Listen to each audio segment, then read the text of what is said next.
The story begins at the wing of the Demon Sage, where a young warrior named Jin Sohan came to have an important conversation with his teachers. The two venerable elders met their student and asked him if he was really firm in his decision to leave them. Jin Sohan, looking at the teachers with a determined look, confirmed his intention. The poison demon, one of the teachers, tried to reason with the young man, reminding him that in the past 10 years, the dancing sword school where he had studied before might have already ceased to exist. The immortal healer supported his brother, adding that the followers of the dark path were unlikely to leave the school alone. Jin Sohan understood the rightness of his mentors and inwardly agreed with their arguments. However, the demon was still puzzled as to what motivated his disciple to return. The reason was deep gratitude. The school had taken him in as an orphan, and it was there that he had spent the first 14 years of his life. Now he felt the need to repay the kindness and make amends for any possible offense. The student's words caused a slight chuckle to appear on the poison demon's face, as if he was puzzled as to what kind of offense he could be talking about. Taking a serious look, the teacher reminded him that Jin Sohan's art was still imperfect, and asked how he would retaliate in such a case. The young man recognized the imperfections in his skill that the teacher had mentioned, but was confident that the poison demon and immortal sealer's disciple need not be alarmed. In response to these words, the poison demon only smiled slyly, accustomed to his disciple's resourcefulness. He turned to his brother, the immortal seer, for an opinion. Although the young man's eloquence was not news to him, the immortal sorcerer could only sigh sadly. He reminded his brother that they had always known that this day would inevitably come. Seeing no other way out, he suggested that the poison demon let Jin Sohan go. Accepting the inevitable, Demon Poison placed 2 excellent blades and scabbards on the table. Jin Sohan immediately recognized the legendary Moonmaster blades. Out of surprise and embarrassment, he bowed low to his teachers, feeling unworthy of such a precious gift. But the poison demon insisted on his decision, explaining that he didn't need the blades himself, but his student would certainly need them. After thinking for a moment, the immortal healer also decided not to leave his apprentice without a gift. He took out his ash fan, and placing it on the table, asked him to take it with him as a helper in the upcoming wanderings. The young man looked at the precious gifts in silence, realizing their significance and value. His mentors warned him of the dangers of Jianghu, where even the strongest warriors find their death, and urged caution. Bowing down in a deep bow, Jin Sohan made a promise to take care of himself. In parting, his teachers wished him good luck, expressing their hope to soon hear of his glorious deeds throughout Jianghu. Ending their farewells with warm glances, the mentors vanished into thin air. Left alone at the gazebo, the hero looked sadly at the place where his teachers had just stood. Gathering his courage, he made a deep bow of gratitude, sincerely appreciating everything the masters had done for him. The long journey brought him to a dark western road, which he followed with determination, despite the night and his fatigue. Soon, the Moon Disk Pavilion, the former location of the dancing sword school, appeared before him. Memories of his childhood came flooding back, his peers playing and practicing, the atmosphere of family warmth and care. Thinking of his friends and mentors, he hoped for their well-being, though he didn't know where everyone had gone. Looking around, he noted how much things had changed over the years. Suddenly, his attention was drawn to the lighted windows of a nearby building. It was the Crest Inn, which seemed to be the only thing that had survived from the old days. Jin Sohan decided to start his search with this inn. Once inside, he was pleased to see that the interior was almost unchanged and hoped to meet the previous owner. His appearance was met with a wary, unfriendly look. Without giving it much thought, he made his way to the nearest available table.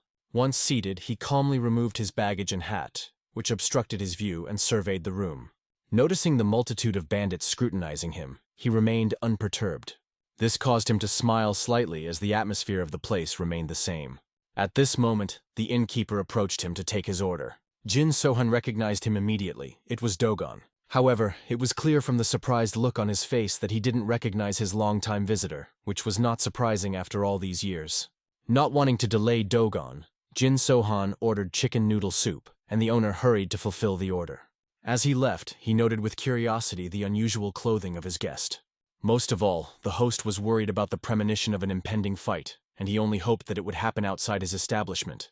Soon, the bandit at a neighboring table noticed that not only the clothes of the guest, but also the scabbard of his sword were black.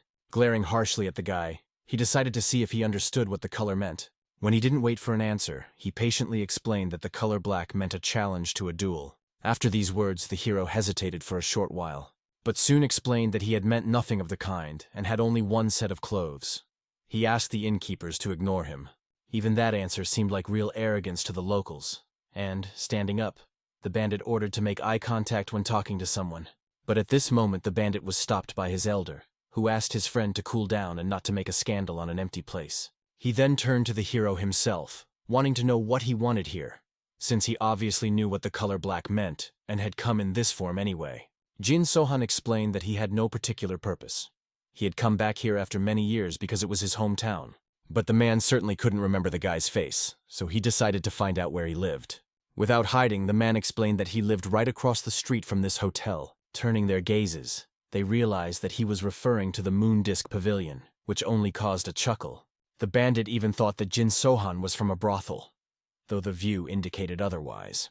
The other bandit only laughed at the guy who still dared to show off despite his lineage. But he calmly explained that it was not a brothel, but rather the Crescent Moon Dancing Sword School. After thinking about the name, the bandit only remembered the school of Crescent Moon dancers, which made the hero angry. He sternly repeated that it was not a dancer's school, but a serious school. His tone even embarrassed the bandits for a while, and their faces grew serious.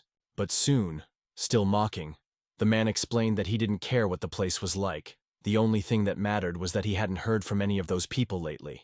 The hero was interested in what the man had said, so he decided to find out how much he knew about the dancing sword school.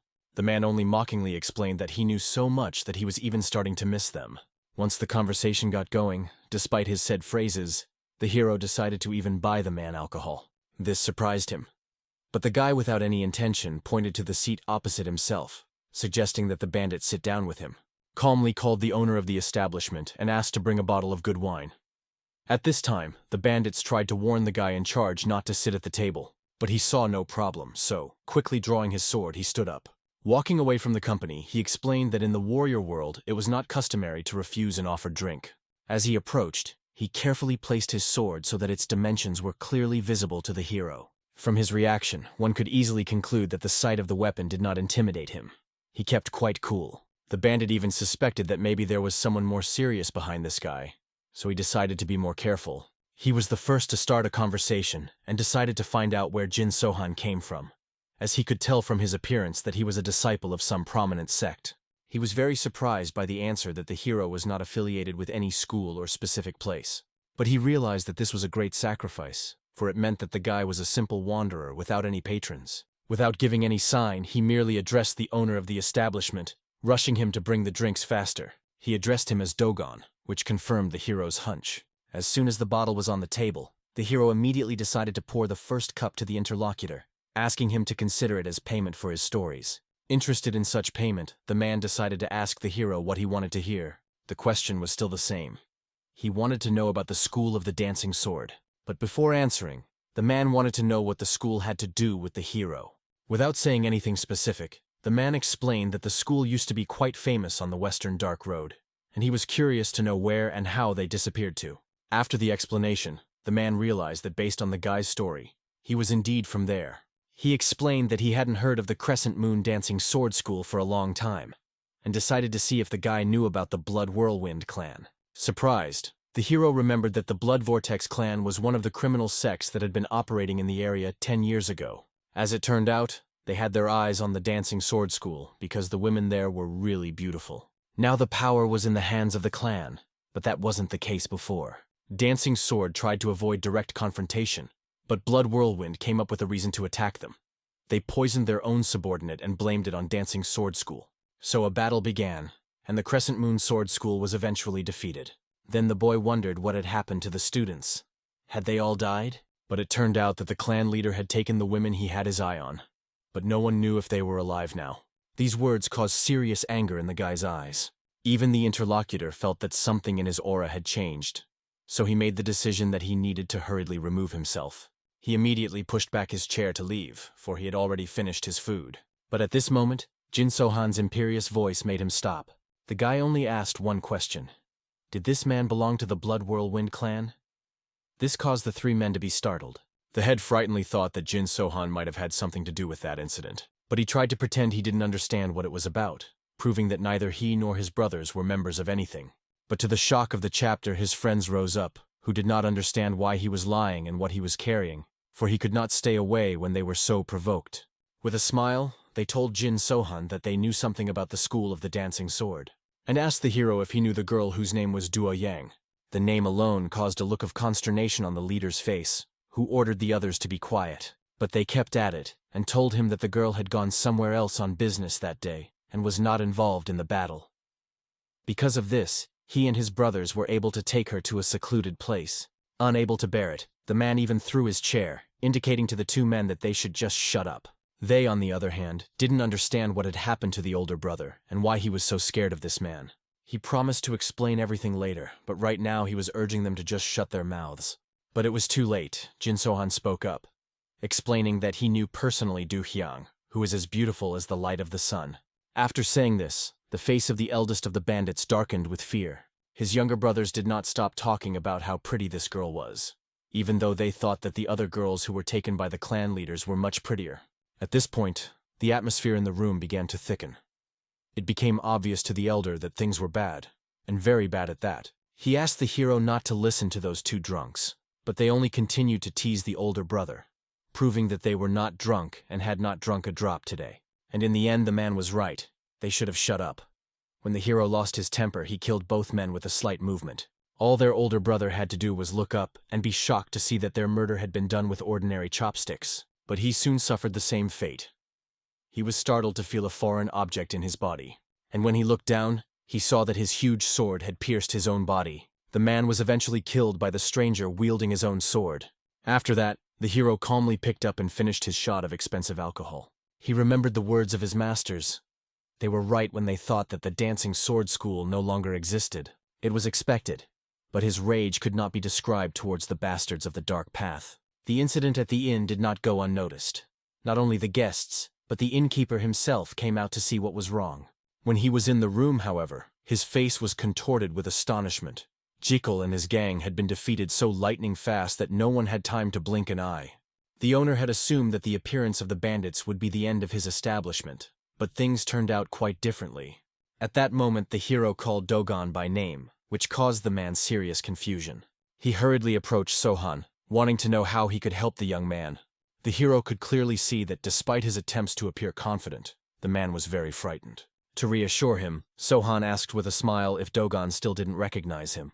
The master's face turned even paler. He confusedly asked Sohan who he was and how he could know him. Though he admitted that the hero's face seemed familiar, it was only unclear where it came from. But the closer he looked at the young man's features, the clearer the image of that boy from his childhood became. True, he had known him by a different name then, Sleepyhead. This nickname brought a smile to the hero's face. Sohan explained to his master that he didn't sleep as much now, which was probably why Dogon didn't recognize him. Dogon's face contorted in surprise at such a change in the hero. He was curious to know where the guy had been disappearing all this time after his sudden disappearance. Everyone thought he might have even died.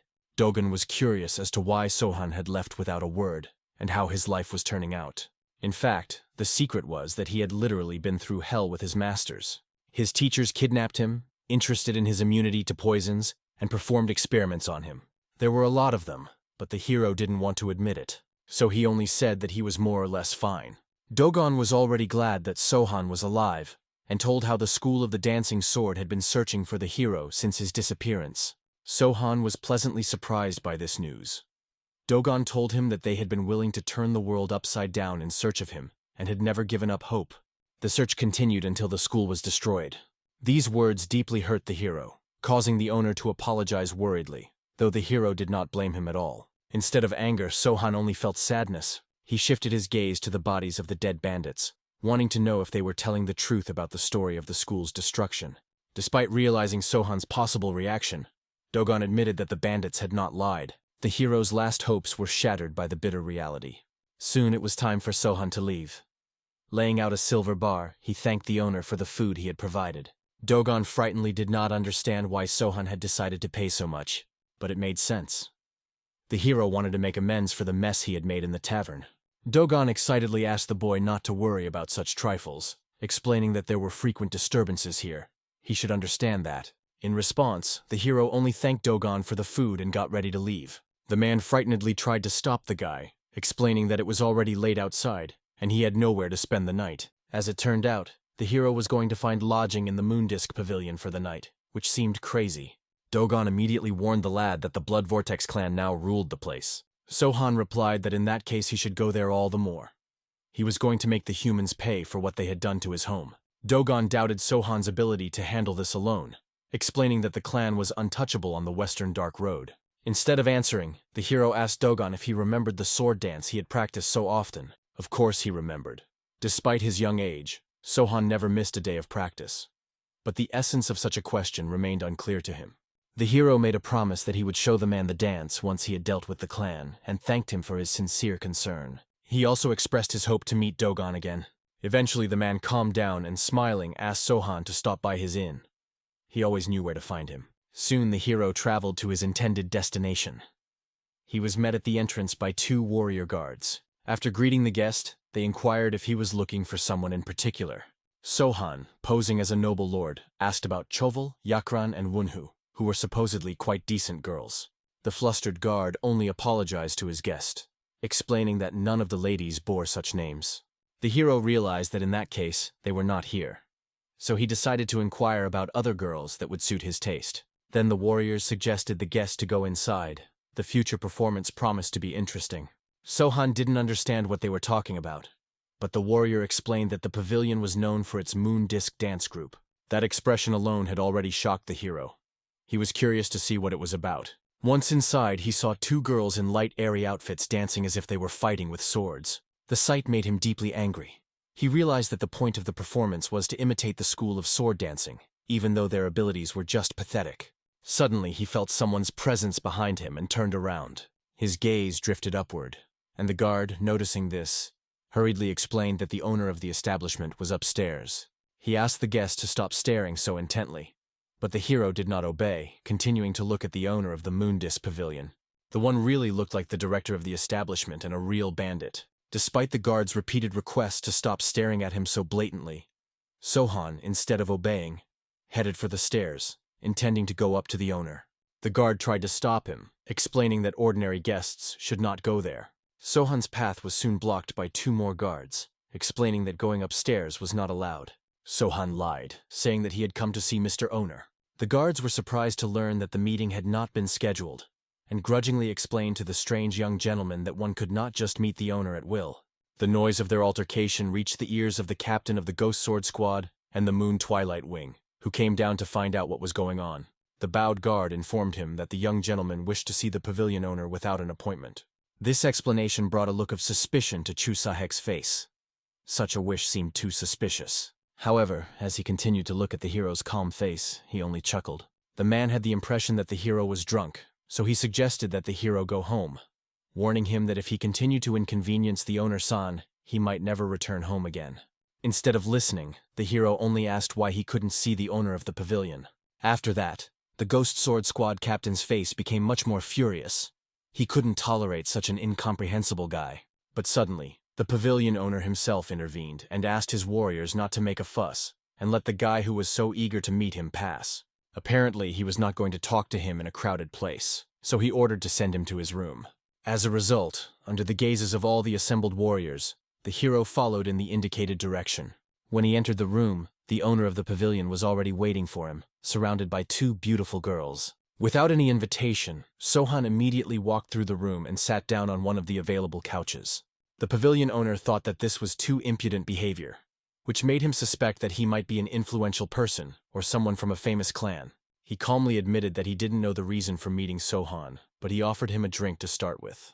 One of the girls accompanying the owner sat down to the hero and then poured him some wine. But as soon as the hero was about to drink wine from the poured cup, the owner offered him his own mug.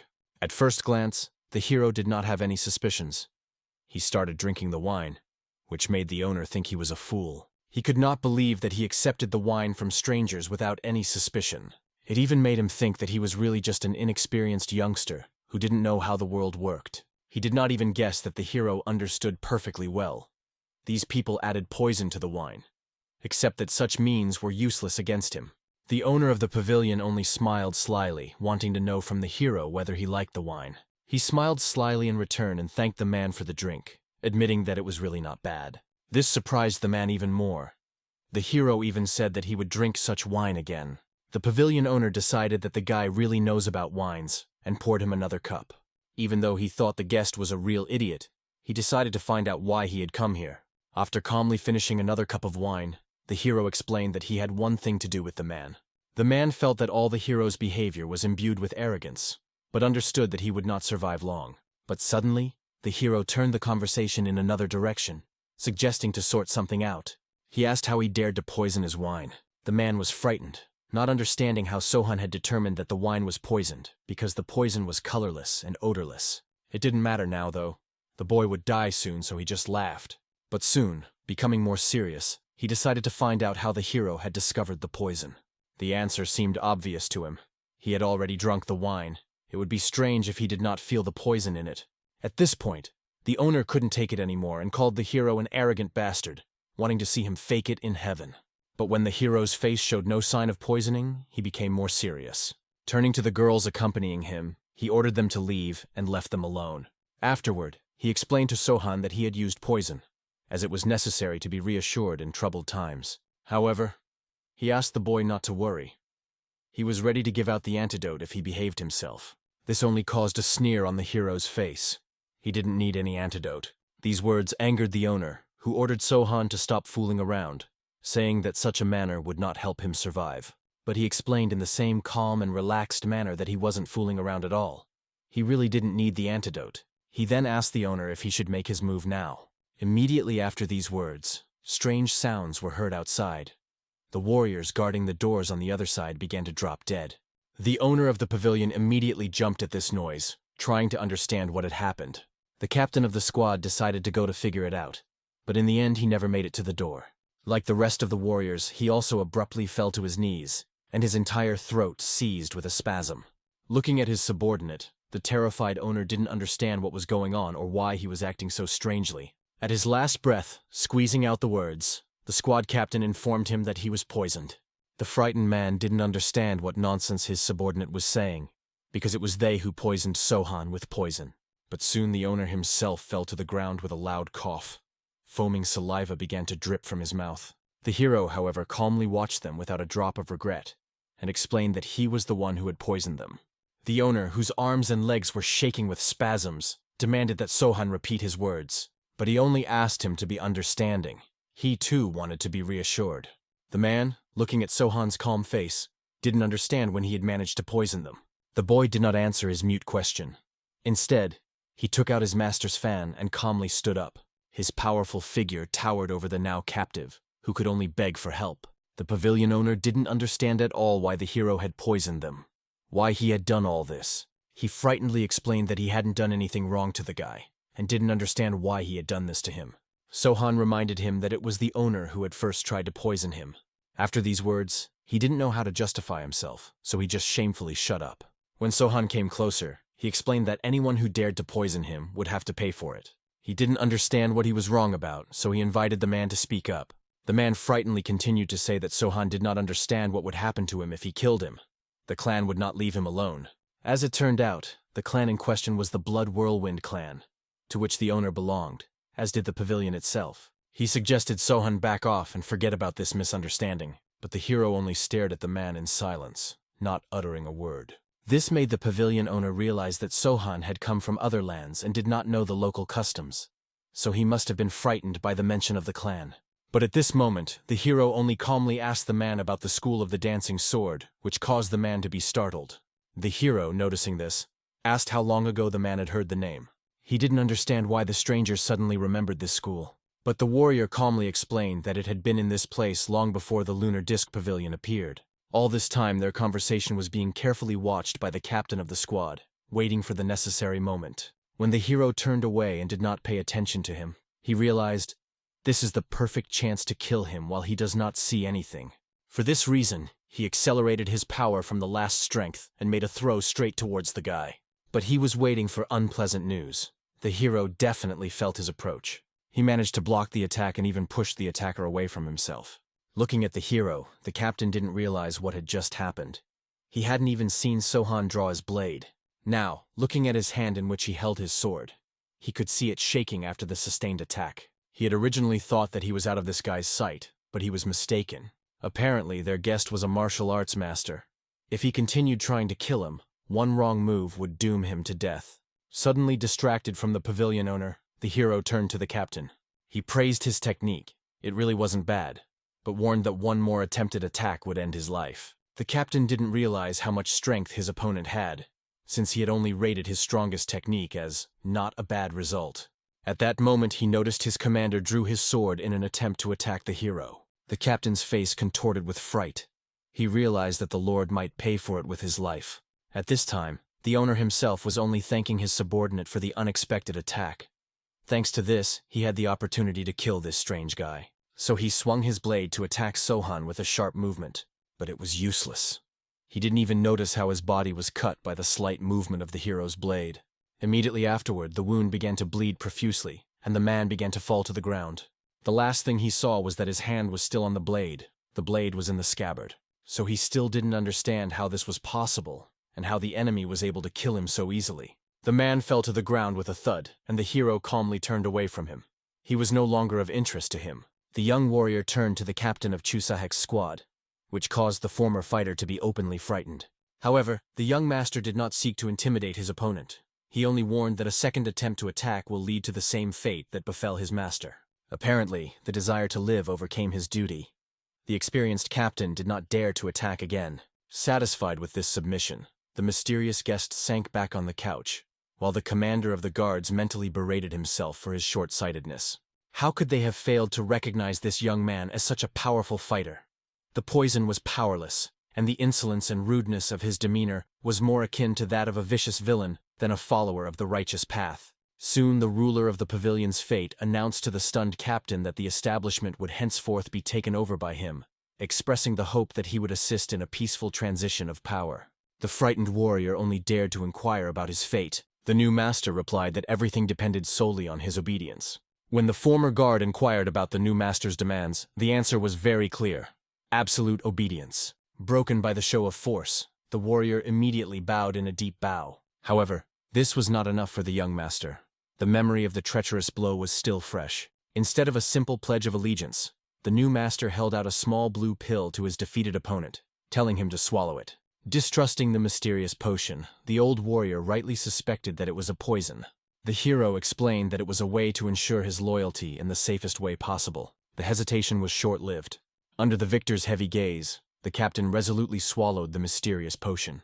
After making sure that he had carried out his orders, the young ruler of the pavilion explained that the clan of the Blood Vortex would not be able to create an antidote, which meant that the life of his newfound servant was now in his hands. He then demanded the keys, but seeing the confusion on the captain's face, he clarified his point. He was aware of the auctions held here, which meant that the auction items must be stored somewhere. He was interested in the keys to the vault where the previous owners kept their treasures. Realizing the essence of the demand, the captain noted to himself with disbelief that the seizure of the pavilion seemed to be for the sake of money.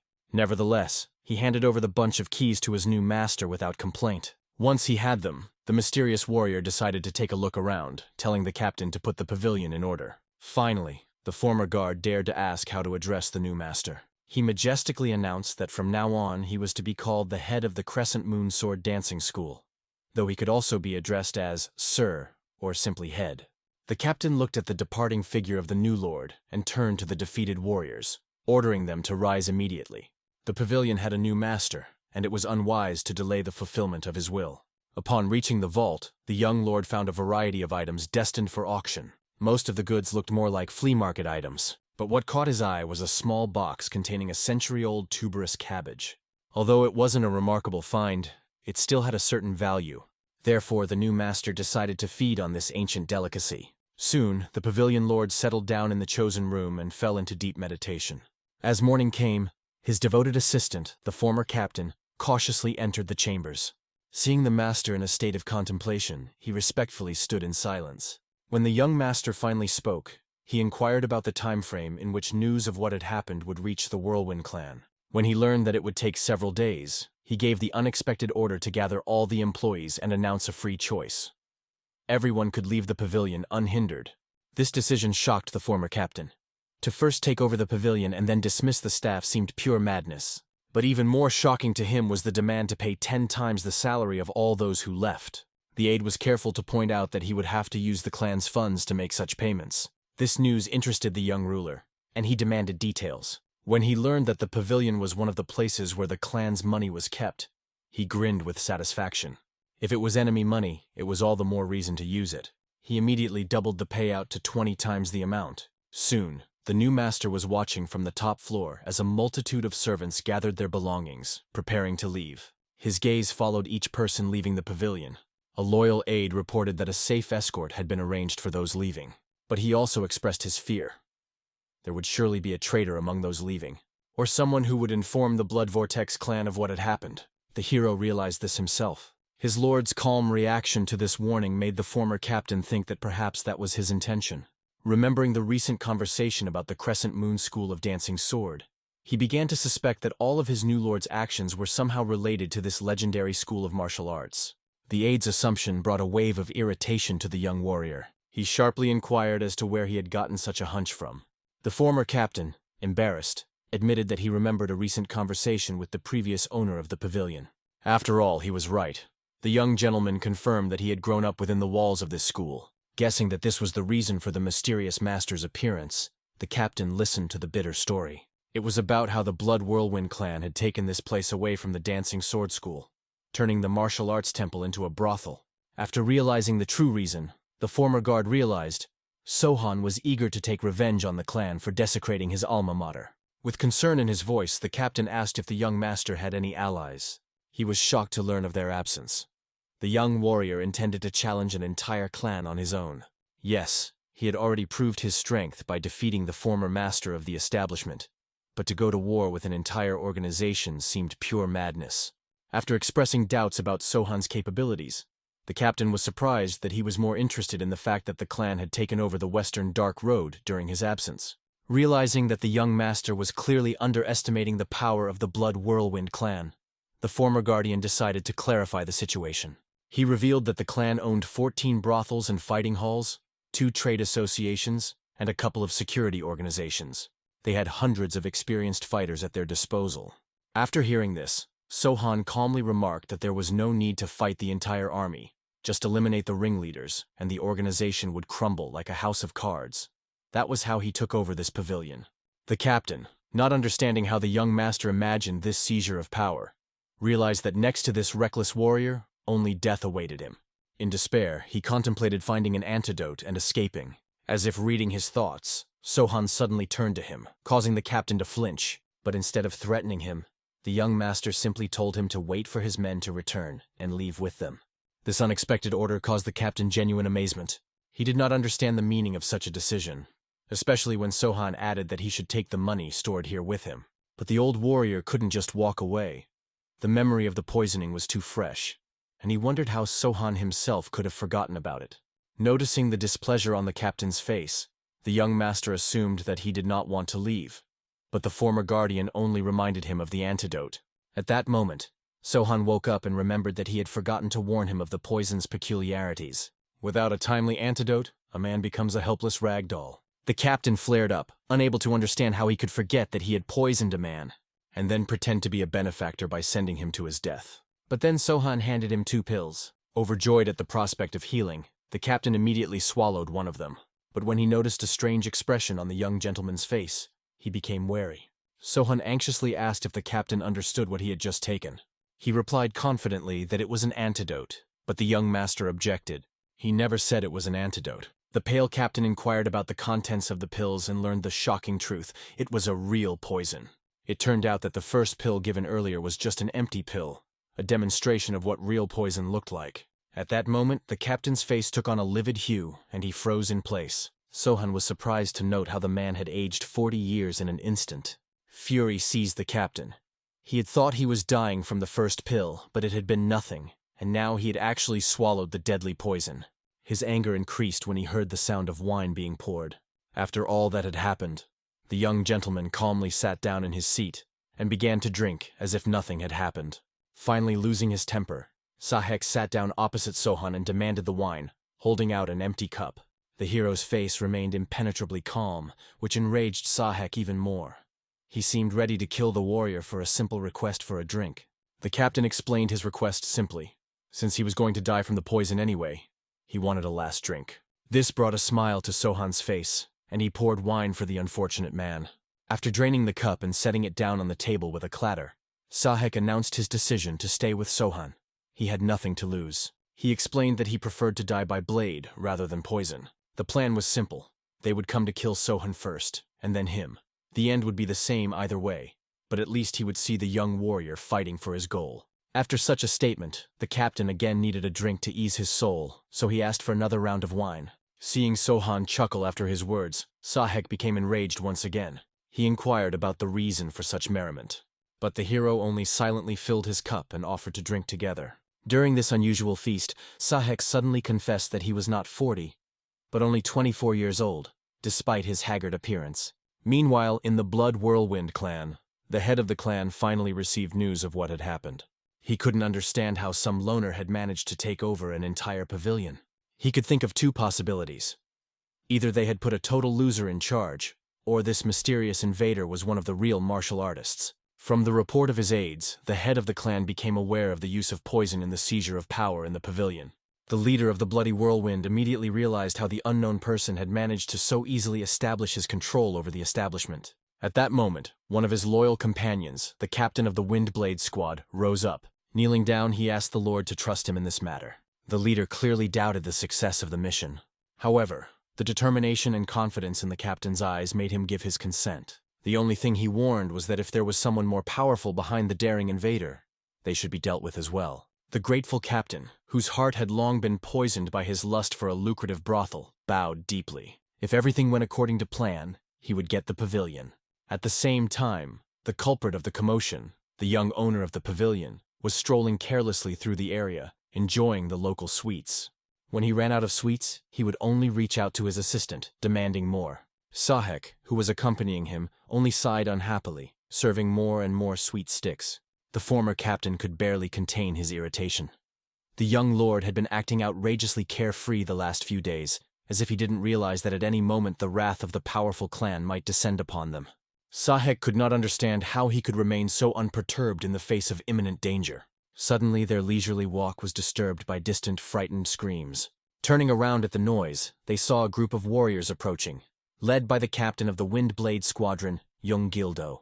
Sahek immediately reported to the Lord about the arrival of the Blood Whirlwind clan's representatives. The young pavilion master only looked at the approaching squad in surprise, as if he couldn't believe that these people really represented such a formidable organization. Sahek hastened to clarify that they were the elite Windblade unit, notorious for their brutality even by the standards of the Blood Vortex. The very fact of their captain's appearance suggested that the clan had sent their best fighters to deal with Sohan. The mention of the squad's elite status only brought a mocking smile to the young master's lips. Watching the approaching warriors, Sahek quickly realized that they were heading straight for the pavilion. Sohan, like a true master of the place, nonchalantly remarked that he should give his guests a proper welcome, and suggested to his assistant not to hesitate. They leisurely followed the troop, but in spite of all the tension of the moment, the young gentleman seemed more preoccupied with the question of the availability of fruits and berries in the caramel. Meanwhile, young Gildo and his warriors stormed into the pavilion. After taking a close look at the room, the squad captain ordered the soldiers to smoke out the impostor at any cost. But at the same time, he reminded them to be vigilant. After all, this man had managed to deal with the previous owner. At his command, the warriors scattered lightning fast around the building in search of the new owner. Young Gildo himself remained in the center of the pavilion, looking at the interior with satisfaction. The place was even better than he had imagined, and thoughts of future profits were already beginning to fill his imagination. However, his reverie was interrupted by the excited reports of his subordinates. There was no one in the building. Having thoroughly searched the entire pavilion, the warriors returned to their captain empty-handed. One of the aides suggested that the impostor might have been frightened by their arrival and fled, especially since all the money and valuables had been left untouched. This thought put young Gildo in a great mood. He had gotten the pavilion without a fight, and although the lack of bloodshed was a bit disappointing, the main thing had been achieved. But at that very moment, Sohan entered the hall, accompanied by his faithful assistant. All present immediately turned their attention to the strangers. The warriors, in high spirits, condescendingly ordered the visitor to leave, explaining that the place was still closed and only good spirits kept them from taking more drastic measures. The young master looked around calmly and noted with some disappointment that there were far fewer of them than he had expected. This remark seriously hurt the warriors' pride, and they more sharply demanded that he leave immediately so as not to interfere with their important work. Young Gildo himself tensed. Something about the stranger's appearance and behavior made him wary. His suspicions were confirmed when Sohan, ignoring all demands to leave, asked his assistant to lock the doors so that no one could leave the room. Sahek immediately complied, depriving those present of any hope of escape. At that moment, the captain of the Windblade squadron realized he was facing the very brazen man who had caused a commotion in the pavilion. He was glad that the enemy had not fled as they had anticipated, looking forward to the entertainment. However, Sohan coldly remarked that he saw no reason to flee. After all, this place was his home. To which young Gildo wryly remarked that it was more likely to become his grave, and admitted that it would be better for the stranger to flee after all. Without wasting time on further conversation, the captain of the squad ordered the impertinent young man to be seized. His men, as a single mechanism, rushed to the attack, using a variety of fighting techniques. But for Sohan, it was as if their movements had slowed down. He could read all their techniques with ease, as if a leisurely dance was unfolding in front of him, every movement predictable and understandable. Even the mysterious master's lightest blows had a crushing power that could break the bones of his opponents. Using only his bare hands, he could not only cripple but also kill the enemy. After killing the first of his attackers, the young warrior decided to show mercy to the others. Instead of fatal blows, he methodically incapacitated them, breaking their arms and legs, depriving them of the opportunity to continue the fight. The surviving warriors, watching the suffering of their fallen comrades, who were writhing in pain, pressing their surviving limbs against the broken ones, began to lose confidence, and their adversary, as if mocking them, looked completely unfazed, as if he were warming up for a real fight. Young Gildo, however, gave no order to retreat, and the attack continued. A few desperate fighters took the cunning tactic of trying to surround the enemy from all sides, depriving them of maneuvering space. But even that wasn't a problem for the young master. He swiftly turned to the attackers, and when they came close enough, something incredible happened. A blast of combat energy made the warriors choke on the blood of their own comrades. Even though most of the elite squad had already been defeated, Sohan didn't even seem to break a sweat. Not only young Gildo was in a state of shock, but also Sahek, who couldn't believe his eyes. The famed fighters were scattered like rag dolls. What was particularly striking was that the young lord had not even used his blades. He simply did not need them in this fight. Sahek realized that he was not just a strong warrior, but something beyond the normal understanding of strength.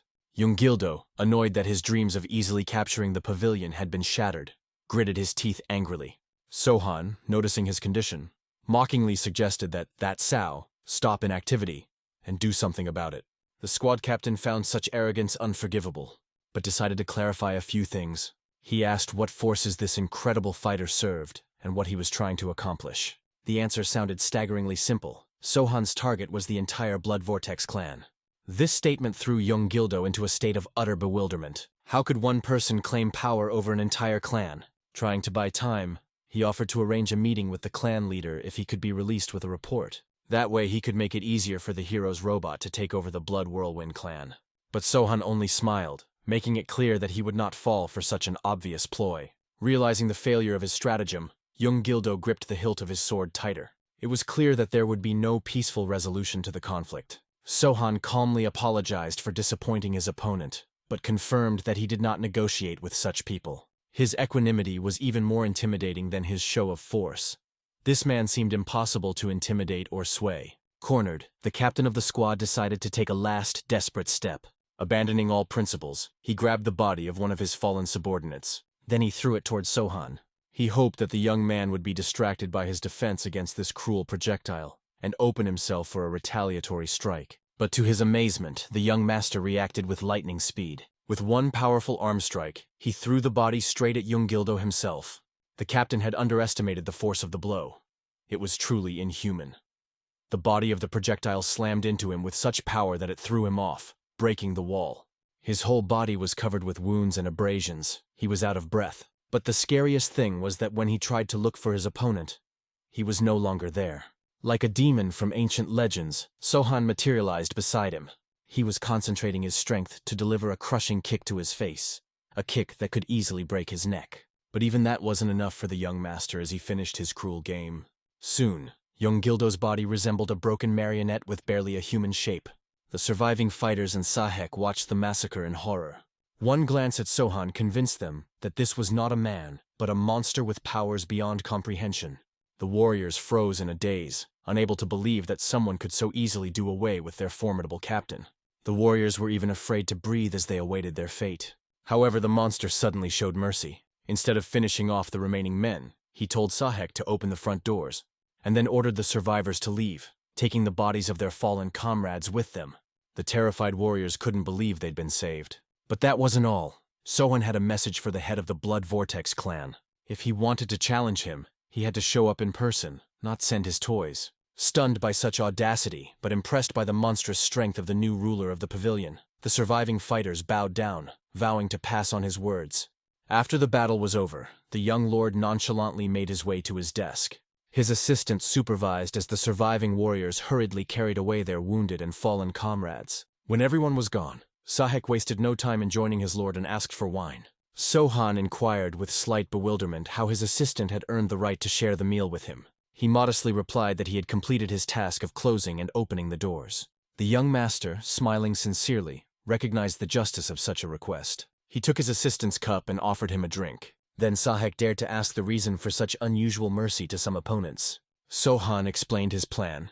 He had deliberately provoked the conflict, knowing that the sight of maimed subordinates would not leave the clan leader indifferent. Stunned by the cleverness of his lord's plan, Sahek realized that the initial clash with the clan had been carefully planned. Sohan, showing unexpected concern, had warned his aide that it would be dangerous for him to be around when the real battle began. So he asked the man to find a safe haven. The previously irritated Sahek was touched by this care and mentally thanked his master. Then he began to pour wine for him, realizing the ordeal he was about to face. At the same time, the head of the Blood Whirlwind clan was sitting in the residence of the clan. He had summoned all of his cronies for a serious conversation. He was indignant at how they dared to come to report without even finding out who exactly was opposing them. One of the warlords hesitantly reported that according to the survivors of the Windblade squad, an unknown person intended to take over the clan, but this information only angered the leader. Every other upstart had such ambitions. The shamed warrior was embarrassingly silent, and the clan leader ordered to gather all the fighting forces. They could not allow some unknown to get away with it. A show of weakness could be taken by the other clans as a sign of vulnerability. But that wasn't all. The leader also ordered the surviving members of the Windblade squad to be bound. They are to be brought to the square for public execution before the performance. When one of his cronies questioned the need for such cruelty, the leader explained. Their execution would be a clear lesson to all the assembled commanders. There was no choice but to carry out the order. Events moved to the Western Dark Road. An impressive army led by the leader and the commanders was on its way to the pavilion. At this time, Sohan was in deep meditation, stabilizing his power. An anxious Sahek burst into his room. In a trembling voice, he reported the approach of countless warriors. To the hero, it seemed obvious. That was why he had provoked their leader. To the aide, however, it seemed that the lord still didn't realize just how many people were coming his way. The young lord didn't seem the least bit surprised by this development, and only inquired as to who was leading the army.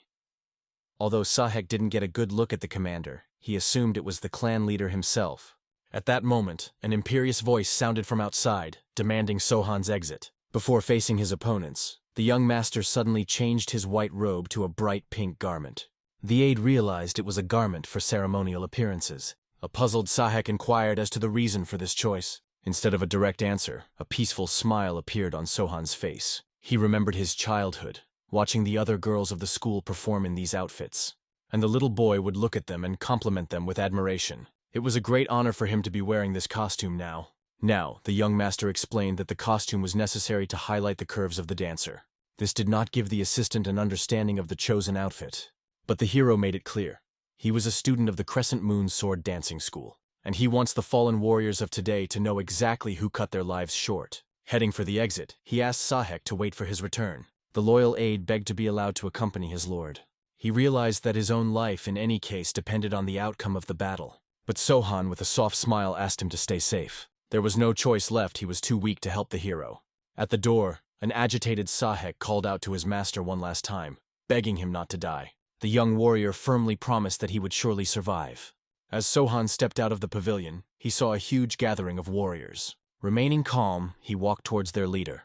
His unusual attire caused a wave of whispers and ridicule among the gathered warriors. They even began to form theories about the boy's orientation. But all talk instantly died down when the clan leader raised his hand, calling for silence. With a wry smile, the clan leader inquired if this was the same Zasonya he had heard about. It was as if the words had broken a dam, and the previously calm Sohan was instantly transformed. Drawing his blades, he approached his opponent and proudly confirmed. Yes, he was the same Zasonya from the Crescent Moon School of the Dancing Sword. Sohan's mind flashed back to vivid images of his childhood. Endless sword training, frequent injuries, and caring girls always ready to comfort the young warrior. One day, noticing his next failure, they gathered around, worried about possible injuries. One of the mentors, wanting to support the boy. To do so, she decided to demonstrate the proper movements of the sword dance. Young Sohan's eyes widened in amazement with each graceful movement she made. And after only a few days, he was able to repeat the entire dance exactly. Obviously, this drew rapturous applause from the assembled spectators.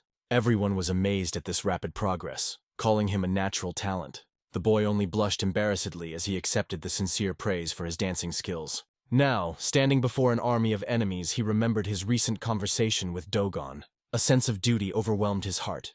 The School of the Dancing Sword had been looking for him all this time, never giving up hope. And now, it was time to repay that loyalty. Sohan coldly warned his opponents that from now on, they were all dead men. In the next instant, he disappeared from his seat. Even the clan leader was forced to recognize his incredible speed. Finding himself in the center of the frightened crowd, the young master unleashed a veritable massacre. The warriors fell dead before they could even grab their weapons. There was already a ring of dead bodies around him in the first seconds of the fight. Those who turned around at the sounds of battle were horrified to find only breathless bodies around them. Sohan continued his deadly movement, sparing no one in his path. Many warriors were so paralyzed by fear of his skill that they could not even resist. The clan leader remained motionless, as if waiting for something special. The squad captain tried to stop the growing panic by encouraging the fighters with a reminder that there was only one enemy against them.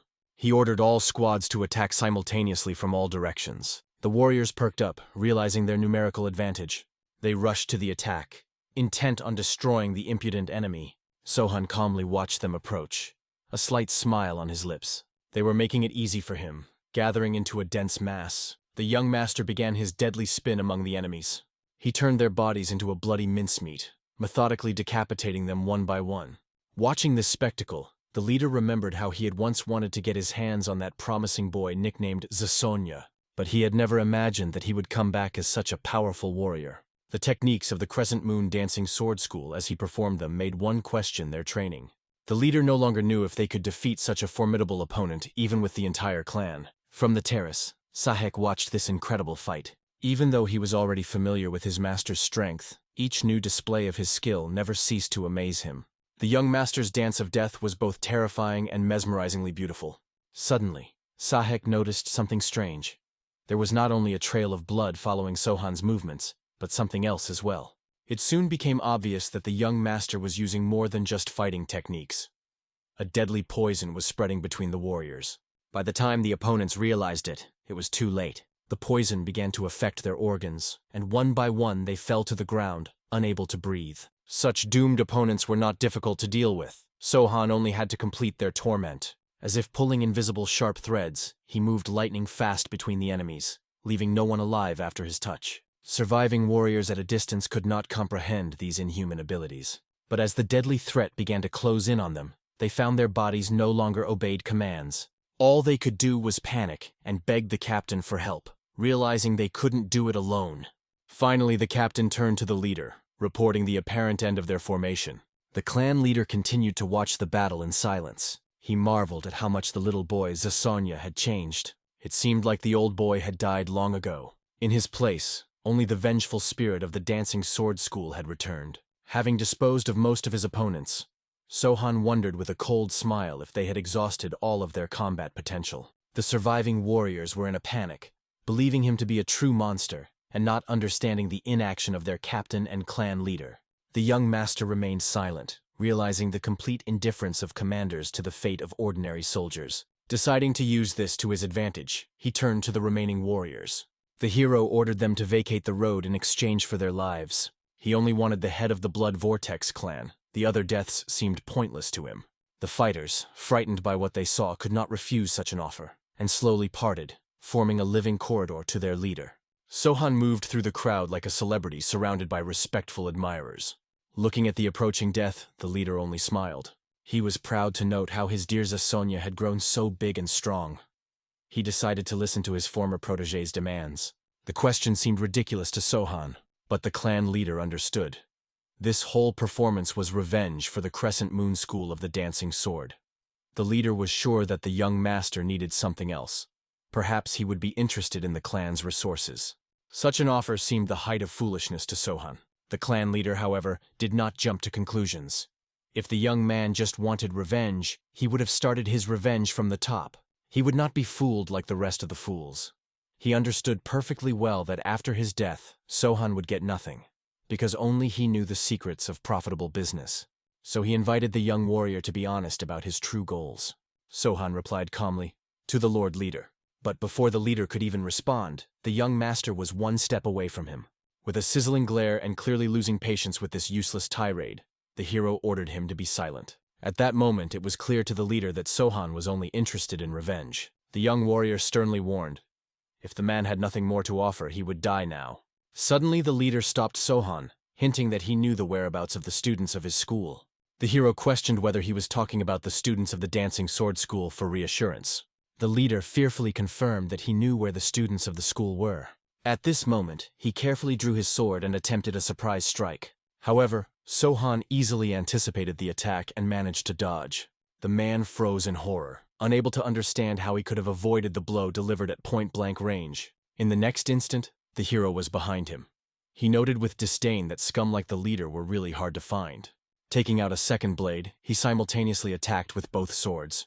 The man was lucky. He was able to defend himself with his sword. Even so, blood gushed out of his mouth. It was obvious that with a single touch, Sohan had accelerated his blood flow and disrupted the flow of energy in his body. The hero, on the other hand, was more surprised that someone had managed to repel his attack. With a smile, he realized that the leader had been faking it all along, hiding his true power. The man turned to his frozen commanders in a panic. He ordered them to go into battle and kill this insolent man.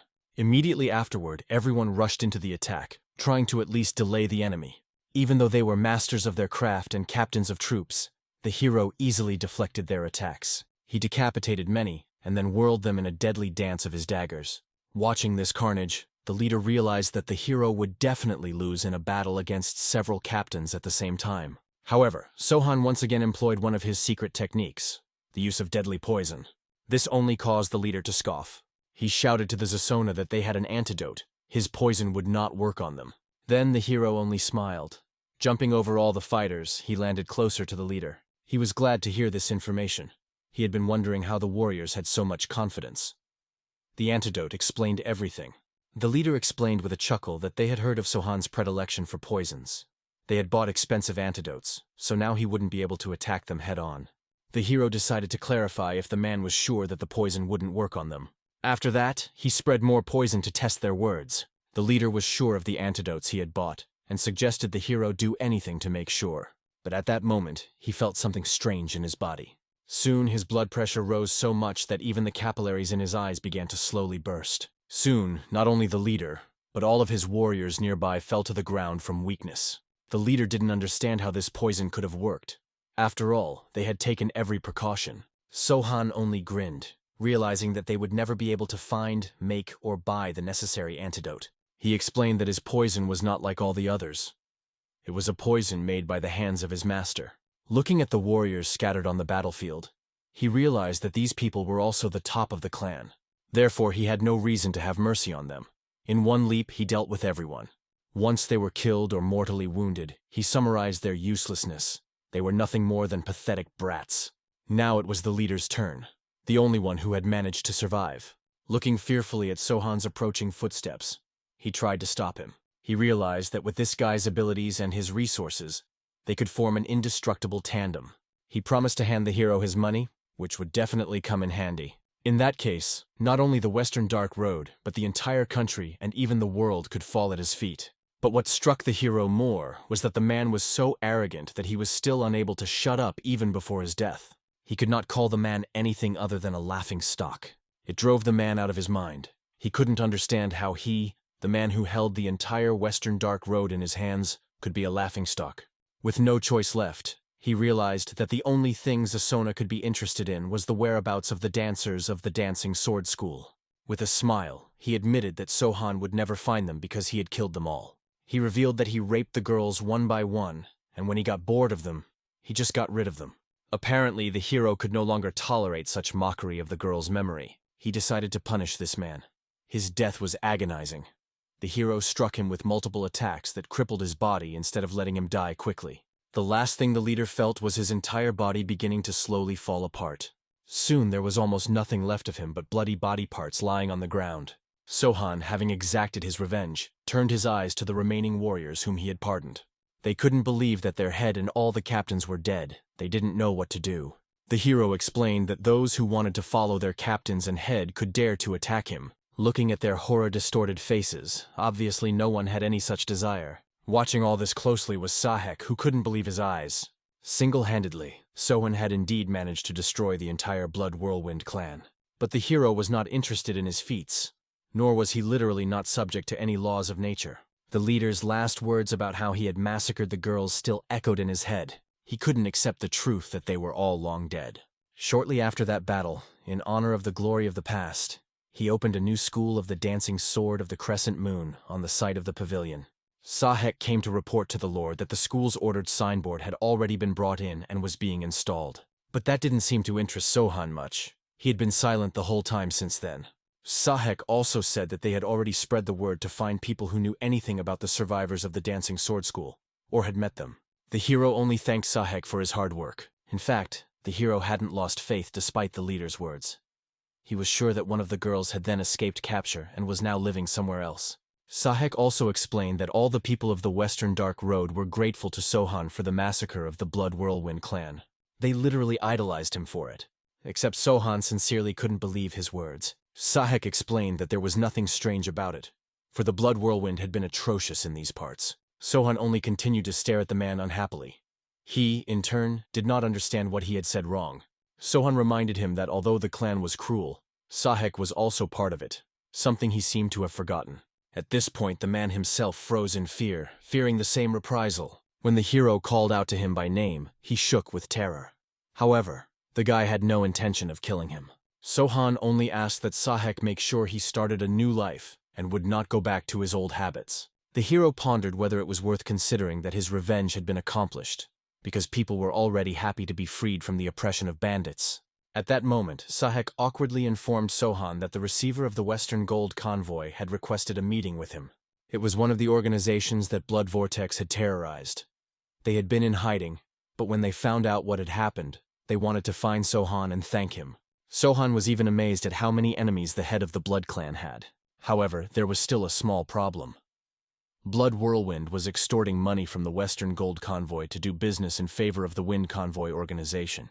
The hero then asked Sahek to go and find out what was stolen, and make sure everything was returned to the Golden Convoy.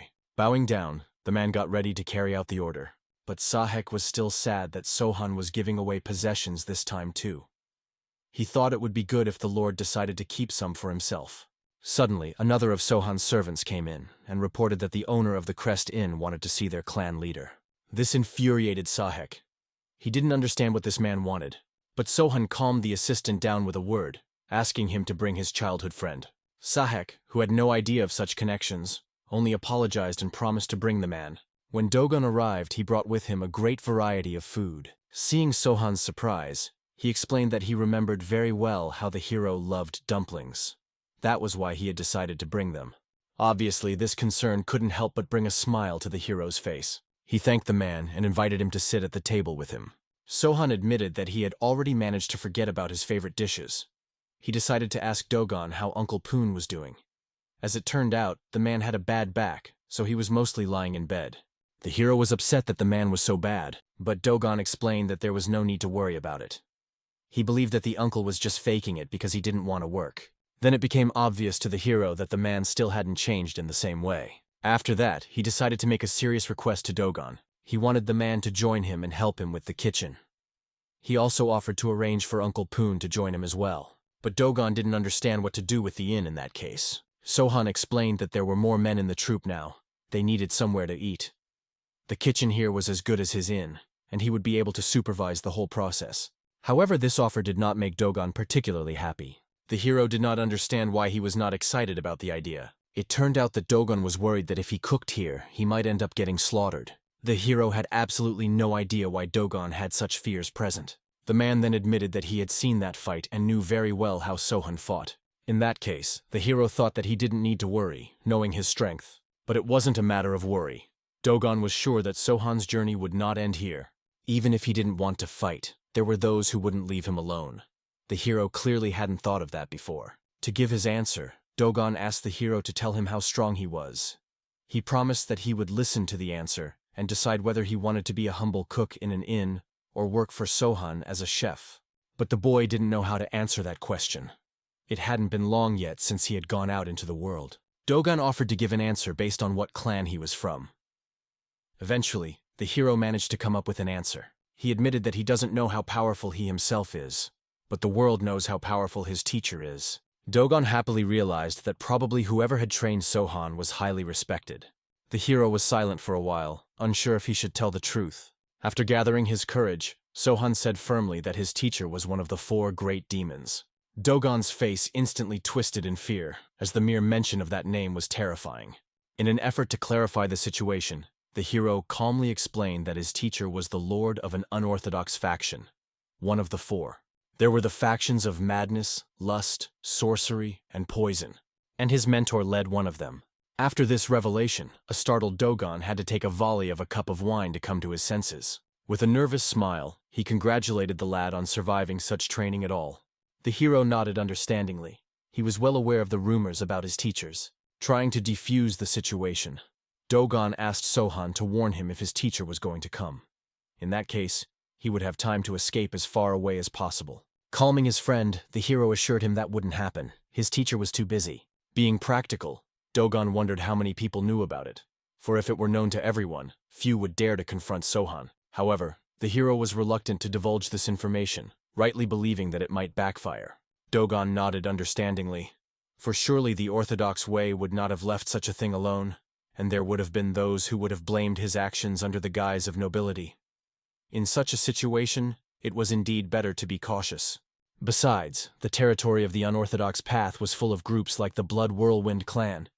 Perhaps now that Sohan had overthrown one clan, others would be willing to try their luck.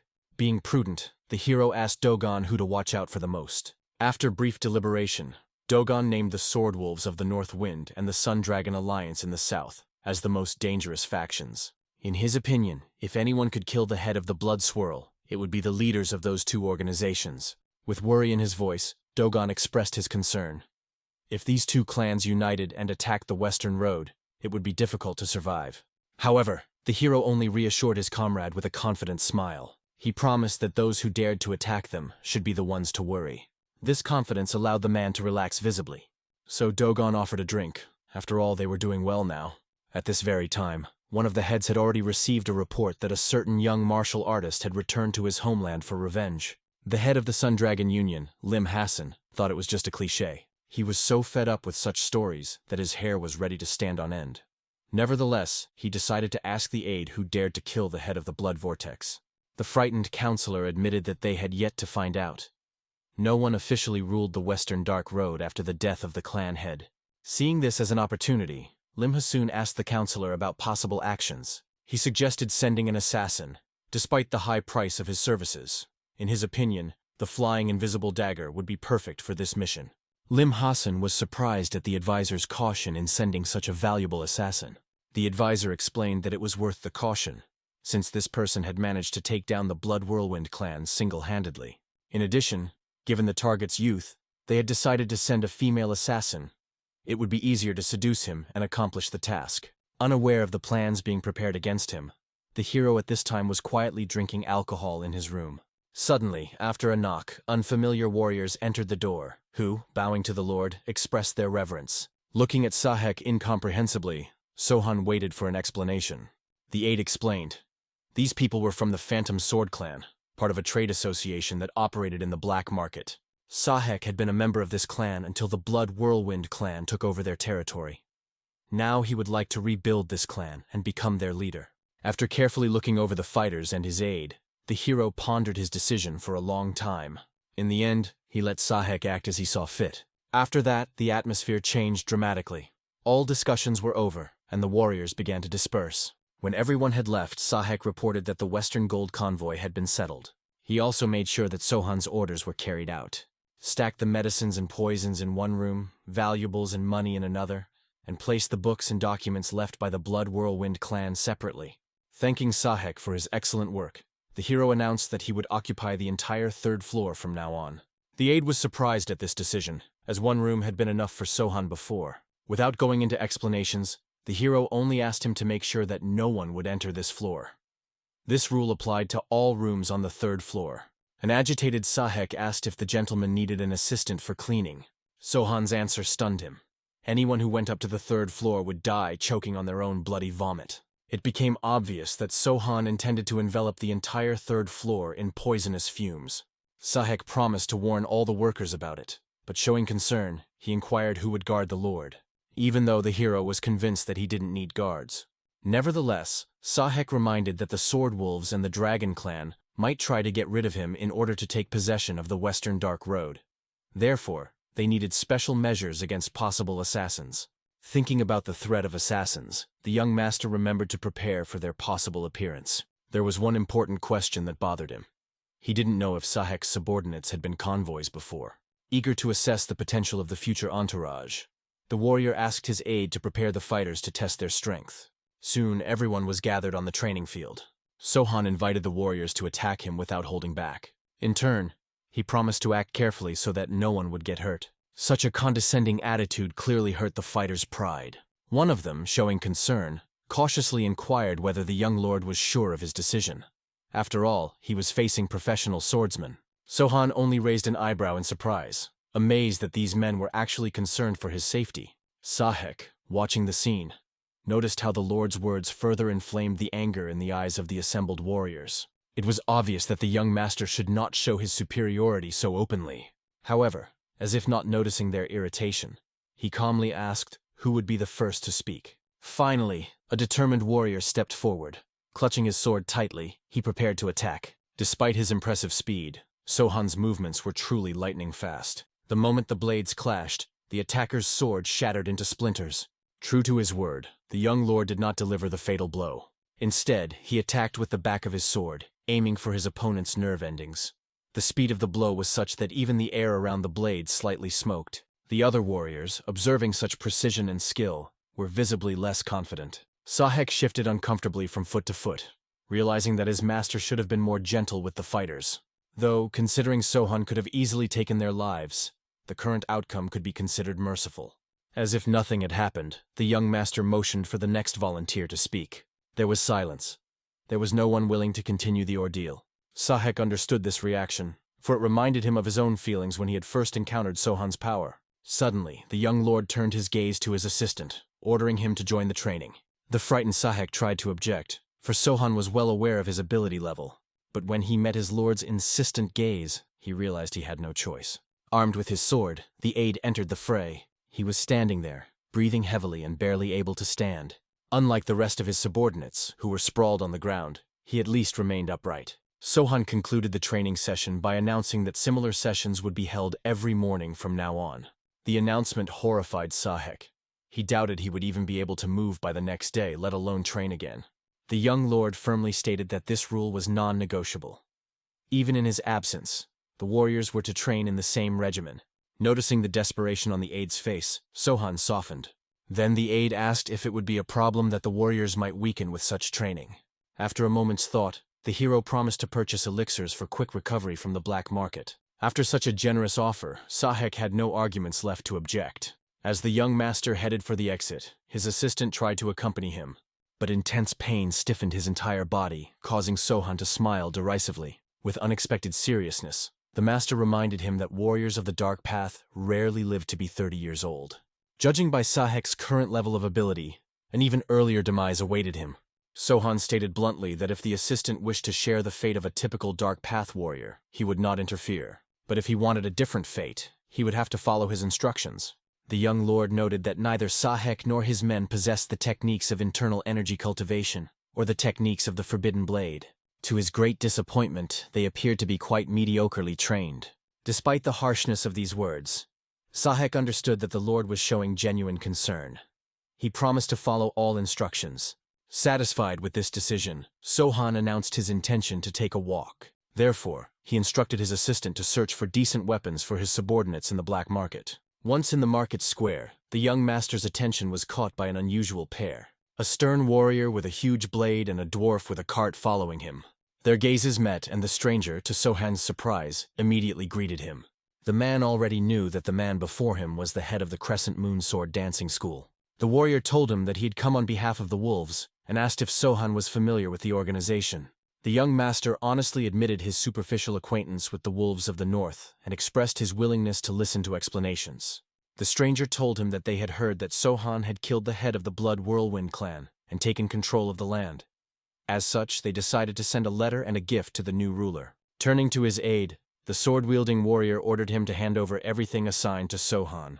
The dwarf hurriedly ran up to the young master and, bowing respectfully, handed him the scroll. While the messenger was delivering the message, his partner explained that the leader of the northern wolves wished to shake hands with the new ruler of the land. Sohan could visit them himself at any time, he said, or the northern wolf would be willing to visit in person. The aide fidgetily pulled out a letter supposedly containing 100,000 wen from behind his sinus. However, Sohan's experienced eyes instantly caught the trick. Instead of money, there was a deadly blue viper lurking in the envelope.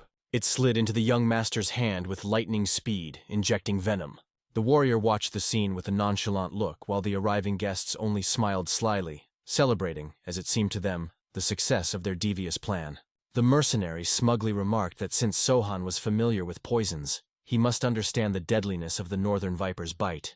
He even generously offered to give him the antidote in exchange for leaving the land. However, the young master didn't seem to be bothered by the situation at all. Instead of accepting the offer, he calmly reached out his hand to the snake and coldly plucked out its poisonous fangs. After which, in an imperious tone, he ordered the uninvited guest to leave immediately before his patience ran out. At this moment, the dwarf armed with a small sword attempted to attack Sohan. His partner wasted no time either, lightning fast, snatching up his blade and striking. The young master easily dodged the direct attack, while still keeping track of the dwarf's movements with his throwing knives.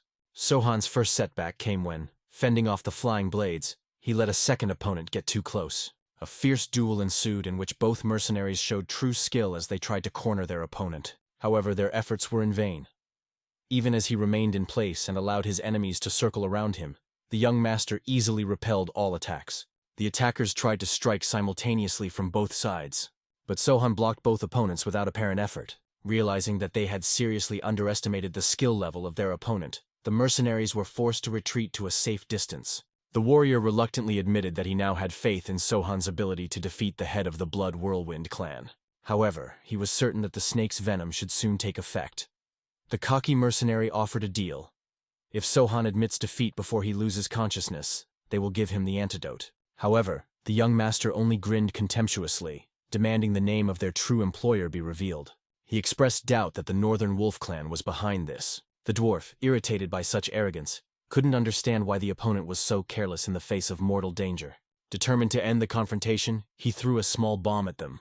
As if hovering over Sohan's head, it exploded, enveloping him in a puff of smoke. The little assassin, taking advantage of the cover he had created, rushed to the attack, intending to slash his opponent with his blades. His movements were swift and unpredictable, but even in such a situation, he could not reach the young master.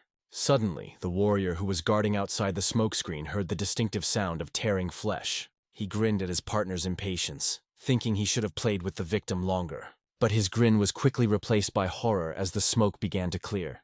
Instead of the expected silhouette of his small ally, the outline of a tall figure appeared in the puffs of smoke. When the veil finally cleared, the shocked mercenary saw his wounded comrade stretched out on the ground at the feet of the unharmed Sohan. The young master calmly demanded that the remaining enemy reveal the identity of the customer, warning that he would not repeat the question a third time. The warrior, seized by rage, could not understand what was happening. It was as if the bite of the deadly viper had no effect on his opponent. With a slight chuckle, Sohan reminded him that not only the snake was poisoned, but the letter itself was impregnated with poison. The mercenary was completely confused. Not only were both poisons useless, but his opponent was also incredibly strong. Seeing the silence of the warrior, the young master assumed that they had not acted independently. The informant simply had not told the mercenaries about his true abilities. Sohan could see from his opponent's face that he realized that they were being used as expendable material or bait. However, the proud warrior was not going to admit defeat. With a desperate cry, he launched one last attack, hoping to finish off his arrogant opponent. His plan was doomed to failure from the start, but he stubbornly refused to admit it. This time, the young master decided to show no leniency. In one precise movement, he severed the arm that the mercenary had tried to strike with, leaving him helpless. Now the warrior could neither fight nor defend himself. To his horror, the wounded man suddenly realized that he couldn't move, as if his body was paralyzed. A hunch flashed through his clouded mind. The enemy's blade had been smeared with a special poison that spread lightning fast through his veins. Calmly approaching his defeated foe, Sohan wondered with cold irony how famous he needed to become. He was sick and tired of having such fools come to him to die. But, he added, cleansing the world of such filth was also a kind of good deed. Horrified by these words, the mercenary could only ask for a quick death. But the young master, kneeling down beside him, suddenly showed interest in the reasons for such a passionate desire to die. He mentioned that he possessed the art of healing and could heal the wounds of his defeated opponent. Offering one last chance, Sohan once again inquired about the identity of the customer. After a brief hesitation, the dying warrior only managed to whisper that they had been sent by an assassin known as the Invisible Flying Dagger.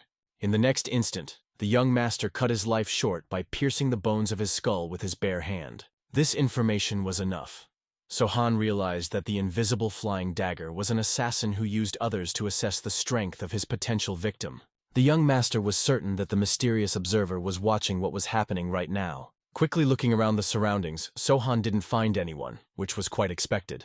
However, he seemed to be amused by the prospect of playing cat and mouse with an unseen opponent. At this time, from the roof of a distant house, a mysterious figure was indeed observing the entire scene through a telescope. The mysterious assassin noted an interesting detail. Initially, Sohan was ready to spare the mercenaries, but in the end, he still took their lives. This fact allowed the Invisible Flying Dagger to draw an important conclusion. This young martial artist had no clear moral boundaries. After meeting with Sahek, the young master unexpectedly inquired about ways to lure the leader of the Silver Wolf clan out of the Sun Dragon Association. At first, the assistant didn't even believe his ears. But when he saw the serious expression on his master's face, he realized that this was no joke. With concern in his voice, Sahek cautiously inquired what made his lord resort to such extreme measures. Sohan calmly explained that assassins had already been sent for him. The worried assistant immediately rushed to check if the young master was injured. He only laughed, joking that he had died in the square long ago and that his ghost was now talking to Sahek. Realizing the absurdity of his concern, the assistant returned to the original question. After a short thought, an idea ripened in his mind. It immediately piqued Sohan's interest. Sahek spoke of once existing meetings between the heads of organizations that the young lord had never heard of. The aide explained that although these meetings had now ceased, they used to be held annually. They were attended by all factions of the Dark Path, accompanied by martial artists. By who showed up to the meeting and who ignored the invitation, the most dangerous factions could be identified. Sohan had listened carefully to Sahek's suggestion to revive this tradition and found the idea very promising. His assistant immediately volunteered to take care of the organizational matters, and the young gentleman plunged into thinking about the details of the upcoming meeting. Suddenly his thoughts were interrupted by a loud knock at the door. As it turned out, it was Dogon with a treat. Sohan noted with warmth that all this time he had been wondering when his old friend would appear. Noticing this, Sahek respectfully tried to bow out so as not to disturb their meeting, but he was stopped by the gentleman's unexpected offer to share a meal with them. The aide's face contorted with genuine amazement. With his incomprehension, he forced Sohan to repeat the invitation. Sahek, still not believing his ears, thought it inexcusable to share a meal with the lord. The young master didn't seem to understand his embarrassment, and only asked Dogon if there was enough food for 3. His friend assured him that there was more than enough food, and he had also brought some excellent wine. When everyone was seated at the table, Sahek still cast uncertain glances at the lord. Dogon and Sohan waited patiently for him to relax. After the invitation to the meal, the conversation dragged on until late into the night. All the while, the conversation was spiced with Dogon's hilarious stories. None of the revelers suspected that their merriment was being closely watched by the very same assassin. It seemed strange to him that a man who had recently been assassinated was spending his time so carelessly, like a madman. Even more disturbing was the suspicion that Sohan was well aware of the surveillance, and was deliberately acting so defiantly. But the mercenary wrote it off as a foolishness of purpose, and decided that today, as ordered, he would send him to the underworld, After dinner, the young master took Dogon out into the open, intending to fulfill a long-standing promise. His friend begged him to put it off until tomorrow, but Sohan reminded him of his promise to show the dance after he had defeated the clan. Dogon admitted with a smile that in the hustle and bustle of events, he had forgotten all about it. The warrior stopped and listened to the silence of the night, enjoying the peaceful singing of the crickets. Then he asked his friend if he remembered the movements of the dance. Dogon confirmed that he knew every step, but doubted Sohan's ability to perform it while drunk. The young master, however, was confident in his abilities. Taking out his blade, he promised to perform the best drunken dance of the night blade. Spinning in a dance, he began to draw fanciful patterns with his sword. He remembered his teacher's admonishments of smooth movements. Their voices echoing in his memory brought a nostalgic smile to his face. With each passing second, the movements became faster and more precise. Sohan followed all the instructions exactly as if he was hearing them right now. The dance began smoothly, gradually picking up speed with each step. The final move required a change of stance, and the young master performed this maneuver with the same ease as when he was a child. Even with his eyes closed, he could feel every movement flawlessly, imagining in his heart that he was dancing with his mentor. The final pose, with the dancers pointing their blades at each other's necks without taking the final step, completed the performance. Following tradition, the dancer bowed in a bow, showing respect to his imaginary partner. At that moment, the illusion created by the young master's mind, clouded by alcohol, began to dissipate. His mentor's last words were sincere praise. Her pupil had surpassed even her skill in performing the dance. The image of his teacher melted away, allowing Sohan to open his eyes, and a longing immediately swept over his soul. His thoughts turned involuntarily to his dear family and friends whose fate remained unknown. Dogon, who had been watching the performance all this time, froze with his mouth open in amazement. He began to praise his friend enthusiastically, noting that he had repeated every movement of the ancient dance. It seemed incredible. The sincere praise brought a peaceful smile to the warrior's face. As the night air grew cooler, Dogon suggested they return to the outhouse. Sohan agreed, but asked his friend to go first. He wanted to be alone with the night sky for a while longer.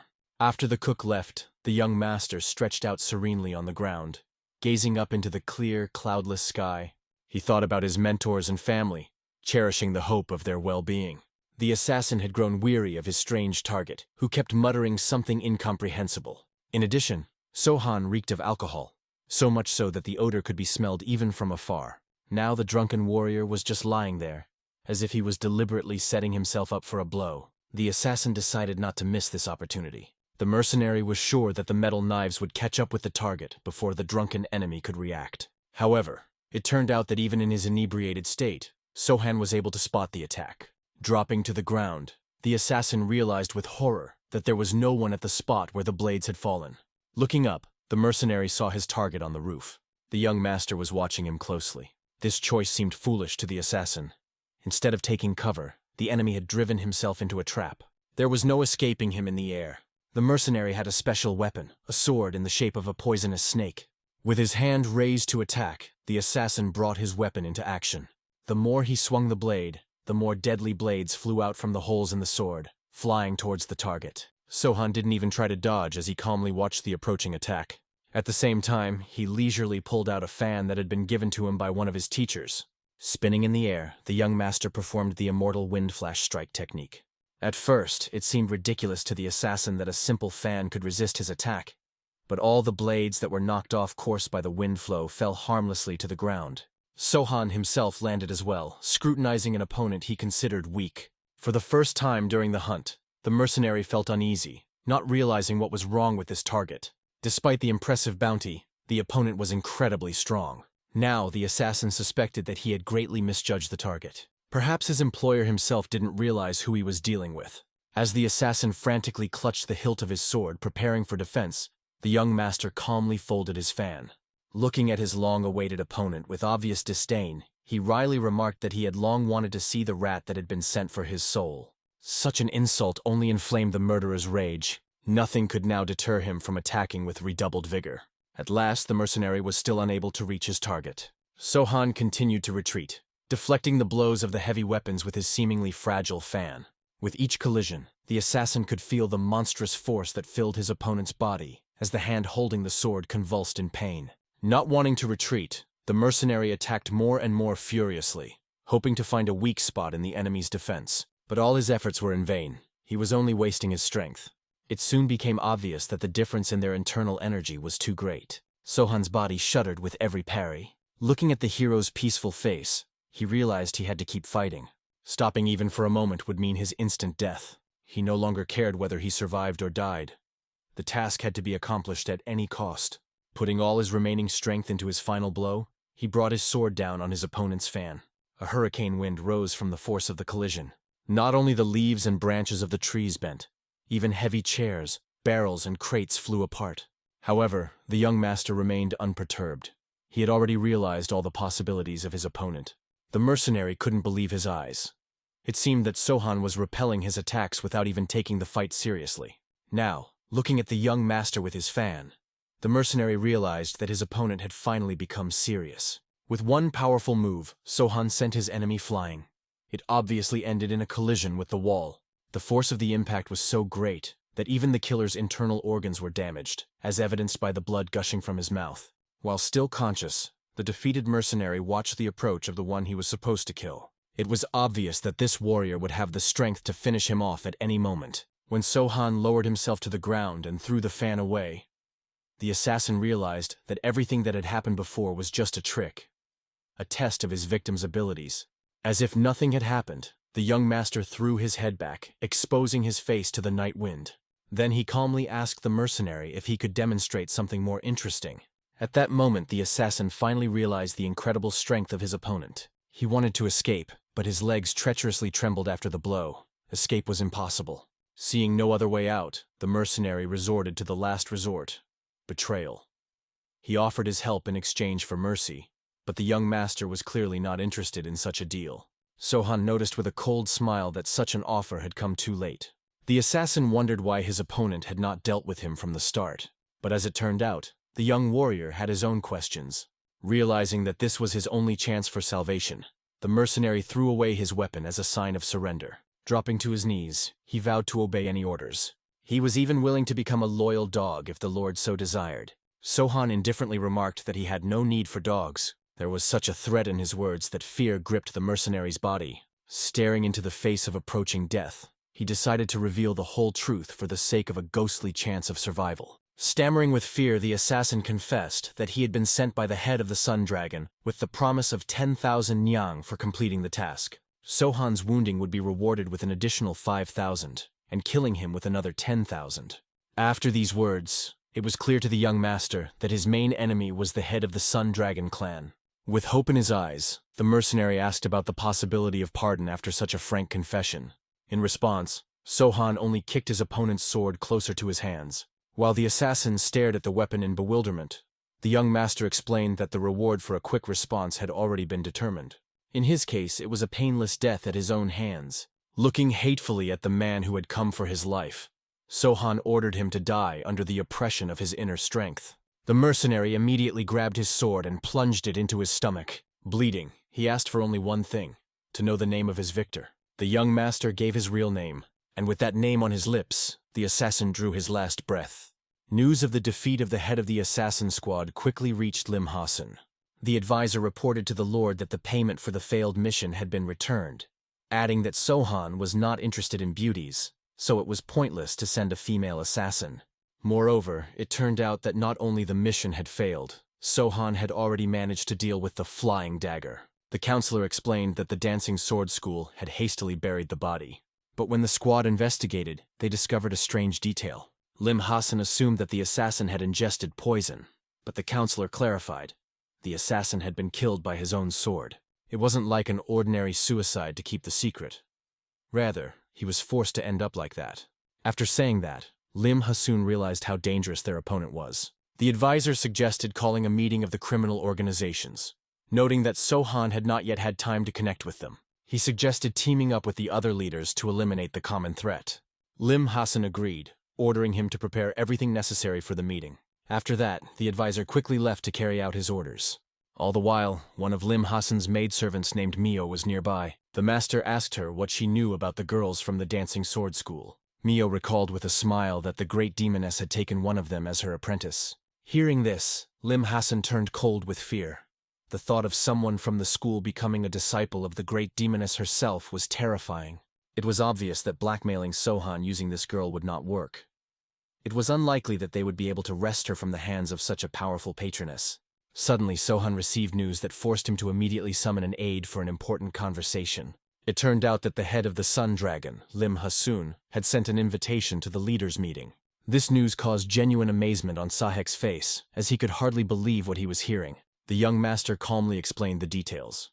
The meeting was scheduled at the Crescent Moon School of the Dancing Sword, and each organization was allowed to bring up to 10 people. The aide frowned, not understanding the intent of the organizers of the meeting, but noted the need to be prepared for any development. Suddenly, Sahek remembered the disturbing fact that the chapter that had called the first such meeting had died the same day. He wondered why, despite such an ominous precedent, such meetings were still held. Sohan explained that it was the nature of the dark path, where rivals preferred death to loss of influence. Hearing this, the young master finally understood the reason why most followers of the dark path didn't live to be 30 years old. After saying that, the assistant awkwardly fell silent. Sohan looked at him questioningly, waiting for an explanation. Sahak, gathering his courage, asked his master not to say such gloomy things. Realizing that he had hurt his assistant's feelings, the young master nodded with a smile, but immediately grew serious. He asked an unexpected question. What would Sahak do if he met an opponent he could not defeat? Caught off guard, the aide didn't immediately come up with an answer, but in the end he suggested that he would try to fight. Sohan shook his head, explaining that in such a situation one should run away without looking back, grow stronger, and only then fight. Sahek asked how to proceed if running away was not possible. The Lord's answer was harsh. Then you would have to fight, forgetting the differences in strength, energy, and combat skills. Fighting with the sole purpose of tearing the enemy apart with your bare hands. The cruel advice made the aide shudder, but he understood the meaning behind those words. Taking a serious look, Sahek vowed to memorize the admonition and follow it. Shortly after this conversation, Sohan ordered all the fighters to assemble for an important announcement. After making sure that all the warriors were assembled, the young lord looked them over with an attentive gaze. There was a look of determination in their eyes, but Sohan suddenly announced that he had not gathered them for training, but to drink together. He noted that they deserved it after their grueling training. At the mention of training, the fighters visibly tensed up. As if not noticing their reactions, the young master opened a bottle of expensive wine and asked them to raise their bowls. He personally went around to each warrior, filling their glasses. In the process, he calmly warned of the leaders' meeting tomorrow, and warned that within their walls would gather all the elite of the Dark Path. Sohan said bluntly, "The enemy has not come to negotiate. That means the 6 fighters will face a serious test." Seeing the excitement on the faces of the warriors, the young lord asked them not to worry. Filling his cup, he joined the guards at the table. He explained that the meeting would be attended by the heads of the organizations, so the number of attendants did not matter. The only thing he demanded was that all warriors do their best to survive. Noticing the concern on their faces, Sohan assured them that he would take care of the rest. By doing so, he made it clear he would ensure the safety of the people and the house. Grateful smiles lit up the faces of the fighters, and everyone raised their bowls, sharing the wine with the Lord.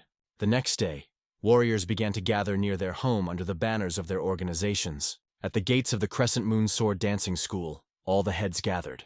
The already famous Lim Hassan of the Sun Dragon Union, the head of the North Wind Sword Wolves, the captain of the 5 Poisons organization, the leaders of the Dark Spirit Clan, and the Eagle Clan. After making sure that everyone was gathered, Lim Hassan, addressing the head of the Sword Wolves, invited them to come inside. However, he reminded them of the condition. Only 10 people from each organization. The rest should wait at the gate. The captain of the Sword Wolves was the first to agree. By doing so, he showed his willingness to come forward. Lim Hassan turned to the head of the 5 Poisons and asked him to lead the procession. The men and their warriors began to ascend the steps to the pavilion. There they were met by Sahek, who bowed in greeting. He introduced himself to the guests as the captain of the Phantom Squad of the School of the Dancing Sword. Sahek explained that the meeting would take place on the 2nd floor, where a room for 6 people had already been prepared. It was immediately obvious to the clan leaders that Sohan's intention was to leave the entourage downstairs, allowing only the leaders into the room.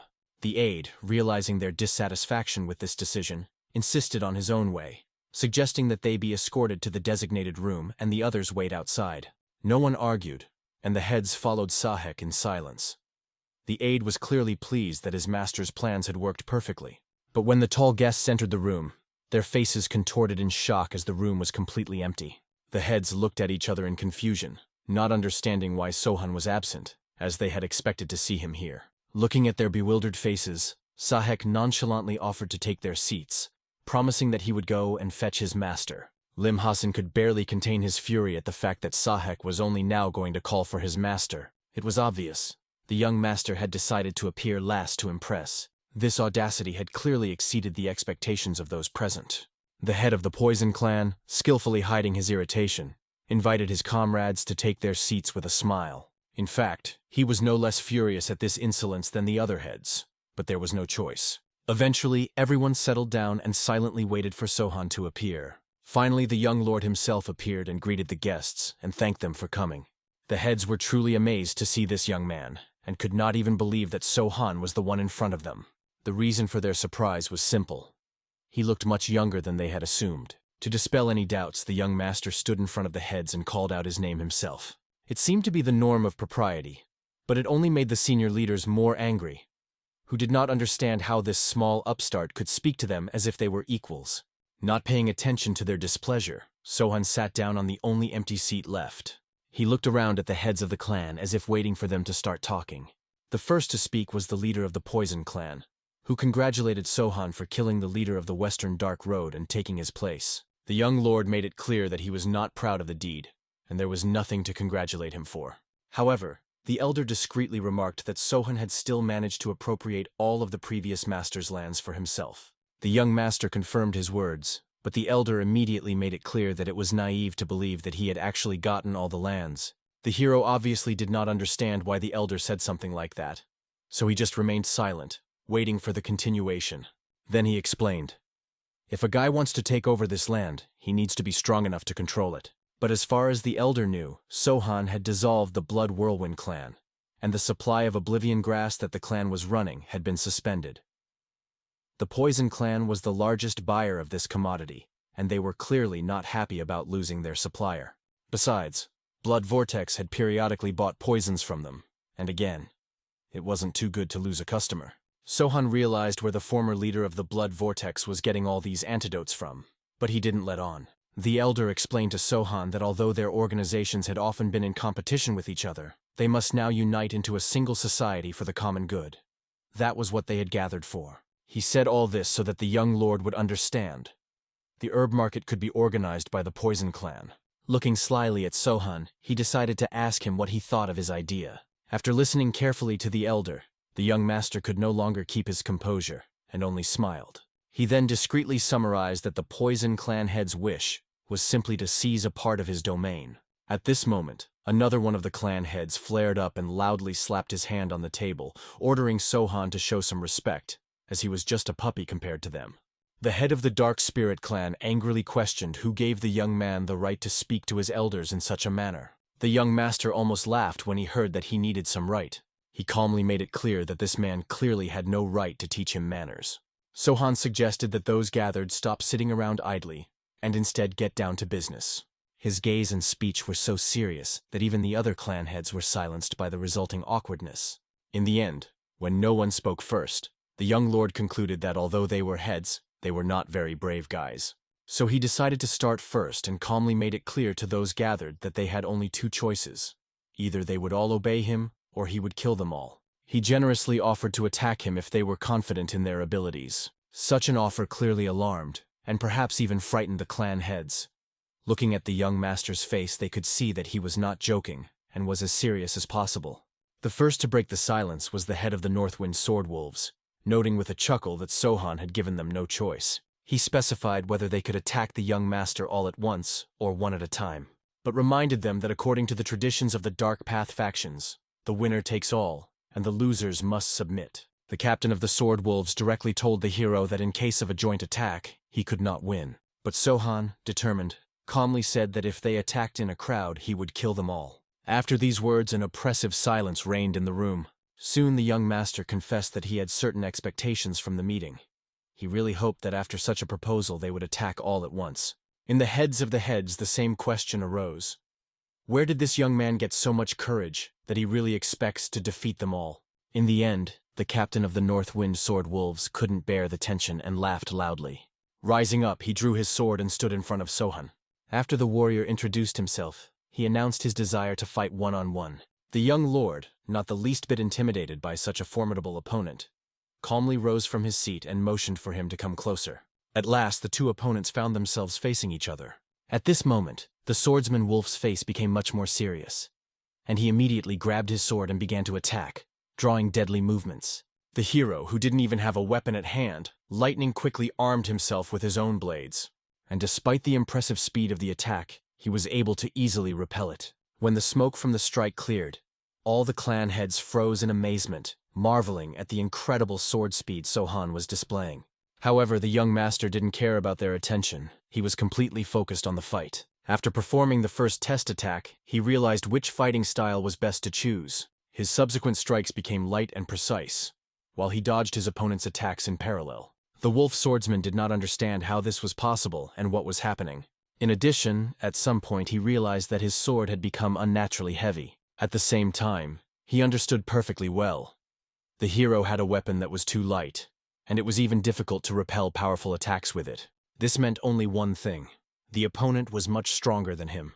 In the end, everyone witnessed how the wolf swordsman gradually began to be squeezed in battle. The head of the Dark Spirit clan also realized, if the swordsman wolf couldn't handle it, then he would certainly lose. However, now was their chance to overpower Sohan while the swordsman distracted him.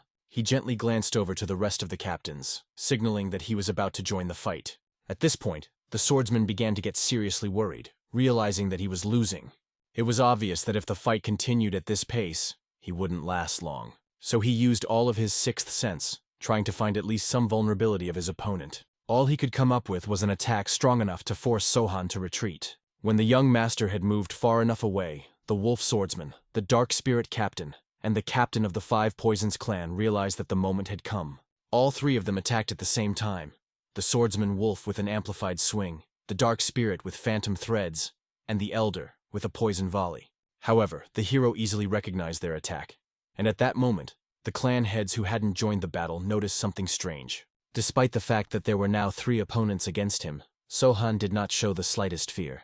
He even smiled. The young master's first blows hit the wolf swordsman, causing his body to convulse, and he was unable to fight. Next, the head of the Dark Spirit clan suffered the same horrifying fate. Only, unlike the wolf swordsman who received a simple blow, this man was cut in two by the hero. Both halves of his body fell to the ground with a distinctive sound. Noticing the poisonous attack coming his way, Sohan easily repelled it with his sword, but some of the poison particles still reached the target. At this moment, the Five Poisons clan head realized that the hero must have fallen for his ploy. Everyone else noticed how a bloody stain began to blur on the hero's chest, on his white robe, blood gradually dripping onto the ground. Looking at this, the satisfied head of the Five Poisons clan laughed slyly. He recognized that Sohan was quite strong, but now found himself poisoned by the Five Poisons. So he advised him to give up, as he wouldn't last long under their effects. However, at that moment, the hero's previously clouded gaze suddenly became clearer. He calmly turned to the leader of the Sun Dragon Alliance and the head of the Eagle clan, asking if the two had made their decision. He needed an answer whether they were going to attack or obey him. At that moment, both men realized in horror. All this time, the hero hadn't even been fighting at full strength. It was obvious by his internal energy that this guy was much stronger than he seemed. That meant that he had only been testing them all this time to see how they would behave. The first to surrender under Sohan's confident gaze was the captain of the Eagle clan. Kneeling down, he swore that the Eagle clan would faithfully serve the young master. Following him, the head of the Sun Dragon Union knelt down. He turned to Sohan and apologized for the attempted assassination by the mercenaries and expressed his willingness to accept any punishment. The wolf swordsman of the North Wind, while admitting his defeat in the battle, also vowed to serve the hero. Observing what was happening, the Five Poisons clan chief could not understand the actions of the other leaders. He persistently reminded them that Sohan was still poisoned by his poisons. Tired of his idle chatter, the young master turned to the heads of the Sun Dragon Union, Eagle Clan, and Sword Wolves. They immediately responded to the new master's call, awaiting his first order. The order turned out to be simple: kill the head of the Five Poisons clan. At that moment, the elder realized that his potions must have clouded Sohan's mind. He tried to appeal to the hero's reason, claiming that they would not follow the orders of a dying man. However, to his horror, all the captains agreed to carry out the order and began to gradually surround him. The head of the Five Poisons desperately pleaded with his comrades to pull themselves together, assuring them that Sohan was about to die. But the clan heads only drew their swords, causing the elder to angrily call them weak-minded idiots. Now he could only watch helplessly as his death approached in the face of the three heads, not realizing how everything had come to this. The young lord watched his fear with satisfaction, realizing that the man must pay for his words. In a desperate attempt to save himself, the head of the Five Poisons clan made one last attempt to explain to the others that Sohan had been poisoned by the Five Poisons and would soon die. Even Lim Hassan, realizing the possibility of poisoning, had his doubts. How could a fatally poisoned person look so horrifying? The young master looked more like a demon ready to devour them if they didn't do his bidding. All three of them took up their weapons and began to attack the elder. Tom had to defend himself with his poison control ability, dodging multiple attacks. Each time he dodged, he found it harder and harder to dodge. Losing his composure, the Five Poisons' head begged the heads to stop, calling them idiots. However, Lim Hassan realized that this old man was the one who was a fool who didn't realize what was happening. Sohan wasn't poisoned at all. He was only testing their abilities. If they couldn't prove their usefulness now, the outcome would be obvious death for anyone who failed him. The situation was especially serious for Lim Hassan. If he, who had sent an assassin for Sohan's soul, wanted to survive, he had to kill the Five Poisons clan leader himself. So he prepared to use his strongest technique, the Sun Dragon's killing blow to the enemy's heart. The elder was unable to defend himself and only put his arm out in an attempt to slow down the blow. His limb was instantly severed, and while he was in unbearable pain, the other two heads came too close. The result was obvious as the two heads stabbed him with their swords. Choking on blood, the head of the Five Poisons accepted his fate, and it was Lim Hassan who delivered the final blow. He cut off the elder's head, which rolled right to Sohan's feet. The young lord remained unperturbed the whole time, watching the battle and waiting for the men's next actions. All three bowed before him in a respectful bow. Lim Hassan was the only one who spoke and reported the execution of the order. Sohan then calmly turned to the head of the union, who had been waiting fearfully for his words. The young master recalled that Lim Hassan was the one who was supposed to die at this meeting. He was sure that the man was well aware of the misdemeanor for which he should have paid with his life. Hearing those words, the head of the union was gripped by terror. He collapsed to his knees, once again begging Sohan for forgiveness. The hero decided to show mercy, but warned him that he would watch his every move carefully. For Lim Hassan, even this was a great comfort. Bowing down, he thanked the Lord for his mercy. Sohan then approached the heads of the Wolf and Eagle clans, who waited attentively for his words. The young lord ordered them to call back the men they had come with and share a cup of wine with him. They immediately bowed gratefully, honored by this opportunity. The hero went forward to conduct his guests. Lim Hassan had to remain in the room alone, feeling humiliated and rejected. However, at that moment, Sohan suddenly turned to the dragon head as well. Although the man was frightened at first, the young lord only invited him to join the others for a cup of wine. Lim Hassan, unable to believe his happiness, immediately rose from his knees and thanked the Lord for such a favor. When everyone had gathered for a meal together, only Sohan himself was drinking. Unnoticeably, he spread his poison throughout the room, causing all four men to fall into a deep sleep, finally recognizing his power over them. Unlike the Ghost Sword clan, these warriors had submitted to force rather than goodwill. The young lord pondered their fate, to destroy every last one of them, or to try to turn them to serve himself. Looking at his defeated opponents, he decided to show mercy to assess their potential usefulness in the future. Removing his poison from the room, Sohan waited patiently for the men to begin to regain consciousness. When they awoke and met the young master's gaze, they realized that they had been in a deep sleep the entire time and had fallen asleep at the same time. This was clearly not an accident or a consequence of excessive drinking.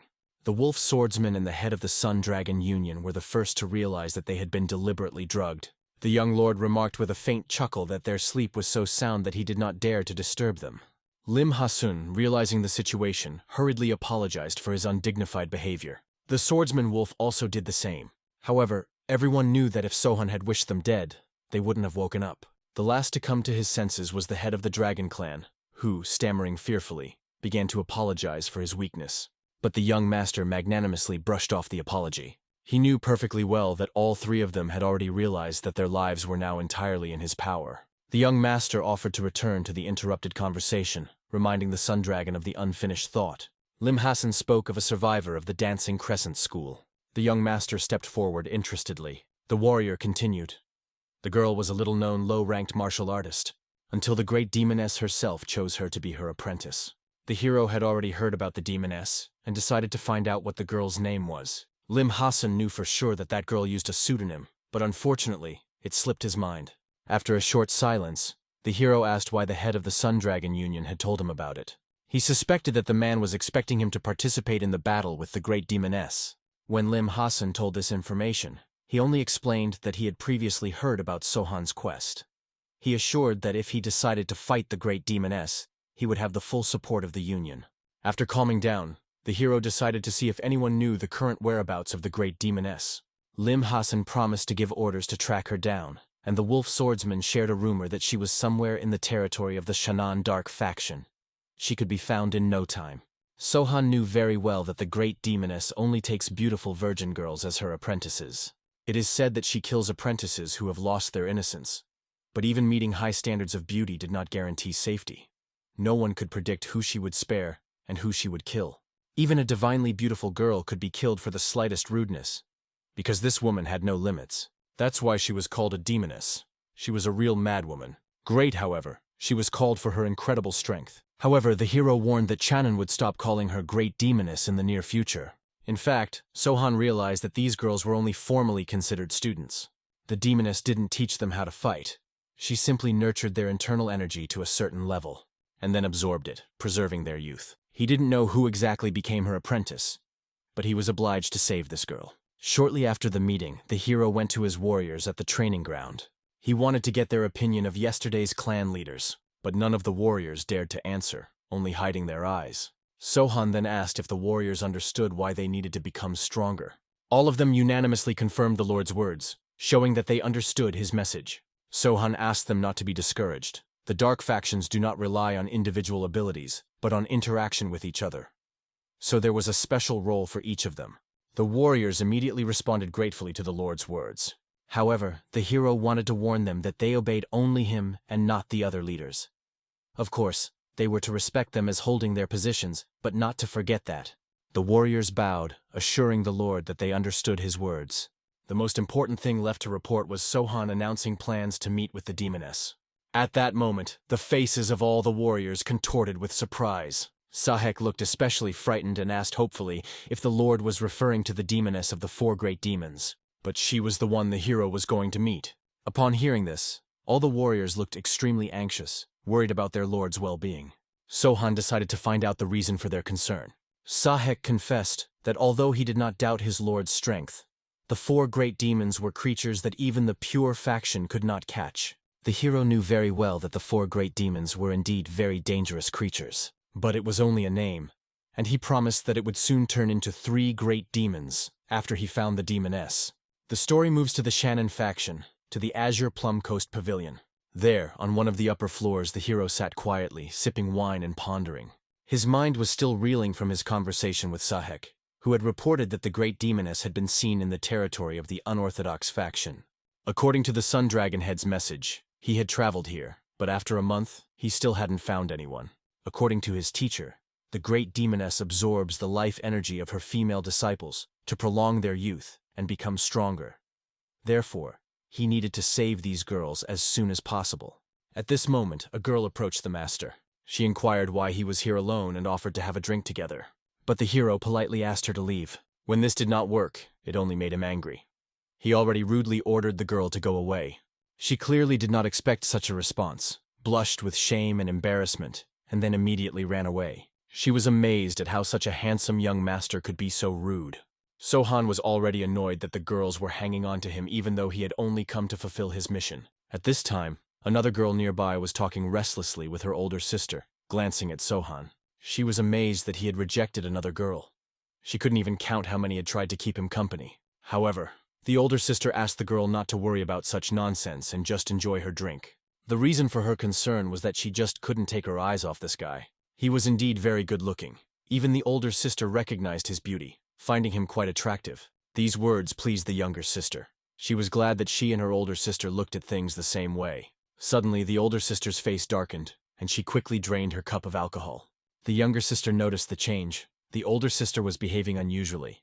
What could have happened? She suddenly said she didn't want to go back, and was drinking so much despite always saying never to try alcohol. After a little silence, the older sister turned to the younger sister with a question. She wondered if she had ever seen other older sisters die.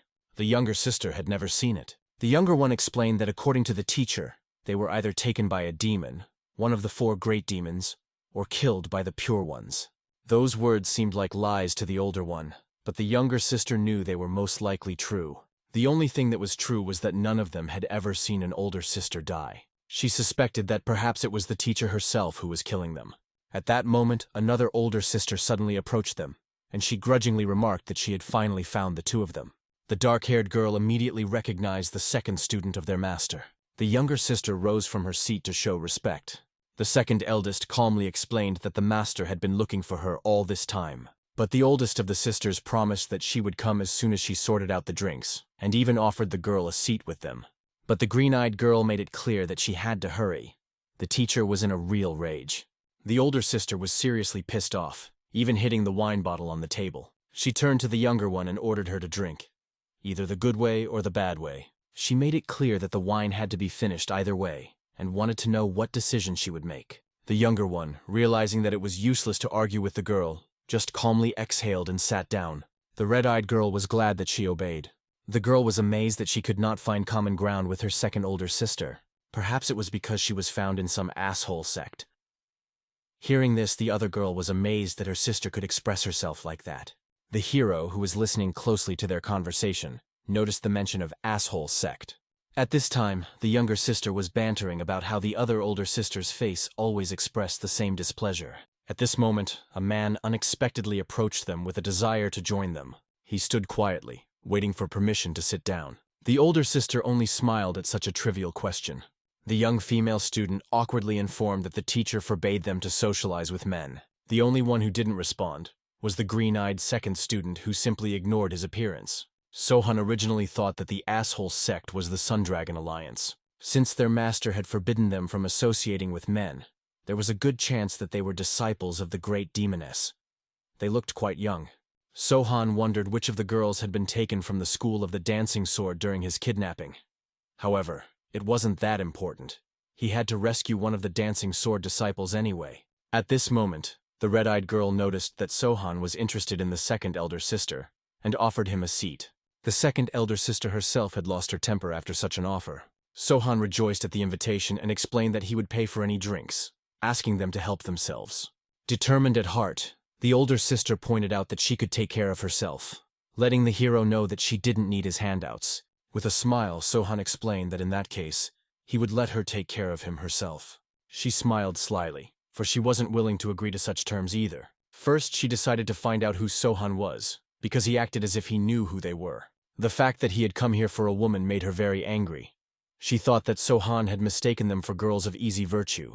In response, he explained that he was looking for the girl that the Sundragon Union had disguised as a man. At this moment, the second demoness apprentice's face contorted in fright. The red-eyed girl didn't understand how the hero knew this. Then he realized that, in all likelihood, he was right. He announced that he had come from the Crescent Moon Dancing Sword School, and, turning to the green-eyed girl, asked if she remembered the name Zasonia. At this moment, the girl looked at the man anxiously. She couldn't believe it. Was he really that boy from her childhood? The girl herself had already heard about him. The hero asked her name. Her name was Dam Wool, which translated to moon. The hero froze in amazement, realizing that he didn't know any girl with that name. She told him that she had come to the school of the dancing sword after Sohan went missing. Si Wool, who had taken care of her, had often told her about Sohan. He constantly remembered him, and said he wished he could see him again. Thinking of this person, the hero's face lit up with a joyful smile. If this person cared for Damwool, then he could proudly consider her his friend. The girl's face flushed with embarrassment. After all, they had just met, and he was already calling her a friend. She happily realized that he was indeed as he had been described at school. With tears of happiness in her eyes, she thanked Sohan for considering her a friend. The younger sister and the first older sister froze in amazement when they saw her crying. Growing more and more serious, the second sister warned that the hero needed to leave. If her mistress found out that Sohan was with them, trouble would await him. Dum Wul turned to her first elder sister with a plea. She asked for something that made the girl's face look surprised and even frightened. It had never happened before. Dam Wul asked that her sister not tell her mistress what had happened. This request from her younger sister to her older sister made the girl freeze in amazement. This is no queen was now asking for her help. She even fell silent, unable to believe what was happening. But soon, when she came to her senses, she agreed, realizing that if Dam Wul had asked her, the request was really important. Sohan, on the other hand, asked Damwol if the great demoness was her teacher. He realized that if right, her cultivation technique must be a golden mystic jade art. The teacher must have told them that only virgin girls who had no connection with men could quickly accumulate internal energy with a true refining art. The hero turned out to be right, as the youngest sister excitedly asked Sohan how he knew this. But his answer wasn't that important. He knew that the girls weren't aware of the great demoness absorbing the energy of virgins. At that moment, the faces of the youngest and oldest sister contorted with fright. The hero continued to explain that their master was absorbing not only their internal energy, but also their core energy. The technique was originally called True Demonic Purification Art. The youngest girl frightenedly started to ask why the mistress was doing such a thing to them. The two older sisters only remained silent without raising their gaze, for they seemed to guess the reason. Seeing their faces, the younger one immediately asked the first sister for an explanation. She couldn't accept that this person was slandering her mistress like this. But the first sister still didn't dare to raise her gaze. She only frowned, not knowing what to answer, then turned her attention to Damwol, who also didn't look surprised. Suspecting that the girl had also guessed it, Damwol admitted that it wasn't quite true. She didn't know absolutely all the details, so she could hardly consider herself an initiate. But she honestly admitted that she had been thinking about how strange it was that Madam hadn't aged at all over the years. The younger sister, after paying attention to Damwol, couldn't believe that this literally confirmed the truthfulness of the words of the guy who had come. Damwol didn't know how to confess this to her younger sister, so she only awkwardly and guiltily kept silent. At this moment, the loud voice of the mistress, who was furious that she couldn't find her students, could be heard throughout the area. The eyes of all the girls went wide with fright as they realized what awaited them. Damwol, turning to Sohan, explained that Madam had already come here and asked that he hide as soon as possible. But not only was Sohan not going to hide, he didn't even move, as if waiting for the inevitable encounter. The calmness of a man ready to face the storm was evident in his posture. The first sister, whose voice trembled with excitement, also pleaded with him to heed Damwol's words, for even a moment's delay could cost him his life. Instead of answering, the hero only leisurely lifted the cup of wine, admiring its ruby hue in the light of the lamps. With the same equanimity, he poured himself another, as if the events around him did not concern him at all. Damwol, whose face was pale with anxiety, tried to explain to Sohan that this was not a good time for a leisurely tea party. But he just calmly finished his cup and explained that it was too late to run away. At that moment they all heard footsteps approaching, the clear, measured thump of high heels on the wooden floor, which seemed to shake the air itself. Soon she appeared in the pavilion, the great demoness, one of the 4 great demons. Hero could not hide the sincere surprise that such a powerful person condescended to personally search for her students.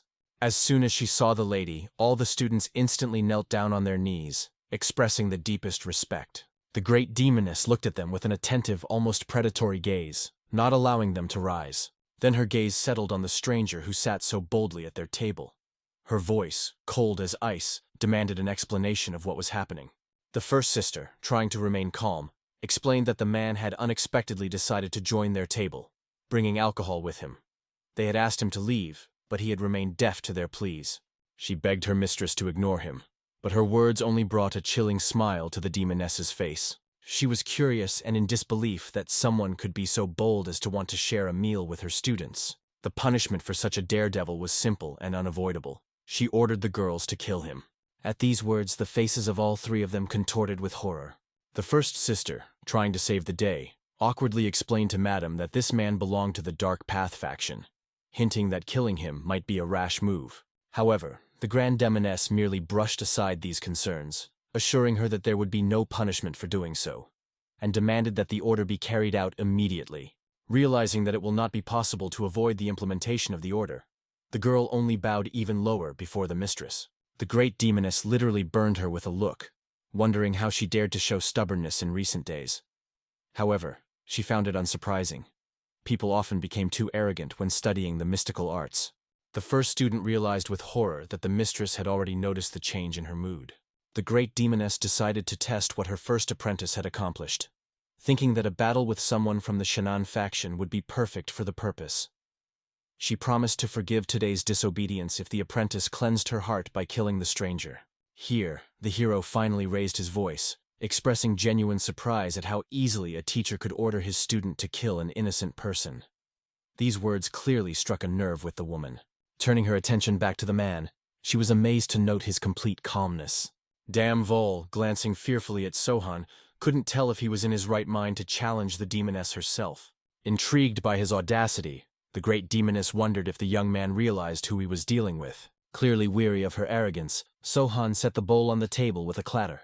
Then he told the woman to get away, complaining that she stank so badly that he couldn't enjoy his wine in peace. From such unheard-of rudeness, students literally petrified, and the great demoness for a moment lost the power of speech. However, quickly coping with herself, she burst out laughing, deciding that in front of her either insane or a fool. She removed the mask from her face and approached the hero, leaning toward him as if she were studying a strange insect. She asked gently, almost affectionately, how best to kill him to appease her anger.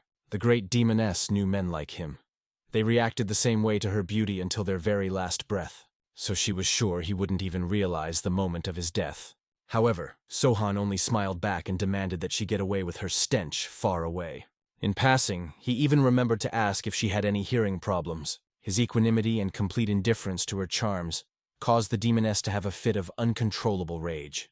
Realizing that her usual tricks did not work, she decided to kill the insolent man with her bare hands, Sohan instantly grasping her intentions. Therefore, he prepared to meet the blow by putting out a palm filled with internal energy. When their hands came into contact, there was an explosion so powerful that the entire pavilion seemed ready to be blown apart. The hero not only withstood this monstrous attack, but also managed to jump back to a safe distance. Apparently, the demoness was having a hard time as well, which only fueled her anger more.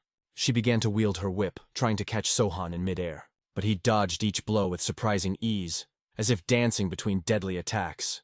When none of them reached their target, he landed calmly on the roof of one of the houses, eliciting a collective sigh of amazement from the students.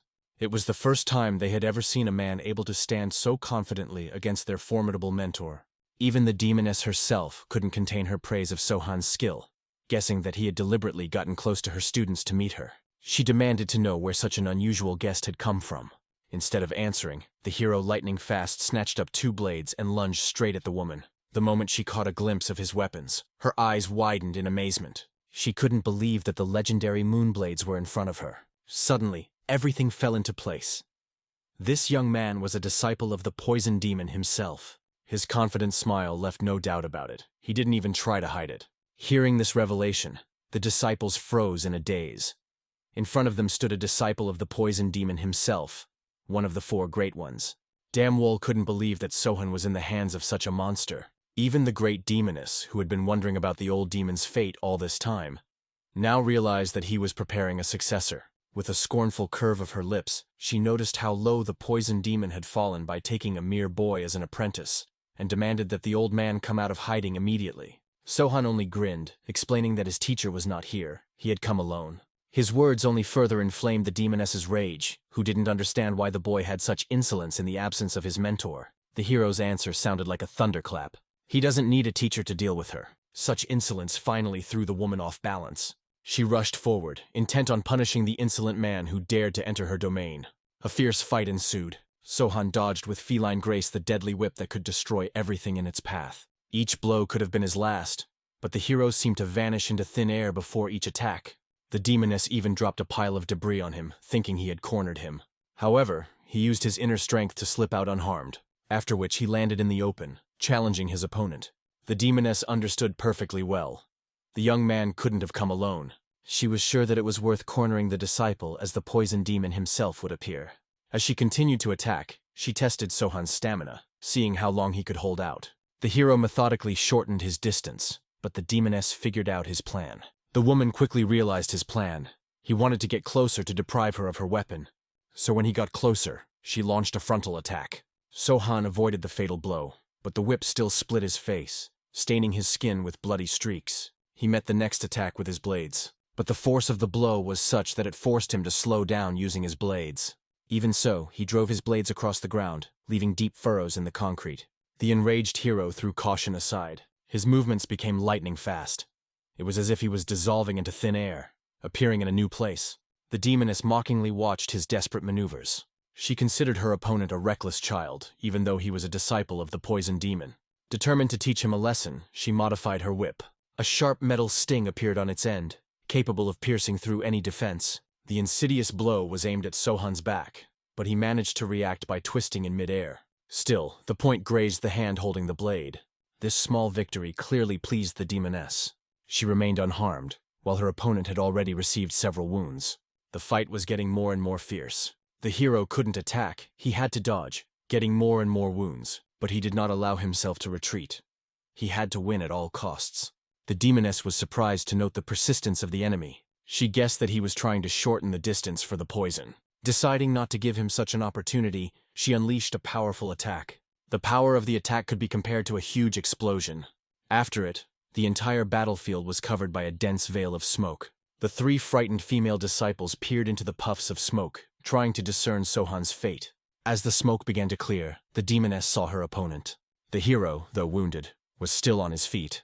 The demoness paid tribute to his resilience, but Sohan only remained silent in response to her barbs. He grudgingly recognized that this woman was strong. She not only prevented him from getting close, but also prevented him from using poisons. However, despite his wounds, his eyes burned with excitement. He found this fight exciting. His smile only reinforced the demoness's opinion of his madness, the same as his mentor's. Determined to entertain such an unusual opponent, she transformed her whip, now adorning it with sharp spikes, preparing to show its full power. As the whips flew towards the hero, he met them readily. He prepared to fend off the blow with his trusty blades. But this time the blows were so powerful that the blades literally bounced out of Sohan's hands. Quickly realizing his bearings, he began to fend off the countless attacks coming at him from all directions. Each blow had such destructive power that any part of the pavilion that was in the path of the whip would instantly turn into rubble. Noticing the destruction of the pavilion, a devious idea flashed through the demoness's mind. She lightning fast tied her whip to the nearest massive column, and gathering all her strength, sharply yanked it. The hero, completely absorbed in the reflection of other attacks, which the demoness continued to shower him with, too late to notice the danger. The debris was already hanging over him when he noticed it. The fall was accompanied by a deafening explosion. From such a display of their mistress's strength, the first elder sister and the youngest froze in amazement. Dame Vol anxiously gazed at where the debris had fallen, trying to discern Sohan's fate. But this time, unlike previous attacks, there was no sign of movement. Only a dense veil of smoke enveloped the collapsed site. The demoness stood quietly, thinking about how much effort the poison demon had put into training Sohan, and how those efforts had been in vain. However, suddenly, from within the puffs of smoke, she sensed a strange movement in her direction. Only at the last moment did she realize it was a poisonous energy that she couldn't immediately recognize. Her attempt to defend herself with her whip was too late.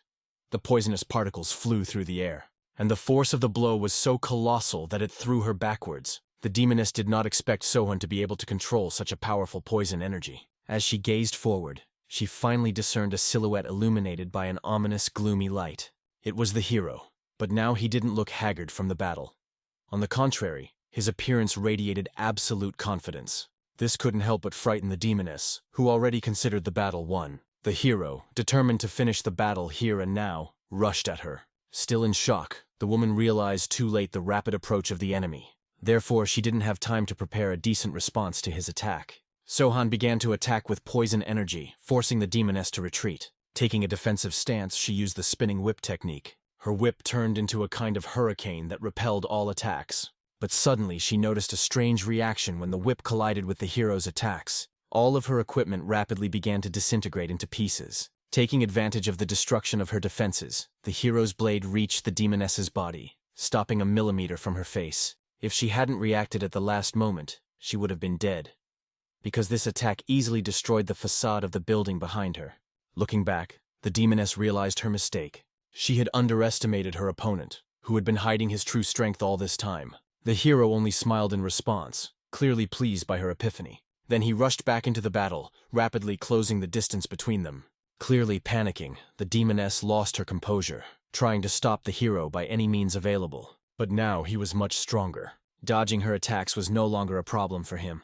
In desperation, she used a crushing attack that required a colossal amount of energy. There was a monstrous explosion at the spot where the hero was. The demoness quickly soared into the sky, trying to detect any trace of Sohan's presence from high above. Seeing nothing, she carefully lowered herself to the ground. When the smoke cleared, it was obvious that the attack had reached its target after all. The hero's body bore the marks of a hit. However, he was still standing firmly on his feet. His gaze did not bode well. He vowed to present the body of the demoness as a gift to his teacher, the demon of poisons, as a material for experiments. The frightened demoness realized that Sohan intended to make her a lab rat for the poison demon. She didn't understand how he had so much confidence in him despite his serious injuries. For a moment, she even thought she was already poisoned, though she was sure she had blocked all the attacks with her whip. Not wanting to understand the reasons for his self-confidence, she decided to do her best to kill her opponent. With her whip, she seized his weapon, intending to disarm him. This maneuver seemed naive to the hero, but the demoness, confident in her strength, yanked him sharply towards her. Sohan, holding tightly to his weapon, flew straight at her. That was part of her plan. She intended to tear him apart with her bare hands. But to her amazement, the hero had anticipated her plan. He deliberately let go of his blade, allowing it to fly free, straight towards the woman's body. The demoness, who hadn't expected such a turn, was forced to look away from Sohan. She had to keep an eye on the whip, trying to throw the flying blade in the other direction. The hero took advantage of her moment of confusion with lightning speed, shortening the distance. The demoness had obviously forgotten that Sohan wielded two blades and was not unarmed. They now converged in close combat, where dodging became much more difficult. Deprived of the ability to keep her opponent at a distance, she could literally feel death approaching. At the decisive moment, Sohan noticed her weak spot. In a swift movement, he reached out his wounded hand to the woman's face, but instead of a fatal blow, he only grabbed her neck, beginning to choke her. The demoness realized she couldn't break free, and the hero only grinned gloatingly. She had finally fallen into his trap. Realizing that Sohan had been playing with her all this time, the demoness desperately searched for a way to escape, but he wouldn't give her that opportunity, holding her firmly by the throat and choking her under the weight of her own body. In a calm, almost mundane tone, the hero informed the demoness that henceforth there were only 3 great demons, and she was obviously not one of them. Realizing her plight, she begged him for mercy, but Sohan gave her no such chance. Instead, he only tightened his grip, and soon the woman let out her last breath. Her neck was broken, and as it was, her head collapsed lifelessly on her body. The students froze with open mouths, not knowing how to react to what they saw. The hero threw the woman's body away like a broken toy, not wanting to see her again. Then the girls discovered the true picture of her death. It was truly horrible. At the moment of strangulation, it seemed that even her internal organs along with her brain had exploded. But the most frightening thing was the cold blood of the man who dealt with the demoness without the slightest hint of regret. Soon, news of what had happened reached the head of the Chanan faction. An aide bowed down and reported the defeat of the great demoness at the hands of the demon of lust, thus confirming the rumors of her death last night. The faction leader could not understand the motive for the murder. The aide said that a stranger came to her students with alcohol. He must have been caught by the demoness, after which a fatal battle ensued. The faction leader clearly doubted the involvement of the demon of lust, but the aide insisted that it was logical because there was hardly anyone else who could handle the demoness. In addition, her students, famous for their beauty, voluntarily followed the killer. The angry head sternly demanded confirmation of the identity of the killer one last time. He wanted to know if the culprit was definitely the demon of lust.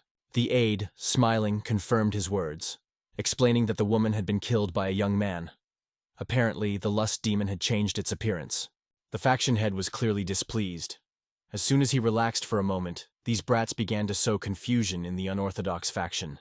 In the meantime, Sohan gathered all the girls in the nearest restaurant for a quiet chat. The first thing he did was to pour himself a cup of wine after a hard fight. But before he could take a sip, he was awkwardly approached by Dam Wool. Setting the cup aside, the hero inquired as to the girl's concerns. Looking at his face with genuine excitement, she tried to understand how he became a disciple of the poison demon. Then he honestly told her about his kidnapping as a child. Dam Wool's face contorted as he realized the reason for his disappearance. He calmly explained that one of the 4 great demons had kidnapped him for experimentation. After this confession, there was a heavy silence at the table. The older sister cautiously inquired if Sohan's teacher was really as horrible as their mistress had told them. The hero didn't deny it. His teacher's obsession with experimentation knew no bounds. He experimented on living people, and the worst part was that these experiments were never enough for him. The girls' faces twisted in horror as they realized what this young man was going through. However, Sohan knew that his resistance to poisons had interested the teacher enough that he had taken an interest in teaching him, and the kidnappings had stopped. He also warned the girls to keep their association with the great demons a secret. There was no room in Jianghu for disciples of the 4 supreme demons, and the orthodox factions would hunt them down if they found out. Realizing the seriousness of the situation, the girls agreed to do his bidding. However, The first elder sister was curious about the fate of their mistress's 100 dragon whip. Sohan reassured her, explaining that he had taken care of the whip just as he had taken care of the demoness's body. She couldn't believe what she heard, knowing how powerful the weapon was. However, the hero reminded her that it wasn't just a whip, but a weapon that had taken thousands of lives, including several martial artists of the Orthodox faction. If anyone saw this whip, its wielder would be hunted by both light and dark forces. The elder sister realized the recklessness of her curiosity and thanked the hero for getting rid of the whip. Rising, Sohan announced his departure, wishing the ladies a good evening. They saw their savior off with smiles, wishing him a pleasant rest after such a tiring day. Soon the hero found himself in the hot springs, letting the healing waters wash over his wounded body. Now that his wounds were beginning to heal, the hot springs felt especially beneficial. Immersed in the waters of the spring, Sohan pondered how his teacher would react when the news of his victory over the demoness spread. Suddenly his musings were interrupted by the appearance of 5 suspicious men, whose bodies were completely covered in tattoos. They lined up in front of him, watching closely, which caused the hero to be visibly annoyed. Soon their leader appeared among them. He was silent for a while, and Sohan was the first to break the silence by inquiring about the purpose of their visit. Bowing down, the man respectfully greeted the demon of lust, expressing his respect. This only caused a look of displeasure on the hero's face. The man was obviously certain that Sohan was amazed at his ability to recognize him. However, that wasn't the case at all. The hero had only clarified if he was indeed being addressed. And when he received confirmation, he coldly remarked that he had been mistaken for a lust demon in vain. The leader's face contorted in consternation as he realized his mistake. Sohan rose from his seat, approaching the uninvited guests. When they saw his body, their faces contorted with horror. It was all covered in monstrous scars, dissecting the flesh in bizarre patterns. Looking at these terrible wounds, the leader assumed that the warrior in front of him was a warrior who had been through many battles, and made a new guess. Perhaps it was the unstoppable demon himself. This assumption made the hero even angrier. Coming closer, he calmly explained that he was indeed not a demon, and the man still did not understand it in any way. However, the leader, unable to believe his words, only stared more closely at his features below the waist. He was obviously stunned by the size and dimensions he saw. So he was even more certain that it was a demon of lust. His unceremonious scrutiny and his insistence on seeing Sohan as one of the demons finally drove the hero out of his mind. Simple words could not solve the matter, and the hero beat up the people who came to him. After this incident, the head of the faction received very unpleasant news through his beaten assistant. Looking at the wounded subordinate, the faction leader thought that it would be better for him to die while completing the task. It was such a shameful failure that it was hard to describe. The man could only suppress his gaze and apologize to the Lord once again. The head was astonished that his man had not only figured out nothing, but had returned in such a deplorable state. The aide honestly admitted that he had politely asked the stranger who he was, but the stranger had become angry and taught him a lesson. The head tried to understand who this mysterious warrior could be. All the aide could tell him was that the many scars on the stranger's body made him look like a hardened fighter, and his explosive nature suggested the idea of a fierce demon. The head was furious at the whole situation with the great demons. First he had to deal with the first, then with the lover of solitude, and now with this madman. He was frankly angry that the dark path had turned into a passable courtyard. He ordered all the warriors to assemble, despite the aide's attempts to explain that a person's status, demon or not, didn't matter after he had defeated the demoness in a fair fight. The head couldn't believe that the aide was hinting at this man's ability to stand up to the entire unorthodox faction. It became a personal matter for him, and he ordered the order to be carried out, and the offending aide was sent to the kitchen to serve food. It was a terrible humiliation for the warrior, which he accepted, barely holding back tears. The morning came. Sohan was drinking alcohol in his room as usual when 3 girls came to him.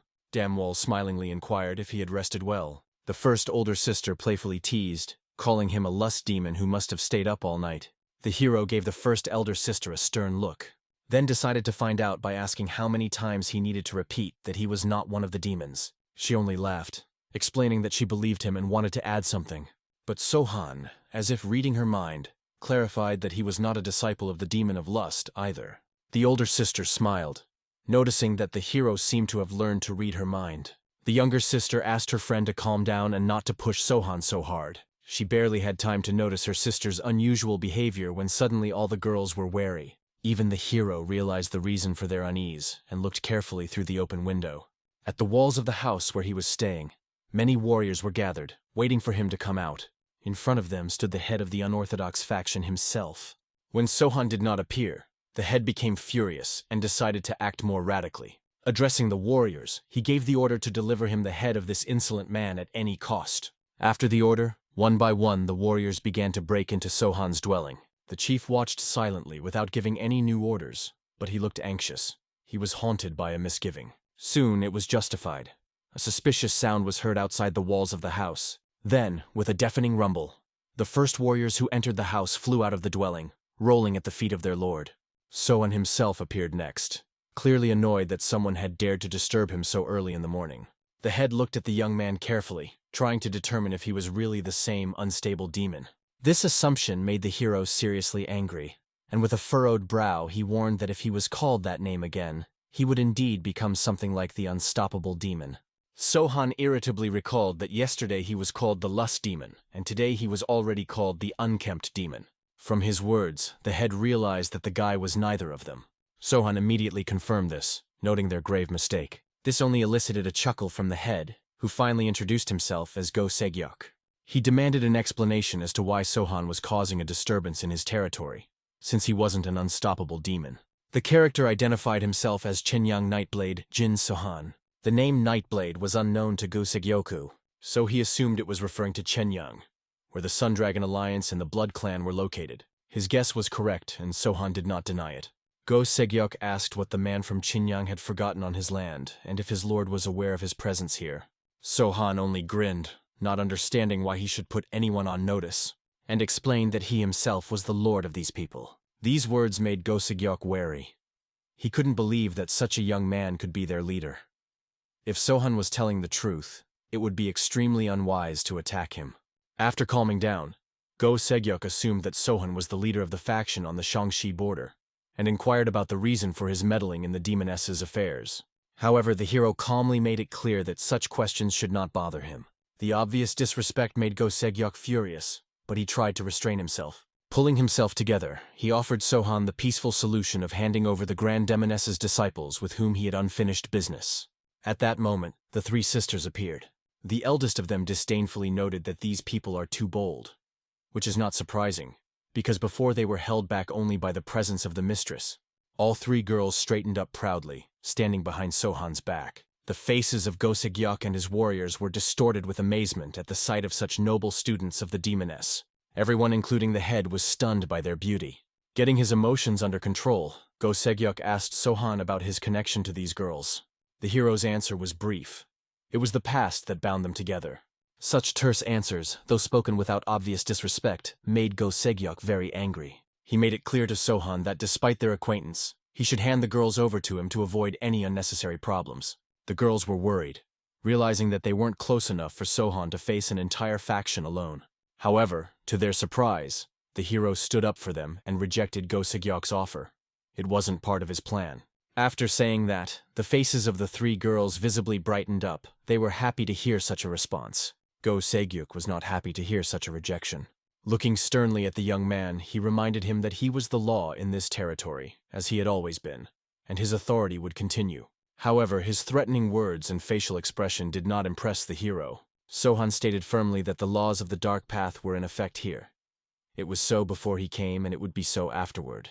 These words not only enraged Go Segyok, but also astonished his warriors, who did not believe that anyone could openly oppose their leader. Realizing the inevitability of the battle, the hero asked the girls about their fighting abilities, worrying about their safety during the upcoming fight. Smiling, Damwall assured the hero that they would be able to stand up for themselves if anyone tried to harm them. The first sister shared her confidence and, taking out her whip, reminded Sohan that they were, after all, apprentices of the great demoness. Those words brought a smile to the hero's lips. Looking at the warriors lined up before him, he felt a storm approaching. The head did not fully understand the meaning of his words and strange behavior. But in just an instant, Sohan disappeared from where he had just stood. He soared into the air with lightning speed, using his inner strength to become elusive. The warriors froze in shock. This young man was displaying truly inhuman abilities. The hero had no intention of retreating. Wielding his fan, he launched an attack. It rushed towards the warriors like a hurricane. They froze in terror, not even trying to take cover. Go Segyok, who had not seen a man with such power in a long time, was also numb. But he grabbed his weapon and rushed to defend his warriors who had no supernatural power. With his blade, he produced a slashing gust of wind, hoping to stop Sohan's attack. However, instead it only split in two, and continued to lift his warriors high into the sky. Looking at their helplessly flailing figures in the air currents, he couldn't realize how a human was capable of such a crushing technique. But that was just the beginning. The three apprentices of the great demoness entered the battle. Wielding their whips, they began to attack the ranks of warriors, which were gradually thinning.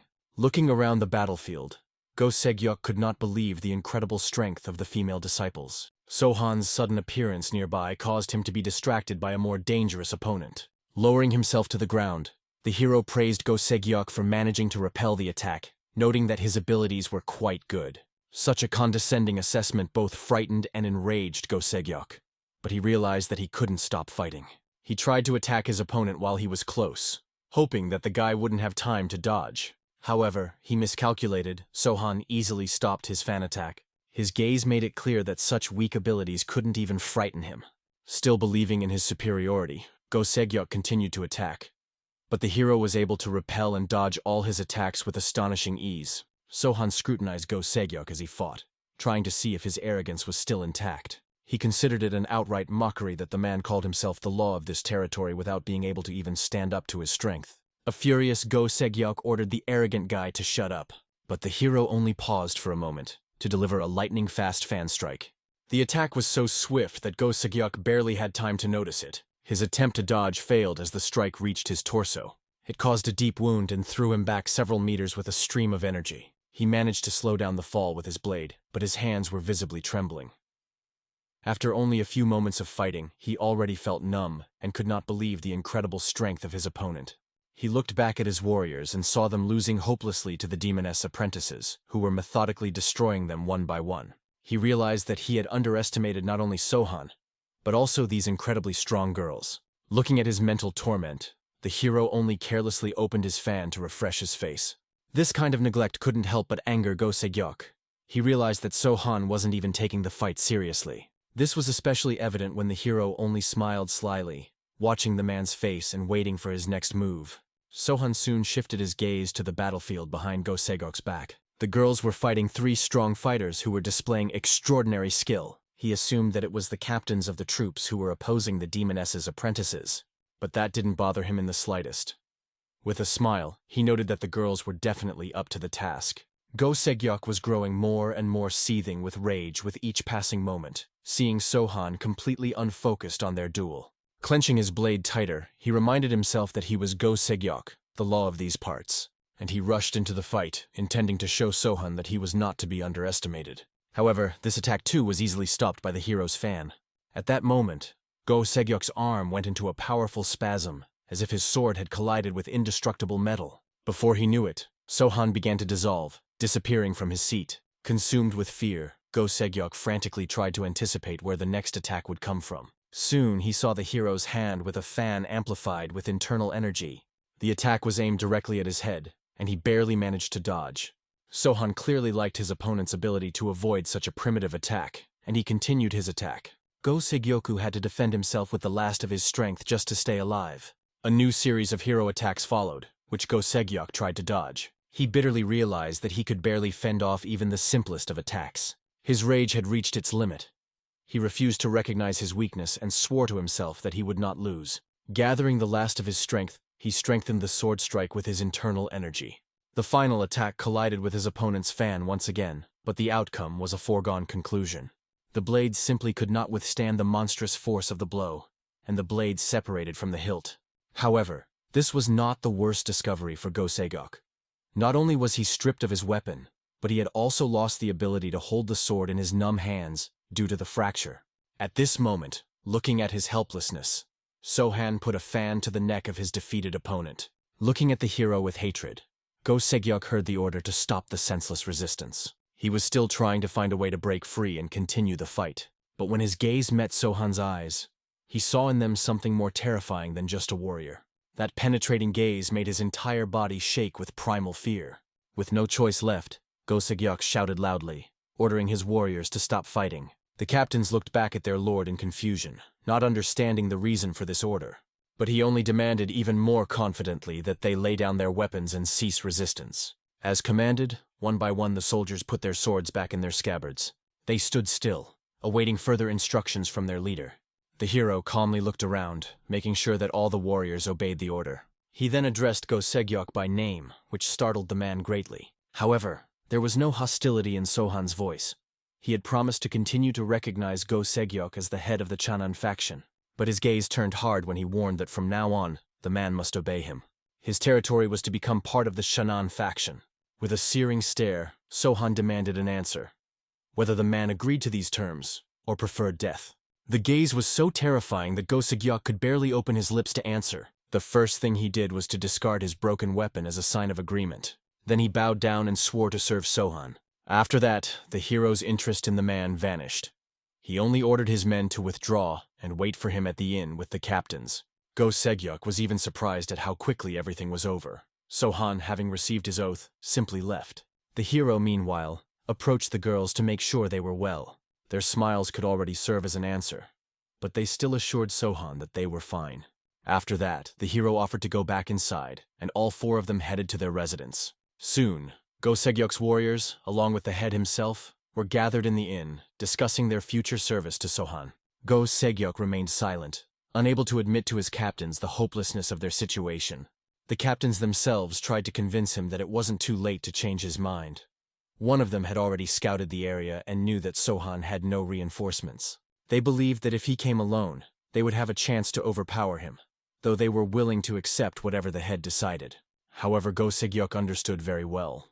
Sohan was stronger than all of them put together. When he fought him, the strongest of the captains, he didn't even break a sweat. All the captains froze with their mouths hanging open. Go Seegyok also said that he had noticed 2 swords hidden in Sohan's robes, but he was able to defeat him using only a fan. Even with such a seemingly weak weapon, he was able to break his arm. Besides, as Go Seegyok realized, it wasn't just Sohan. They couldn't even compete with the disciples of the great demoness.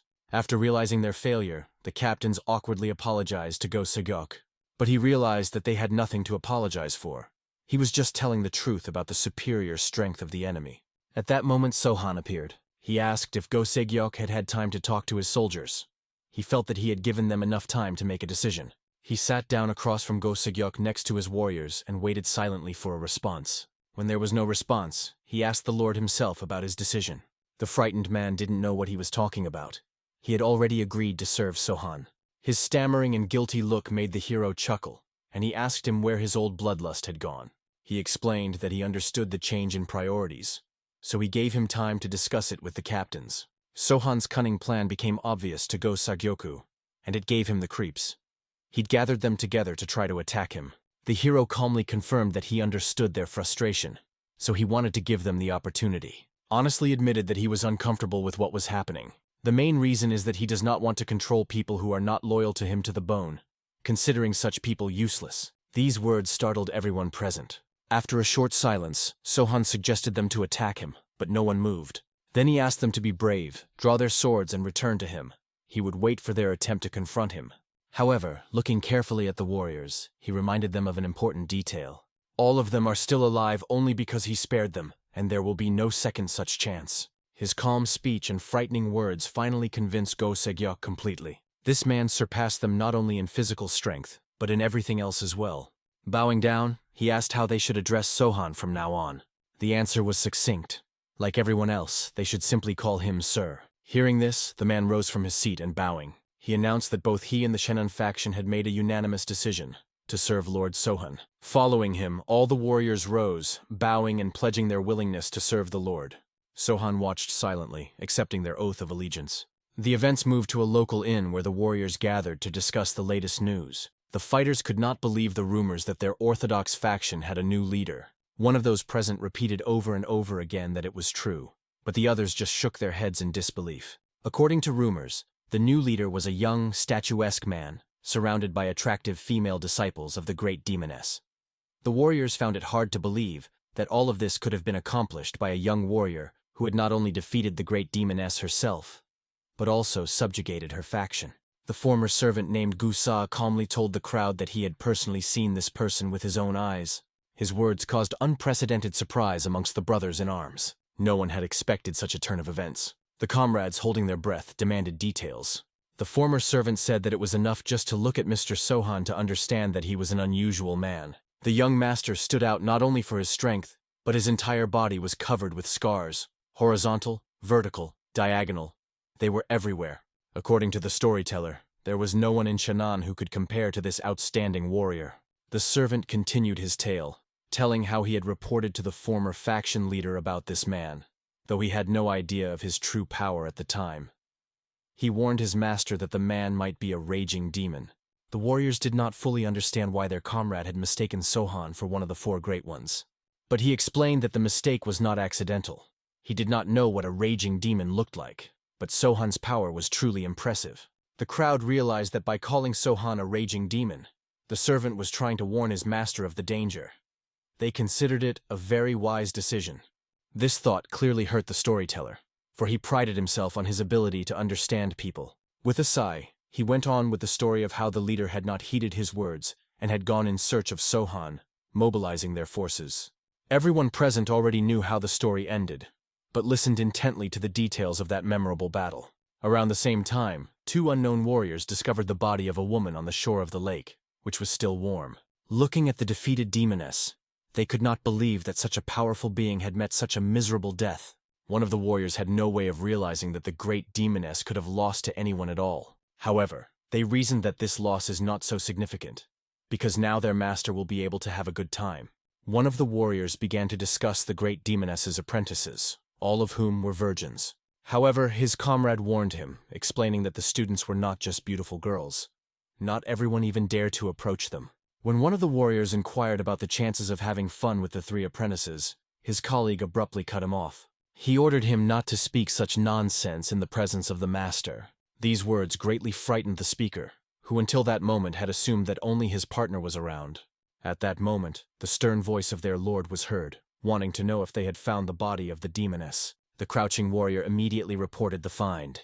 Not a moment later, their lord joined them and examined the mangled body himself. With a smile, he lamented that his encounter with the great demoness had occurred under such unfavorable circumstances, though his smile did not express even a shadow of sorrow. Inspecting the body, he noted that the neck had been broken when the enemy had grabbed it with his left hand.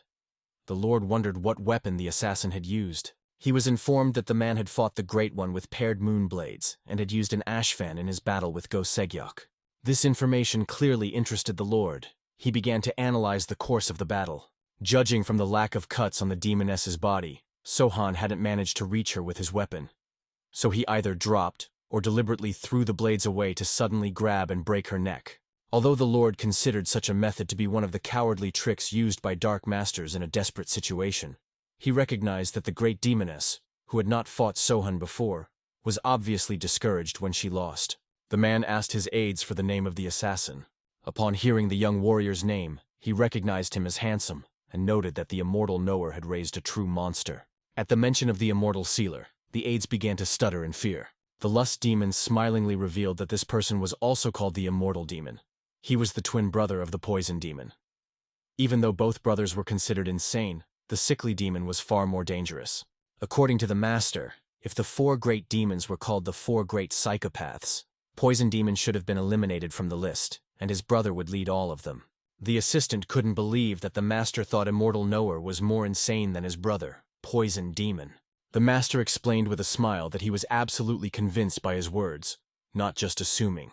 He told the story of how, once upon a time, the poison demon had been severely injured after being trapped by the leader of the Hubei alliance. However, the opponents had also suffered.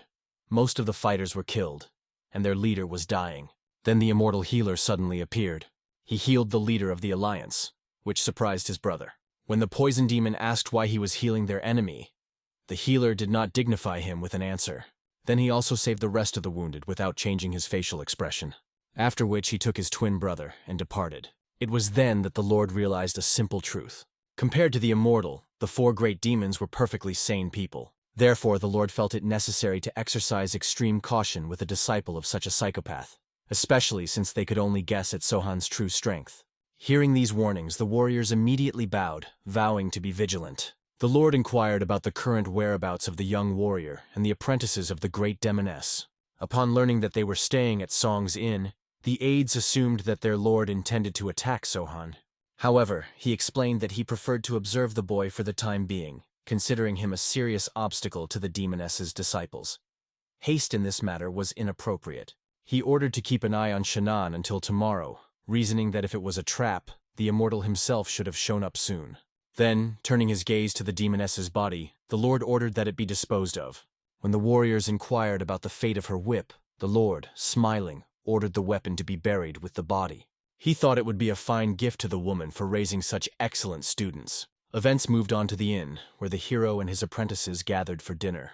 Among the girls, the younger sister was particularly good appetite. While she was eating, she was literally glowing with happiness. Suddenly, Sohan noticed that the girl had put on a little weight. The words were so unexpected and awkward that the younger sister dropped her chopsticks in surprise. The first sister explained that the younger sister had become much happier after the death of her former mentor. The embarrassed girl awkwardly admitted that she might have actually gotten better since she had been eating non-stop for days. She said that this place was the first time in a long time that she had stopped being disgusted by food, which made her appetite improve. These words brought a smile to the hero's face. He was genuinely happy that the girls had found peace of mind. However, Sohan's attention was drawn to the frowning Damwol, and he assumed that the first sister was bullying her again. Her older sister cast a displeased look at the hero, asking him to shut up. Damwol hastened to explain that the reason for her mood was her younger sister's troubled sleep. This interested the hero, and he asked for details. She sadly told him that her sister had dreamt of their mistress, who said that Sohan had killed her by attacking her with a lust demon. This puzzled the hero, as he had definitely fought her one-on-one. However, he speculated that the lust demon might have appeared in her dream because one of the servants, Go Segyok, had asked if he was the demon. After calming down, Damwol agreed that this was indeed a good explanation for her dream. Thinking about Gusa, Sohan remembered that the man was currently working at some inn. Just at this moment, the man had finished his shift and was tiredly heading home. Soon the hero met up with and Go Segyok informed him that rumors about the gentleman had already spread throughout Shannon. It was now common knowledge that he had become the leader of the local faction of the Dark Path. However, the hero didn't seem at all interested in that. Suddenly placing the cup on the table, Go Segyok suggested Sohan take a walk. He wanted to hear the story of the victory over the great demoness. Such interest brought a smile to the hero's face, and he agreed to share the story of that battle. He remembered how unbearable it used to be around Sohan. But now he was glad that they were on the same page, especially since the young warrior still treated him with respect. Suddenly, one of the captains interrupted their conversation, his worried face making Go Segyok nervous. The captain announced the arrival of his former assistant Gusa, who requested an audience with the Lord. Upon hearing that name, Go Segyok was greatly disturbed, not understanding what the man could possibly want. He apologized to Sohan for his former subordinate. But the hero saw no problem with the meeting and offered to accept it. Despite Go Segyok's attempts to convince Sohan that it was a waste of time, the young master insisted on the meeting. For some unknown reason, he was willing to listen to this man. Soon the servant himself showed up, covered in sweat from fear of Sohan. At the same time, Go Segyok was madly angry at his former assistant's behavior. Not understanding how he dared to disobey, he furiously recalled his earlier instruction to stay out of sight. The frightened man began to stammer an apology, but Sohan interrupted their dialogue, recognizing him as the same fool who had come to him at the hot springs. Bowing down, the man immediately began apologizing for his foolishness that day. But Sohan no longer held any anger towards him. The young master only inquired about the reason for the meeting. It turned out that the servant had come to warn him about people asking about Sohan. Go Segyok didn't understand the reason for his concern. No wonder rumors about the gentleman were spreading at the speed of light. However, the aide clarified that it wasn't a matter of simple inquiries. A certain young man had been diligently gathering information about both Sohan and the Grand Demoness's disciples. The man had recently appeared in their tavern, mentioning the girls accompanying him and describing Sohan as overly greedy. The former servant tried to follow these people, but they instantly disappeared from sight. When he finished his story, he bowed, waiting for a reaction from either Go Segyok or Sohan. When no one said anything, fear gripped him. He thought he had come for nothing and might be punished. However, the hero quickly calmed him down, thanking him for the useful information. Addressing the man by name, which caused him surprise and fear, Sohan did not scold him. He only praised him and suggested that he go home. This praise caused immense happiness on the former servant's face. Sincerely happy for the opportunity to serve his master, he thanked him for his attention. He hurried home, leaving Go Segyok and Sohan alone. Then Go Segyok asked Sohan's opinion of what he had heard. It was strange that the unknown man had asked not only about him, but also about the girls. The young lord calmly explained that he had some guesses. Go Segyok was surprised by such cleverness of the guy, because he himself could not understand who the mysterious stranger could be. The hero recalled the existence of the faction's huge information network. There were 2 facts about the man who was looking for them. The first was that he wanted the demoness's virgin apprentices. The second was that he was not afraid of the Shannon faction, as he could escape at any time. Realizing that Sohan already knew the stranger's identity, Go Segyok asked directly. The hero explained with a smile that it could only be a lust demon. These words seriously startled Go Segyok. He clarified if Sohan was really sure about the presence of the lust demon, but the young lord had no reason to doubt. Go Segyok then suggested that the man he had met was probably one of the demon's disciples. Sohan agreed with the uncertainty, but emphasized the need to prepare for the encounter. The lust demon was not only strong, but also incredibly cunning, able to escape at any moment. This surprised Go Segyok. He didn't understand how a martial artist could avoid combat. However, the hero explained that he didn't care at all about pride when it came to survival. The demon could retreat at the slightest danger to attack the next day. Now Go Segyok realized how slippery an opponent this man was. The man doubted the possibility of catching such a dangerous enemy. No one had been able to do so before. Not school students, not mercenaries, not alliances. Sohan explained that although there were many people in the world who called themselves the demon of lust, none could match the real one in skill. These words alarmed Go Segyok even more, but Sohan quickly calmed him down by suggesting that he try to capture this man to personally kill him.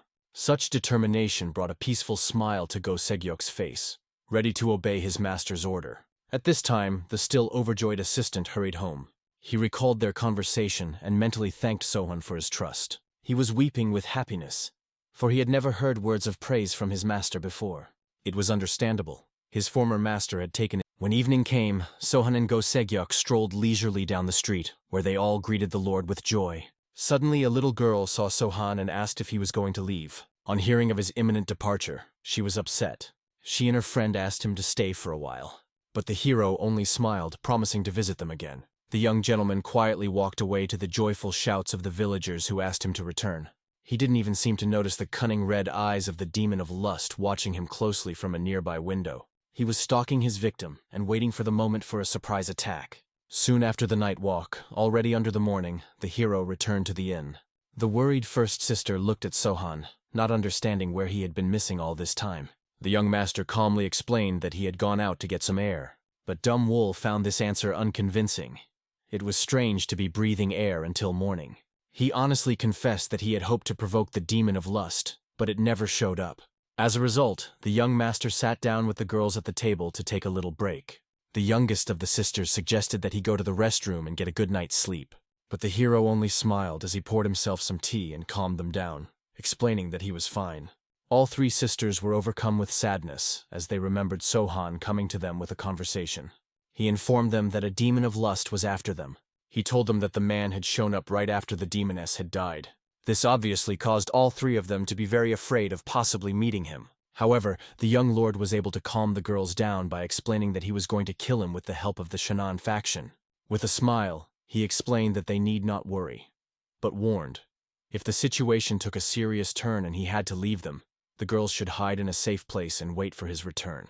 He promised that he would catch up with them as soon as possible. Right now, all 3 sisters didn't understand why he would risk so much for them. Looking at him, they remembered how he had opposed Go Segyok back then just to save them. This made all 3 of them feel very sad because there was nothing they could do to repay him. Suddenly, they heard a strange loud crowd noise and cheers. Also from the window came the pleasant sounds of playing musical instruments, which interested them. At this time, a man on the stage, wielding his sword, began to demonstrate various tricks and techniques. Sohan quickly took notice. He looked out the window and noticed that the performance had already started, which made him smile. The younger sister, looking at what was happening, was amazed at how many people had gathered for the performance. However, the eldest sister didn't understand why the performance had been organized here. However, the younger sister was not particularly interested in such matters. Turning to Sohan, she suggested that they all go together to see what was going on. The young lord saw no reason to refuse such a pleasure, so they went to the place of the performance. The crowd cheered as they watched the master wielding his sword so skillfully. Sohan joined the crowd and looked at Go Segyok's work and praised him for his efforts, for he'd organized the whole thing in just 24 hours. The same childlike joy was reflected on the faces of the three sisters as they looked at how beautifully everything had been organized. As they approached the stage, the crowd politely parted to greet the young head and the three sisters. They were met at the stage by one of the captains who greeted the gentleman. He cheerfully explained that he had prepared a special makeover show. This really piqued Sohan's interest, so he motioned for the man to begin the performance. Looking carefully at the hero, the captain immediately decided to apologize for what he was about to do. Sohan was clearly alarmed by these words. After all, he had no idea what the actor should apologize for and what he was about to demonstrate. In the end, the coughing captain offered to greet the new head of the dark faction, Sohan. At that moment, a warrior appeared from afar and angrily asked who dared to disturb his name. He immediately ran towards the stage. There were two assistants waiting for him, and with their support, he was able to jump up, as the real Sohan usually did, and then landed epically. The actor immediately took out a fan to cover his face and solemnly introduced himself as the head of the dark faction in Chenyang and Chanan. After which, he called out Sohan's name with feigned pride while fluttering his hair with the fan. The entire crowd immediately began to smile at the performance they had seen. Even the three sisters could barely contain their laughter at the actor's performance. The young lord could hardly believe his eyes, which made him feel embarrassed. At that moment, the captain mockingly accused the actor of lying, saying that the real Mr. Sohan could not be so ugly, for the impostor's face was an insult to all that was beautiful. Pointing his sword at him, he ordered the man to get away. However, the actor was very angry that someone dared to judge him by his appearance. Yelling angrily, he demanded to introduce himself. Then, pounding his chest, the man announced that he was one of the three great demons, namely a raging demon. After this declaration, the crowd murmured. The actor, as Sohan remarked, that the demon had clearly come to avenge the death of the great demoness. However, he mockingly remarked that the man was far too fat to be a raging demon. This obviously greatly angered the demon himself, who ordered Sohan to shut up. He shouted that he had already killed his comrade, and now he had come to avenge the demoness in the name of the power of friendship between demons, to tear the offender apart and eat him with his guts. Such threats only infuriated Sohan's actor. At this moment, another person suddenly bursts onto the stage. He lands with a thud, glaring at his opponents, then mutinously declares his intention to avenge his demoness friend. It was the demon of lust, a notorious villain. Upon seeing him, people immediately started chanting, ordering this vile individual to get away. However, the lust demon had no intention of leaving the stage and rudely ordered the people to shut up, threatening to kill them. With his vulgar gestures, he tried to intimidate the crowd, causing only disgust among those present. He also threatened to deal with everyone as he saw fit. Apparently, the residents were extremely disgusted with the man's behavior and demanded that he get out. At this time, the three sisters were clearly worried, not knowing whether to provoke a dangerous opponent so openly. However, the young master was clearly enjoying what was happening on stage. The actor portraying the demon turned to Sohan and his companion, pretending to pick his first target. Eventually, he announced that he would attack both of them at once, bragging about his speed. He decided he could handle both at once and tried to get them into his bed. People started laughing at his bragging. Suddenly, Sohan felt a weapon approaching and immediately took notice. Taking off on the stage, he repelled the attack with his fan. He then began to scrutinize the area, trying to determine the source of the attack. He soon realized that the blade came from the direction of the nearest building and immediately rushed there. The young warrior quickly jumped up from his seat and literally flying through the air went in search of the attacker. At this time, the lust demon's apprentice was moving across the rooftop, trying to evade his pursuit. He was already far enough away and confident that Sohan would not be able to catch up with him. Soon the intruder spotted a house with an open window and immediately slipped inside through the vent. The demon servant seems to have acted without his master's orders. He was simply enraged at how dare his masters put him in such a light. However, what he didn't expect was that at this moment, an impressive explosion sounded behind him. Somehow, Sohan miraculously appeared in the room, having managed to track down the fugitive. The young gentleman calmly inquired what his mistake had been, for in his opinion, the performance had been too mild. His master was far worse than the caricature he had shown. The enraged assistant immediately snatched up his blade. He started swinging it around, trying to hurt Sohan. To the hero, such an attack was only a pathetic parody of martial arts. He easily dodged the blow and instantly counterattacked, causing his opponent to lose concentration. The last thing the attacker saw was Sohan's blade above his head, ready to end the fight. The blow was so swift that the man remained frozen with sword in hand. The body of his defeated opponent was sliced in two, blood gushed from his mouth, and he promptly fell to the ground. Sohan looked at his dying foe without a shred of sympathy, feeling only irritation. But at that moment, another attack came from the darkness of the room. This lunge was easier to anticipate, so he calmly dodged, letting the blow hit the wall. The force of the attack was such that if it had hit the target, it would have shattered the hero into pieces. It was the Lust Demon's second assistant who thought Sohan was weak and tried to kill him by sneaking up on him from behind. The young master was not easily taken by surprise, however, as he calmly blocked the attack with his Moonblade, surprised by the presence of another opponent. The force of the blow was great, and after the hero fended off the attack, his opponent slid a few meters backwards across the floor. The second mate was surprised that his stealthy attack had been so easily repelled, and wondered about the true strength of his opponent. As he looked at the body of his fallen comrade, he realized that Sohan had only needed one blow to kill him. This meant that such an opponent could not be dealt with alone, so he began to look for a way to reunite with his master as quickly as possible. To do this, the intruder decided to use a more cunning weapon, throwing needles. Assuming that his opponent was unprepared for such an attack, he threw them directly at Sohan, hoping to distract his attention.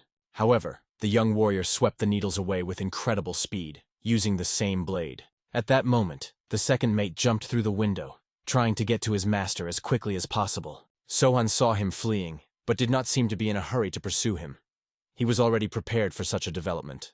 At the bottom, Go Segyok's warriors were waiting for the fugitive, preventing him from escaping on the ground. Because of this, the demon assistant had to move across the rooftops, making him more visible to the pursuers. The demon assistant ran away from the pursuers, rejoicing at his supposed success. But his rejoicing was short-lived. Sohan landed on the roof, literally breaking it with his weight. Immediately afterward, the young warrior froze in mid-air, preparing to use one of his martial arts. He managed to speed up his body, becoming almost elusive, moving much faster than anything the fugitive had seen before. With all his being, the demon's assistant realized that he could not escape from this opponent. But suddenly, he was saved by someone's intervention. The unknown began to attack the hero, forcing him to stop. The attack was so swift that Sohan barely had time to defend himself with his blades. Taking advantage of his pursuer's momentary confusion, the assistant quickly jumped to another roof and continued his escape. He realized that his master had decided to intervene in the fight, and decided to use this time to retreat. More calmly, he made his way further up the roofs. But suddenly he did not notice something like a snake coiled around his neck, almost robbing him of breath. He was yanked sharply downward, preventing him from going any farther. As the fugitive rolled on the ground, he finally saw his captor. It was a senior apprentice of the great demoness, demanding to give up the whereabouts of his master. The man tried to resist and insult the girl, but the girl only drew her whip harder, forcing him to answer the question. The demon's assistant began to gasp, the capillaries in his eyes bursting.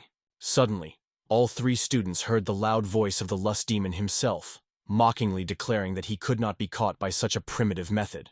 The girls began to look around in alarm, trying to locate the source of the voice. They realized that the demon was using internal energy to hide its presence. From invisibility, the fiend began threatening to massacre the people of the town. Murder and violence against women would be the price to pay for the spectacle he had arranged. These threats strained everyone present. The gasping aide only gloated, assuring them that their master was now enraged and would spare no one. These threats clearly infuriated the sisters. However, the eldest of the sisters had had enough of the empty threats. She ordered the captive to be silent, tightening the whip even more. Like the great demoness herself, she had no intention of letting her enemy live. With each passing second, the life drained from the captured aide, and soon the final motion of the whip cut off his existence. Watching this, the demon only noted the loss of 2 apprentices, but didn't attach much importance to it. He could always find new ones. More important was the fact that Sohan, the demoness's apprentices, and the entire dark faction were after him. That sense of pursuit thrilled him, and he anticipated their disappointment when he broke out of the trap they had set. However, the villain did not notice Sohan was already behind him, as if waiting for him to finish his musings. The demon quickly detected the hero's presence, and grudgingly inquired about the unceremonious intrusion. The young warrior, as cold-blooded as ever, calmly watched his opponent, waiting for him to act. The demon was amazed to see Sohan in his hiding place. He did not understand how he could find it so quickly. The hero sat down at the table with a bottle of wine as if he were in his own home. Calmly filling the cup, he began to drink, not paying attention to the owner of the room. The demon watched Sohan's actions carefully, as if he were watching the antics of a madman. Noticing his gaze, the hero inquired as to the reason for such attention. These words caused the demon to chuckle. He felt that such behavior was not befitting a disciple of a poison demon, and wondered why he did not follow his mentor's example. Sohan didn't seem to understand what he was talking about. He explained that he was referring to his mentor's frivolous lifestyle. And after placing the cup on the table, he decided to find out why Sohan had brought people from the Shannon faction with him. And most importantly, what ties him to the disciples of the great demoness. With a sly smile, the demon suggested that the hero had decided to play the noble game. However, Sohan apparently didn't care about that at all. He was interested in something else. If the demon is not too chatty for the kidnapper of the old man's staff. These words clearly hurt the lust demon, and he called Sohan arrogant. Calmly looking at the young man, the fiend could not believe that he really expected to catch him. At that moment, there were shouts from outside as the warriors announced to the lust demon that he was surrounded by the net of the Shannon Dark faction and could not escape. Not realizing the threat to him, the demon became wary. Then the captains, continuing the performance, began to taunt him. This finally pissed the man off, but the actor continued his role, threatening to drag the demon of lust into bed, where he would no longer be safe. Sohan could barely contain his chuckle as he watched. But the lust demon finally lost his temper, unable to understand how someone like the young master dared to make fun of him. His rage was so great that even the table on which the cup stood began to tremble. The cup began to fall from the table, and the man instantly grabbed his weapon, which had been standing in a row all this time, preparing to engage in all seriousness. With one look, he let Sohan know that he would do anything to make sure he didn't leave here alive. In a split second, the demon drew his blade from its sheath and immediately attacked his opponent. The hero reacted quickly, arming himself with his fan to block the blow. After the collision, both of them bounced back, but before Sohan could regain his balance, the lust demon had already disappeared from sight. Then came a series of swift and precise blows, which the hero managed to dodge and fend off each time. It was not surprising. He had a special vision, allowing him to easily catch the approach of the enemy's attacks. However, the difficulty was that when the hero tried to counterattack, the demon constantly managed to disappear from under the blows. In the process of this maneuvering, the demon even managed to pick up the sword scabbard still frozen in the air before it fell to the ground. After that, he stopped near the window and retracted his sword, displaying incredible speed. Immediately afterward, a cup that had fallen from the table shattered. All of these attacks were carried out in less than a second. However, looking at Sohan, the lust demon did not relax, realizing the difference in their strength. Even though he was faster, Sohan was unequivocally superior in power. Smiling, the lust demon came up with a new plan. So he went to the window and offered Sohan a walk. Then he quickly jumped out the window, asking the boy to keep up with him. Once outside, the demon immediately noticed the three captains involved in the performance. He gave them a scornful look, which made all three of them tense up, not understanding his intentions or why Sohan had let him out of the house. Suddenly, the demon decided to deal with the people who had disrespected his person. He aimed 2 deadly attacks straight at their faces. However, Sohan stood up in time to defend the captains and repelled the blows. Immediately afterward, without further ado, he fixed his gaze on his opponent and rushed in pursuit. The captains could only stand with their mouths open, amazed at the strength of their head. They thanked the Lord for the rescue and asked him to defeat the demon of lust by all means. The actor continued his role and asked the Lord to deal with the demon of lust as he usually did, but immediately realized that it was clearly too much, with which his friends agreed. The hero began to pursue, and although a little behind the demon, did not lose sight of him. The demon was mocking him. He didn't understand how such a slow opponent even dared to insult him. He promised that this city and the entire region would choke in blood for such arrogance. Sohan continued the chase, only frowning his eyebrows at these threats. But his smile gave away that he hadn't shown his full capabilities yet. At this moment, the lust demon was rushing past nothing people, unsuspecting and intending to pass through the crowd. However, suddenly, all the residents began to bow down as if in a bow. As it turned out, Sohan had already prepared a trap. A small backpack was attached to each of the residents. As soon as they pulled the levers in their hands, projectiles began to fly out of the backpacks. They flew towards the lust demon in a hail. Obviously, this made the demon nervous. He hadn't expected such a trick. He had to stop abruptly, trying to anticipate the trajectory of the projectiles. Suddenly, he noticed the nearest open window and intended to take cover from the massive attack. However, even there he was waiting for fixed traps, which frightened the villain even more. Now a multitude of dangers literally prevented him from hiding. Immediately, the demon had to land on the ground to dodge the attacks more confidently. Instantly taking out his blade, he began to fend off the blows, realizing that he would definitely take revenge on those who wanted him dead. At this moment, Sohan, wielding his fan, had already climbed into his opponent's blind spot. The ensuing attack clearly satisfied the hero. The stratagem worked perfectly. The blow hit the target, causing the demon, twisting, flew dozens of meters forward. Quickly rising to his feet, he pushed off the nearest pole, trying to escape. At the same time, he looked around at the common townspeople, realizing what Chanan's network the captains had so proudly claimed. But even that couldn't stop him. He vowed to kill them all when the time came. Right now it was necessary to retreat, realizing he was unprepared for such a fight. Sohan watched his swift escape calmly, not even attempting to pursue. Leaving the territory of the city, the demon was able to seclude himself in a simple forest. He was already quite beaten and tired, dreaming of dealing with Sohan as soon as possible. But suddenly he heard the neighing of a horse. At that moment, he noticed the armed captain who was waiting for the lust demon in order to kill him. He calmly announced that he had come for his head. The lust demon looked closely at the man, and recognized him as Guan Yu, a warlord of the Shu Kingdom of the Three Kingdoms era, one of the main characters in the medieval novel, The Three Kingdoms. He began attacking the demon of lust to avenge Diao Chang, one of the four great beauties of ancient China. Looking at what was going on, the lust demon had absolutely no idea what was going on and how this person was here. In the end, the lust demon managed to repel his attack with the spear, but he was already very angry. The spear was broken into 2 pieces, but a broken spear did not mean a broken warrior's spirit. Looking at his weapon, he let the lust demon know that he wouldn't give up so easily. Then he galloped off into the distance to escape, but swore that he would return. Looking after him, the lust demon had no intention of continuing his pursuit, but he did not realize who this person was. At this moment, a surprise arrow attack was already waiting for him. He managed to notice it in time, so he jumped up and managed to dodge it.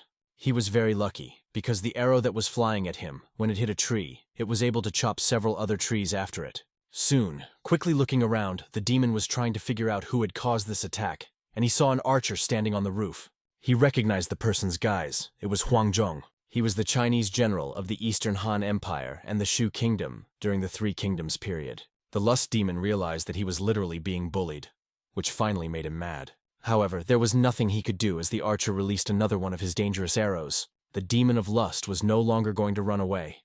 Armed with his sword, he deflected this attack, cursing at how these people had already managed to get him.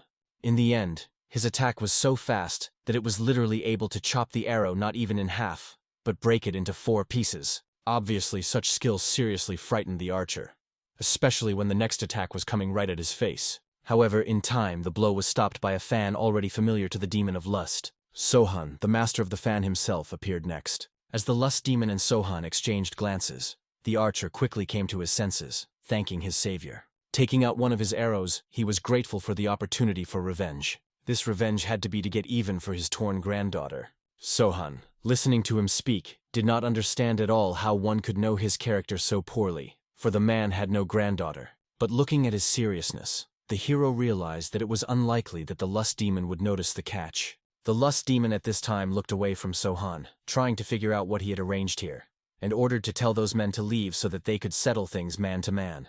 However, the hero was amused to hear such a thing from the lust demon, since just a few seconds ago he had been trying to get away from him.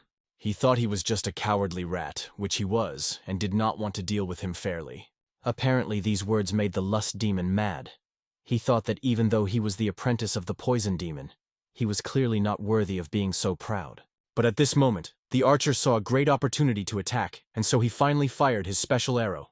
It was quite accurate, so the arrow literally passed within a millimeter of Sohan's face, and he reacted in time, so he amplified that arrow with the internal energy of his fan. Because of this speed, the specially attached ampule ruptured, spraying an unknown component.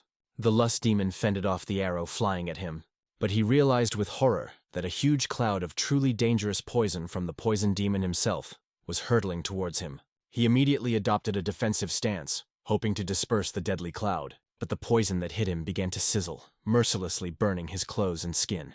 With growing horror, he realized that it was a soul-dissolving poison containing strong acids. What's more, the poison was also paralyzing. The demon instantly felt his body begin to weaken. He once again had to flee, using his last strength to preserve his life. The hero, watching his opponent's pathetic attempts, only frowned, but continued his pursuit, not letting him slip away. Along the way, the necessary traps were skillfully placed, tied to trees. As soon as the lust demon passed them, a salute would explode in their place, giving the army a clear understanding of its location.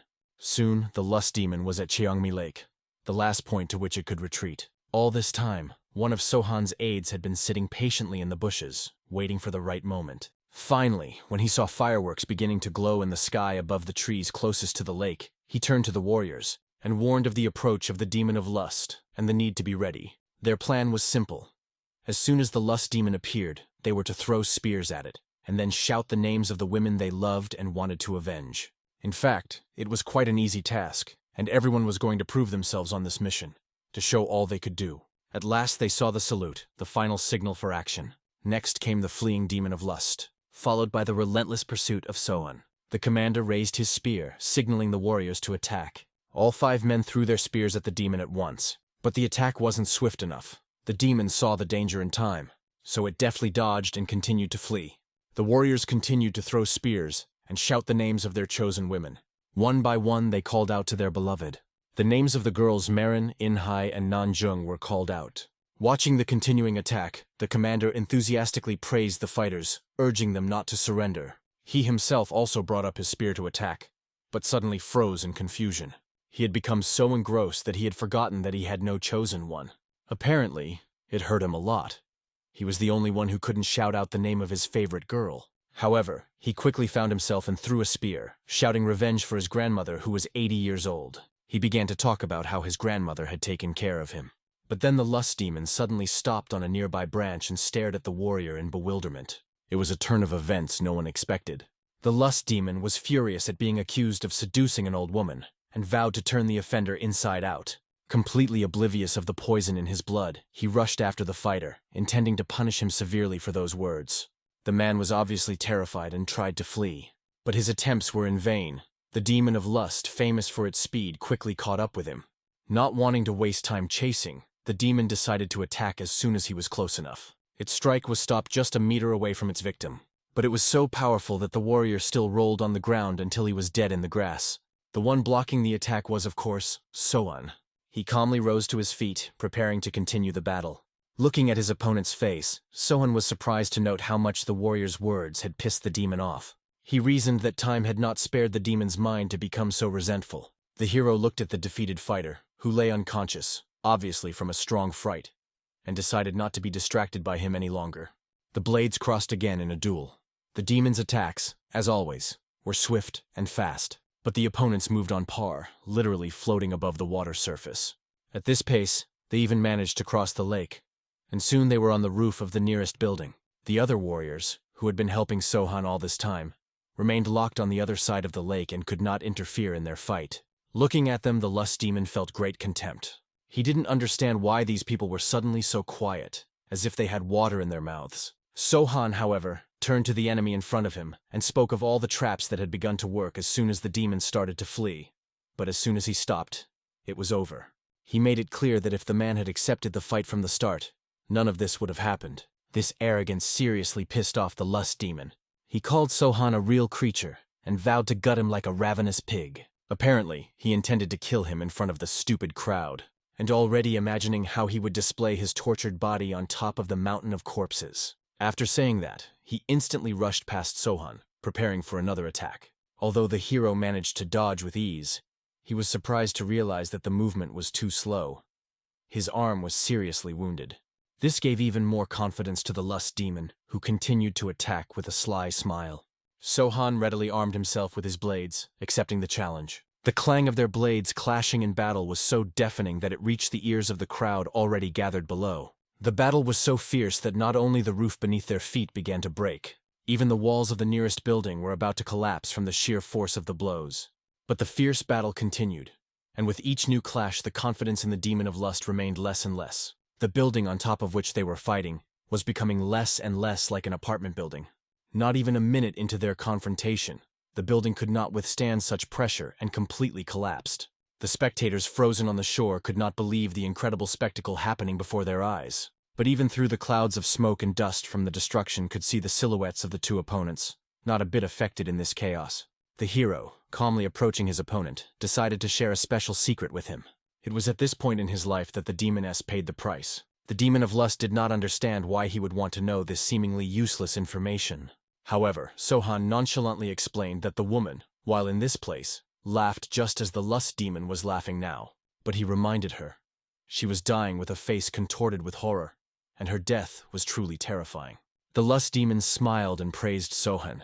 It was truly incredible that the hero hadn't lied anywhere about killing one of the 4 demons. He even offered a round of applause for this achievement. However, he wondered if the youngster was planning to meet his master in the same way. Obviously, this question only brought a gloating smile to Sohan's face. He wasn't going to reveal his secrets to anyone yet. At this point, the lust demon asked if the young warrior knew why they were called. Lust, rage, sorcery, and poison. The hero was well aware of this. And then the demon decided to demonstrate what a raging demon could do, starting to attack as ferociously as his legendary namesake. Sohan, however, had no trouble defending himself against this attack. The blades locked in a deadly dance once more, and Sohan tried to activate his special power that the lust demon could no longer boast of. Apparently, it was the power of poison obtained from his teacher. As soon as the lust demon heard about this power, he had to retreat in fear. He was afraid that Sohan was either using the poison power or was just preparing to do so. But it didn't matter anymore, as the hero only gripped his blades more confidently. After that, he connected them in a special way, infusing them with internal energy. It was the legendary technique of the full moon, turning his paired blades into truly deadly weapons. The demon of lust did not understand what was happening, as if not sensing the energy that had begun to emanate from Sohan. He simply watched his actions, clearly expecting to see something more impressive than just the paired blades. Looking at his dissatisfaction, the hero only smiled, realizing that he was about to demonstrate something that could truly surprise his opponent. Like a swift phoenix, he soared into the sky, leaving behind a pink glow of his energy. He focused his glare on his opponent, his eyes literally burning with madness. The demon of lust could see it clearly, and his fear was obvious even from afar. The hero understood. The opponent really had something to fear, because he was preparing to show him a special attack. Twirling his poison-enhanced weapon, Sohan aimed it straight at the enemy. The latter, realizing the deadliness of the attack, tried to defend himself using his merciless strike technique. It was like a hurricane rising up for the sake of the Lord's defense, something the demoness had demonstrated similarly. However, the hero was strong enough to simply destroy this technique on the fly. After that, Sohan's punch completely struck the lust demon. Upon colliding with the ground, his blade triggered a real explosion. It was so huge that the shards of the building and clods of earth even fell on the people watching from the shore. When the smoke cleared, they saw the very weapon of the full moon stuck in the ground. Sohan calmly reached up to pull it out, watching his confident movements. Damwool didn't understand how this man had so much strength. After all, even the demon of lust couldn't fight back. At the same time, the hero calmly busied himself with disengaging his blades, turning them back into the blades of 2 moons. At this point, it was obvious to all the captains that Sohan had seriously fooled everyone. Before that, he hadn't even let them know that his power was akin to divine power. They were scared to imagine what would have happened if they and Gosegok had decided to give him a fight back then. Sohan calmly approached the lust demon who was lying on the ground, writhing in pain, stripped of his arms. Looking at his death, the hero realized that his main talent lay in the art of deception. He could talk of using poison when there was none, pass off poison as medicine, pretend to be poisoned while remaining unharmed. When the enemy believes in his weakness and stops being afraid, then the psychological battle will be over. It is important to hide your abilities from everyone and, if possible, not to use a special skill. This is the main thing in psychological battle. It is said to be the best method that gives immense pleasure, because only then does the enemy experience boundless despair and emptiness. With the most terrifying smile, Sohan asked the lust demon about the location of the raging demon. But he heard nothing but the wheezing of a dying man choking on his own blood. The hero realized the man was already dead. Realizing it was useless to interrogate him, the hero finished him off with his poison. He was grateful to the demon of lust. Thanks to him, he learned many things he shouldn't have known. When the fight was over, he looked at the people waiting for him on the other side of the river. They looked insanely frightened, and it was no wonder. The hero understood their feelings. They had witnessed the use of his special skill, and were probably worried for their lives. However, the hero only smiled, realizing that there was no point in killing the people who served him. Turning to them, he simply praised them for their excellent work. It wasn't long before Gusa went back to work in his tavern. He proudly told the story to the people who came, about how the lust demon had gotten angry at his words about his grandmother. How much it meant in battle. Although he was killed by the Lord, the person who made the demon wrong was him. However, many people didn't want to believe that the demon would have reacted to the words of someone like him. it was most likely Sohan who had pissed him off. Besides, the demon was initially enraged, so the warriors believed that everyone involved in the mission had something to do with it. They probably thought so because they had not seen that performance. Because that was when the lust demon first lost its temper. This seriously angered the assistant. He even wanted to bet money that they were wrong, because everyone had seen how much the demon had become agitated. When he calmed down, he explained, if rumors were to be believed, the lust demon only preyed on young, beautiful women. Everyone shouted the names of their lovers, and the demon didn't care. But as soon as he mentioned his grandmother, who was 80 years old 10 years ago, he lost his temper. Eventually, everyone stopped talking, realizing the justice of his words. Though it soon caused them to mock him anyway, which made the warrior very angry. Suddenly, an unknown person appeared, and called out to Gusa to give him a message. Upon walking outside and seeing the messenger, the man inquired what had happened. But the man only smiled, causing even more anger. Gusa didn't understand the reason for such pleasure. However, to the shock of everyone present, it turned out that the Lord had decided to reward this fighter. The messenger took out a scroll and read out the message. The Shannon faction's network strategy began with Gusa's report. It was all thanks to his observation. He realized that the information he heard was extremely important. He held up well, even though it wasn't Go Segyok himself who spoke up front. For this, he would receive 5,000 nyang as a thank you. Hearing such an amount, the warrior's eyes widened in surprise. The others couldn't believe the size of the reward either. The bowed warrior accepted the thanks from Sohan, who expressed his hope that they would meet again. The letter was addressed from the leader of the Crescent Moon Dancing Sword School. After finishing the letter, the warrior literally could not contain his words of gratitude. The Lord sincerely congratulated his longtime acquaintance and held out a box containing an award. Taking it in his hands, the honored man could not find words to thank the messenger for delivering the news. But the friend only awkwardly inquired when he was going to celebrate such a generous reward. Laughing, the warrior invited everyone into the tavern for a drink. It was a sin not to drink to such a success. Soon the tavern was filled with shouts of joy, and everyone was admiring him as someone who knew the leader of Sohan's school personally. Somewhere around this time, Sohan along with his sisters had already reached the western dark road. Dam Wol, looking around, was amazed at how things had changed since her last visit. The hero completely understood her feelings, as he had once been in her shoes, having returned here many years later. With a smile, he asked the girl if she remembered a man named Dogon. She remembered him, but was surprised that he still appeared to live here. Sohan led them to the Crescent Moon Sword Dancing School, explaining that Dogon must be somewhere on the grounds. With a smile, he assumed he was either in the kitchen, on the second floor, or sleeping somewhere. In addition, he told him that the cook had gotten a little fat. These words and memories brought a warm smile to the face of Dam Wol, who had not seen her old acquaintance for a long time. The first sister noticed that the place they arrived at was like a peaceful village compared to their previous home. The younger sister could also sense this atmosphere, though she couldn't believe that this was actually the Dark Faction's territory. Everything looked like an ordinary village. Sohan explained that there were a lot more people here during the day, plus many people had left after he had dealt with a couple or three thugs and destroyed the Bloody Dick clan. Finally, they stopped outside the Dancing Sword School. Dam Wol remembered that this used to be the school, and Sohan confirmed that he had taken control of the place, trying to recreate what was here before. However, for some reason, Dam Wol still felt incredibly sad when looking at this place. Suddenly, the hero heard a loud and joyful cry. It turned out to be Sahek calling out to the Lord. The hero also greeted his warrior, whom he had not seen for a long time, with a smile. Sahek, however, wasted no time and began to inform his friends of the Lord's return.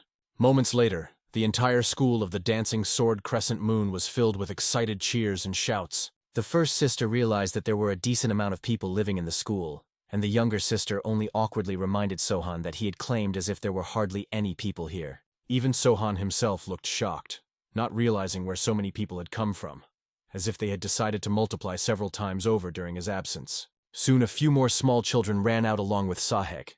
An overjoyed Sahek greeted his master. The hero could see the sincerity in his eyes, which couldn't help but bring a smile to his face. Afterward, he took a close look at the rest of the arrivals. He was surprised to note that he had not seen so many people before, and did not understand why there were so many children here.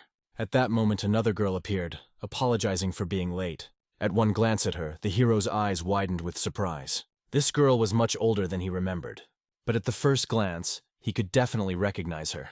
He looked at Unhyo, literally ready to cry from shock. At the same moment, seeing his confusion, Unhyo decided to make the first move. She ran up and hugged Sohan, whom she hadn't seen in so many years, tightly. She cried tears of happiness, happy that Sohan was alive after all. The hero began to gradually come to his senses, realizing what was happening. He responded to the embrace, explaining that he was fine, that he was alive and well. From this picture of reunion cried not only Sahek, but also the eldest and youngest sister. Damwol was literally trembling, unable to believe that it was really Unhyo in front of her. When Damwol said her name, Unhyo finally turned her attention to the stranger. At that moment, she herself cried even harder and trembled with excitement. Unable to believe her eyes, Damwol, crying, confirmed that it was indeed her. Unhyo immediately wrapped her in her sister's arms and cried harder than before. She couldn't believe her happiness that they were both alive. She wondered what had happened to them, and Damwol cried, not knowing where Unhyo had been all this time. It was a picture that couldn't leave anyone indifferent, so the other sisters cried, not hiding their sadness. A man with a kind, fatherly smile was also watching. As soon as the hero noticed him, he immediately bowed in greeting and introduced himself. The man responded to the greeting, admitting to Mr. Sohan that he had already heard a lot about him. The man's name was Jong Tai-san, formerly known as the Ugly Demon, so he warned Sohan not to be intimidated. Remembering everything he knew about the Ugly Demon, Sohan realized that this was the only person who had helped the dancing sword school back then. He wondered where he'd gotten to and was glad that he was with Unhyo the whole time. At this time, the children started asking Jong Tai-sang who Sohan was. The young master assumed that Jong Tai-sang was Unhya's husband, and promised that he would be as respectful to him as possible. At that moment, Sahek looked at his master and realized that it was the first time he had seen him so calm. Even the first sister froze in amazement, unable to believe that Sohan himself could sometimes be just an ordinary man. Finally, Sahek suggested that the Lord should not stand on the threshold and come inside, for it was already getting cold outside. After getting his consent, he asked everyone to go inside to talk. The children left with Jong Tai-sang, the first and youngest sisters, looking around happily while Sahek admired their beauty, and Sohan looked at it all, unable to believe what was happening. The home he had worked so hard to recreate was finally filled with the warmth and comfort he had dreamed of. At that moment, Dogon appeared as well, and he honestly admitted that he had been very worried about Sohan since he had left.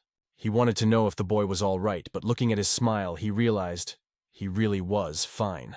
Holding out a pipe to Sohan, Dogon offered him a smoke. Looking at the herb in the pipe, Sohan immediately recognized the herb of oblivion, and wondered how the ordinary cook had gotten it. He only smiled slyly, explaining that he had stolen this herb especially for Sohan's arrival. Obviously, this brought an approving smile to the hero's face. He didn't mind having a smoke after such a long journey. In the process, Dogon asked the hero if he had met Unhyo yet, since the school was abuzz when she showed up. In fact, Dogon was sad that out of all the comrades, she was the only one who had returned. He thought the world was really cruel if everyone else was dead. However, he realized that perhaps it was on the contrary fortunate. At least she was able to return. Listening to his words, the hero couldn't utter a word, not knowing how to react. Looking at his sadness, Dogon realized it was best not to disturb Sohan with such talk anymore. Getting up, he asked Sohan to finish his cigarette quietly and go inside. He would prepare snacks and drinks in the meantime. As a result, the hero was left completely alone outside. He reflected on the fact that he had finally managed to return home, as well as retrieve this house for them all. He had become stronger and would now be able to protect his loved ones. So he just begged that the surviving guys come home as soon as possible. Soon the hero met with Sahek, who couldn't believe that his master had killed a demoness and a lust demon. Sohan only smiled at his surprise and explained that he had also met Ghost Sahek, whom he had decided to spare. Sahek was still reeling from this news, but this explanation made him understand the reason for the Lord's long absence. After all, he was busy killing 2 whole demons. Sahek wondered what was the reason for Go Segok's favor. He had a hunch, but the hero voiced it before, explaining that he had swept the Channon faction under his thumb. This caused even more shock to his subordinate, who didn't understand how his master could talk about it so casually. Sohan also explained that the school was planning to convene the Shanxi faction in either Chenanya or Chenyang soon, so he asked Sahek to warn the other faction leaders about it. Sahek, barely regaining consciousness, immediately said he would follow orders, but he was still stunned that the man who had killed 2 of the 4 demons and seized power in the Chenyang Dark faction was sitting in front of him. It felt as if it was no problem at all for him. Suddenly, a visitor appeared outside the door of Sohan's room. He wasn't busy, so with a smile he motioned for the girl to pass inside. Sahek immediately realized that the gentleman had more important things to do right now, so bowing, he offered to come back later. On his way out, he met up with Unhyo, so he bowed politely, saying hello to her. Once Sahek left, Sohan confessed that he kept wondering when Unhyo would finally show up at his chambers. With a smile, Unhyo couldn't believe that Sohan had been waiting for her all this time. But it turned out to be true, so Unhyo wondered if the hero was ready for her to start grumbling now. Looking confidently at the girl, he explained that he was always ready for it. Soon, over a bottle of wine, Unhyo decided to honestly confess her feelings to the hero. She was very worried about the boy. He himself should have known how dangerous the dark faction was. So it wasn't like him. He had been a very kind boy as a child. Sohan looked at the girl, but her words seemed to pass him by.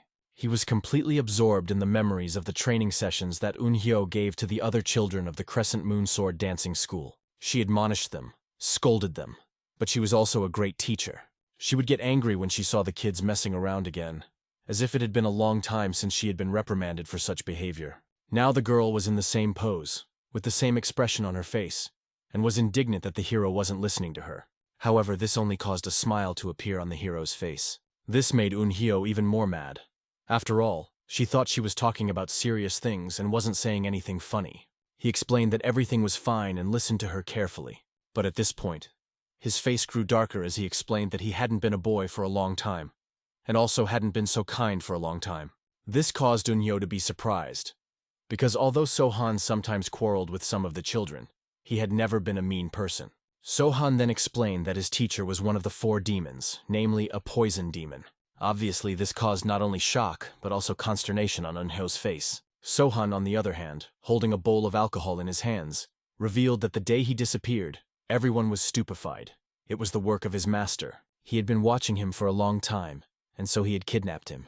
Apparently, when the veil of secrecy fell from this situation, Unhyo finally realized what had happened. Still, she tried to explain to Sohan that just because his master was evil didn't make him the same.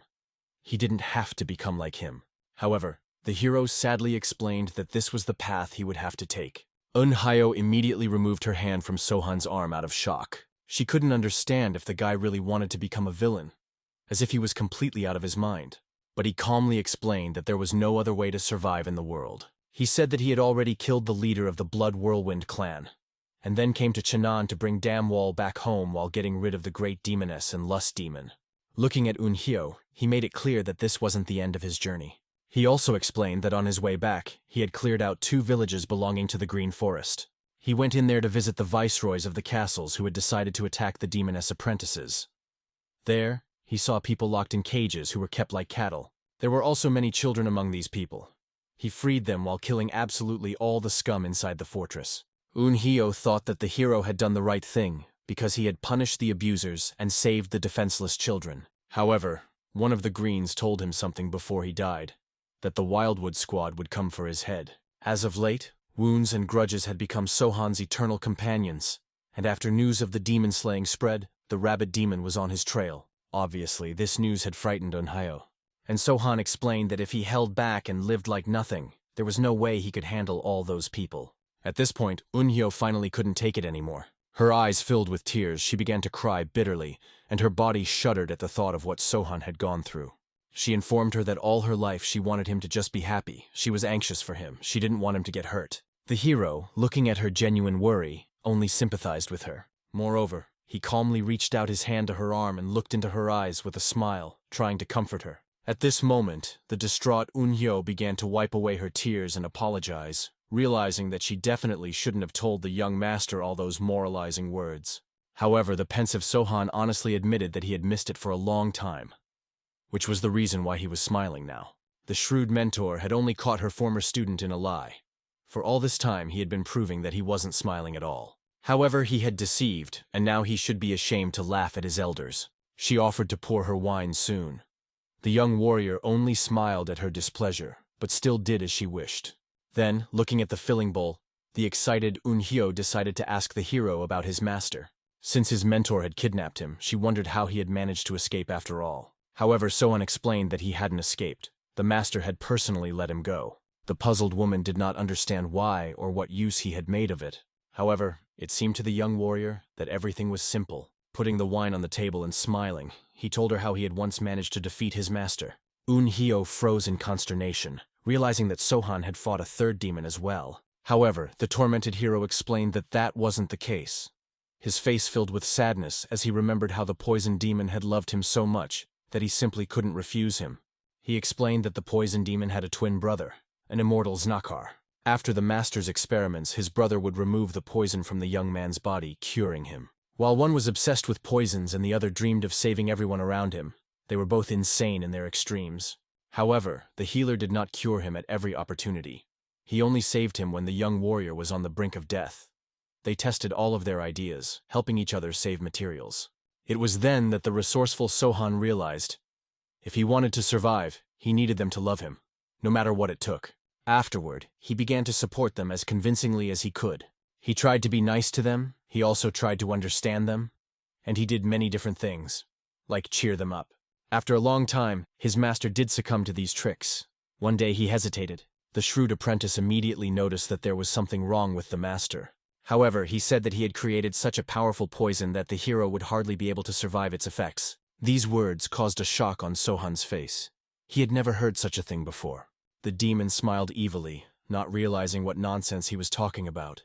So he simply walked away, ordering the boy to forget everything he had just said to him. The boy smiled at that moment, genuinely happy that his plan had worked. Thinking back to that day, he explained to a shocked Unhayo that this was how he was able to survive. Obviously, the anxious mentor hadn't expected to hear something like that. However, this wasn't the end of it. Sohan also explained that the two brothers then began to work together to make his body as stable as possible. These words caused Woonhyo to feel deeply sad, for there was nothing she could do to make her mentee live a happier life. Seeing the change in her mood, the hero restlessly addressed the saddened girl. He explained that she should not stay here, and promised that he would prepare a safe place for her where she could take refuge with her family. But the determined mentor was determined to stay here until every member of the Dancing Sword returned home. However, the caring Sohan explained that this was exactly why he had asked her to leave, as she already had children. He asked her to imagine what would happen if any of those children were injured, and to imagine what would happen to them if Yoonhyo or her husband were injured.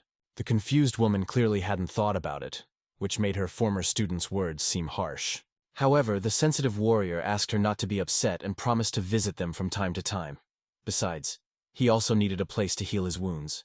The words about his wounds were still a mystery to Unhyo, so she asked the hero to explain. He only reminded her with a bitter smile that he didn't just tell her about his masters. If the pure factions decided to attack them, he would have to side with them. This angered Unhyo. After all, these people had tortured him for years. However, the loyal disciple reminded him that despite that, they were his masters. The worried Unhyo decided to find out what Sohan would do if his master decided to kidnap the child again for an experiment. However, the noble warrior assured her that he would definitely oppose them in such a case. Hearing those words, Unhyo breathed out a sigh of relief. Sohan had promised that this would never happen, for he knew that they were no longer engaged in experiments of this kind. The astonished mentor was surprised at these words. But the hero only sadly explained that all the experiments they wanted to do had already been done on him. When morning came, the two stately men arrived at the walls of the School of the Dancing Sword of the Crescent Moon. They were met by the loyal Sahek and escorted to the master, introducing these men as representatives of the Jagal clan. The young master ordered to let them in, so one by one they followed each other into the room. After the two entered and scrutinized Sohan, they bowed respectfully. The older of the two guests admitted that he had heard a lot about the leader of the Crescent Moon Dancing Sword School, then introduced himself. The first man's name was Zhuge Hyun, and the other man's name was Zhuge Tang. They were both from one of the ancient clans of China. After greeting them, the cordial host understood that they had come a long way, after which he introduced himself, and then with his hand pointed to the vacant seats opposite himself, inviting them to sit down. He informed the arrivals that he had already been informed of their desire to discuss something. Zhuge Hyun was the first to explain that they had come from the Zhuge Herald that was in Shanxi. Hearing this, the attentive host became more serious, after which he decided to listen to the men. His behavior seemed very impudent to Tan, for Sohan did not even offer to drink a cup of tea to talk. However, the wise Hyun exhaled, realizing that it didn't matter to their cause. He explained that all of Shanxi belonged to them. It was one of the most important organizations in the clan north of the Yangtze River. The Manhwa clan, Zhongnan clan, Winqing clan, Tang clan, Hubei Union, Wudang clan, and others used their services. The pure faction was also subscribed to the Herald. However, looking carefully at the people who had come, the wary hero didn't understand what they were getting at. Then the Honorable Zhuge Hyun cleared his throat and said that he had heard the news of what had happened in Shenang, and that So-han was the valiant warrior who had defeated the demoness and the demon of lust. The young master did not dispute these words, though he still did not understand where this conversation was going. The enthusiastic Zhuge Hyun revealed with a lively gleam in his eyes that their messengers were extremely surprised when they heard this news. There was a real stir everywhere in Shanxi over the appearance of a new great warrior. The pensive hero did not quite understand such strange treatment. However, the man hastened to explain that they were conducting a so-called ranking in Jianghu, collecting news from all over the region to select the 100 best masters. And since the brave So-han had killed 2 of the 4 great demons, they had not hesitated to include him in this illustrious 100 fighters. He understood the hero must be anxious to know where you stand. They also hoped that the illustrious warrior would share some exclusive information regarding the battle with the demons.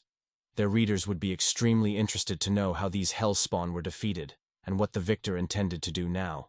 An excited Hyung also revealed that they had already discussed the events in their newspaper and had prepared some exciting articles. He proudly showed So-han the lead story entitled, So-han the Great is a warrior who appeared in Shannan. How was he able to destroy the Blood Whirlwind clan and the 2 great demons? But that, as it turned out, was just the beginning. They planned to add a colorful narrative of how he had seized power in the Shannan Dark faction, and the story of how he skillfully used the Shannan net to capture the Lust Demon. The young master looked at them as if they were insane, but the simple-minded Zhuge Hyun clearly didn't understand his reaction. He only cheerfully explained that there was a lot of material for articles about the hero. So-han only marveled at how well-informed the people who had come to see him were about his deeds. But the persistent Hyung explained that that wasn't all. He was truly concerned about whether So-han was the incarnation of another demon. This question arose from the fact that the demon seat was now empty. Deciding to be frank, the guest confessed at once. They did not belong to either the pure or dark factions, but merely collected stories from the streets for everyone to hear about later. The attentive hero decided to find out if they were definitely not lying to him, and immediately received fervent assurances of sincerity. The hero promised that he would gladly meet them when he was bored, and suggested that they visit his house from time to time, and then maybe he could tell them something. At this point, it became obvious to the shrewd Thane that So-han was treating them as nothing more than common merchants. Looking coldly at their disgruntled faces, the hero wondered if they wanted anything more from him. However, the annoyed Hyung clearly realized that So-han-san didn't seem to be fully aware of the situation. He explained meaningfully that the herald had great influence in Jianghu, which was the reason why he shouldn't have treated them so disdainfully. The unperturbed hero only smiled as if he didn't believe their words. But the persistent Hyun explained that his position depended on how they presented So-han, so he wanted to know if he belonged to the dark path. The shrewd warrior only grinned, for he couldn't understand why the men who had come were first flattering and then threatening. He calmly explained that if they so desired, they could write that he was of the dark path. A puzzled Zhuge Hyun realized that So-han clearly wasn't taking them seriously, as if he thought they were joking about their threats. However, the resolute hero suddenly became more serious, suggesting that the people get to the point and end all this unnecessary pretense. Immediately after these words, the 2 guests were silent, looking at each other meaningfully. However, the prudent Zhuge Hyun did not argue and decided to do as So-han wished. Getting to the point, he seriously said that they wanted to make the young master a favorable offer. They could help him become pure. However, the incredulous hero didn't understand how they were going to pull something like that off. Hyun, smiling indulgently, explained that with their extensive connections, it was very easy to do. And that wasn't all. They could also make So-han into a great warrior after all. He had already killed a demon. Soon, they planned to create a powerful alliance to bring more stability to the regions. It was to include MANHUA and such illustrious clans as Zhongnan, Hubei, Wudang, and Zhuge that were close to Shanxi. On the other hand, the lands in the northwest belonged to Lord So-han, except for the Hanzhong Dark faction, which he had yet to capture. The weary hero calmly exhaled and informed with slight chagrin that he didn't have time for that faction. Zhuge Hyun, on the other hand, with a sly smile, explained that in any case, their alliance would be advancing deep into Shanxi province towards Hubei and Henan provinces. He invited the hero to ponder on who the alliance would fall upon after annexing these lands. Experienced Zhuge Hyun said that the head of his family said that if this man killed 2 demons, then he can make a great warrior, even if he is from the dark. And since there might be some resistance in pure circles, it would be better if the whole of Shanxi learned of So-han's true intentions. And then the whole region would hear of the birth of a new great warrior. The shrewd Sohan listened carefully and inquired what they wanted to receive from him in return in that case. Jug Hyun reminded him with a smile that Sohan was a rich and very generous man. A humble hero wouldn't talk about himself like that, only saying that he had some savings. Smiling even wider, Juga Hyun finally revealed the cards. They wanted Sohan to donate 30 million Niang to the Juga Herald. Hearing these words, the shocked hero immediately put down the teapot he was using to pour his tea. Then he looked at Hyun sternly, demanding that he repeat what he had said. Calmly rising from his seat, the guest firmly repeated the sum of 30 million Niang. However, he immediately hastened to remind him that for that money, Sohan would become part of the pure world, part of something larger and truly magnificent. And on top of that, they would place him at the very top of the master rankings.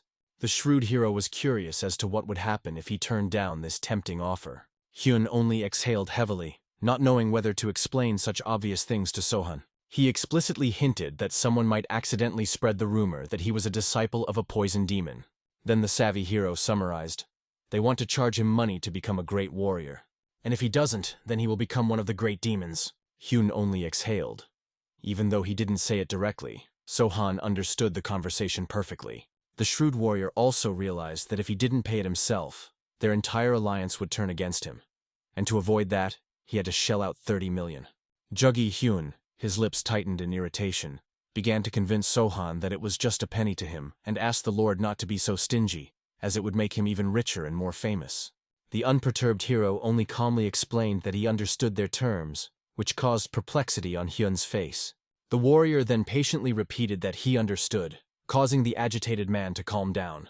The man happily decided that Sohan had agreed to their terms. However, the cunning hero, leisurely taking out his fan, explained that he had no such money now, so he would have to turn to his reserves in Chenan and Shenyang. While Hyun was explaining that it was no big deal and they were willing to wait, the young lord had already begun to fan the poison with his fan. Apparently, this went unnoticed to the ordinary residents, so Hyun only praised Sohan for making the right decision. He also asked that the hero tell them how he was able to defeat the two great demons. They wanted to hear everything in detail to make the warrior look good. Listening to eyewitnesses, they could miss a lot of things. Calmly folding his fan, the skillful master explained that he had broken the demoness's neck. This caused surprise. Hyun and Tang had expected a slightly different story. However, the impassive warrior, pointing to a spot on his neck, explained where exactly that neck had been coiled. Obviously, after this explanation, Juga Hyun was even more worried. But without noticing it, Sohan continued his story of how he had chopped the lust demon into small pieces. It was literally everywhere. One leg was lying to one side, the other to the other. It was a hustler. The hero's words began to scare Hyun even more. Even Tang, who was famous for his equanimity, became very nervous. He began to break out in a sweat. Paying attention to the guests, the attentive host thought that perhaps they were hot. At that moment, a pale Juggi Hyun took out his fan and waved it in his face, explaining that he was really getting stuffy. Trying to remain calm, he asked for the master to continue his story further. The experienced warrior went on to say that he used a special technique that even bent the blades of his blade. Therefore, it was difficult to escape from this technique, and even though all of the demon's organs had fallen out, he was still able to move. The last thing the terrified guests saw was the hero's sly smile. Following that, both Tang and Hyun immediately passed out right at the table. After that, the calm Sohan got rid of the poison that was in the room. Only after that, he called out to his faithful assistant so that he wouldn't be affected by the poison. But Sahek, as soon as he saw Juga Hyun and Tang lying on the table, came to astonishment. The wise master calmly asked him to clean up and air the room as it was getting stuffy. The understanding Sahek smiled calmly and proceeded to carry out the order. For he immediately realized what was wrong. Soon, the bound Hyung began to gradually regain consciousness in a small room. At first he could not understand anything, as he had a headache. However, he soon realized that he was in the wrong place and couldn't figure out where he was. Gradually he remembered all the events and guessed that perhaps he had been poisoned. At that moment, a determined Sahek approached him from the corner of the room, satisfied that Juga Hyun had finally woken up. As soon as the captive noticed him, he immediately began to threaten that he couldn't even imagine the consequences that awaited him. He threatened in the name of MANHUA, but before he could utter a word, Sahek gave him a loud slap. Angry, the stubborn Hyung continued, mentioning the Udan clan, thinking he would scare Sahek more. However, the result was still the same, a loud, hard slap across his face. After which, rubbing his hand, the shrewd assistant guessed that next, Hyun would start naming the Hubei clan and Jiangnan clan. and would end up whining about his family. His correct guess only caused Hyun to laugh hysterically, for he was sure that Sahek definitely couldn't handle them. However, at that moment, the unyielding guardian hit him again, already on the head. Afterwards, he bent down to his face and explained that he didn't care about the clans, because Mr. Sohan was capable of dealing with them. The desperate Hyung, however, only began to scream hysterically, not understanding why Sahek had such confidence in his arrogant master, Mr. Sohan. Even if he killed 2 demons, it didn't mean that everything else would be as easy for him. However, the loyal servant only looked at the man with disdain, which caused even more panic on Hyun's face. At this moment, Sahek lost interest in him, and calmly looked in the direction where his master was standing, wondering if he could handle what Yuga Hyun thought was impossible. At that moment, having changed his clothes, Sohan himself approached, noticing that Sahek had clearly beaten their captive. However, the latter smiled, explaining that he had only stroked him lightly. Juggi Hyun demanded that Sohan explain what was going on here, and stated that if the amount he'd named was too much, they should have let him go and negotiated a reduced payment. He reminded them that they had not come to fight at all, and did not understand why they should do so, as they could have negotiated amicably. However, at that moment, the ruthless hero walked past him and approached a small table. There, Hyun saw many bloody torture tools. Obviously, this caused a look of horror on the man's face. However, the cold-blooded warrior chose not to notice it. The first thing he did was to walk over to a small knife and scrutinize it carefully, checking its sharpness. Such calmness indicated his determination, which frightened the captive even more. He asked the Lord in fear to stop, as he was ready for a peaceful dialogue, not understanding why such measures were necessary. However, his lack of understanding infuriated the formidable warrior. He explained to Hyun that he continued to talk nonsense, wasting precious time. He did not tolerate it. The frightened prisoner immediately blurted out the truth. When the alliance was formed, he would attack the dark faction of Shangxi. But that wasn't the only dark faction, so they needed to take care of other areas as well. This was why their clan head had come up with such a large-scale plan. After shouting out the whole truth, he was surprised to notice that Sohan didn't do anything. As he sat down on a small wooden box, the young lord realized that not only was every faction unaware that he was a poison demon disciple, but some unfortunate alliance was also sinking a grudge against him. At this point, the cunning Yuga Hyun, having decided that Sohan was depressed, realized this was a great opportunity for him. He explained that that was why they were offering the alliance, so Sohan could take the burden off his shoulders. He could think for himself what problems he'd get rid of by joining them. The wary hero asked if he was serious about this, and the captive was completely serious. He explained that they, the messengers, had only heard that Sohan was a demon's apprentice, and that the other clans were still in the dark. They were professionals after all, and this information was very valuable in negotiations. However, this only caused the fearless hero to scoff, causing Hyun to tense up greatly. He didn't understand why Sohan had such a drastic change in his face. However, the young master addressed Hyun as a strategist, ordering that the fellow listen to him carefully. Zhuge Hyun clearly didn't understand why he was called a strategist, but the hero didn't see it as strange. Everyone knew that the Zhuge clan wasn't stupid. There was even a saying, if you want to start a war, hire at least one Zhuge as a strategist. Hyung was amazed that Sohan was saying such things with such a serious face, but he still decided to find out what the man was going to do. Was he really going to fight? But the calm warrior explained that the lad shouldn't care about that. He just had to do some planning. He pointed to the sheets and ordered him to write down the names of all the high-ranking people in their alliance, their special characteristics, their skill level, and the number of people under their control. But that wasn't all. He also needed information about what kind of relationship there was between the clans, who had what kind of disagreements and conflicts, whether there were any disgruntled people, gaps, or weak links. However, the stubborn Hyun clearly didn't want to do that, so he somehow tried to argue with Sohan. However, this infuriated the formidable warrior, so he immediately brought his hand up to slap the captive. But this slap was clearly much stronger than the ones Sohan had given, causing Thane to tense up considerably. The slap literally sent him flying against the wall, and the boxes behind him immediately shattered. The guy almost lost consciousness, and the formidable hero continued to approach like a dark cloud that overshadowed the sun. After which, he also lifted that guy's chair so Hyun continued to face him. Obviously, the captive's morale had taken a serious hit after such a blow, so the warrior hoped that he understood everything. The guy, whose face was literally bleeding at this time, immediately agreed to the Lord's terms. However, the cold-blooded Sohan explained that he might not have asked him for such favors, but simply got rid of him. If he was intent on deceiving him, he was better off dying right now. But Hyun only fearfully explained that he hadn't even thought of such a thing. After calming down, the overbearing lord reminded him that they divided their masters by rank, as far back as he could remember. Now he needed that list in detail. Who was strong, who was weak, who had a grudge or, on the contrary, favor with someone. He needed all the background. The frightened Hyung agreed, ready to tell the whole truth. But the stern Sohan approached him and remembered that he had forgotten to say something. He explained stiffly that he needed a plan to destroy their alliance. He expected him to take maximum responsibility. He had to write this plan as if he was writing a state exam. Ju Hyun realized that he simply could not agree to such conditions. However, the hero's gaze remained calm and cold-blooded, so the frightened captive immediately said that he would do his best. But the hero made it clear that he had no choice either way. The attentive gentleman also asked the guy to think about who would be able to influence this situation from the outside. After that, he once again made sure that he understood his order accurately. Immediately after that, Sohan started to leave the room, leaving the captive alone with Sahek. He also ordered his assistant to hide all the tools, untie Hyun's hands, and remember to feed him on time.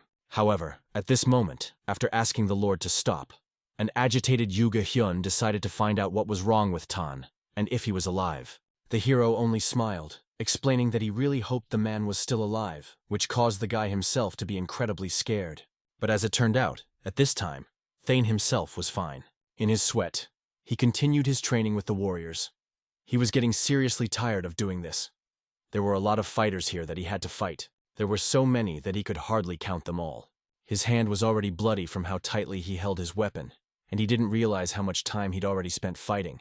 He looked up where an attentive Sohan was perched on the steps, watching their bouts.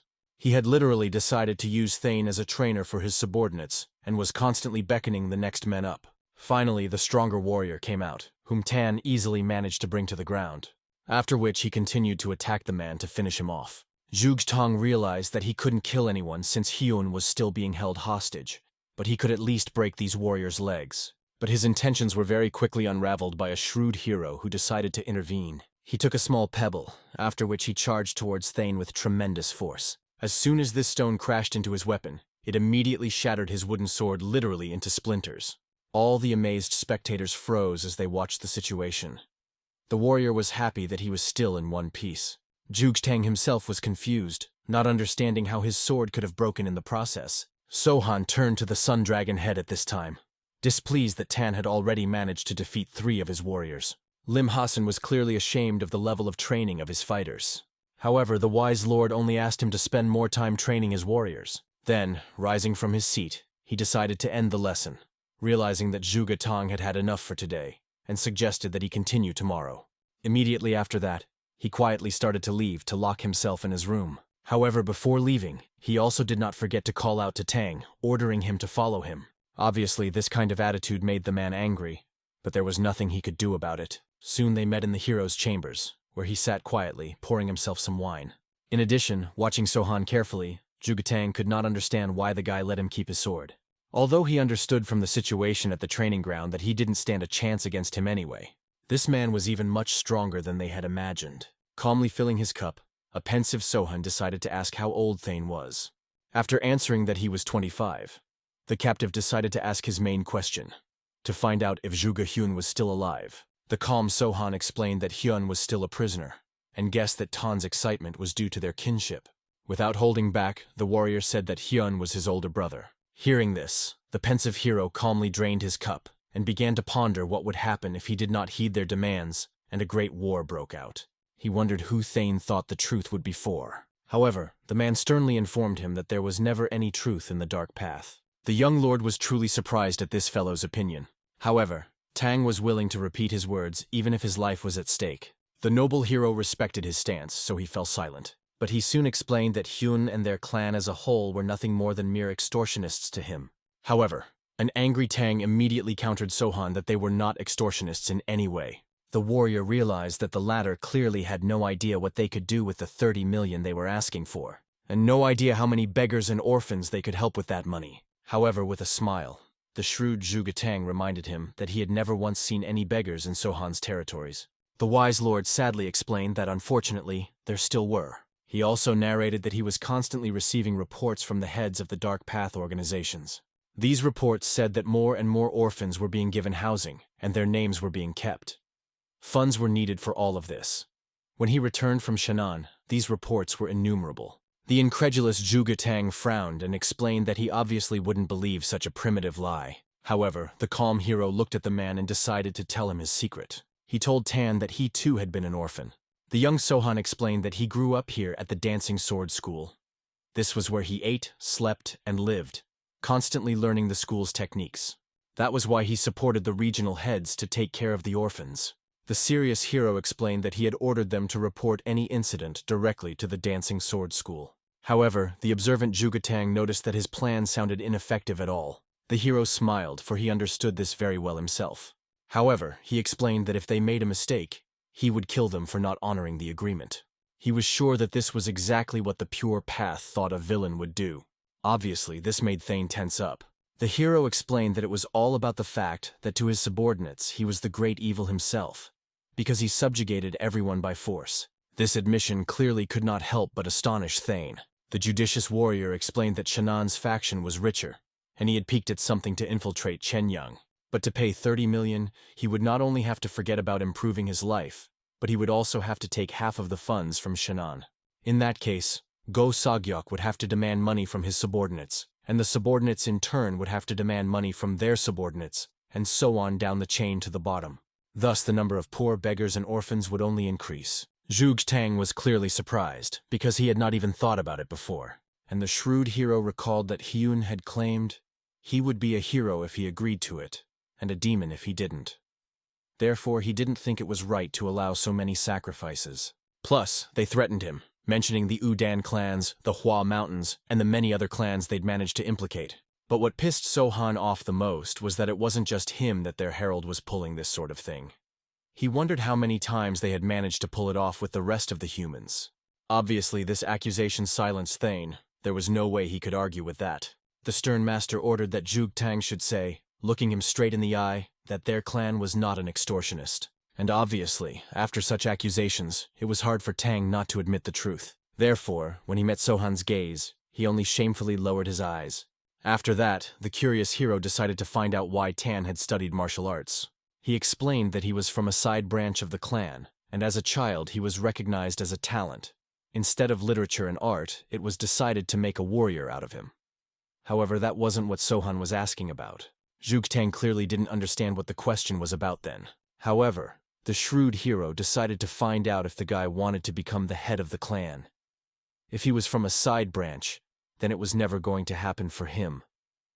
Perhaps he wanted to hang around the dark factions, prying money out of them, saying he was from a noble clan and offering to make them clean. But the hero couldn't believe that's why he'd studied martial arts, to be an errand boy for the nobles. Tan wanted to object, but at that moment he realized he had nothing to say. The persistent Sohan decided to ask again. When the war starts, who will have the truth? Thinking over the answer, even the young man's hands began to shake. But soon, with a bashful look, he explained that the truth would clearly not be for their clan. However, the wise hero objected, explaining that the truth would indeed be in their path. To his great regret, it would always be that way, despite his actions. He explained that the whole reason was because they were simply on the path of purity, after which he poured himself another cup of wine, but instead of drinking it, he offered it to Thane. In addition, the shrewd warrior explained that they were seriously mistaken when they assumed that he had killed demons for his own glory. He explained that he'd killed the demoness because one of her students had previously lived at the sword dancer school, and he'd killed the lust demon because he'd taken advantage of her students. Hyung said he did a good job, but it was just a coincidence that they got in the hero's way and he killed them, and they thought that was enough to make him a great warrior. However, he stated that they clearly didn't have that right. He believed that heroes are not chosen. There are plenty of people who, without a name, strength, and means, are willing to help those in need. Those were the real heroes, but certainly not those who were chosen by some newspaper, and even for money. In the end, after quickly draining the poured cup of wine, Zhuge Tang decided to ask the young master a question himself. The reserved Sohan didn't mind, so he waited silently. Zhuge Tang then bashfully asked why he was studying martial arts. The experienced swordsman's answer was as simple as always. He just wanted to survive. This seriously surprised Zhuge Tang, as he didn't expect to hear something like this. Without saying anything else, the guest simply drained his cup of wine. Following that, the attentive schoolmaster looked towards the door and called out to his assistant Sahek. As soon as he entered, the master asked that Sahek take Hyun to his room. He was to be locked up and fed like a martial arts master. Immediately afterward, Sahek stepped closer and, addressing the man politely, motioned for him to come through. The Thane immediately drew his sword and began to walk away towards the door. Suddenly, however, he stopped before reaching the door. Without turning around, he admitted to Master Sohan that he was curious about something. The young master was curious as to what the man wanted to ask him, and the man, trembling, decided to find out why his sword had not been taken away. Then the schoolmaster remembered his principles. He never drank with people he didn't respect. He explained to Zhuge Tang that even though he was a prisoner, it was still his weapon. This brought a smile to the guest's face. He realized that Sohan really saw him as a warrior. At these words he walked away, leaving the young lord alone, and he was finally able to enjoy his alcohol in the midnight silence. Some more time passed, and soon the swordsman came to meet his captive. The latter was clearly agitated as the calm lord looked over his work. Sohan himself, as he reread the sheets, realized that the work had been done quite well. He was even surprised that so much had been done in 3 days, and realized that the reporters had been useful after all. But suddenly, Zhuge Hyun spoke up to find out if Zhuge Tang was still alive. He knew that his brother was honest to the core, so he asked not for himself, but for him, so that the young master would be more favorable to him. He knew that Zhuge Tang only had himself to blame for following him.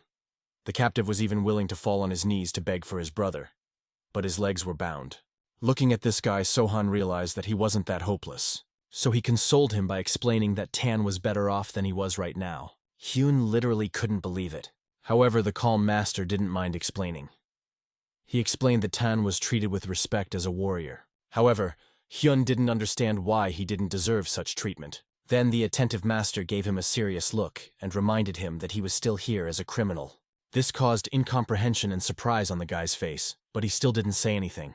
Hero Prowler looked through the lists of the unrivaled martial arts master, and Zhuge Hyun explained that in their clan, such titles were given to masters who were in the top 10. Sohan was genuinely surprised, for he didn't even think that there were top 10 masters in the alliance. However, Hyun realized that there were many masters in the alliance. Seeing even one of them, the hero was in no hurry to start a war. Looking through the lists, he saw that there were also masters of the highest category. He wondered how many categories there even were. Although the hero realized that it was basically quite expected, Hyun did not understand these words. However, the experienced swordsman didn't explain anything. Looking through the stacks, Sohan saw that there was only one unrivaled master in the Manhwa and Wudang clan. Hyun didn't understand how the schoolmaster could be so calm, as if it didn't scare him at all. But the young master was more interested in where the information about the unrivaled martial artist was, because Hyun had written a whole poem on some fluff, and had forgotten about the main point. Hyun just asked him to give him some more time, and then he would add the information. However, the calm gentleman realized that the guy just wasn't trying hard enough, apparently deciding to play games with him again. However, Sohan reminded him, even though the guy had the information, it didn't mean he wouldn't be killed. Seriously startled, Zhuge Hyun stammered and explained that he didn't have such a thing in mind. However, the attentive master decided to ask the guy if he remembered whose disciple he was. Apparently, he was the apprentice of a poison demon. Sohan recalled that because of this, he could make the captive absolutely tell everything. Zhuge Hyun frightenedly didn't understand what the young master meant. It became obvious that the latter was able to stuff him with something to make him spill the whole truth. However, the schoolmaster looked at the boy unhappily, realizing that he had scared him a lot. Hyun asked Sohan not to do anything, as he was already ready to tell absolutely everything. However, the experienced swordsman warned the guy, if, despite the information about the enemy, he loses, the prisoner himself will die. This frightened him. But Sohan explained that if he and all his subordinates died, the prisoner would have no one to feed here. This place would be difficult to find for an unaware person. The frightened Hyun immediately realized what the young master was getting at. He calmly explained that Hyung would be his military advisor until the war was over, and that this prison would be his quarters. At that moment, suddenly, Sahek began to enter through the open doors. Through the open doors, the master of the school heard a familiar voice. Soon, Sahek showed up and explained that the master had a senior student arriving. Puzzled, the young master did not know whether he should let this woman in or not. However, the elder sister had already entered on her own. Dressed up in new clothes, she wanted to ask Sohan what he was doing here and why he had been missing. However, the calm lord still had the same question for the first sister. She grudgingly reminded him that he hadn't been in sight for days. So she decided to come take a look at him herself. Juge Hyun, looking at the girl fearfully, didn't understand who she was and why she allowed herself to speak to the schoolmaster in such a tone. The experienced master didn't seem to understand. Did the girl really have absolutely nothing better to do since she was following him?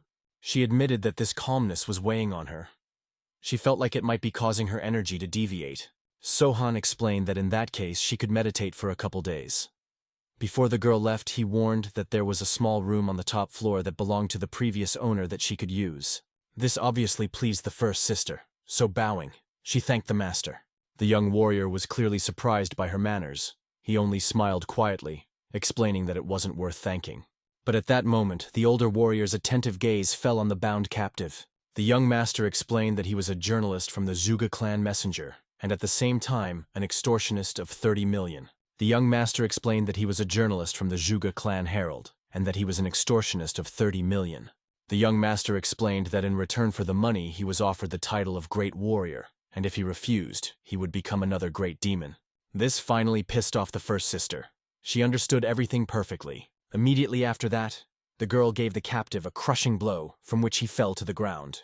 The first sister called him a sick bastard, not understanding where he even got such a huge amount of money from. She looked at him angrily and wondered why he was still alive, and suggested that the young master kill him to end it. However, the captive fearfully began to explain that he still had a lot of work to do. He begged for Sohan to spare his life. The older warrior clearly did not understand what the man was saying. However, the captive, trembling with fear, told her that he was working on a war strategy for the young lord. With his help, he would be able to defeat the alliance. The girl was not sure of the truth of his words and turned to her master, but seeing his silence, she turned to the captive again. His confession only brought a smile to her lips. It became obvious that this man was simply a traitor. He didn't understand why the first sister was calling him that. But she reminded him that he was a member of the Zhuge clan after all. The captive only fearfully confirmed that she was right, but clarified that he belonged to a side branch. This didn't bother Big Sister at all. She understood that he had decided to help her master defeat his own clan, and was therefore a traitor. Zhuge Hyun obviously couldn't accept this. He thought he was just forced to do it under threat of death. But he suddenly realized that it was unlikely that his clan would believe him and forgive him for this forced act. In the end, he simply couldn't answer anything, seemingly fainting from fear already. The young master only smiled as he looked at his reaction. Soon the young master asked his older sister to go back upstairs, for he still had some things to discuss with the captive. Turning around, the warrior was calmly about to leave. But at some point she stopped and spoke to the prisoner. She looked at Hyung with a cheerful smile and asked him not to try to escape. The Shannon net that had caught the lust demon was working from above. The frightened Hyun immediately remembered the demon that was famous for its elusiveness. He realized that in that case, he didn't even have a chance to escape.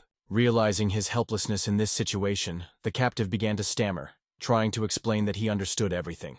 The young gentleman warily and firmly took the lad by the shoulder, returned the chair to its former place. He grabbed him by the scruff of the neck and demanded that he explain what he had understood. The lad, stammering, was unable to explain anything, so he only apologized. Then the lord ordered the strategist to listen to him as attentively as possible. He explained that the prisoner did not need to know the number of all his subordinates, but he wanted to tell about the strongest of them. The girl who had just left could handle a consummate master. Obviously, Hyun couldn't believe it, however. The young master was extremely serious. At least the hero realized that she should be able to handle him, judging from her strength. The lord also explained that it wasn't him who caught the lust demon at all. He said that in Chenan there was a master named Gu Sa, whose equal is neither on earth nor in the sky. He was a skilled warrior with lightning-fast techniques, the best of the best in Shanxi. The frightened Zhuge Hyun couldn't believe it when the master explained that the lust demon didn't even have a chance to escape from him, a Shangxi gem hiding in the guise of an innkeeper. Hyun fearfully heeded every word, but the young master wasn't finished. He asked if the strategist had heard of madness and lust sorcery. When he answered in the negative, the lord explained that it was a gradation of the 4 great demons. If he was in danger, his master would stand up for him. And in addition, Go Segyuk and the other dark factions should also be considered.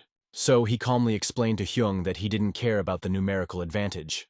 The only problem was Wudong's holy sword. Hyun was in agreement with this. After all, if the holy sword entered the war, their defeat was imminent. So the Lord ordered him to write down everything he knew about these fighters, their fears and preferences, where they were hiding. But to begin with, he ordered an act of declaration of war to be drawn up. This frightened the prisoner very much. Looking anxiously at the young master, he asked if he had heard everything correctly. After receiving confirmation, Sohan ordered him to describe everything in detail. Why he was forced to declare war on the Zhuge clan. He was sure that Hyung would be the best person for this task, because he knew all the reasons. However, Hyung decided to clarify whether the Lord really wanted him to be the one to draw up the act of declaring war on the clan. However, he explained that it was logical. Zhuge Hyun was his strategist now. It was his job. From the Lord's menacing gaze, the captive immediately obeyed, bowing his head and promising that he would prepare everything. As he left the captive, the young gentleman indicated that he would look forward to the act. Finally, the door closed behind him, and the lad was left all alone. He couldn't believe that he would have to declare war on the clan with his own hands. He remembered the words of the stern girl who had called him a traitor. And now unnecessary thoughts were popping into his head, reminding him of his stigma. Soon a young lord came into the room with the heads of the Sun Dragon Alliance and the Wolf Swordsman and Eagle clan. All three bowed to greet their lord. Sohan calmly approached the dais and motioned for everyone to sit down. The head of the Eagle clan was amazed that the young lord had defeated 2 demons and congratulated him, admitting that he had never doubted him for a day. The hero, however, gave the man a disgruntled look and reminded him that he had not allowed him to speak, because of which the latter immediately bowed guiltily, apologizing. Sohan then turned to the others to find out what was up with the troops. The swordsman Wolf spoke up and explained that, as the Lord had ordered, he had chosen the best fighters, but wanted to ask why Sohan had gathered them. Why the urgency? The young lord calmly explained that the Zhuge clan had offered them to go to the light side for 30 million niang. Upon hearing this amount, all the commanders went wild, considering it a true robbery, and wondered what decision their lord had made. He calmly explained to the gathering that he had refused such an offer. They had expected such a thing from Sohan, for even by their standards it was out of line. However, the young lord explained that this was why he had decided to come to the bright side in a different way. He would act in their own ways, and this really excited everyone present. The Lord then explained that they had to strike at the weakest one first, namely the Zhuge clan. Lim Hassan excitedly asked the Lord if they were really going to have a war, but he sternly explained that they were already at war. Ever since the head of the Zhuge clan dared to threaten him, he had warned his men that he would now use the methods of the light path. However, they didn't understand what that meant. The master explained that they would be brainwashed, and since they would have to fight on both the battlefield and the information field, it was necessary to create an alliance. This would be the next step in preparing for war. The Crescent Moon Sword Alliance would be the name of their alliance. The swordsman Wolf then decided to find out if it would be the Murim Alliance. However, the Lord only reminded them that from that moment on, there was no more school or their clans. They were to forget about it. Lim Hassan awkwardly reminded him that it was usually necessary for an alliance to be recognized. He wondered how the Lord was going to accomplish that. However, Sohan explained that he didn't need any recognition. He had money. Sooner or later it would be reckoned with anyway. For starters, he wanted to help the weak and disadvantaged. He was going to exterminate the Green Forest slave trade in the name of the Sword Crescent Alliance. Those bastards were so cruel and ignorant that they kidnapped children and kept them in cages like cattle, and they had to end them once and for all in the name of justice. This brought a smile to the head of the Eagle clan, for they could hardly be called followers of justice. He barely restrained himself from laughing, but it didn't work in the end. When he laughed, all 3 of them froze, staring at him intently. So the head of the Eagle clan bowed down and apologized. Sohan explained that in addition, they needed to capture the Dark Hanzong faction, as they were now speaking from the position of light. Obviously, this caused everyone gathered to be perplexed. They couldn't believe that the Lord was seriously talking about speaking from the position of light, even though they were on the dark path. But the young Lord explained that they would later spread the news that it was their alliance that defeated the 2 demons. They would also let everyone know that the 3 captains had rescued orphans in their regions. If the pure ones want to attack them, they should make it look like a confrontation between 2 orthodox sects. This meant that they must surpass the light factions not only in the arts, but also in many deeds. Now Sohan had a great goal. He would help all the underprivileged, protect the weak, and save people. Other light factions do good only in words, but he intends to confirm these words with actions. All 3 captains froze in a daze. Lim Hassan was the only one to inform Sohan that they understood his order. But the Lord recalled that the last time he had shed so much blood, the head of the blood vortex had been destroyed. He also recalled that this clan belonged to the Dark Path. Right now, he planned to deal with the Zhuge clan, and it would be up to the world to decide which one of them was right. The master explained that if all these people opposed him, he would simply destroy them. Everyone unanimously declared that they would follow their master everywhere. Sohan warned that the best thing to do would be to capture the head of Zhuge, and through torture and intimidation make him realize all his crimes. He wanted this clan to be trampled into the mud. He realized that this way they could undermine the people's trust in the bright path. Lim Hassan thought it was a splendid idea, but the hero warned that otherwise they would have to kill almost their entire clan. And then, a war with the light path would be guaranteed. That would be when the time would come for the Crescent Moon Alliance, where all the organizations that had been deceived by the Zhuge clan would join. Therefore, the Lord insisted on acting quickly. He wanted to capture the leader, and his subordinates would be entrusted with the rest. As a result, Lim Hassan decided to find out what their instructions would be now. Master ordered them to send letters to all those who had been harmed by Zhuge. He would give them a list of these people. Together, they would take down this clan both in battle and in print. All three of them immediately became serious and set off on their task. In the end, the Lord was left alone in his room. Until late at night, he scrutinized the papers, studying the lists of strong martial artists. One of them was Yugi Il of the Wudang sect, a consummate swordmaster, the best swordsman of his region, and a huge weight in the organization. Rumor has it that he didn't become the head because of his love for a binge-drinking lifestyle, though it's said that it's because he drinks that he doesn't want to be the head. A man the current sect leader dislikes and shuns. He chased the yin-yang sage all the way to the desert, where he finished off the old man. After reading such a characterization, the Lord realized that this was not a bad person, but he wondered, was this the light path? He pondered over it, speculating about the master, wondering just how strong this man was. The young master realized that even though he might die, he didn't care. He really wanted to meet this man. At that moment, the first sister entered the room uninvited and realized that Sohan was going to die by this man's hand. The young master was clearly displeased, not understanding what the older student had forgotten here. However, the first sister could safely ask Sohan the same thing. She couldn't believe that he was seriously going to die at the hand of Swordmaster Wudang. From her words, the Lord realized that the older apprentice seemed to know him. However, the latter grudgingly explained that everyone knew the man. The young master then began to ask for details. What kind of person was this person? However, the first sister only explained that this person was someone the lady tried to stay away from, just like all the other demons. Sohan was surprised that this witch was so afraid of him, and so were the other 4 demons. The older apprentice thought Sohan's surprise was strange, but he only smilingly explained that it was fine. A master who put fear into the 4 great demons themselves. Fighting him was truly worthy of his respect. However, the first sister clearly did not understand such joy. The master then explained to the first sister that they were about to have a confrontation with the Zhuge clan, and invited her to join. She only smilingly suggested that Sohan was afraid that he wouldn't be able to handle it without her help. However, he honestly admitted that she was strong, and her help clearly wouldn't be superfluous. However, they would be constantly on the road. The sortie promises to be challenging. Besides, after the battle with their leader, the Lord would hardly have any strength left. The older apprentice clearly liked this suggestion, as she was just dying of boredom, so she offered to deal with this clan as soon as possible. Her determination clearly pleased the Lord, for this was what he had expected.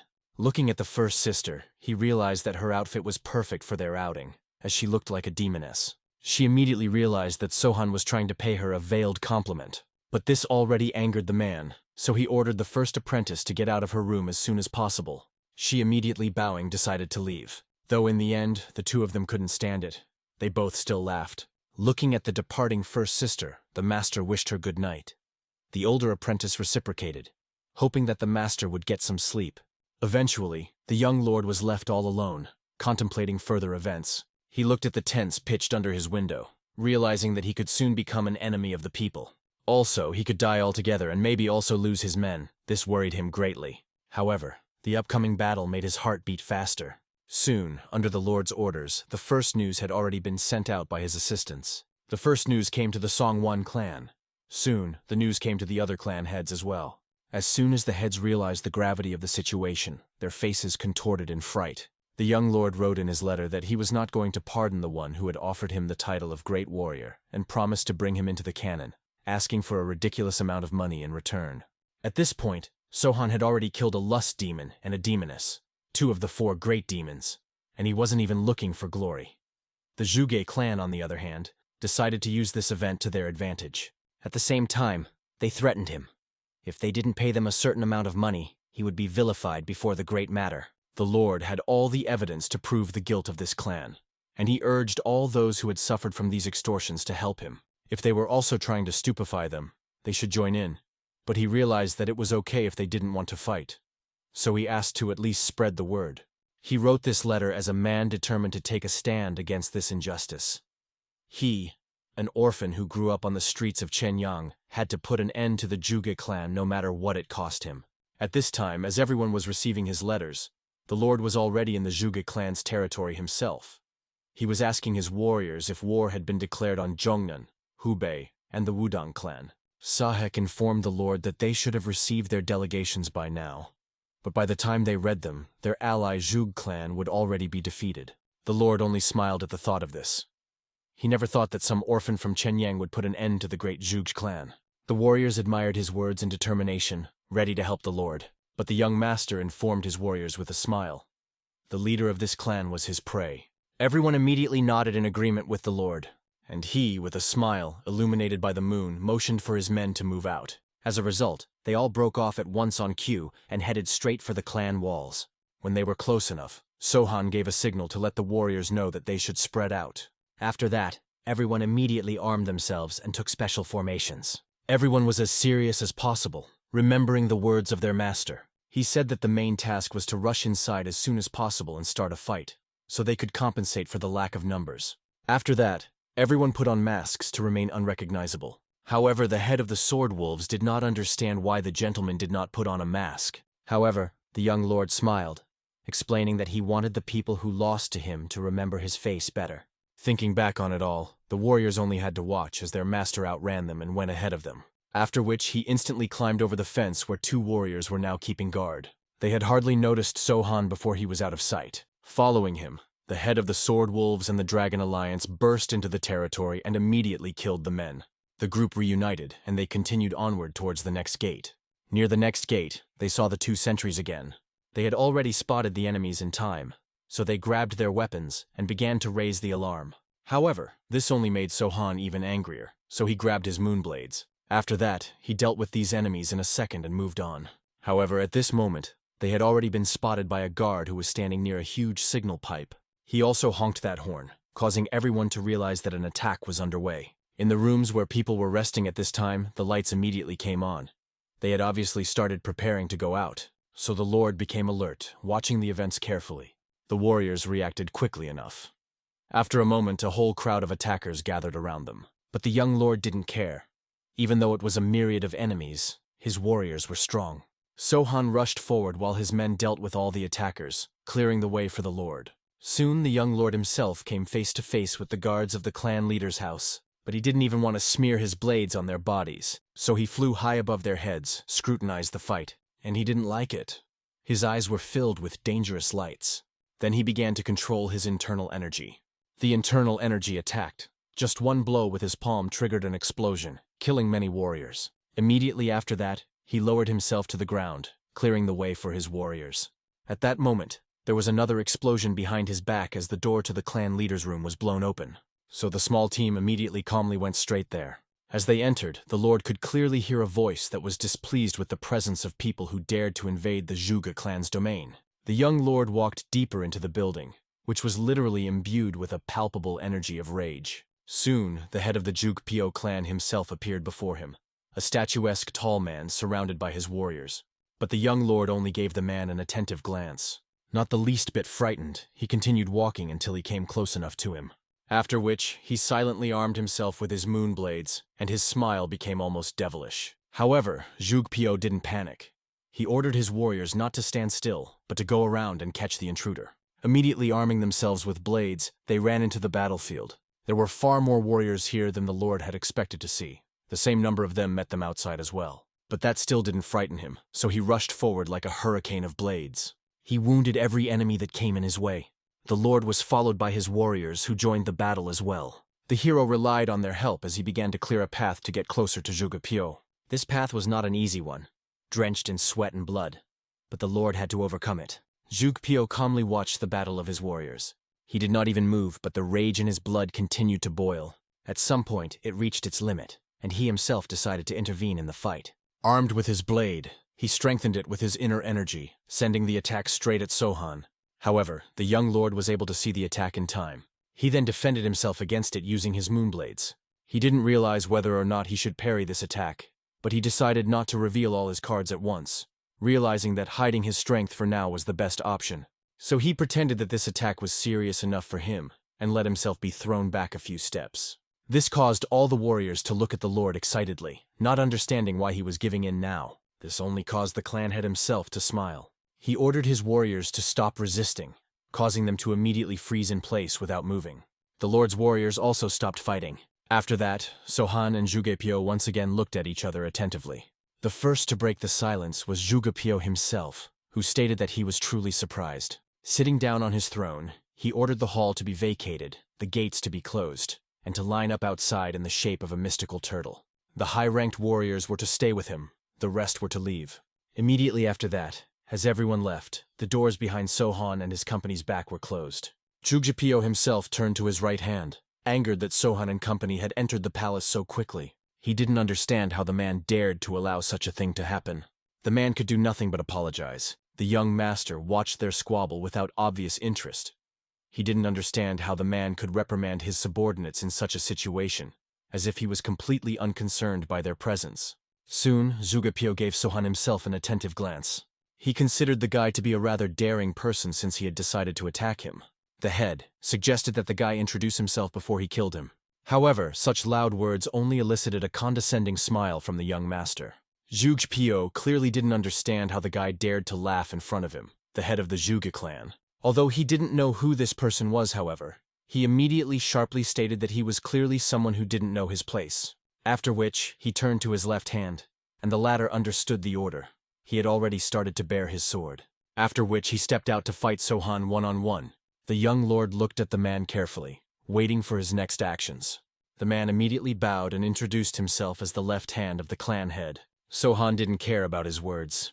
He only suggested that the man attack him as soon as possible. This angered the warrior.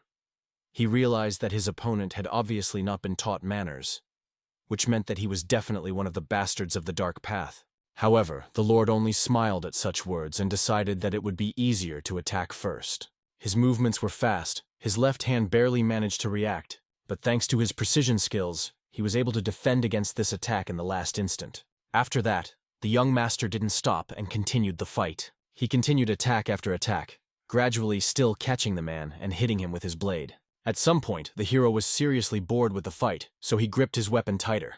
He swung with all his might, aiming for the man, but he managed to duck at the last moment. Now he was under Sohan. He thought it was the perfect moment to attack, so he tried to stab the lord. The young lord defended himself in time with his moonblades. The warrior also tried to demonstrate the flexibility of his body by hitting the lord with his leg, but this proved to be his weak point. The hero took advantage of this and chopped his leg, after which he made his opponent less maneuverable. Now there was only one last move left, so he used his blade to hit the man in such a way that he literally flew back to his head. The blow was strong, so much so that it even broke through the wall behind Pyo's throne, which began to crumble. Only then did the man pay enough attention to his opponent's weapons. They were paired blades. In addition, his skills largely surpassed the abilities of his left hand. The man realized that the price of 30 million was probably too high for Sohan. There was no other way he could explain his decision to come here. The hero only smiled happily when the head finally managed to call out his name. Pyo still decided to agree that he had indeed clearly overpriced, but he felt that this was still no reason to come to him. After looking around at the guy's companions, he realized who it could be, and assumed that Go Segyak, the head of the Sun Dragon Union and the swordsman Wolf, must have come with him. He didn't name the others since he didn't know, but it didn't matter. What mattered was that all the most important people of Shannan and Shenyang were gathered in his house. The clan head only grinned as he looked at the gathered people and asked if they knew that Sohan was only turning 25 this year. The head didn't understand how they weren't ashamed to obey such a weakling. He thought that these warriors had pride, but it seems that wasn't the case. Pyo had proposed a good plan for them to take 50 people from his elite and kill this kind of arrogant asshole. If they were to cut off this arrogant brat's head, he was willing to pay 100,000 yang in gold to each of them. Obviously, such an offer shocked the people present. The clan head laughed. realizing that the young warrior was just a foolish child if he didn't know that money was more valuable than loyalty on the dark path. However, none of the warriors did anything after this offer. Sohan even smiled at the old man's arrogance, but still thanked him for the opportunity. With his help, he was able to test the loyalty of his subordinates. On top of that, the young master now understood how the old man thought. He decided to demonstrate something to him and ordered his soldiers to put their weapons away. In response, no one even looked back. Their eyes were only on their master. After that, each of those present complied with the commander's order. All the warriors stood behind their leader's back, ready to carry out his next order.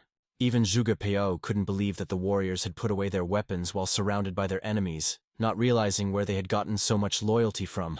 The young warlord only smiled, considering it a good answer to the old man. Now it was his turn to make suggestions.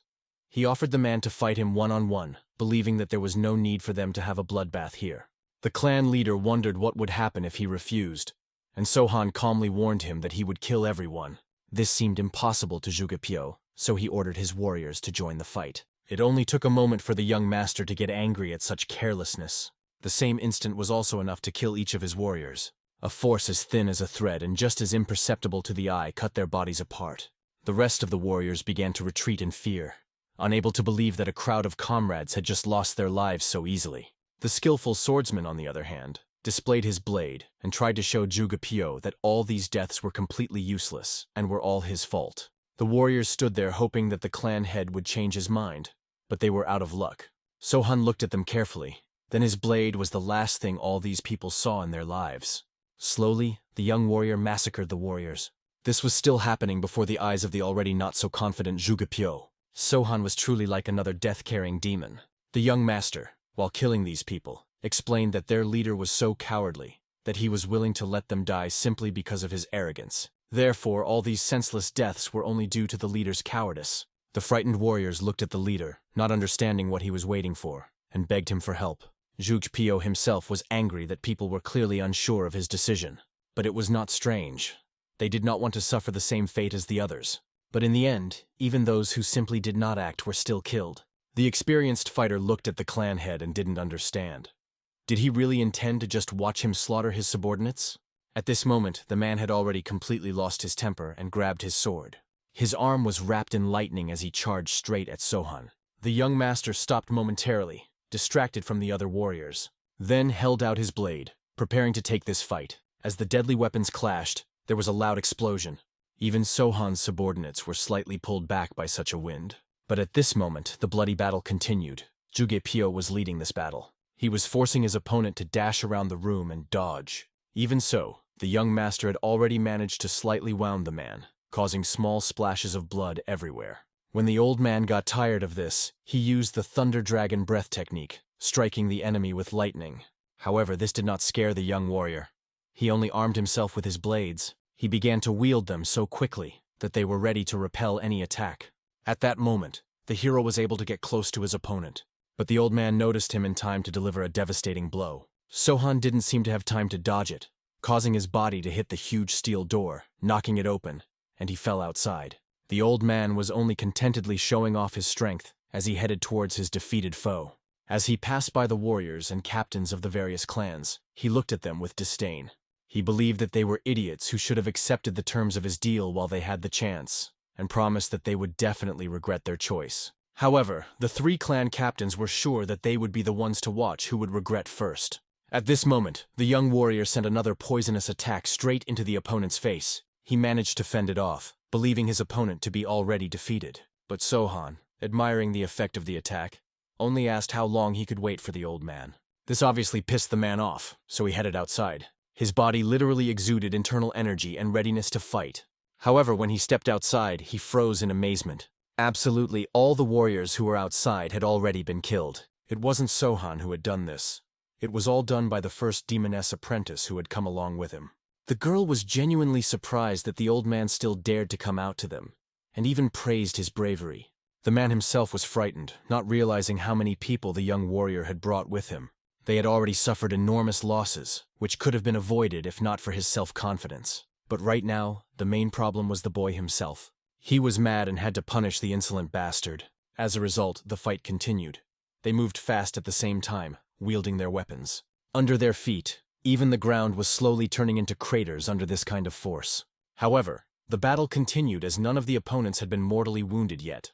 Filled with rage, Jugepyo vowed that this time he would definitely finish off the impudent youngster. He began to draw movements in the air, creating his strongest technique, the previously invincible hidden dragon lunge. An attack in the form of a golden dragon of internal energy immediately traveled towards the opponent. However, as soon as this monster opened its mouth, the young master immediately chopped it into 2 pieces. But even that didn't stop the attack. It began to transform, after which that dragon turned into 2 smaller dragons. This really managed to scare Sohan, who didn't expect such a turn, after which both of these dragons attacked him. They started gnawing through his flesh. The grip was so strong that the young warrior didn't even manage to break free from that grip. The dragons carried him to the nearest obstacle, a solid wall, which began to crumble under the force of the attack. When the smoke from the attack cleared, the wounded warrior, covered in blood, sat with his eyes closed against the wall. The first sister and all the captains, who had seen their leader in such a state for the first time, could not believe what they had seen and that Sohan had lost. Jugepyo smiled happily as he raised his hand for another final strike. However, he didn't expect that it was all just a trick devised by a skilled fighter. When the clan leader's hand met the ground, the young master was no longer there. He instantly, within a second, soared into the air before landing behind Jugepyo's back. His entire body was bleeding, but he was still able to firmly hold on to his legs. Looking at such a battered, wounded opponent, Jugepyo only smilingly let it be known that he had underestimated the strength of the Juga clan, and now had to look at what had become of him. Rushing into battle, the man intended to chop off his head first, and then abuse his corpse to avenge his fallen comrades. However, the young warrior did not let this happen. He also swung and wounded Jugepyo's arm, which he clearly did not expect. After which, the demon disciple pointed his moonblade straight at his face. The clan head didn't understand what had happened, for he didn't even see Sohan's movement. It was true, because the young master, smiling a sly smile, looked at his opponent. It seems that everything he had seen earlier and his condition did not frighten him. Out of frustration, Jugepyo began to attack even faster, thinking that the fighter was just lucky. But that was clearly no reason to grin and grind his teeth like that. However, the injured warrior, despite his injuries, easily dodged all the attacks. Afterwards, he prepared to fight back against the arrogant old man as well. He sent his attacks straight at the enemy, and they hit their target. He barely managed to defend himself with his sword. The attack threw him back a couple of meters. At that moment, the clan leader realized the obvious. Sohan's movements had changed dramatically. Coming closer to the man, the young master calmly and respectfully addressed the head, wondering why he could not shut his stinking mouth.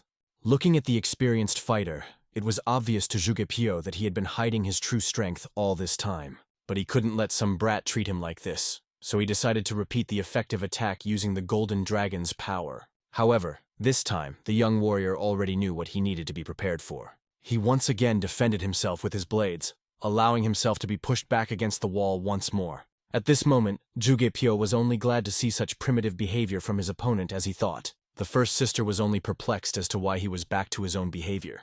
After Sohan hit the wall, a heavy fog once again rose up. However, coming out of it, the skillful swordsman, with a sly glint in his eyes, noticed that the old man's attack was much weaker this time. Realizing that the opponent was still alive, the clan head continued to attack. He first used the dragon's energy, and then decided to chop the young man in half. However, this was also unsuccessful, as he avoided the attack in time by flying into the air. The man, who could not put up with such tricks, decided to get the young fighter and on high. So he began to draw his sword, creating attacks, sending his internal energy flying. Sohan, however, had no problem fending them off with his lunar-paired blades. The old man kept up his pace, giving his opponent more and more trouble. The old man kept up his pace, gradually fending off the attacks and sinking to the ground. The young master calmly stood in front of Jugepyo as his loyal subjects began to whisper. They all realized what was happening to the clan head at this moment. The poison began to take effect as soon as he was shot in the shoulder. The man had actually been poisoned at that very moment. He felt the effects of the cutting poison and realized that he wouldn't be able to contain it with his strength for long. And besides, no one would let him. As he came closer, the experienced warrior asked why Jugepyo needed to extort the bloody 30 million from him.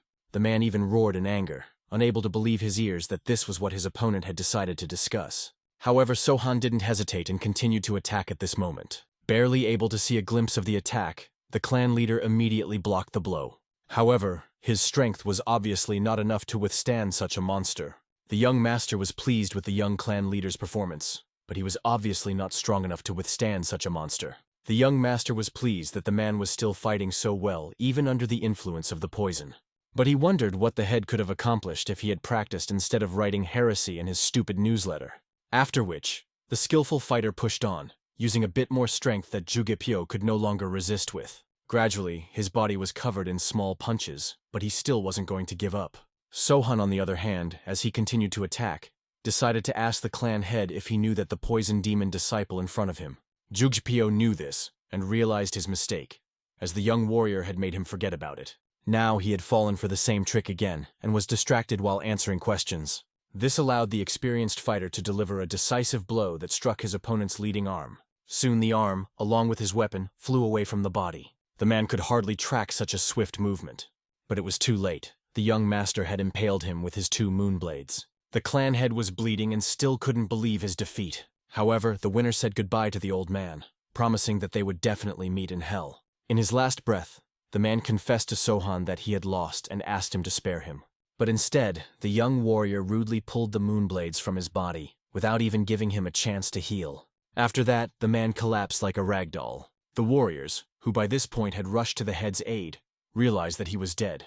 The victor realized that surely all these loyal soldiers intended to rush into battle. But he warned that those who wanted to live must pass through the main hall, or they would follow their leader. The warriors, whose lives had become expendable, obeyed. Immediately afterward, they began to carry out the order, and all the helpers gathered around their leader. The frightened first sister tried to ask the young lord if he was all right. However, with a smile, the young master reassured the aide. Following that, he asked his subordinates to organize some of the people to gather all of the Juge clan's useful possessions, but not to take anything bulky. He also asked the others to go to the school. Everything was already prepared there. From there, they had to get to Cheonan, so Go Sigyeok had to see to it. The leader explained to the man that he didn't have to do everything himself. The most important thing was to make sure everyone could get there safely. He ordered the others to wait for him at the school. If he wasn't there in 2 days, they were all to leave for Cheonan. However, the assistants clearly did not understand this order. The young master explained that once everyone knew what had happened, the side branch masters and union masters scattered around the area would leave no stone unturned to get to him and his assistants, among others. The masters from the Wudang and Hubei clan were especially dangerous. Besides, they were the closest to the others. An experienced warrior would try to deal with them just like the Juga clan and then escape. But Lim Hassan didn't understand.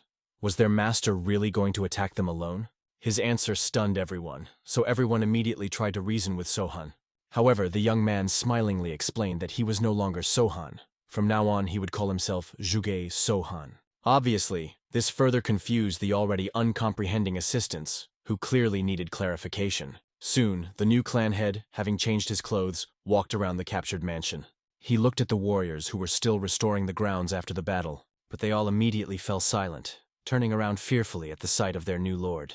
At one point, the young lord saw some sort of quarrel going on. Zhuge and nameless warriors continued to argue, proving where one's place was. The aide immediately reported to Sohan that tensions had begun to actively rise here recently. However, he explained with a smile that it was expected, as the conflict between the masters who bore the name Zhuge and the ancestors had been brewing for a long time. He was just giving them an excuse to blow off steam. The aide realized that the nameless masters were angry, and the Zhuge clan members seemed to be wondering what the problem was. The young warrior understood. After all, they were always the best, so they considered their arrogance to be the norm, which made the nameless masters even angrier. The servant agreed with his master's opinion, but he wondered if he had thought it all through. He couldn't imagine the limits of the new head's intelligence. The young master only asked with a smile that his assistant gather everyone near the main hall, both the nameless and those who bore the name Zhuge. Everyone gathered in the plaza, and the warriors surrounded the tables set up in 2 rows. These tables were divided for ordinary martial artists and Zhuge martial artists, with the former having much better food, money, and clothing. This clearly caused the Zhuge martial artists to resent them. They didn't understand why they had different food. Furthermore, they soon noticed the difference in payouts as well, causing them to lose their temper altogether. The nameless martial artists only smiled, unable to understand why the name masters seemed to dislike being in their shoes. Apparently, the nameless masters liked the fact that they were now being treated differently. In order to interrupt this buffoonery, the new clan head struck the wooden floor with his sword loudly. Then he gave all the warriors an attentive and contemptuous look. Apparently, the entire crowd immediately fell silent as they looked up at the young lord, and he only asked the masters of the arts if they felt the difference he showed them. They only fell silent, looking at their new lord unhappily, as if they didn't understand what he was talking about. But the skillful warrior only calmly explained that he thought such a division was unfair. A couple of days ago they had all died equally from his blade. He didn't care what name they had, what their lineage was. They were nothing more than his enemies. He didn't understand what difference it made. Because when an enemy stood at the gate, it didn't matter if they were Zhuge or not. In hard times, they were one. So he didn't understand why there was a need for these divisions if they risked their lives equally. In this clan's army, payments were only supposed to be received according to rank and combat experience. However, Zhuge's martial artists were even much more infuriated by his words. The new clan head continued. He had been observing them for a few days and was indeed a bit surprised. And then a thought crossed his mind. Were the Zhuge martial artists really stronger than the nameless ones? He would like to see a fight between them and ask those willing to come out. And the first one of the nameless ones immediately showed up. The assistant introduced this man. His name was Kang Guichang, and he openly condemned the difference in payment between masters. Apparently, the opposing group of warriors became angry at the sight of him coming out, and the young master calmly asked who wanted to come forward from their side.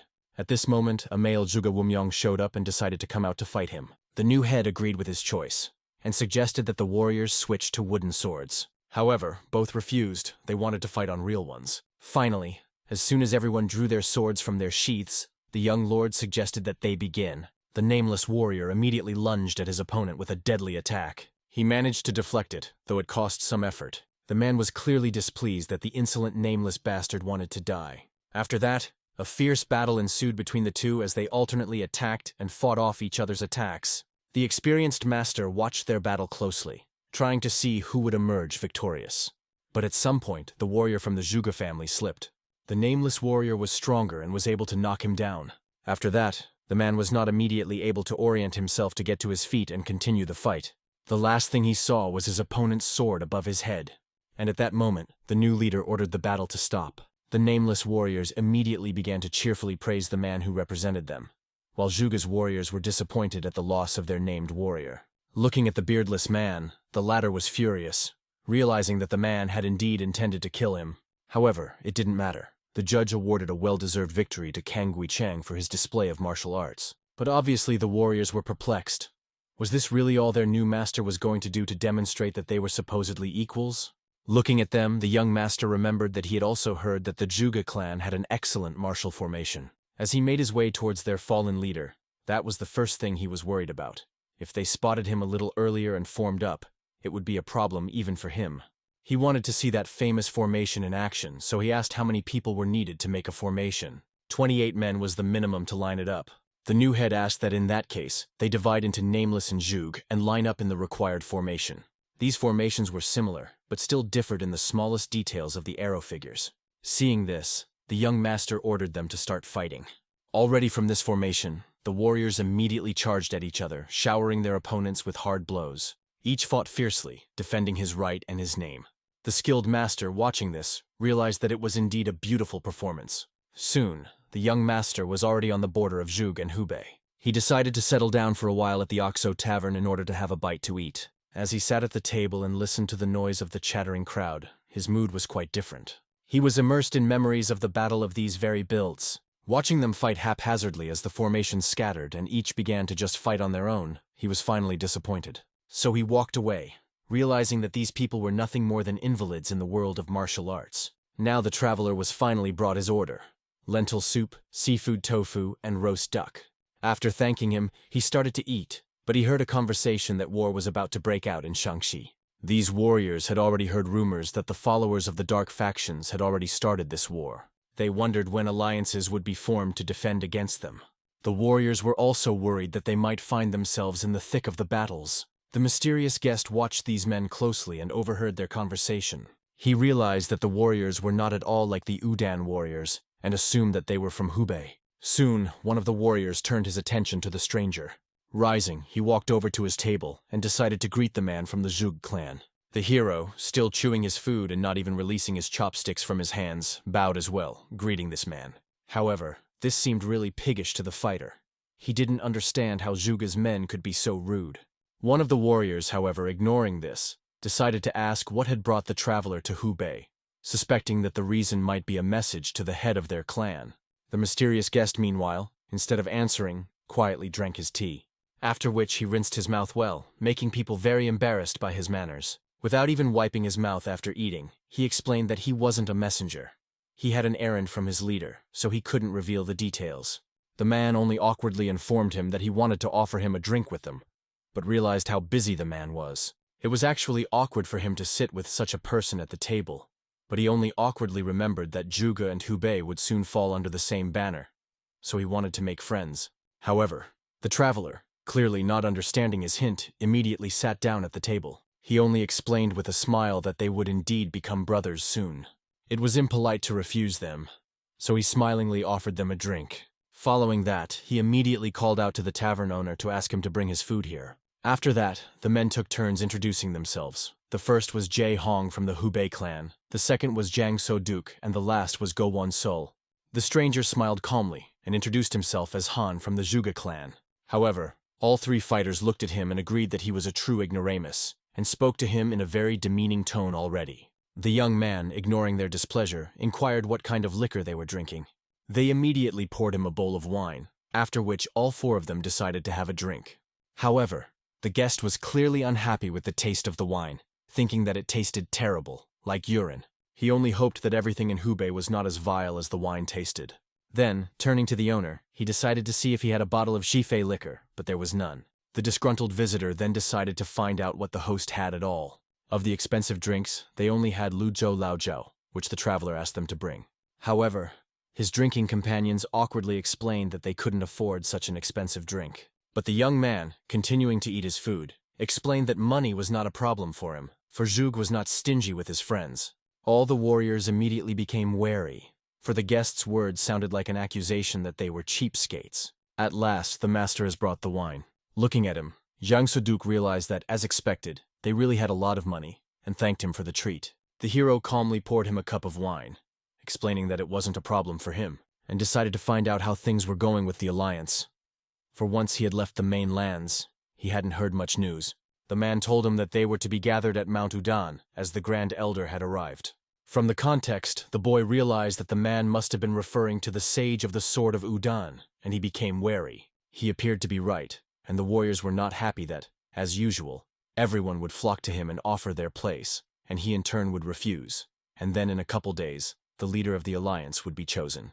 The young man was surprised that he was missing such a performance. There he would be able to look at the power of the clan leaders and see the Sage of the Sword in person.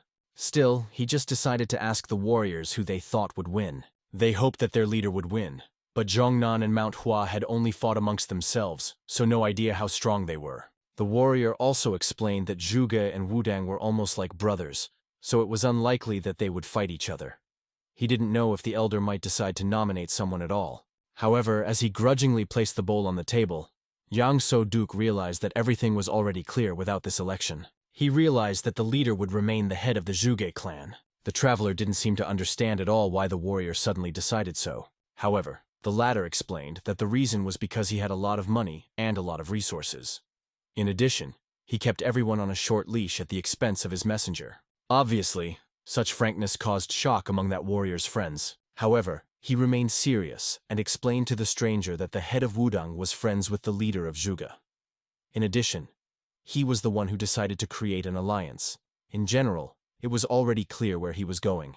The young man listened attentively to his words, but he was wary. It was clear that the warrior did not like where this was going. Still, the hero said that it was a very likely event, and this clearly made the man wary. However, the traveler reminded him that he was merely confirming his own words, and suggested that he not look at him like that, especially considering if he thought he was one of those messenger riders. Sensing the tension, the young man immediately tried to dispel it by reminding him that they were allies, and apologized for the misunderstanding.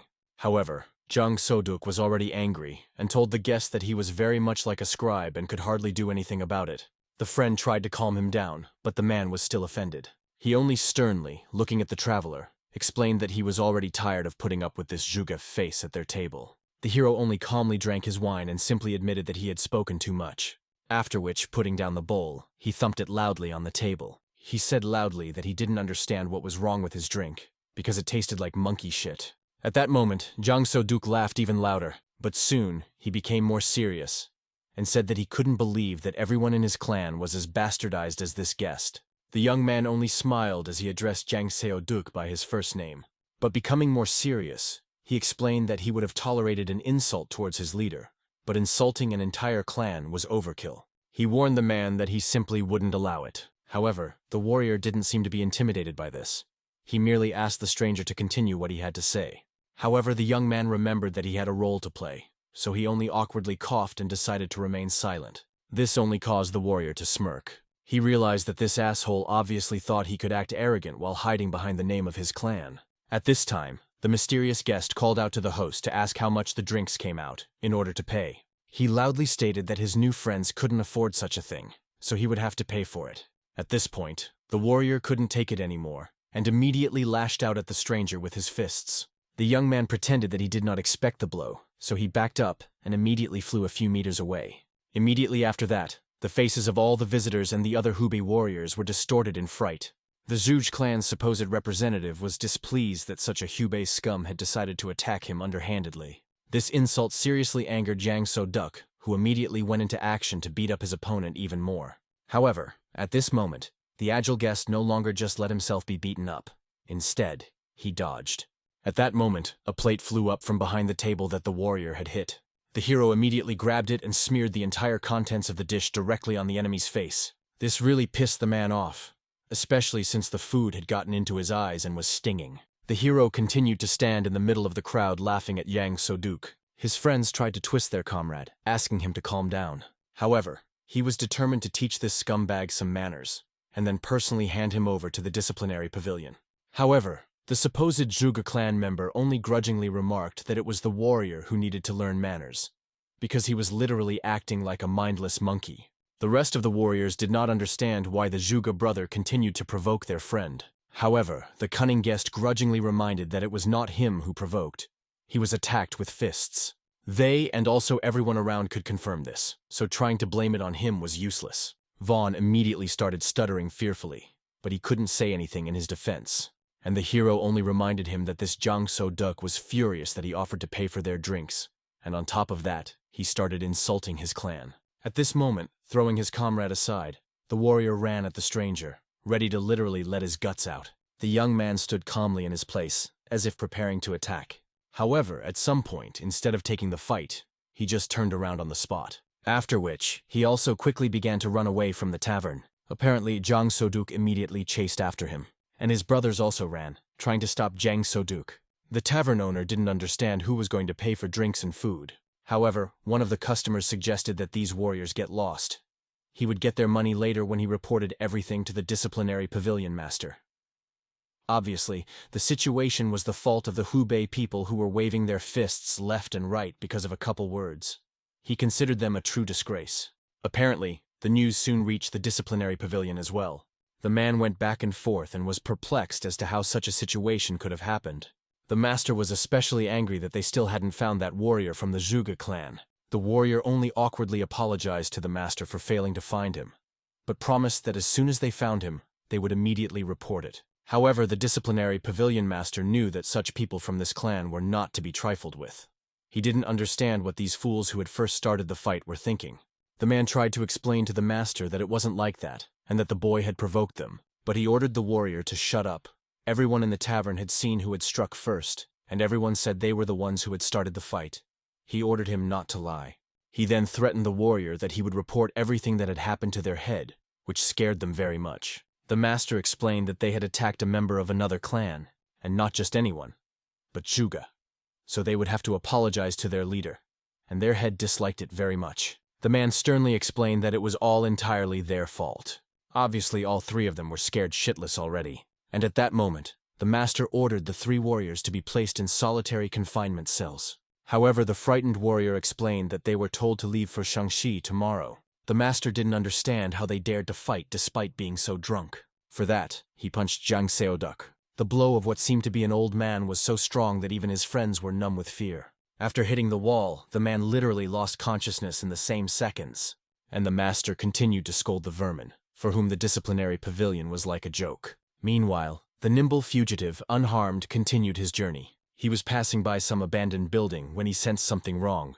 So, stopping, he ordered his pursuers to get out. Right after that, 5 shadows appeared from behind the bushes. They all lined up in front at once. The experienced warrior looked them over without any fear, and to their surprise, it became clear to the spies that he had known all along that they were watching him. Though his behavior now was different from what they had seen earlier in the tavern. But that wasn't so important. Snapping out of their seats, they began to attack, for they needed to accomplish this task. The skillful fighter dodged all of their attacks, seemingly fueling the fury of these warriors even more. He quickly armed himself, but not with his paired moonblades, but with a less notable and recognizable sword. He then began to quickly confront these warriors in battle, but realized that they were not from the Hubi clan. Likewise, their blades were not from the Zhuge clan. Furthermore, they moved in a coordinated manner, as if they were assassins. Finally, after pushing them all out in one fell swoop, the experienced master stood in front of them. Even at this moment, the warriors analyzed their opponent. They quickly realized that this guy was not from the Zhuge clan. His aura and swordsmanship techniques were completely different from these warriors. However, the head of this gang didn't care. They just had to kill him and make it look like he was from the Zhuge clan. Sohan, their killing intent only caused him to smile. He felt sorry for the naive thoughts of these people. With just one simple attack, he had already decapitated one of the fighters. The young master did it so quickly that his comrades didn't even notice what had happened. Immediately afterward, using his sword, Sohan dealt with 2 more. Finally, there were only 2 fighters left in front of him. The experienced warrior gave them an attentive look, as if giving them a chance to survive. They looked at him fearfully, not knowing what was going on. In the tavern, this guy had behaved completely differently, and now his movements, his aura, his gaze were completely different. They wondered who he was. Finally, Sohan rushed back into the fray, so they scattered, not letting themselves be killed at once. But the skillful swordsman first pursued one of the fighters. With a light attack, he sliced his body in 2 without even giving him a chance to defend himself. Another of the mercenaries saw this as the perfect opportunity to kill the young warrior. But he was wrong. Sohan easily evaded this seemingly accurate attack. He then brought his own blade to bear, severely wounding this fellow in the head as well. He lay there, his whole body convulsing, his eyes beginning to blur. The last thing he saw in front of him was Sohan's face. He thought he was going to die, but suddenly, late at night, his eyes opened. The first thing he saw was that he was still in the same place, but the young master had made a fire for them. The mercenary didn't understand how he was alive at all. The mercenary did not understand how he was alive, but he realized that he would be tortured and interrogated. Sohan didn't even bother to take away his weapon. He still had a chance. However, the experienced warrior ordered him to get up, which frightened the man, because he immediately realized that he had woken up. Eventually, seeing no point in resisting, he got to his feet and came closer. He let go of his knife and decided to ask Sohan directly why he was still alive. However, the young master did not answer his question in any way. The mercenary tiredly wondered if Sohan was going to ask him something, such as who he served and who he was. But instead, the skillful swordsman wanted to know how many years he had trained in the art of the blade. This question clearly surprised the man.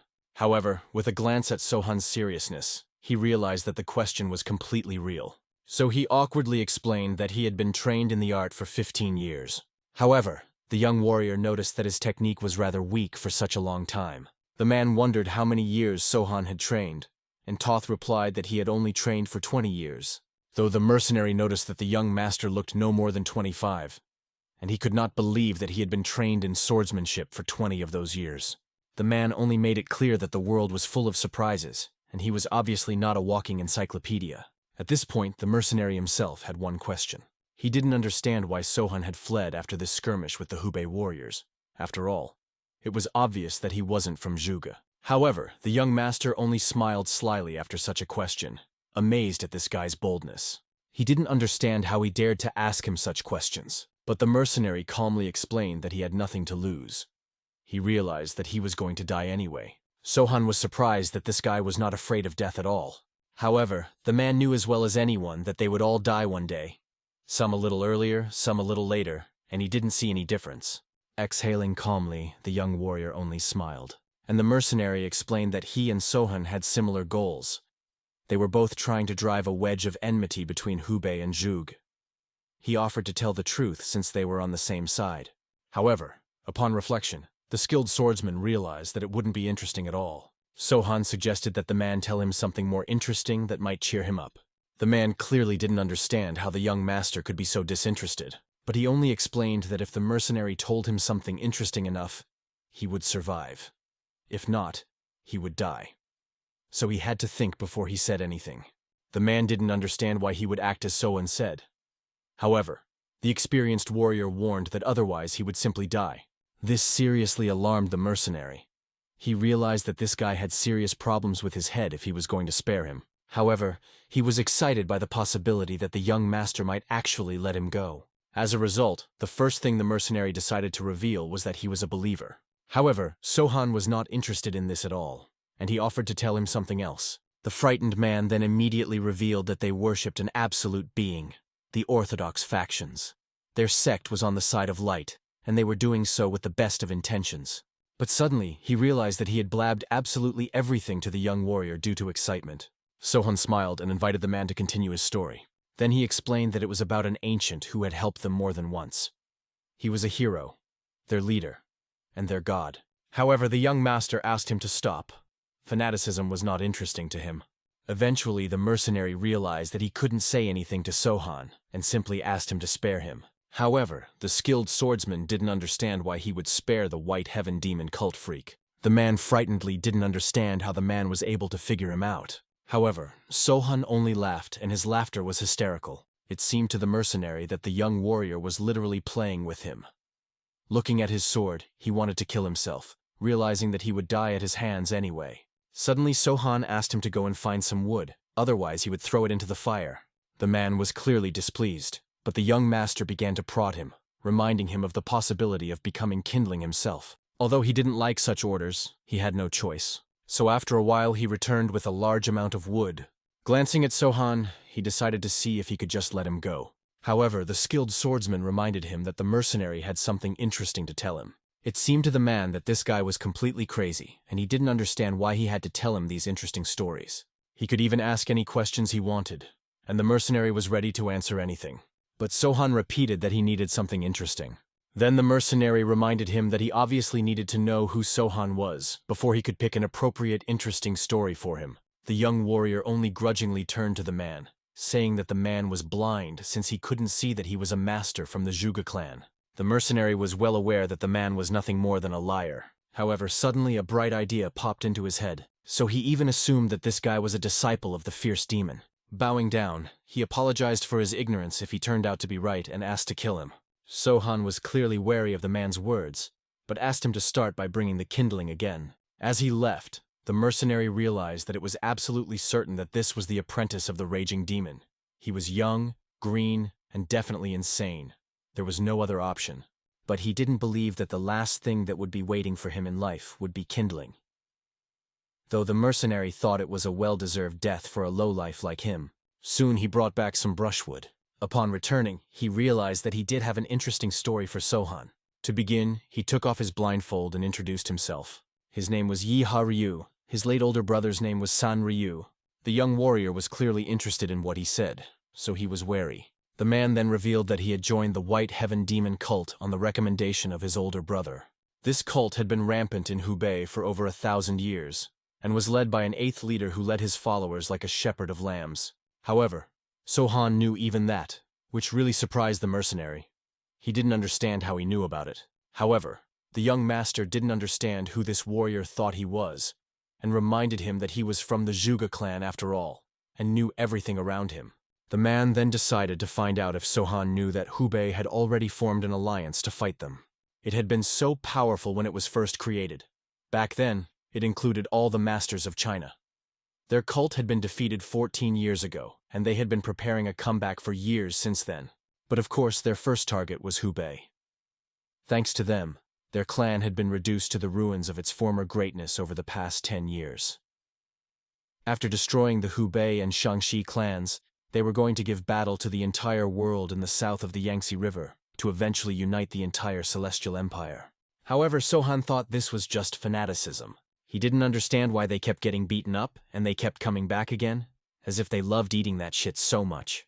They were brainwashing the people with this religion, teaching them useless demonic techniques that no one cared about. However, the man could argue with the young warrior's words. He explained that they didn't touch the ordinary people. Their goal was to purify the martial arts world. Sohan clearly disagreed with his words and thought it was some kind of nonsense. But the mercenary was sure. Their god was capable of doing this. The skilled swordsman then asked the logical question. If their man was a god, why didn't he do it himself? The flustered mercenary explained that Sohan simply hadn't met the Lord Cult leader. He was willing to swear that with the abilities the young master possessed, he would have been granted one of the highest positions. However, Sohan calmly explained that when the time came, he would meet the man, but as an opponent. At that moment, the mercenary realized that it was over. The young warrior didn't care about his story at all, which meant he couldn't escape. So, crying, he only asked the man to spare him. Looking at the bonfire, Sohan calmly explained that he couldn't stand fanatics. Moreover, he couldn't stand idiots, and their leader was a crazy charlatan who was brainwashed. The martial arts world could not be purified, nor could the human world. The very idea of controlling every person in this world with a cult was stupid, and he didn't like fools who believed in nonsense. Therefore, this mercenary would have no way to die with poison, and he was not needed as an assistant. For to the young master he was more useless and even worse than trash. But the man could not accept his fate. Falling to his knees, he begged the master for mercy. Embracing his sword, Sohan only explained that the man had managed to amuse him. Because of this, he would give him a quick death. But the mercenary could not comprehend the fact that he would actually die like that. Suddenly, he didn't understand why he was afraid of death. Only a couple of minutes ago it hadn't bothered him. But now he was gripped by actual terror. He looked at the young warrior approaching and realized the point. It wasn't death he feared at all, it was him. He decided to tell Sohan one more thing before he died. It was his last wish. The young master, without refusing, offered to let him try to tell him. Looking death in the face, the mercenary realized that nothing made sense. His religion was a collection of idiots, the cult leader was a mad charlatan, and he was a fool who believed in all sorts of nonsense. And it was true. He was useless and worse than trash, but he begged Sohan to let him be better and serve him. Looking at the young warrior, he wondered what he would tell him. But Sohan only asked calmly, did the man want to become his servant in order to survive? The mercenary tearfully explained that he was willing to do anything as long as the man did not kill him. And that brought a genuine smile and interest from the young master. Immediately bowing, the man thanked Sohan for giving him a chance.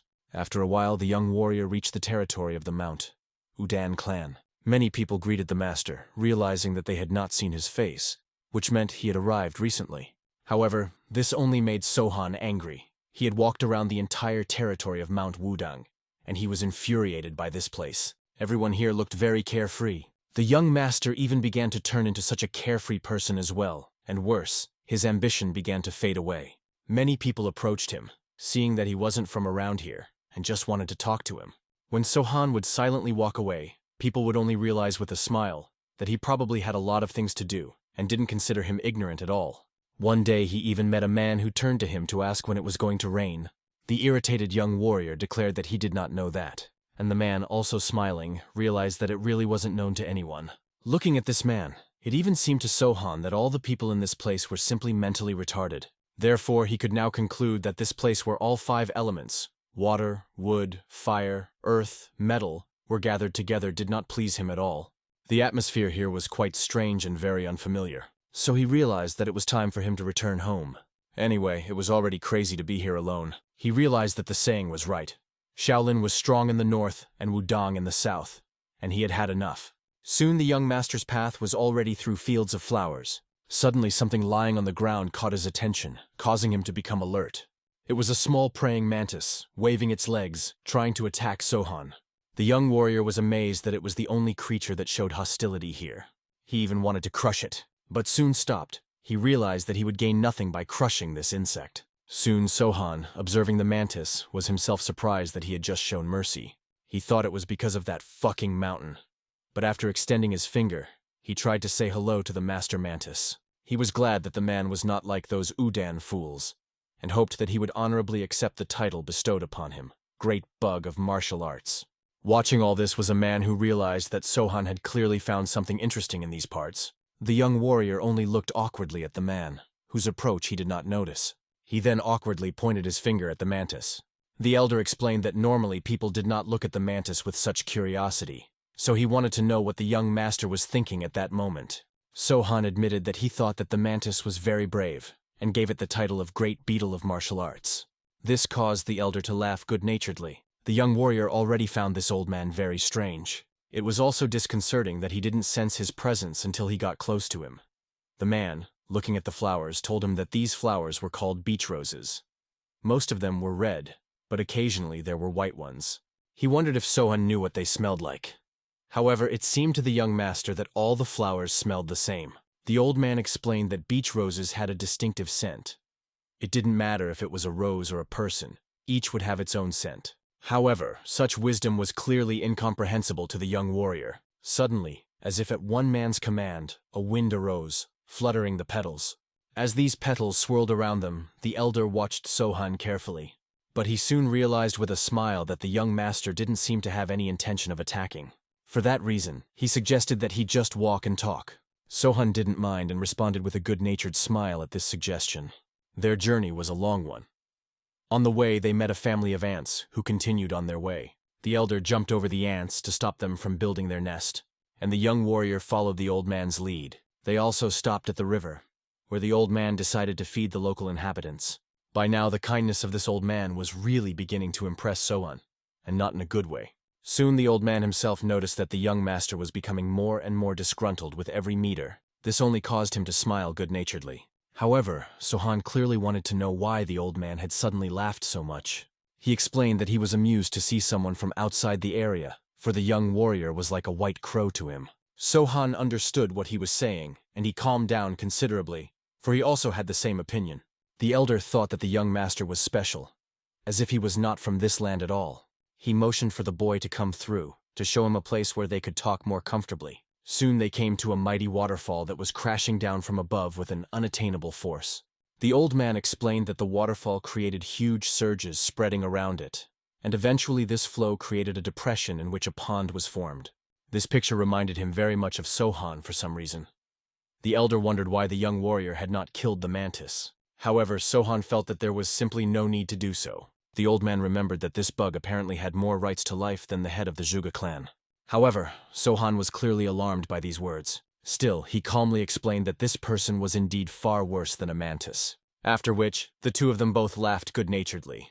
The old man himself was well aware that Zhuge Pyo was willful and knew the power of words more than anyone else. On top of that, he hypocritically believed that he could do justice. The old man was surprised that Sohan had dealt with him so easily, because it would have been difficult for him. It would have resulted in a confrontation between the Wudong and Zhuge clans, and it would not have ended well. The young master understood this very well. The elder asked the young warrior if he had ever seen the Tai Chi symbol. Sohan himself knew that it was black and white. And then the elder told him a story. If the mantis killing his wife is the dark side, then we can say that the moment of his satiety, and therefore his survival, is the light side. If we follow the same logic, killing is darkness, and keeping the Zhuge clan warriors alive is light.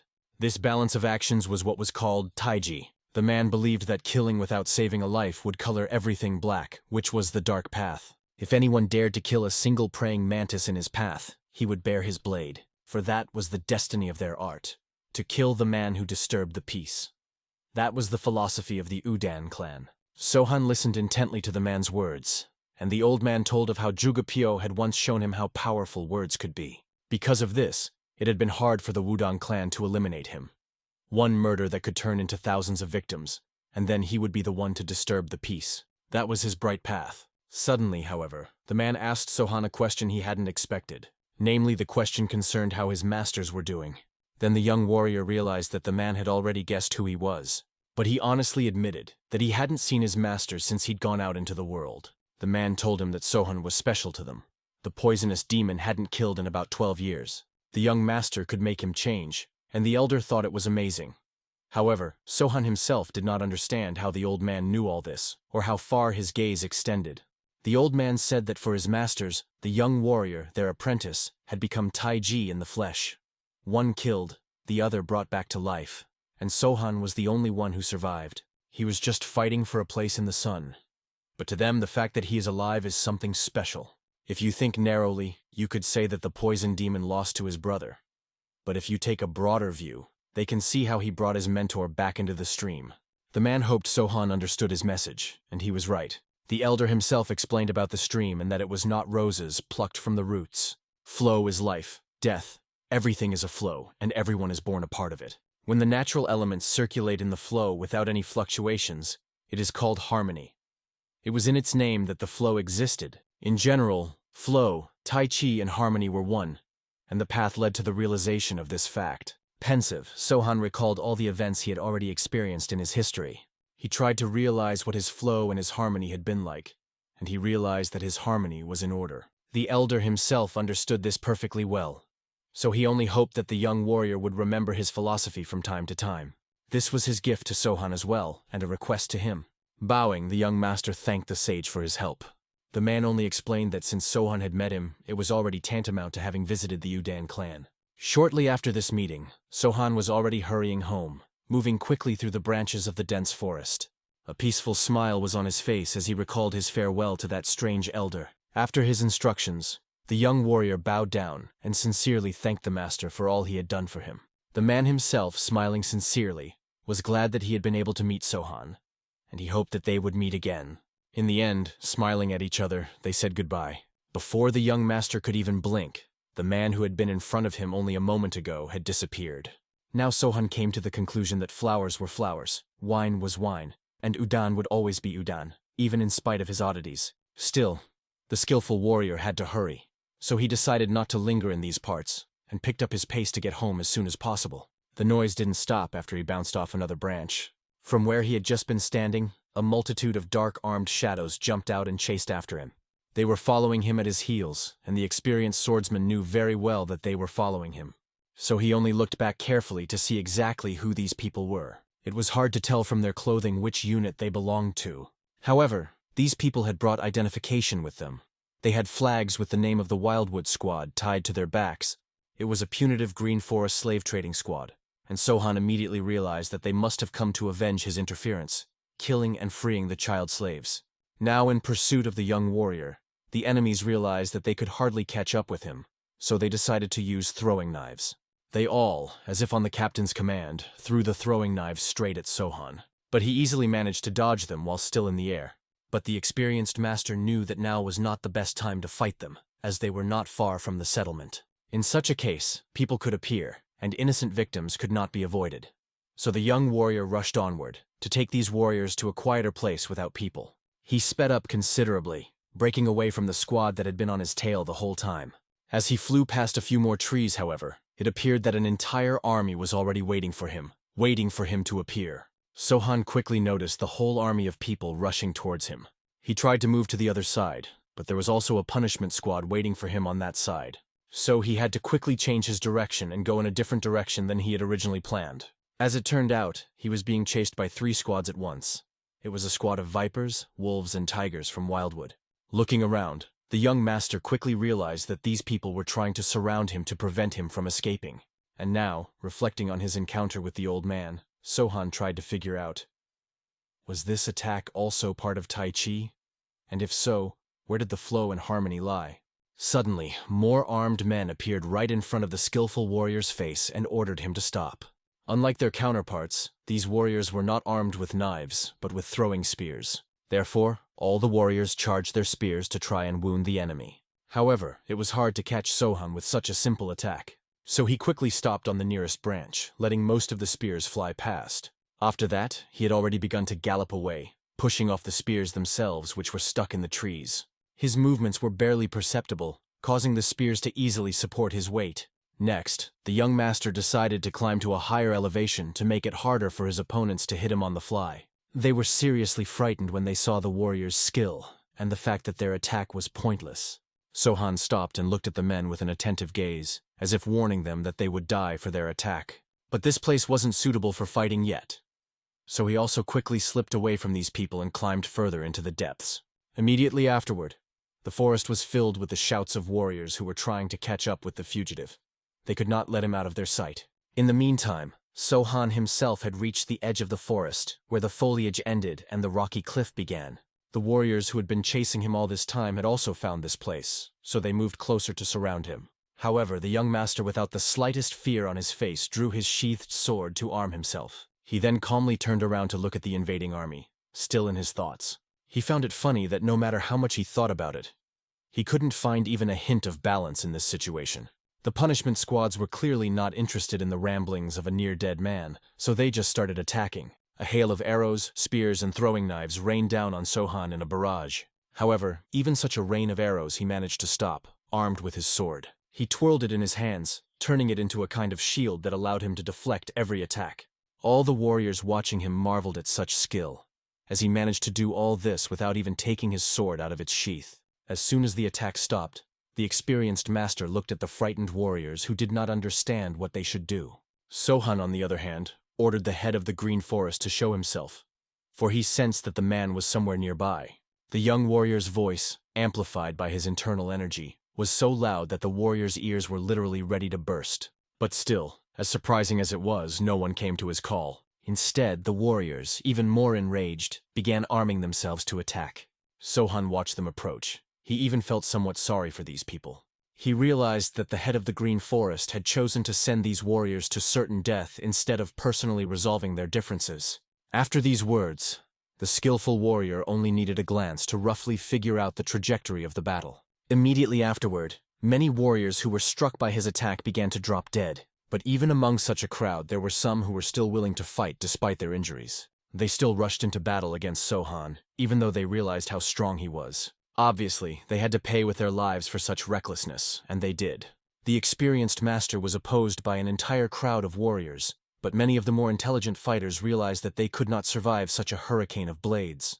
In addition, their resolve clearly diminished as they saw their comrades, who had previously performed well in battle, drop dead one by one. However, there were also still captains who ordered their units to fight their enemy to the last drop of blood. This expression already looked much more believable when they saw what the young master was doing to their troops. Sohan continued to draw out the designs with his blade, pondering the harmony. He realized that perhaps killing these people was the darkness, and wondered if his survival and return home would be the light. He also realized that the Green Forest wreaking havoc in the neighborhood was darkness. Therefore, it would be light if a skillful warrior got rid of them.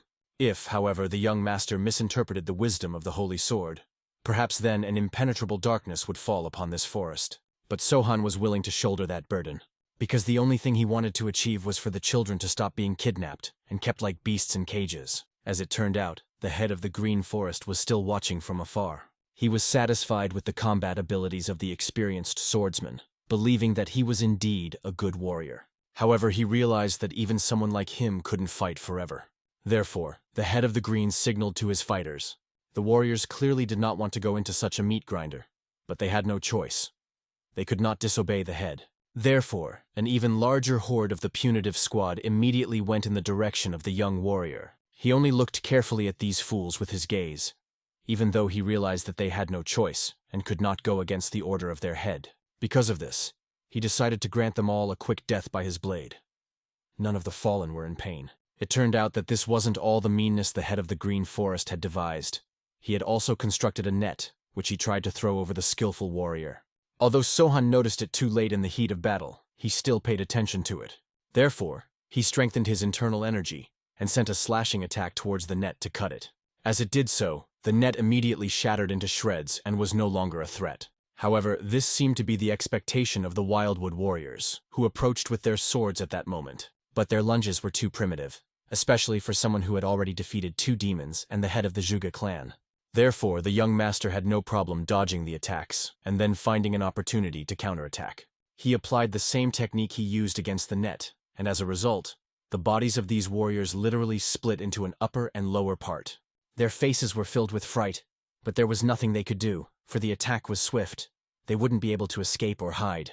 This only brought a smile to the experienced swordsman's face, for he wanted as many of these troublemakers to die as possible. After realizing the effectiveness of the attack, Sohan also decided to deal with the other warrior units, so he sent similar smashing attacks in different directions, and each time the result was the same.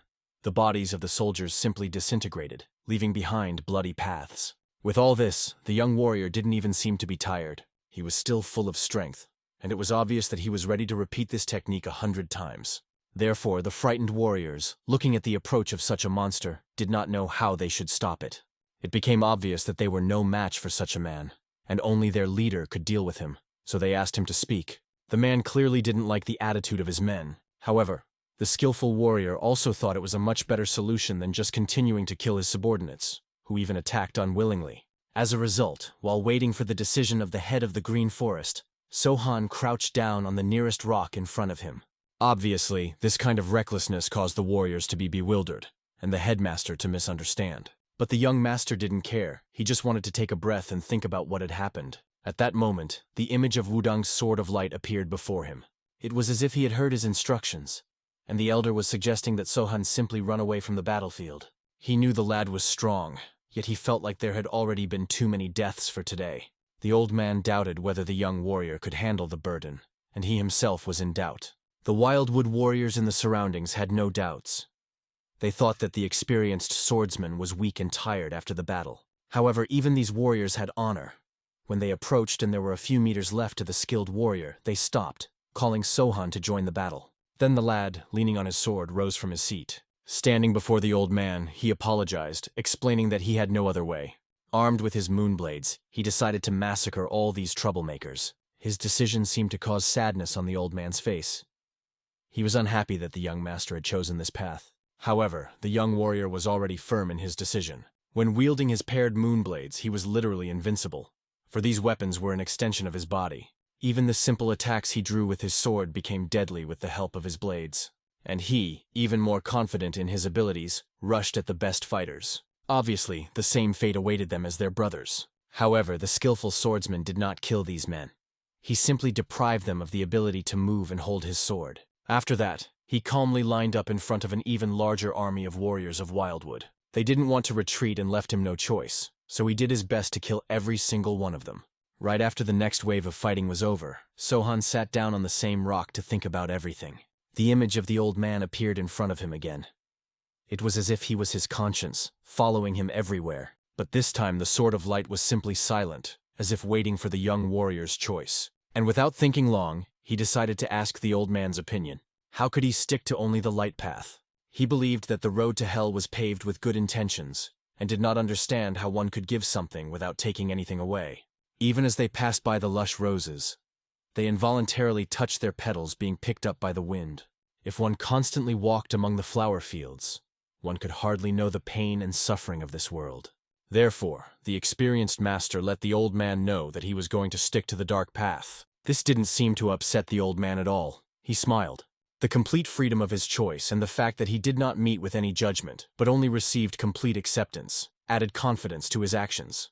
Now, he stood in front of the same fighters without any mental anguish. They were clearly wary and immediately drew their weapons, ready to fight back.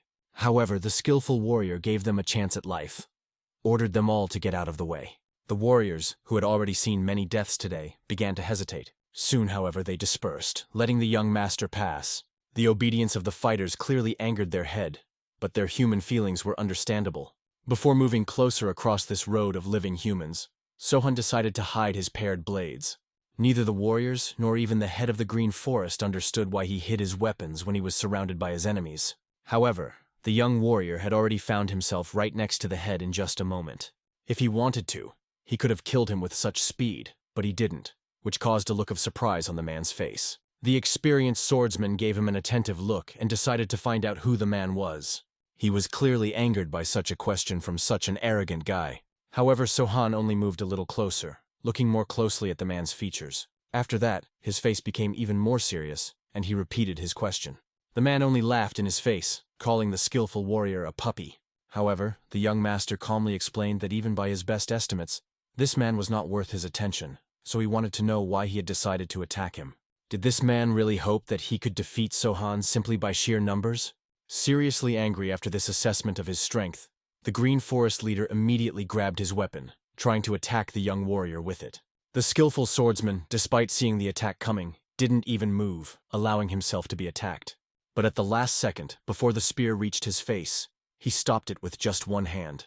Obviously, this had horrified the head of the Green Forest. However, Sohan only gripped the spear tighter, infusing it with spiritual energy. As if it was burning from within, it burned the hands of anyone weaker than the young master, and the head of the Green Forest felt it perfectly. So he quickly let go of the spear, stepping back a few steps.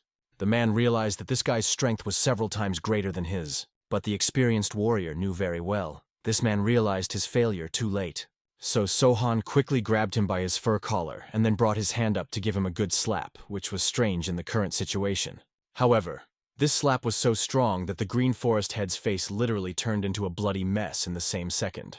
The young master was able to knock out even his teeth with such a simple palm strike. However, even that wasn't enough for him. Since he hadn't killed the man, he intended to show him the difference in their strength. But even though his entire face was bleeding from those blows, he continued to laugh. The skillful warrior could not forgive such impertinence, because this kind of insolence only made him angry.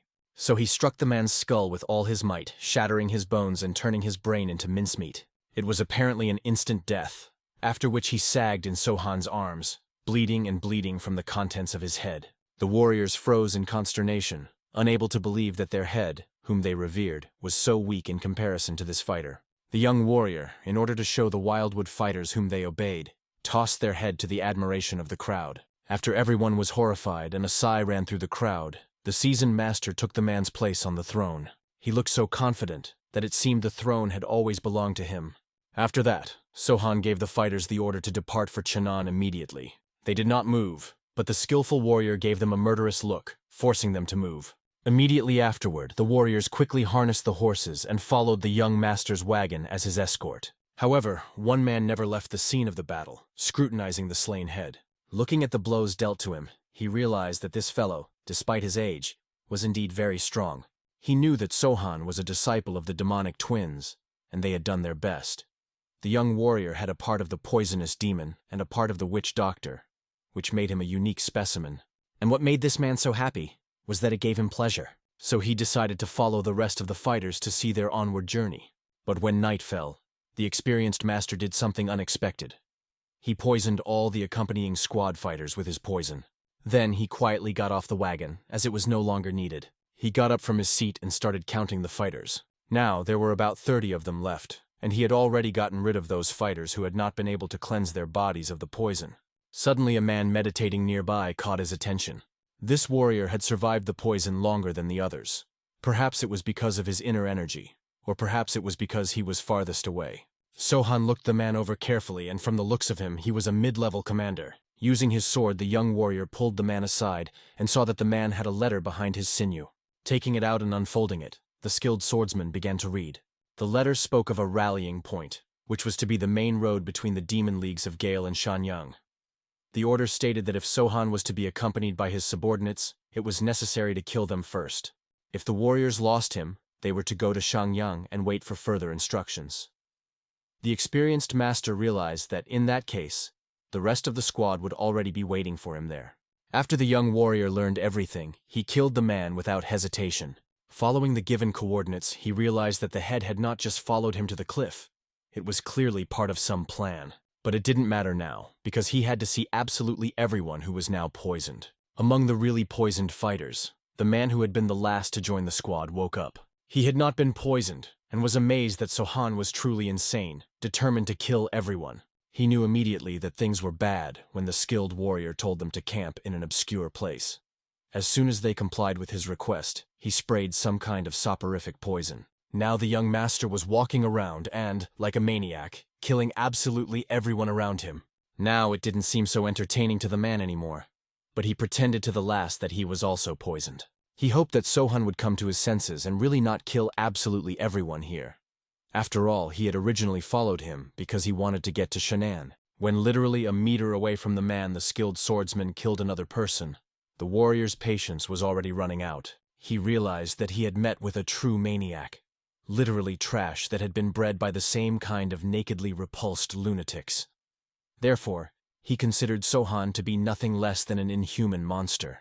When the young warrior tried to attack him, the man stopped his blade millimeters from his temple. Looking closely into Sohan's eyes, he realized the guy knew from the beginning that he was faking it. Therefore, he immediately bounced away from him to a safe distance to remain unharmed. After that, he attempted to attack the skillful swordsman using only his hands reinforced with internal energy. Sohan responded to his strike with the same technique. From the collision of their forces, there was a huge explosion, testifying to the power of this master. The young warrior recalled his conversation with the poison demon, who told him that the unstoppable demon used the Vajrayana martial art. They had once casually had a drink with him, and at that time, He had also revealed that he used the Akala style.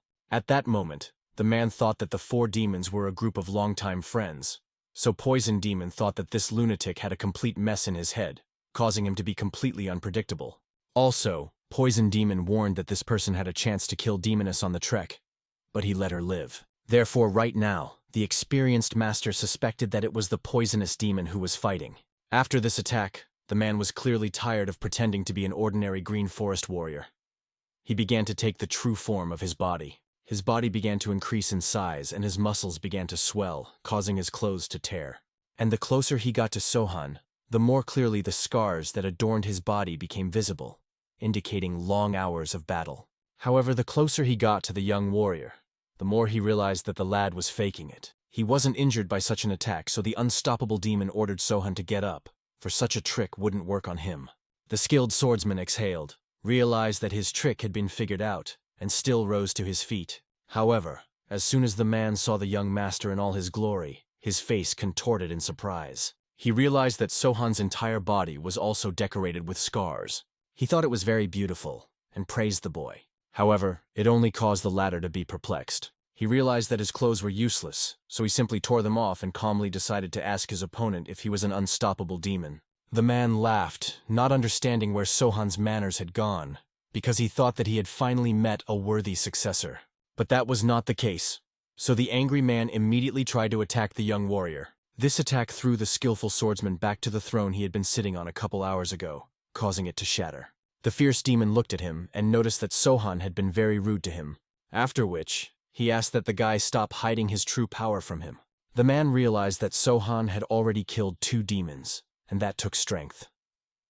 Even though he realized that the young warrior's essence was to constantly lie to people, but still, he should have strength as well. The experienced master looked at this man and realized that he was just like what his mentors had said. The one was clearly pleasantly surprised that Immortal Mark and Poison Demon had mentioned him. Sohan didn't bother to reply, instead choosing to arm himself with his blades. Once he had them in his hands, the young warrior immediately adopted the technique of 2 dissecting blows. Looking at the approach of such a fierce force, the demon began to hastily strengthen his body with internal energy. After that, he folded his hands in a special way, and a strange light appeared between them. It was like a sphere of energy, and as soon as this sphere became strong enough, it immediately exploded. This explosion was able to disperse Sohan's attack, but it also raised dust that allowed him to suddenly approach and attack. As a result, the 2 martial artists met in battle.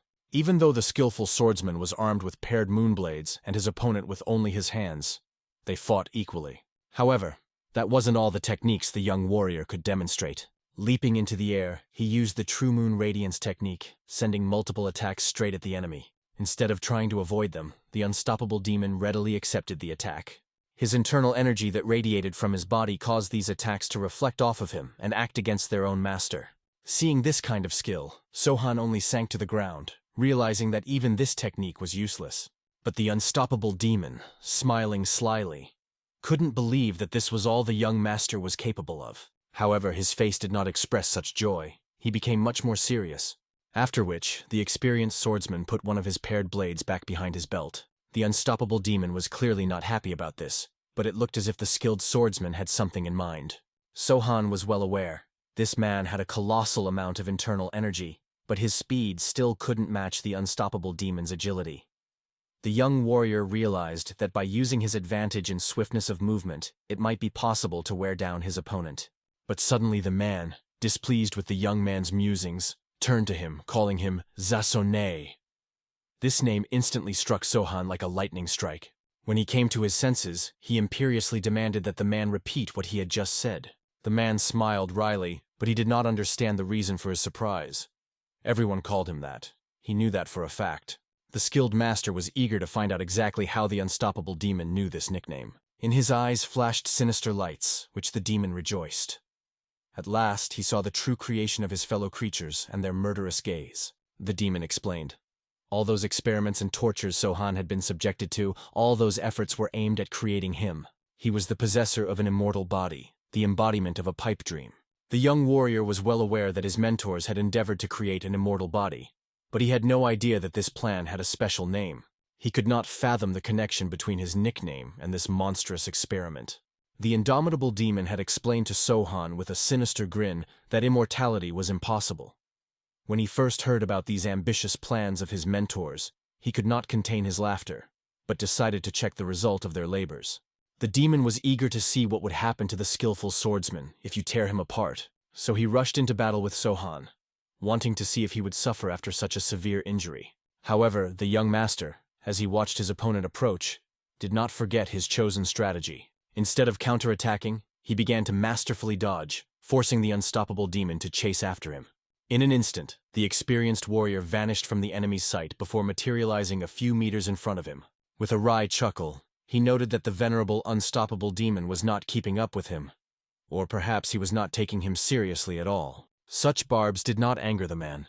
They only made him more eager for battle. In the next instant, he was lightning fast near Sohan, determined to show his true potential. The young warrior was truly taken aback by such incredible speed, barely managing to dodge the deadly lunge. Even so, without releasing his opponent from his grip, the demon continued to attack, making the now skilled swordsman seriously worried. For a moment, the man realized that Sohan had been careless. He could now grab him. However, the skilled master had discerned his intentions in time, so he displayed his blade, thus repelling the sudden attack of his opponent.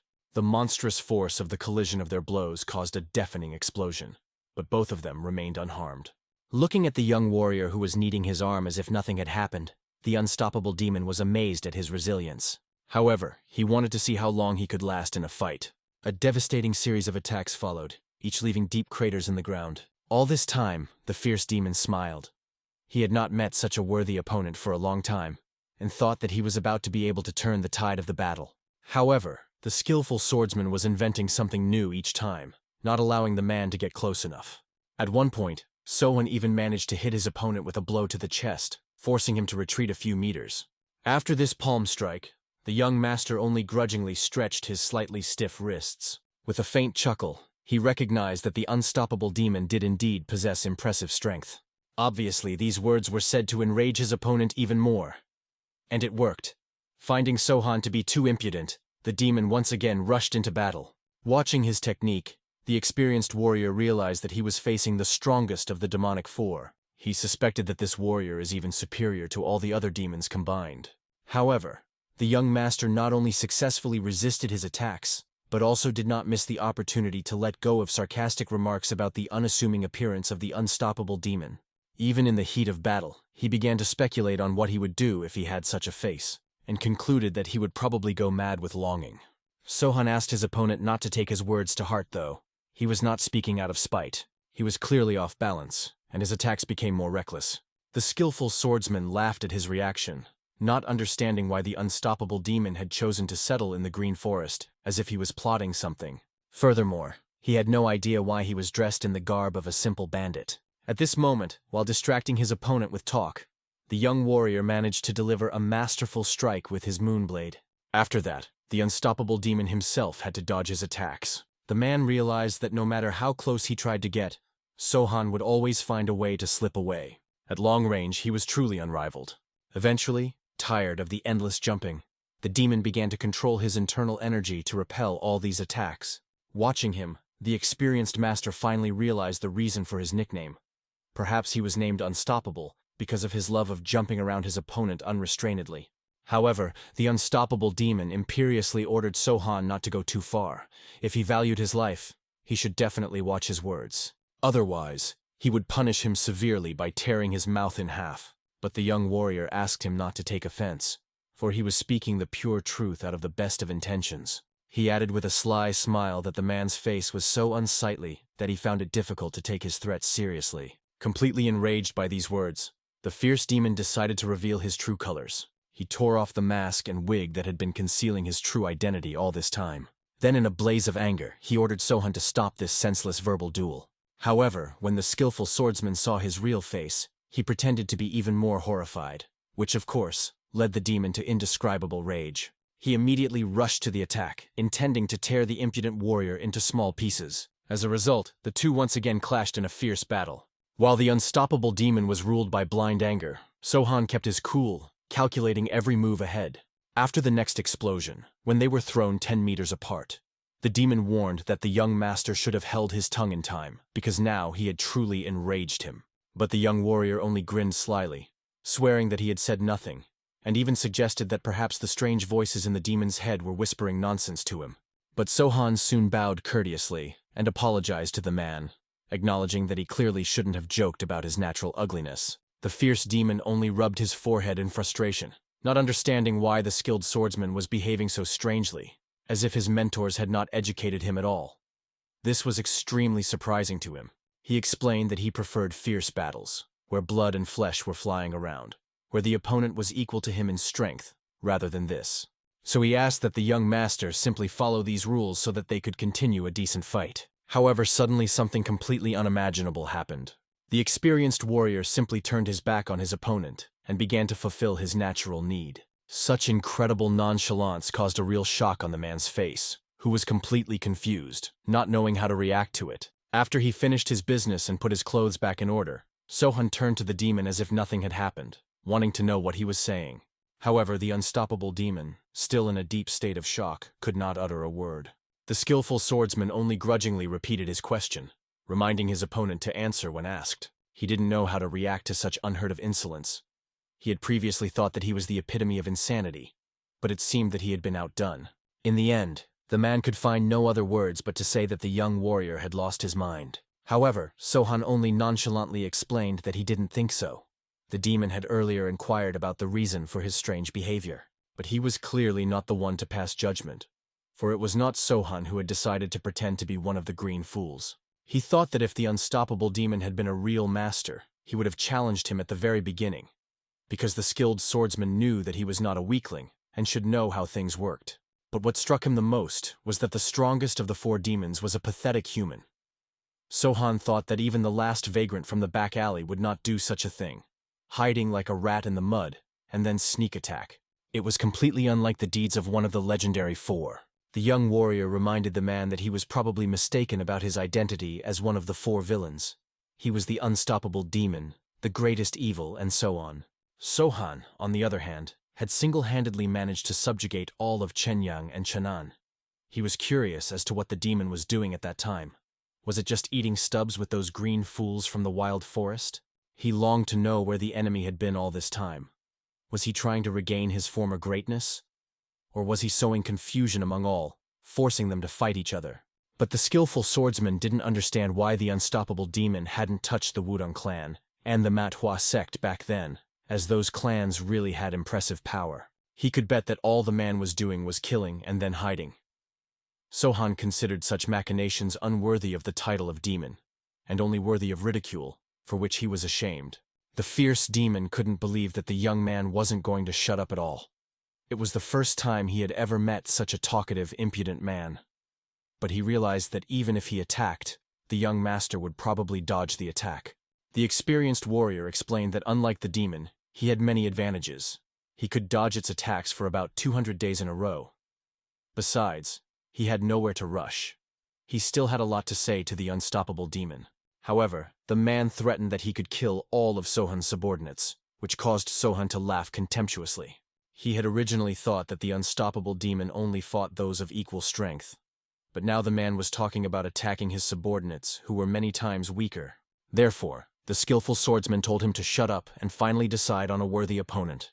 With sadness, he noted that Chenan would probably be the grave for all demons.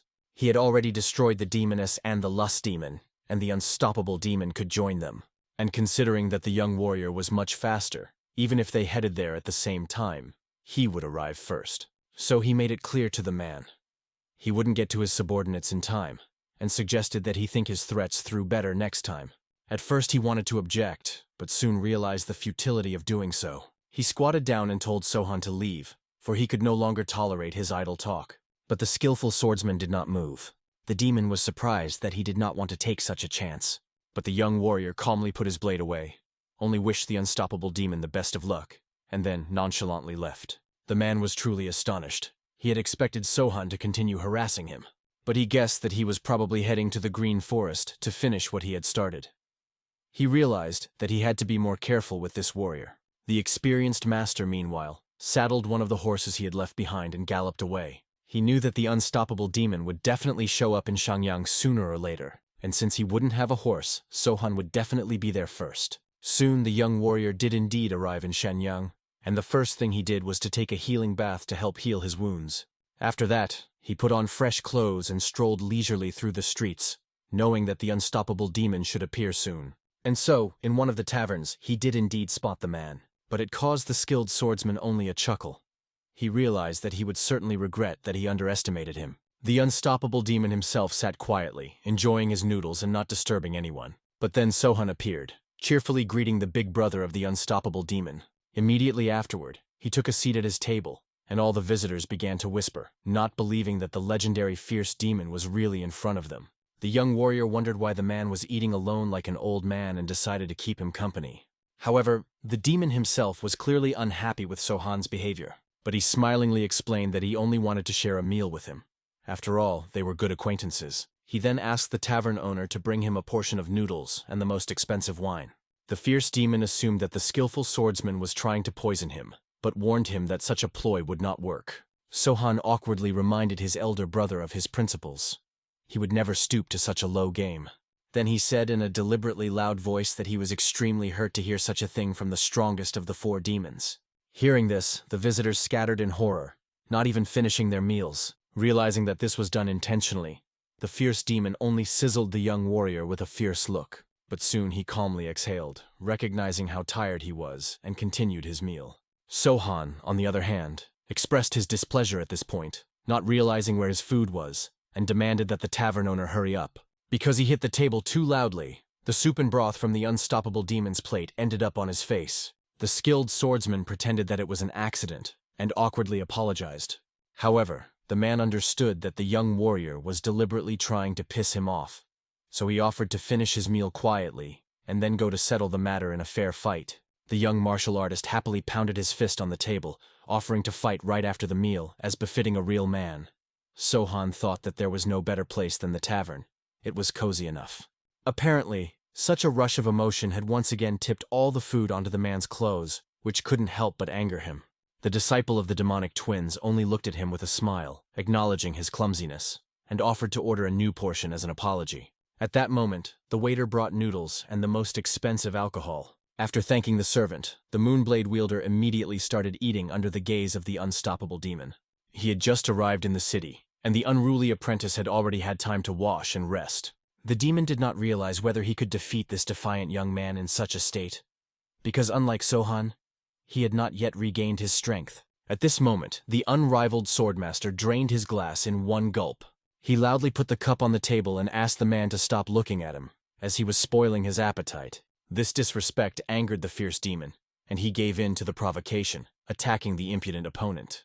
The attack was so powerful that everything in the tavern went up in smoke. But when the smoke cleared, it turned out that the hand of the fierce demon had been pierced by the chopsticks wielded by the cunning Sohan. The young Chenan ruler calmly explained that he was trying to eat, and asked the demon not to cause chaos and disorder here. However, the latter, even more enraged, ordered his former apprentice to follow him. Sohan only grinned slyly, asking where his older brother was inviting him to go. He glumly remarked that he would take him to the tomb. This interested the skillful swordsman, so he stood up and asked the unstoppable demon to show him the way, and then actually followed him. The Moonblade Lord knew that after what happened in the tavern, rumors of the presence of the unstoppable demon in Shangyang should spread throughout the country. Therefore, he had to wait for reinforcements. However, the man suddenly quickened his step, swiftly soaring to the nearest rooftop. The disgruntled Sohan followed him, as he had no choice. The unstoppable demon himself was puzzled. Did the impudent young man really think that he had not figured out his plan? However, he could swear that his opponent would not succeed. This Blade Master's smile proved that he was willing to do anything to thwart his plan. However, when the demon looked back, he realized that Sohan was no longer behind him. The fierce demon moved on, realizing that this was even better. He could use this time to regain his strength. Finally arriving at the nearest inn, the exhausted man was able to lie down on the bed. He was eager to rest, as he had not slept for about 2 days because of that annoying enemy. Suddenly, however, there was a loud knock on the door. The demon was puzzled as to who could have come to him, but the knocking did not stop, and he did not hurry to identify himself. Rising, the man imperiously ordered the guest to introduce himself, and the voice outside the door suggested a drink together. From the timbre of the voice, it was not the master of the Moonblades, so the demon was curious as to who had come to him. The man repeated the demand, to introduce himself first, and then he would think about drinking together. But the man behind the door continued to remain incognito, which made the enraged demon think that it was again the pranks of an impudent student, who now decided to change his voice to provoke him. Sohan, who was lurking outside the door, couldn't hold back a smile and, with a theatrical sigh, admitted that he had been exposed, calling the Lord incredibly clever. However, he ordered the skillful swordsman to stop pestering him and leave him alone. But the young warrior did not stop, insistently offering a drink, which made the man more and more angry. Lord Chananya had already frankly pissed him off with his abuse. But the unruly apprentice continued his game. He explained that he just wanted to inform all of his subordinates had already arrived from Chennai to meet the unstoppable demon. According to him, there were about 100 warriors gathered there, and they were all eager to drink with the legendary demon. Sohan allegedly tried to subdue them, but they insisted that the man leave. However, the demon, looking carefully out the window, was perplexed. When did they have time to arrive? And where is this lauded 100 people? After all, looking around, he did not notice a single soul. As if reading his thoughts, the master of the blade explained that there was no one on the street. Everyone was waiting on the first floor. He also said that among them there was someone named Go Segyok, a man who was very impatient, eager to drink with the demon. And to make sure that he would not escape, the demon twins' disciple added, they had set up Shannon nets, the same nets that had already caught the lust demon. The lust demon instantly recognized that Sohan was trying to intimidate him, but he wasn't afraid of some useless net. But the young master calmly pointed out that he would never know its true power until he experienced it, and reminded him that the lust demon was much more agile, but the net still caught him. This finally enraged the man, and he decided to test the words of the impudent adversary with his own eyes. He broke through the wall with his bare hands and found himself on the street, vowing to destroy the net himself. When he returned to deal with the people on the first floor, however, he found it completely deserted. As he began to look around, he only frightened the random passers-by more. Eventually, the demon realized that it was all just another hoax, and the Lord of Moonblades, who looked out of his room, only wondered why the unstoppable demon was causing mayhem again. It was then obvious to the man that Sohan had once again decided to play a joke on him. He ordered the skillful warrior to come down to earth to settle things man to man. However, the cunning master with a smile suggested a drink for starters.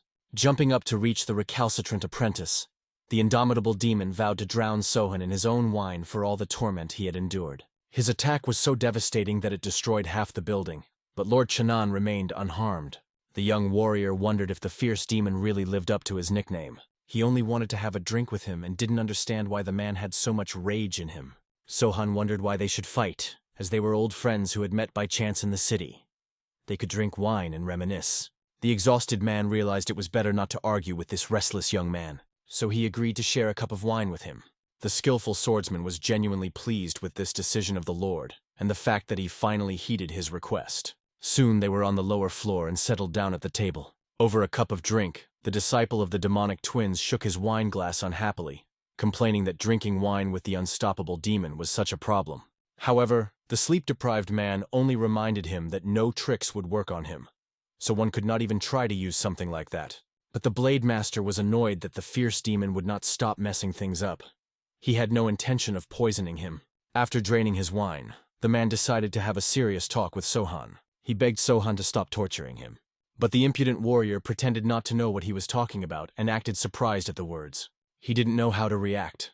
If these innocent pranks were already torture for the fierce demon, then he even found it difficult to name what he had done in the past. With a frustrated exhale, the demon realized that he could hardly argue with those words, so he chose to remain silent. At that moment, Sohan suddenly heard familiar voices arguing amongst themselves about who had gotten there first. Lim Hassan only laughed at Go Sagok, pointing out that he was much more agile in his preparations, which was why he was the first to arrive. These new arrivals were being watched closely by the unstoppable demon, while Sohan seemed to be only slightly displeased. As they approached their table, both warriors bowed, reporting their arrival to the Lord and apologizing for the delay. The young lord was pleased to see the men and offered them a seat at a neighboring table. In the end, it appeared that at the next table, they were still continuing their argument over who had the faster speed and who had been more diligent in their preparations. At that moment, the tavern doors opened again, and a multitude of warriors, led by their leader, the wolf swordsman, poured in. They all entered at once, talking animatedly among themselves. The wolf swordsman and his men also approached Sohan, apologizing for being late, but he greeted them with his usual calm smile. The Eagle clan also arrived next, respectfully greeting their master. The unbridled demon, as he watched the people arriving, realized that they were all martial artists. In addition, they had all come here at the mere call of Lord Shannon. Finally, the first demoness's apprentice also appeared, and after greeting Sohan, she remarked that he looked great, as if the air here had a beneficial effect on him. The young master greeted the girl cordially, also inviting her to sit down. The fierce demon didn't know who she was, but he could sense a powerful aura emanating from her. When everyone had gathered, Sohan nonchalantly filled a cup of wine, explaining to the unstoppable demon that he had messed with them for nothing. Looking around the neighboring tables, the man could feel the power emanating from all the fighters. He decided to go back to drinking, realizing that the skilled swordsman had once again managed to trick him. However, the demon reasoned that since everyone was gathered, it was time to start their party, where he could bury them all alive. However, Sohan, calmly looking at his determination, asked him to wait, after which he measuredly filled the demon's cup as well, explaining his actions by the fact that if this battle turned out to be the last for one of them, which meant they should definitely drink first. The fierce demon was enraged by these words, but realized how he could use the situation to his advantage. Raising the filled cup, he urged the other fighters to join in the libation, for this wine would be their last as well. But to his amazement, none of the warriors moved. Sohan then rose up and commanded them imperiously to fill their bowls with wine. Immediately afterward, everyone immediately stood up with alcohol in their hands. The young ruler, standing in the midst of his loyal fighters, offered the unstoppable demon a drink to his health. The man at this time was figuring out which of the fighters he could definitely handle. He could eliminate about half of them. However, he could see that in the eyes of each warrior was absolute loyalty to Sohan. He also remembered the young master's words about what the unstoppable demon had been doing all this time. And now he realized that compared to Sohan, he was just wasting his years. Looking at this young warrior, he actually began to envy him. Soon, laughing, the demon praised the warriors for being truly true fighters, and decided, as an unstoppable demon, to recognize their bravery. Sohan was surprised by these words. However, he decided to support the man. So he offered the warriors a drink to their ideals, and the bravery they were willing to give their lives for. The faces of those present lit up with approving smiles. But as soon as the unstoppable demon and the young ruler drained their bowls of wine, they immediately smashed them in their hands. The rest of the warriors did the same, thus showing their determination to fight. The first to enter the street was the unstoppable demon, ordering Sohan to follow him. However, as soon as he was outside and looked around, he froze in amazement. There were countless fighters waiting for him on the street. This sight caused the man to chuckle. Referring to these warriors as children, he doubted whether they would definitely be able to withstand a battle with him. However, they all maintained the utmost seriousness. At that moment, Sohan's commanding voice rang out, ordering them to disperse. This was to be the battle of the leaders. All the warriors immediately bowed down, obeying his will without question. Immediately after that, the huge mass of people came into motion, making room for them to fight. The fierce demon was amazed at how even these fierce fighters obeyed Lord Shannon with such devotion. Sohan also addressed his captains, warning them that they must not lose. After all, they were not the only ones he had sent for backup. Still, the enemy was extremely strong, so the young master warned that this battle might take longer than usual. The warriors immediately realized what their master meant. He was trying to warn them not to be alarmed. However, Sohan explained that whoever survived would become a scapegoat for the orthodox factions.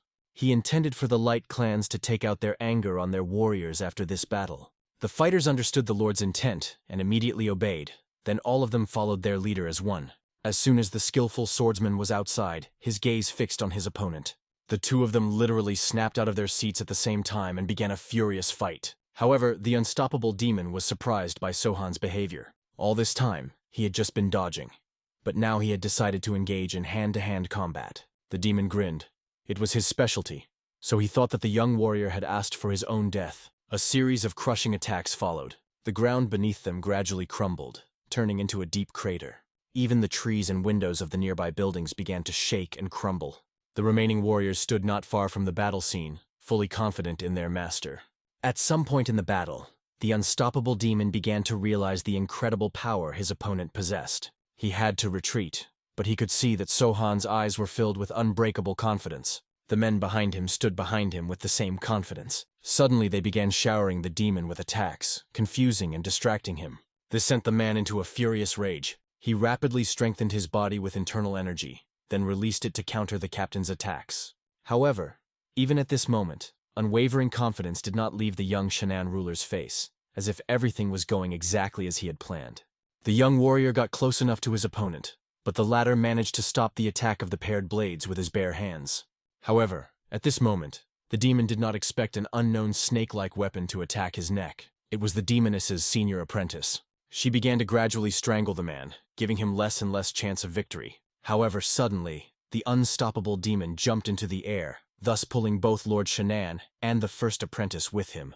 Already in the air, he decided to fend off Sohan's attack by forcefully kicking him in the stomach. Following that, he immediately unraveled the whip that was wrapped around his neck. Looking at the girl, he realized that she must be that witch's apprentice, which meant he could kill her without any hesitation. However, when it seemed that the girl was already staring into the face of her death, a skilled swordsman stood up to defend her. Sohan was able to shatter the whip, thus allowing the demoness apprentice to escape. Immediately after that, they moved into an aerial battle against each other. But one attack the demon clearly could not have foreseen, causing him to be hit directly by the young master. This attack caused him to crash into the nearest building, the upper floors of which instantly collapsed. Immediately afterward, Sohan was surrounded by his fighters, trying to find out if the master was all right. However, he remained perfectly calm and ordered his warriors to maintain formation. At this rate, the unstoppable demon would sooner or later escape from their surroundings, so they had to close ranks. Everyone immediately formed up at their master's command. Everyone who specialized in speed followed Sohan in pursuit of the unstoppable demon. The man was actually fleeing. His arm was badly wounded and bleeding. He himself did not understand why he was retreating after such a weak attack. He realized that this battle was one of the few battles that could give him real pleasure, which pleased him immensely. Suddenly he saw a salute explode not far from him. Following that, salutes began to soar into the sky one after another, indicating his location. At this moment, several more warriors stepped in to stop the unstoppable demon. The man himself immediately recognized the three Zhongnan elders, but he didn't understand what they were here for. As it turned out, there were many more warriors.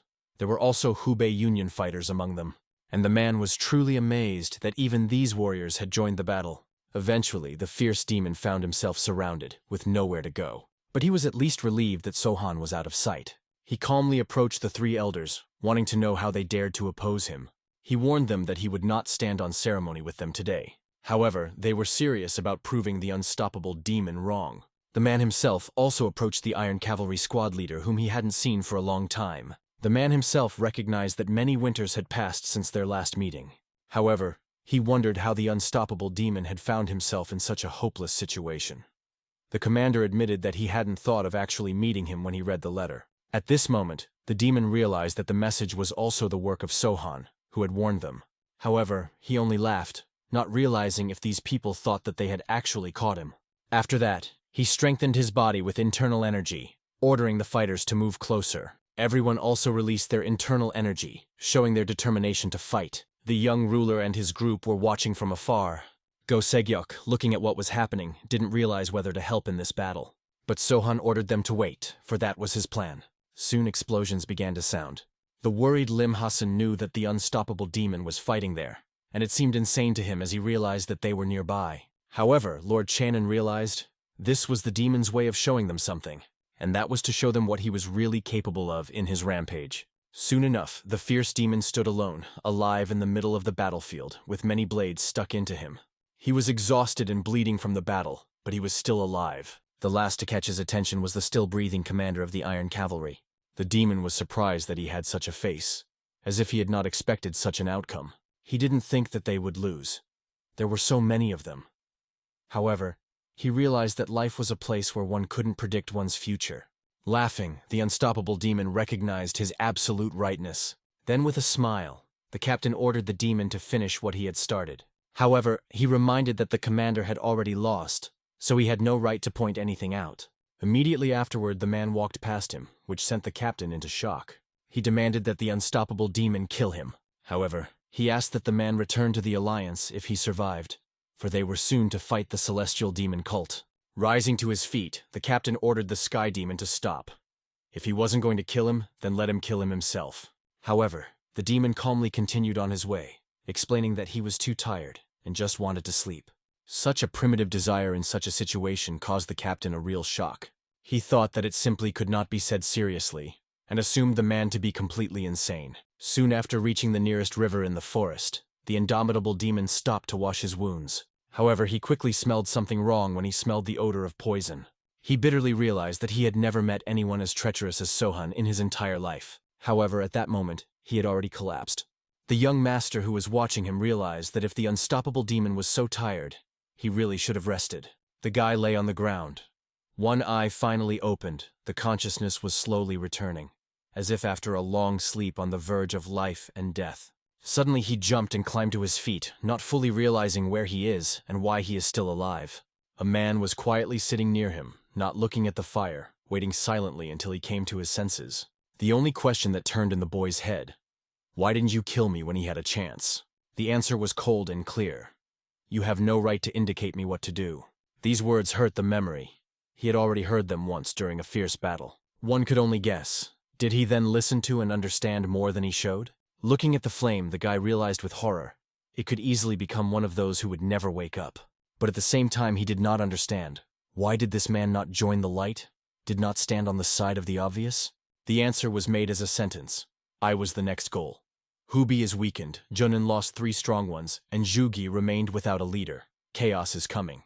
This explanation made the guy ask again, Udan and Hua Mountain are the last ones who are still afloat? In response, he heard, Udan will not interfere.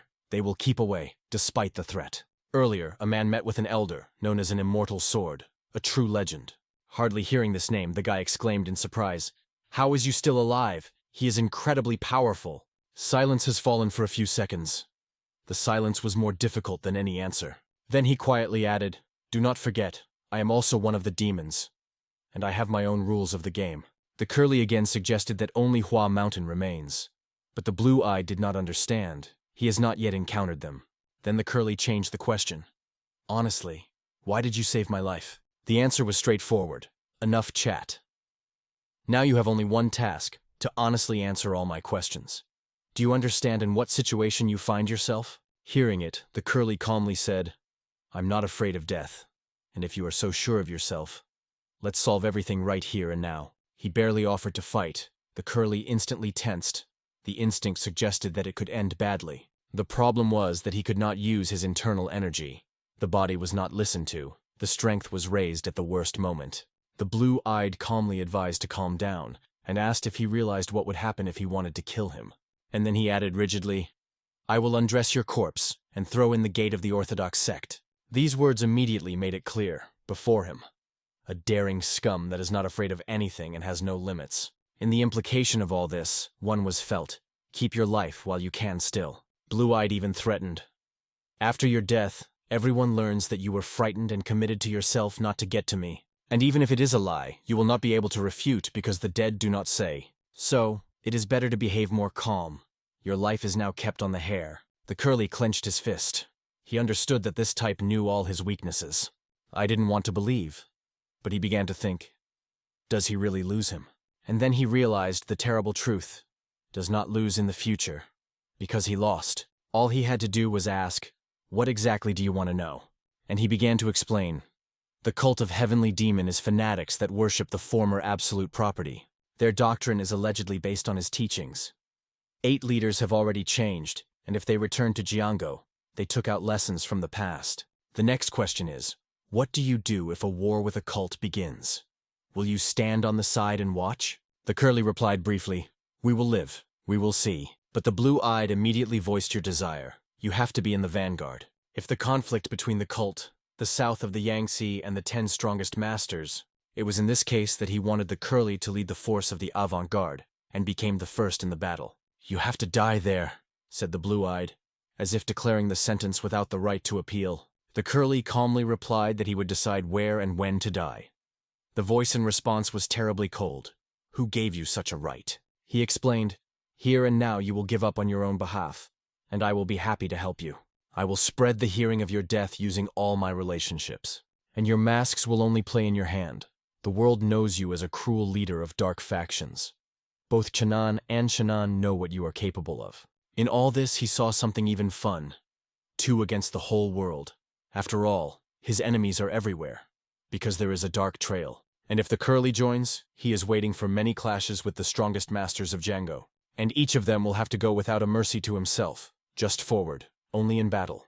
In the ears of Curly, it sounded as if they wanted not to recruit it, but to tame it, to make an obedient tool. The alternative was simple, to be destroyed right here and now. There was nothing fun about this, and the whole situation annoyed more than frightened. But nevertheless, he advised him to accept this proposal. She was better than death. The conversation pressed. The Curly put his hand to his head and asked, "What about the antidote?" "I will give when time comes," he replied cold. "I gave you a new life, so I will give a new name. From now on, you are Ilsingi." For Curly, it sounded almost like the promise of something great, new, scary. Blue-eyed added, "This is your last chance to live a little normal life." In the evening in the tavern, the mustachioed bartender calmly wiped the glass, preparing for the conversation. A man sat in front of him. The bartender asked, "Do you think if I'm working here, I am some clown?" The interlocutor only looked silently, without breaking a word. There was neither fear nor curiosity in the look. "What are you silent? Aren't you mute anymore?" "Irony, Leand?" asked the mustache, trying to cause at least some reaction. Without waiting for the answer, he sighed and began to roll his sleeves, as if preparing for something more. When his left shoulder was exposed, the tattoo was visible, both on earth and in the sky. This is what made the client finally talk. But in his usual manner, the mustachioed replied cold, "You should not worry." The client insisted, "What, do you really consider yourself worthy of heaven?" This question immediately removed the mustache out of balance, nervously fell as a wounded beast. He threw a cloth on the table and ordered to remove everything from the table. The look became difficult and threatening. "Yes, I was down to the rank," he roared. "But do not forget who before you. Remember your place." Even a few words from a stranger caused an irresistible irritation in him. He boiled from rage. He seemed to be shaking his eyes with his eyes now. But he stopped himself in time. "I explained it simply. I just restrained because I do not want to pollute everything here with your blood." And yet, for all this time, he did not notice that the client blinked at least once. "Happy goat." He muttered a mustache and finally asked, "How is your name?" "Ilsingi," a calm voice sounded. And it was at this moment that it became clear who was hiding under the mask. Il asked in response, "And your name?" "Gu. I am a subordinate Mr. Gina Shan. Once I was just a geese, but now my name means one who is close to death." In the head of the mustache suddenly happened, Ilsingi, Gu-cha. Together it means to walk on the blade. And at the same moment he remembered that Jean Shan once almost killed him. And at the same time a clear awareness came. Before him a real monster of strength. He slowly lowered his finger on the table and began to wipe the surface, and a smile appeared in his mouth, more terrible than any fear. Usually such as he do not live for a long time. But something still allowed him to hold on, like a shadow on the border between life and death. Il thought about it, and then the phrase came in memory, walking on the razor blade, an accurate description of his current state. Jin, damn it, Sohan. This dull freak, did he make me a partner just because it sounds beautiful? But it didn't make sense to merge. Il just sighed and asked, "There is something to drink here?" Gu answered with irony. "A strange question, given that we are in tavern." "Of course there is," he smiled, "and not only for the soul but also for memory." In a few minutes, they sat at the table, and Gu lively told how he blocked the root of the demon. The demon had just seen him as if he were fossilized, although only for a second he stopped, and then rushed on how he was hung. But he caught up with him, and did not give any chance to escape. His history was endless. He seemed to be talking forever, not stopping for a moment. But suddenly he froze. He was stunned by the reaction of the interlocutor. Il suddenly exploded with a loud, uncontrollable laughter, and it thundered in the hall. Yes, this part of the story is really funny, everyone who hears. But Il laughed so crazy that he just fell from a chair without holding back tears from laughter. It made the Goda think, something with this guy is definitely wrong. Maybe he is not okay with his head, and his eyes are strange, he thought, not looking at. But at that moment, a man came to the tavern and solemnly announced he had a message from the owner of Gin. He reported that Mr. Jin invites both to hot springs, without jokes, with respect. Gu, the hearing it, did not hide joy. His face shone like a child on a holiday. But the news was not so joyful. Jean was not invited. For the Gu, it was a blow to self-love. Meanwhile, the owner of the Jin himself rested in hot springs. The naked body is covered with numerous scars. Il came to him, and Jean asked his condition. He replied, "The wounds healed recently." Seeing his torso, Jean noted himself. The body of Ilya was covered with no less scars than his own. "Of course, you gave me a poison. Thanks to it the body recovered faster," Il explained. Gin saw excessive frankness in this. It was possible to remain silent. Not everyone is divided. But Il did not just come. He had one straight and simple question. I'm quite alone here, and without weapons. Maybe you want a beat? And as if in passing added, are you not afraid of me at all? But the Jinn also had a question for him. He understood that Il was in this position. Say, aren't you afraid of me a little? But it seems that the answer was obvious. There was no fear between them at all. They made such a world. These were brought up by battles, betrayal, and survival. However, Il suddenly shot the question, why did you send me there? But Gin did not understand immediately what was meant. Where? In Taver. There was some type there seems to be a CA, it looks like a weak, but the tongue is bone without bones. He did not dig my eyes. What, local crazy? He called me a freak, I behaved strange. So tell me why did you send me there? Well, Taverna seemed to me quite cozy. And even away from the city bustle, John replied calmly. But Isle did not quench.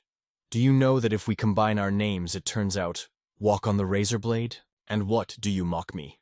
Added, looking intently into his eyes. Jin did not see the reason for the abuse, and instead decided to find out what Ile was thinking about GU. As I said, he is quite weak. Apparently you want to put it side by side to keep track of me. But his tongue, like a whip, is not surprising that he was reduced. Jin explained that the appearance is misleading. Yes, GU is a master of martial arts, not the strongest, but enough not to die. And his tongue is unrestrained, especially when he is afraid. Is this now such a level of martial arts masters? Il asked with sarcasm without restraining. But Gin appreciated another. Despite the fear, Gu dared to come to him with the news about a student of a demon lust. He remembered how, while hunting for a demon, he instructed Gu at a crucial moment to throw a spear to force the goal to change the direction, and himself, to hide and not glow. But Gu got carried away. He began to throw the spears after the demon, and shouts flew behind the spears. However, it was he that he managed to win time, and to help the team when it was the most need. At that moment, GU belonged to the unorthodox faction, which was then out of the rules. Jin still remembers the expressions of the face of the warriors of Shan'an when he killed a demon of lust. They all wanted his death. Even by their moral standards, the demon did not deserve life, but the skill of the warriors did not restrain the thirst for blood.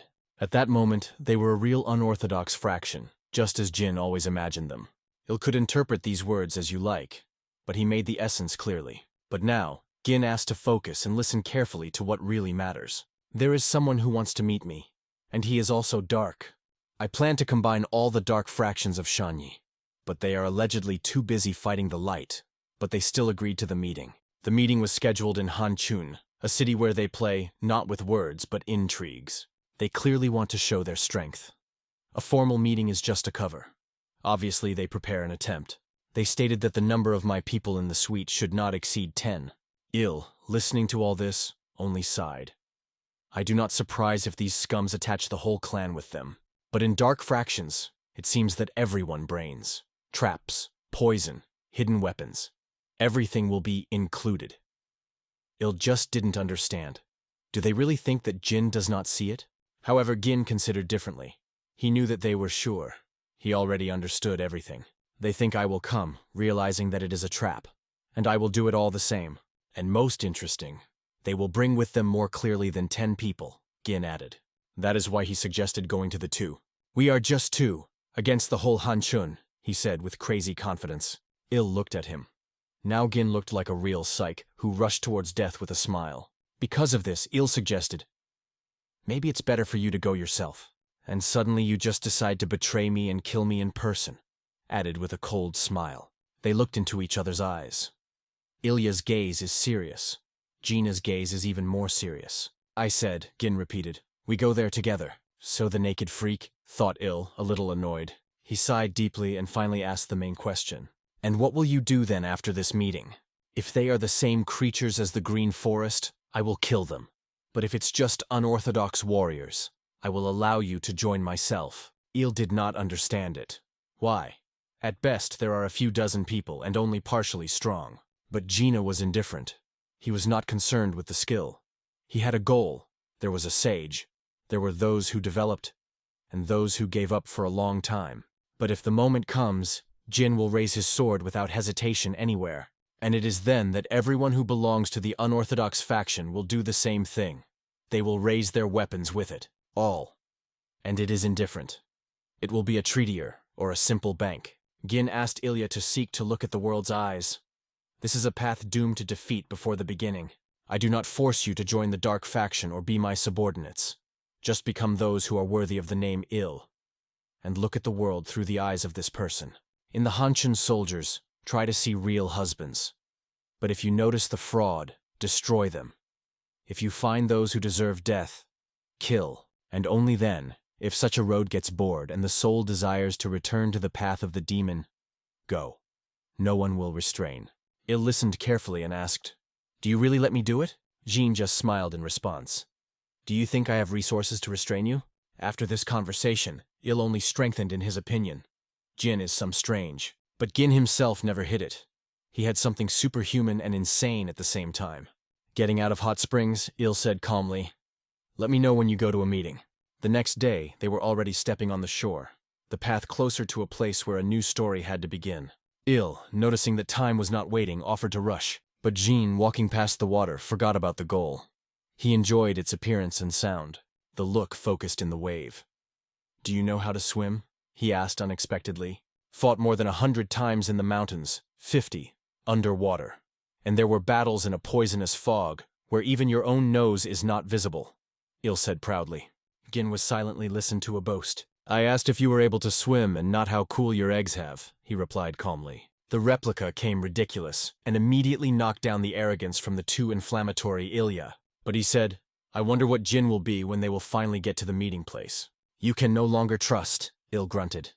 And though he said it jokingly, the offended tone did not hide. "Yes," Jin waved. "Jokes are jokes," and they were already approaching the stairs. Both began to look carefully at the environment. The place looked too calm. At first glance, it seemed that no soul was around. But Il noticed. 5 men stood in front. "Did they send the best?" "Hardly," Gin said calmly. "If so, others are no worse than the faction leader. Or even stronger." Gina Il's prophecies decided to ignore. It is better to see everything alone and draw conclusions. They approached the 5. The atmosphere immediately thickened, as before the storm. The first spoke one of them. "My name is Zhong's Dream," he introduced. He confessed that he had been waiting for this meeting for a long time, but was surprised. Why came only 2? After all, the condition was to come for 10, but Zhang calmly pair. "You also seem less than they negotiated." Junhu's Dream decided to start a dialogue and asked, "And you in general, where?" Il only looked at him in silence, a look firm, like a cry. Without burning words, he just sat on a chair, ignoring the questions. Deep breath, slow exhalation. The voltage in the air thickened. The crazy red mana wrapped around, wrapping the space with a threatening halo. Jin smiled and addressed the interlocutors. "Don't pay attention to him. Squat." And then he added, "I will submit it later when it goes away." Il breathed deeply, as if trying not to explode. "Really? Can you already without circus?" Jin couldn't stand contacting him. Then he switched to the guests. "By the way, did you bring wine?" "Wine? What else to the hell wine?" He reacted in surprise, not understanding what it was here. "Because Il," Gin explained. "He calms down only when he gets drunk." "Yes, you will shut up," Il couldn't stand. "Follow the words, Sohan." "Well, good. Get drunk and be silent," Gin crushed. Their conversation looked so strange that the guests began to look at each other. Most of the dream was surprise to another. How can these two talk about wine quietly, without fear that it can be poisoned? "Well, where is the wine?" Jin asked again, a little impatient. One of the guards immediately was ordered to leave and bring it. The dream explained. They agreed in advance with a local treatyman that he would serve them outside. He hopes it would not bother anyone. "On the contrary," Jin replied happily. "A great idea. I would suggest that myself." It was impossible to note. The meeting place was chosen perfect. Open terrain, no ambushes, and the sky is bright, as if it approved this event. We must admit, Gin thought, the day for the meeting really turned out to be wonderful. Only the faces of the audience did not respond at all. They were not joy about them. Il did not pretend to be polite. "We came to negotiate, not admire the scenery. It is enough to already take a Buddha." Jin apologized for his companion and explained that he just got up from that leg today. His dirty mouth cleans only alcohol. The dream, without wearing it, asked Gina to present his companion. "This is my satellite, personal guard.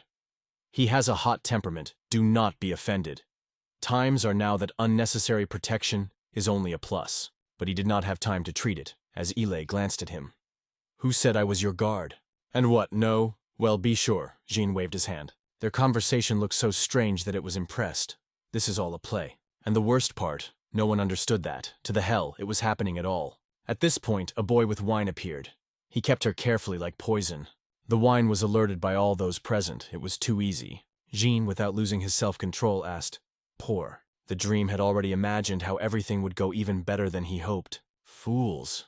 They don't even suspect that the wine is poisoned, he laughed mentally. But here, the servant heard a sharp, rough shout which made him sway. Who was the first to pour? He asked, looking nervously. Immediately apologized, the voice that was heard broke into the bones. And at this moment, the chair on which the Jin sat, with a roar falling down. Jin stood up sharply, grabbed his servant by his neck, and asked formally, "Do you generally understand who you talk to?" Frightened, he began to stutter. "I know." "Then my name is named," the Jin burned, squeezing the grip. You are Jean Sohan, the head of the School of the Dance Moon," the servant squeezed. "And knowing that, did you decide to pour my first guard?" Jin thundered, and then gave a slap. He could not stand. He fell down and began to ask forgiveness, admitting his guilt. "But he is your subordinate. Did you say he's a treatment?" Realizing that he said unnecessarily, he began to get confused in the words, "T-exact. I am a tract. I work nearby." He did not have time to contract.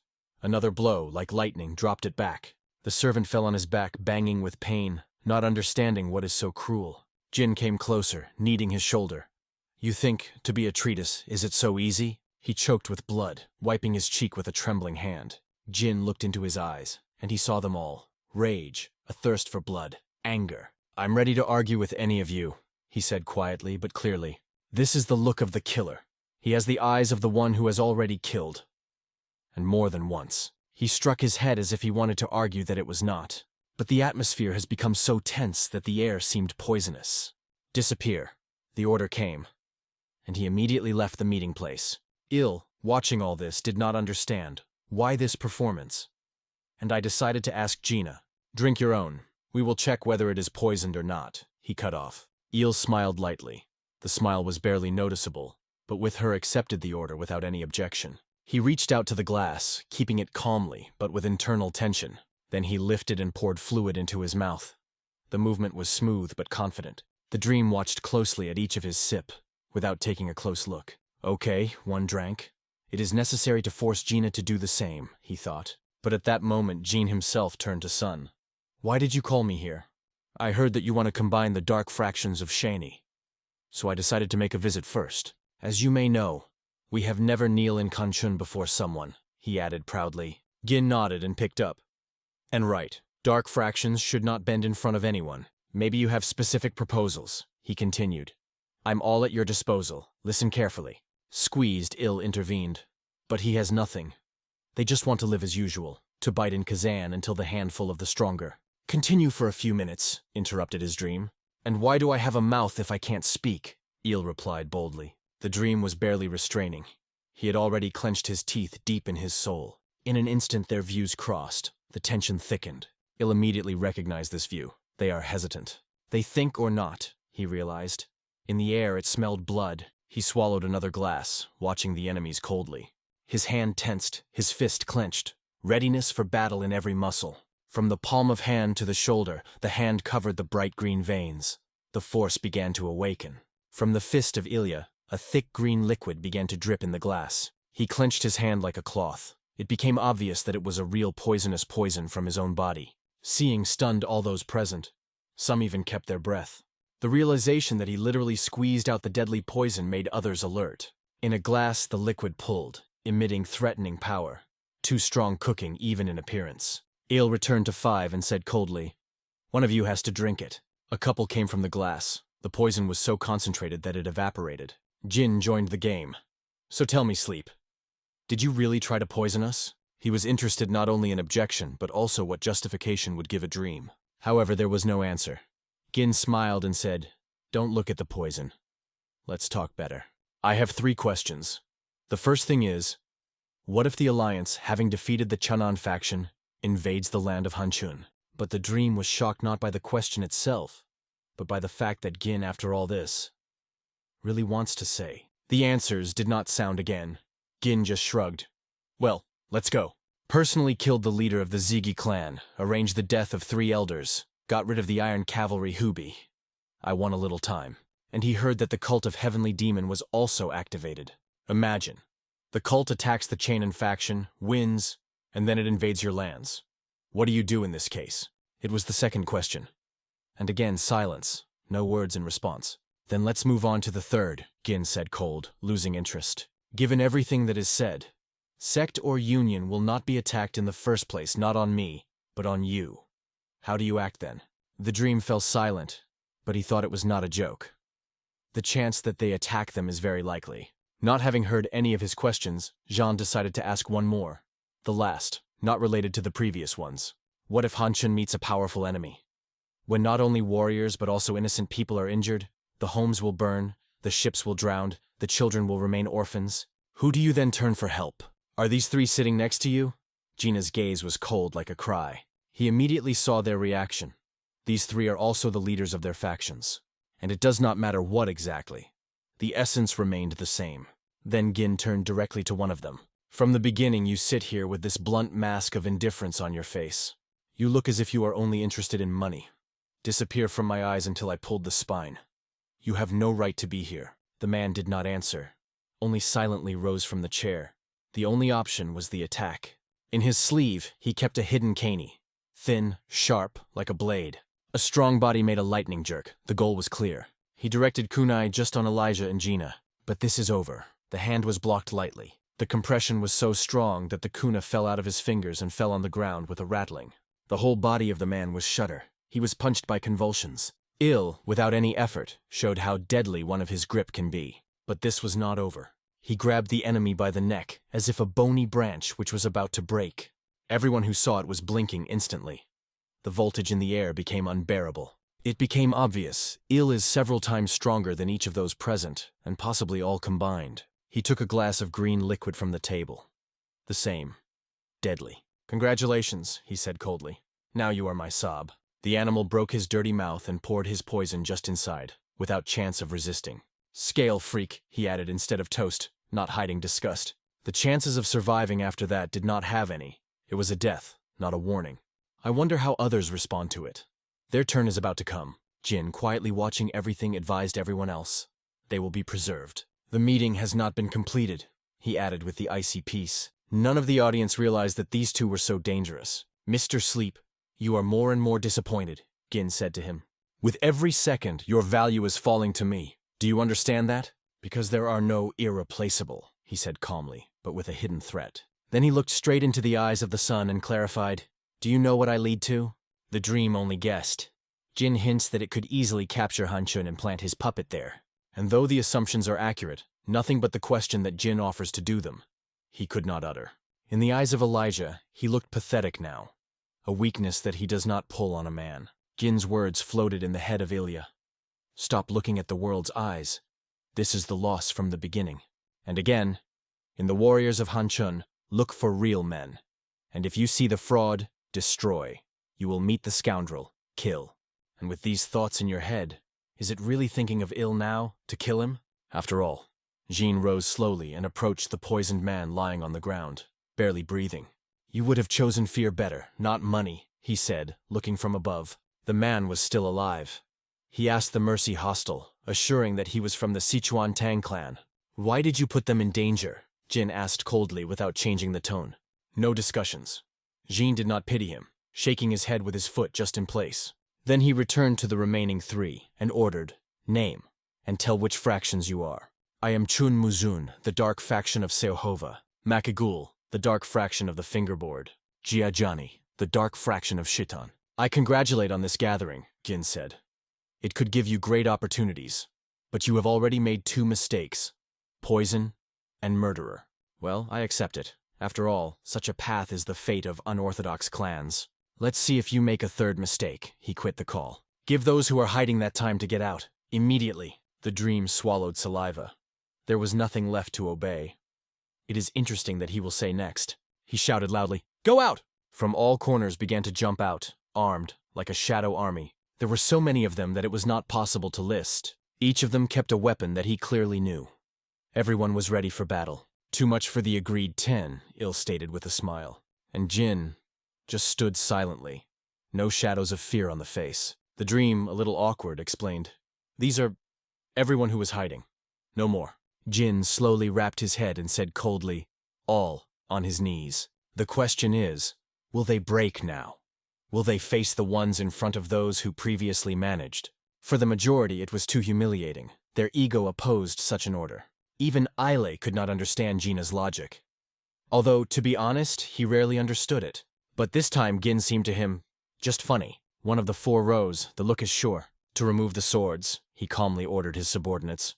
Everyone undoubtedly obeyed the order. Their authority did not raise doubt. "If I lose," he said, "the Fonor's clan will obey Gina Shan." These words were clearly heard.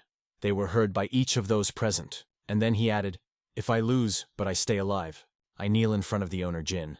It was exactly the act that Jin expected. So the real warriors of the dark path should act. Il unexpectedly interrupted, "Let's go first." But the man politely asked for permission to fight later. "Today I want to call Mr. Gina himself." And it really pleased. Jin was satisfied. Finally, at least one of them showed true dignity. Il smiled too. The day is undoubtedly not in vain. Jin slowly went to the center. It was time to act. Everyone around them parted, forming a makeshift field for a duel. Jin, turning his head, calmly gave the opponent the first move, a gesture of confidence. The enemy immediately grabbed the sword. His eyes flashed with determination. The vagina touched the earth as he rushed forward. The blow had to be devastating. Lightning, dazzling incision of air cut with a terrible whistle. But the blade hit the ground. Jin has shifted to a fraction of a second. The opponent continued the attack, showing honed movements and combat skills. But his every blow Jin was incredibly accurate and elegant, as if dancing in the air. From the collisions of metal in the air, sparks flew. The voltage increased. The enemy's face tensed like a hot steel. It burned anger. And the Jin was indomitable. He was already dominated by this battle. He only had to go on the offensive. Everything changed. With one blow, his leg threw away the opponent's hand, as if a spring was stretched. And even in this situation, the enemy believed that he could still hit Gina. No matter how funny it sounds, but he really thought, how can you reach the one who moves before you like an illusion? At first, Jin showed what a real speed was. He disappeared and appeared at one point. And then, the force. The shot struck the opponent just into the rib, knocking out the spirit. And this is exactly what this scene seems to come to its climax. Usually, after such a blow, the eyes are simply closed. But this man was still alive, though he was barely breathing. And suddenly, just his head is flying through his head. What was it? It was a sword. A regular sword that could just pick up his life. "Oh, you probably swallowed," Jin joked with an unreliable smile. Then he turned to the lying Maka. "Lift this sword." He did everything as it was said. He handed Gina's weapons and thanked the fact that he saved his life. "Do not rush to the conclusions," Gin said calmly. Mac clearly realized his defeat, and accepted it without humiliation. He looked over his shoulder on his subordinates. But the word is a word. It should be kept, and he knew it well. "Listen carefully, the warriors of the unorthodox clan of the Funds. From this point," he broke his Jin, getting up and looking straight into his eyes. "You don't want to join me?" The Poppy was shocked. The idea that Jean wants to see him among her stunned. "I, Makigul, are happy to be on your side, Master Jin." His warriors did not hesitate. One by one, they also expressed faithfulness to Gina. He immediately warned, "From now on, your enemies are my enemies, and I gave you a word, and my word is the law." Poppy mentioned the words of Jin, who had sounded earlier when he asked, "If Hanchun collides with a powerful enemy, whom they will seek help." And now, looking at Gina's back, Mac understood. He was wrong. Then he could not give a decent answer. But now everything changed. Gin turned his gaze on the 3, who still silently stood. Representatives of Kanchun, Seochwa, and Shitia. The 3 remained as if nothing, but Gin clearly understood who they were. "You are absolutely useless for me, because even poisoned me tried," he said with contempt. But even after that, they did not dare to go to battle. Gin seemed to give them a chance. He acknowledged that the leaders could have his own pride. "But you still believe you can win me, really?" At this point, Il could not stand, laughed so loudly that even silence shuddered. He first looked at the Jin completely differently, but who described him? Cold, majestic, invincible. And he laughed even louder, enjoying how 3 of them looked as if they were already bent into their pants. "Shut up!" The Jin was thrown briefly and started getting something. He pulled out a box, slowly opened her lid. Then he put it on the table, with a quiet, clear sound that heard like a sentence. Il did not hold back and asked what it was. His look was overflowing with curiosity. And how do you think? Tooth for a tooth. The eye for the eye, Jean replied calmly. Il laughed again. Now he was clear. It was a pay. But the three also finally realized, poison for poison. The retribution came. You must accept it, Gin said firmly. But to be honest, he added, I will take your poison too. If you survive, let's talk further. When Jean poured a glass of poison himself, everyone was just numb. But still shocking was that he was the first to take a sip. The dream could not stand, fell on his knees, trembling. I dream, and the whole fraction we swear in loyalty, he exclaimed. But it was late, too late to save your dignity. Treaty, Jin said dryly and bent a glass. The only thing that could think of everyone around, this man is a real crazy. His peace and strength, when he crushed a glass with his bare hand, caught horror. Now you're either drinking or breathing, the team sounded, calm and merciless. And although the chance of surviving was scanty, they knew. There was no different choice. Trembling hands reached the pills. Their palms are covered with sweat, and the face of one was already cold sweat. Fear literally penetrated into the pores. Jin sat on the edge of the table, saying cold, You will get antidotes later. And now, let's continue. They stood in front of him, as the students in front of a strict teacher on the day of the first bell. The first Jin turned to Chun. It was only necessary to say his name, as Chun had tensed and froze. He was ready to listen. You have 60 days. Collect all the warriors of the Dark Path from Hans, and bring them to the vat. No matter how, if necessary, kill, get, humiliate. Who will not come, doomed. I listen. He shaved in a trembling voice as if a frightened girl. The next was Ju. You, along with Poppy, go to Sichuan. Suppress the local clan and bring me all their leaders. Term, 60 days. Both, without hesitation, answered at the same time. Listen. Finally, the final task for you, Sleep. I killed the head of the Ziggy clan. Soon the struggle for power will break there. You have to influence the result so that they all eventually target the blades. You also have 60 days. Gin hasn't finished yet. After the missions, one more. After returning from the tasks, find out what happened to the Zhenin sect. I'm not one of those who dump their subordinates, he added. It's cold. Il leaned to him and asked if the Jin wanted to attack the sect together. What I want is no matter. The main thing is to make everyone around you understand. It is better not to contact us. On this note, their conversation ended in that hall. On the way back, Il asked if Gin saw the expression of their faces during that scene. But Gin only reminded, Did you see your face a few days ago? Huh. You do not argue with it, Il admitted, rubbing his chin. He was more interested in another. Jin, you really plan to go to the sect together? What is the question? Gin asked the counter. I just do not consider the dawn of some deaf province. So why not enter them? Gin smiled. Mountain is not their property. We buy some material for masks, grab swords, and the aliases should be invented. I will be a traveling warrior Mangwal.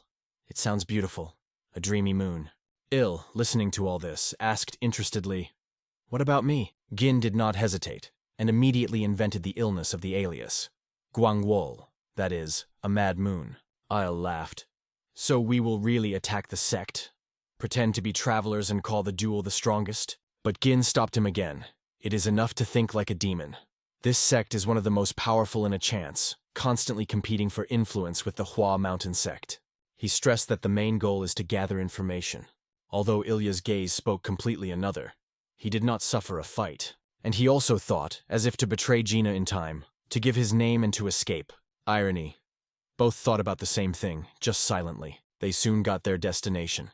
Jin pulled the mask on his face and began to check his voice. How? Asked Ilya, changed. Ideal. You don't look like a drop. He smiled. Shut up. Threw Gin in another voice. Shut up, you're too loud. Il jokingly blamed that the time would learn to choose the words. But Jin, playing with his voice, repeated the phrase again, only tougher. Il decided to clarify. Do you really want to keep this legend? Jin did not see anything wrong with this. A character who accidentally came across secret technique in the mountains and remembers nothing about himself. But Ilya annoyed his role-a-loser brother, which even parents did not convey any technique. And this is honest? Il grunted. Absolutely, Gin replied with a smile. And not wasting time, they moved forward. Standing in the middle of the street, Il glanced at the terrain. 4 combat pavilion was visible. The place is perfect. It's time to fall a little in the eyes of people, Gin said with a smile. For starters, you need to earn money. Il was surprised, but Gin assured, just listen to instructions. After all, a real man is not afraid of dirty work. 5 red apples flew into the air. In every hand, Jin is on a sword, lightly blinks. "Throw more!" he exclaimed to Elijah. Il gave. Jin juggled, incredibly skillfully possessing swords. No apple was cut. 6 apples were hung in 2 rows and, with one sharp movement, Jin flew them in half, everyone with perfect accuracy. Junana was interested in the combat pavilion. One of the warriors came. "You behave well with the sword, a stranger." "I'm Mongvol, the 18th champion of an unsurpassed duet," Gin was proudly introduced. For tricks, this name sounded too loud. Jin told the crowd his legend. He mastered the art of the blade, the older brother, a fist and palm. And he also possesses the technique of an immutable enmity that makes the body super sensitive. He then asked if someone wanted to check the strength of his brother body. And from the crowd one will void. But Gin warned, they are only travelers. They travel all over the Celestial, surviving thanks to their arts. So he asked to support them. Even travelers have to eat. The coins fell to their feet. The audience was delighted. Jean bowed immediately. "Thank you, good people." And then he turned to the older brother, proposing to show true unbrokenness. Il just clung to his eyes. He did not understand what he got into. Meanwhile, Gin came to a large wooden stick. "And there is no smaller," murmured Il. "Shut up," Gin said traditionally. "Look, this is an extremely strong stick," he said. And hitting it on the ground, he proved his words. No tricks. Everything is honest. The crowd died down. Everyone was watching closely. The Jin swung, and he almost watched Ilya. He miraculously evaded. The audience took a breath. It was too realistic. "I'm kidding," Jin exclaimed. "But to show true unbrokenness, you need to beat the head." "Get ready, older brother." "Did you hear me right?" Jin smiled. Il sighed deeply and took a few steps forward. He stood in a battle rack, gathering all his energy. "I count up to 4, Jin said solemnly, approaching. But he only reached the 2, as he suddenly cut his stick on his head. The stick cracked in half, and the crowd, just fever from shock. When smoke was already coming from the head, Gin finally said, 3. He lifted the stick up, a spectacular pause. "Vajra," he solemnly added. The audience was watching. The blow was serious, not just show. However, someone grunted. Did he suddenly break the stick in advance? "Who said it?" Gin said, and already pulled the next stick. Slowly moved to a man who threw suspicion. Did the stick bend to him? "Are you ready to answer for your words?" "Oh, what a hot." "I'm already trembling all, guys," he joked nervously. "And from where we know, maybe really a stick is broken. But it looks cool." Jin proposed to prove again that the stick is real, and he summoned the skeptic himself to go forward. It angered the man. He did not expect such a turn. "Do you know who I am?" he exclaimed. "I'm indifferent," Gin said calmly. "If your words are true, this stick will not affect you." The crowd was lost. "Respond to your words." He had no choice, but he still found a way out. He turned, gathered his own, and left. Apparently the great master was scared, Gin threw after. This phrase forced the opponent to stop half a step. "What did you just say?" he asked. She was angry. "There is no street trick to afford to throw such words. Call him a coward? It's already outside." But the trick in the mask, Jin, did not even look. On the contrary, he calmly asked to admit fear. And it became the last drop. The man rushed to the attack. At first, the Jin was a little confused, but in a moment he smiled. Smiling, he took a blow, but not as expected. The attacker flew away and glowed on his back. He felt something warm on his cheek. It was blood. But he hid it, how is so? Then he saw. On the edge of the stick, Gina reads a bloody footprint. Meanwhile, the trick rose calmly and asked for forgiveness with courtesy. But he stood, all trembling with anger, could not even answer. Jean wait, as if it was a pure accident, which was surprised. Il just wandered. If it is an accident, he is a dancer with a beard. Meanwhile, other guys responded lightning and immediately approached him, waiting for instructions. One pulled out a real sword, confidently sent him to Gina. "You are the first," he sounded boldly. "If you like to play with sticks, let's go to the combat pavilion. We play on a worthy field." Jin thoughtfully bowed his head, weighing the situation. But suddenly he turned to his older brother. "They say." "What do you say?" Il did not expect such a question. He was squeezed from surprise. However, without thinking for a long time, Gin made a decision. He accepted the call and agreed to go with them. But before that, he looked at Elijah to say something else. "Don't forget the money," he reminded softly, but with a hint. And collecting things, they moved forward, leaving the crowd behind. People escorted them, and they also shouted after the bullies of Junin, so that they would not overdo it. Jin, smiling, reassured everyone. They say, "Don't worry," because the whole crowd has already believed because of their legendary, unsurpassed duet. The wishes were heard. "Come back alive." Il, however, noted himself as a Jin won the confidence of the common people in a matter of minutes. And here, after a while, they had already stepped inside the combat pavilion. Finally, that guy introduced himself. A second-grade student of Junin sect, a Junin tire. He politely suggested that Gina choose his sword. "There is no need," the Jin replied, and slowly pulled out a knife. But instead of the battle, he began to calmly tweak the stick.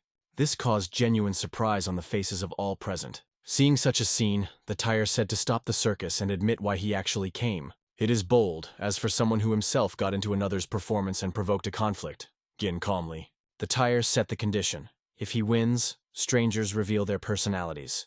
If he loses, let him go without any question. Jean, without blinking, repeated his fictional name again. The mention of the unsurpassed duet was again sounded, and the look stopped at Elijah. He understood the hint, and without hesitation called his nickname. However, the tire did not seem. He confidently stated that he would recognize fake, because foreigners often seem for someone. He added that most of these imposters have long lost. The Jin, meanwhile, finished the tape of the stick and moved it several times. But the battle never started. A man with mustache ran into the hall. He was confused, and clearly did not understand what was happening here. As it turned out, it was the owner of the hall. The tire briefly explained the situation, remembering everything that happened. The owner warned, "If the trick loses, the noise will rise for the whole sect." "Don't worry, I'm careful," the tire assured, but he did not have time. Jin hit him sharply on his head. One powerful blow, and the stick flew into pieces and the opponent fell down. Jin did not stop there. He threw an abusive phrase, hinting that his father's father should think twice before approaching his mother. It was like a thorn in the heart. A depressing silence, changed by a wave of anger, reigned in the hall. Many blushed with anger and instantly grabbed their weapons. Although they have recently said that real weapons are forbidden here. Someone justified, they say, the tire was simply not ready. "And I was," Gin said calmly, looking around. And he added, "The tire behaved as if he was incredibly strong. Who knew it was just out?" After that, he threw the wreckage of the stick to the floor. "The eldest brother," he said to Ilya. "I think it's time to disappear." And without waiting for consent, he rapidly rushed to the exit. Il did not understand first, but quickly reacted and rushed. Carrying him up, he could not realize for a few more seconds what was happening. He ran after Jin, and all around them were stunned by their reaction. The pavilion's boys were shocked from the speed of these two. Having caught up with a friend, Il did not sincerely understand. Why are they running away? After all, to defeat everyone seemed to be simple. Jean just waved his hand. He was going to explain nothing. "The most important thing now? I'm hungry." He threw anything like nothing happened. The majestic mountain of Junin, a real pearl of nature, spread in front. Finally, breaking away from the pursuers, they returned peace again. Il could not calm himself down. Jin filled with questions about the meaning of all this circus, referring not only to the last trick.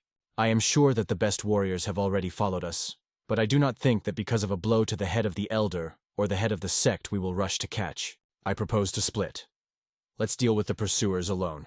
Not to kill, just to disable it," the Jin suggested. Il listened carefully and agreed with the plan. "But keep in mind, if you really want to shed blood, do not restrain. I only use a stick, the sword, only as a last resort. Remember, it is important not how much we will win, but that everyone will think." The sect of the Junin humbled 2 circuses from a non-renovated duo. Not demons, not Sohan, it is circus. Jin knows exactly what orthodox clans are afraid, and he can rap it against them. "Yes, now I understand," Il remembered. "I used to recognize Gina as one of the demons, the strongest among them. And I acknowledge that he has exceeded me now, but it did not bother him at all. To be honest, it was indifferent." Jin emphasized that there will always be an immortal witch next to the poison demon, and their strength scares more than any name. "And if the masters go against the world?" Il asked. "Do you stand for them?" "Even if the whole world is against it, I will still fight for them," Gin answered without any doubt. "So better don't get us in the way, because I will kill you." He is so devoted to a pointed demon that even experiments on himself forgot. Is this the impact of the old man or such a Sohan? Il could not understand yet, but one thing was clear. He envied the bile cry. And the words of Gina said just, he decided to remember forever. They reached a place with a powerful current that was noisy like a thunder. "The perfect place for training," Gin smiled. "Let's stay here and wait for the guests." "What other workouts?" Il was surprised, but the Jin was just scratching. "Don't pretend to be a fool. A non-rented duo always trains near the waterfall." Feeling the power of the flow over their heads, they gradually reassured their tumultuous thoughts. You seem to overheat again in the sun, Il grunted, looking at Gina. But no. Jokes, jokes. And both were already sitting under a waterfall in a lotus pose. It really reassured. Jin confessed that he was the first time on the gunman on the mountain. Il wondered if it was different from the Udan mountain. It is harder to relax here. Too many performances. Everything is alarming. Jin replied. What about Udan? Il did not stop. Incredible. It seems that the mountain itself is the immortal blade of Udan. There I remembered what a bright way was. And what was he? This blade? Il continued. He is the embodiment of the light itself. Jin rarely praised someone, and Il understood it perfectly. Gina really was interested. Would Il stand against him? You may not know, but there were two strongest in my youth, Yin and Yang. Everyone was attacked, the sect of the ages, the head of Emi, Kunlun, the masters, but even the group could not win. When the immortal blade learned of them, he went down the mountain himself. They say to destroy them. It took 3 years. After that, no demon, even I, dared to get closer to Udan. And you met him, and survived. However, Gin did not consider it special. Il believed that the master saw something well in Gin. But Gin confessed that he did not try to deceive him. The old man saw him through. But their conversation was interrupted by the swearing somewhere nearby. And here's the guests. Gin smiled. It was interesting how Il would behave, although he did not quite understand what was happening. Jean did not explain for a long time. He just quit. If Il intervened, they would all die. But now he is not Il. He is a Gwalwol of an unsurpassed duet. And he was ready to act only at the instructions of his younger brother. It was at this moment that Gin offered a game. Paradows, the first to laugh, lost. When a crowd of strangers was in front of them, they did not shudder. They looked straight as if they were waiting for this moment. Not the slightest emotion. They sat quietly, immersed in meditation, not paying attention to the threat to themselves. The man who brought them out loudly introduced Vona Deva, a first-grade warrior, a representative of the sect. He asked sharply whether they were the same, from the legendary duet that staged a mess in their yard. In response, there are no words. Both sat silently, as if the words were below their dignity. He raised his voice, demanding the answer. The silence was no longer considered polite, and at this point one hand slowly rose up, as if breaking the silence with a gesture. Jean began to move his hands in the air, describing strange signs, similar to the symbol of infinity. Even Il did not stop what he was doing. The movements looked mysteriously and had no explanation. After that, Gin stood quietly, stepping forward. In the lower abdomen, he formed a sign of yin and yang with his hands, concentrating energy. It seemed that nothing happened. He silently gathered and said, "Forgive for the delay. I am a younger duo, which is my older brother." Low bowing, Jean apologized for appearing on the mountain without permission. However, he suddenly drew attention to numerous scars on their bodies. Each of them had its own history. Gina's manners were restrained, serious, not like the image of a bully which he was told. But the conversation had to go to the main thing, the incident that happened in the pavilion. Gin explained that everything happened because of an unfortunate misunderstanding that had fallen into battle with the master of the pavilion. However, he heard another. They say, Jin attacked the first, even in a dishonest way. He demanded explanations. The battle just started under the roof of the pavilion. The enemy had to be prepared, but instead of defense he decided to talk to others. I perceived this safety as a manifestation of self-confidence. So he attacked the first, and there was nothing dishonorable. One thought. His gaze was overshadowed. Gina's words made sense and he just didn't find what to answer. Jin continued calmly. If he offended his act, he is ready to repeat the duel again. He has taken the call, but with the condition. Now he will be an opponent of Gin himself. Hearing this, Jin bowed his head. He considered it a great honor and thanked Lon with all respect. Since there was no wooden sword with him, he asked for permission to fight the sword in the vagina.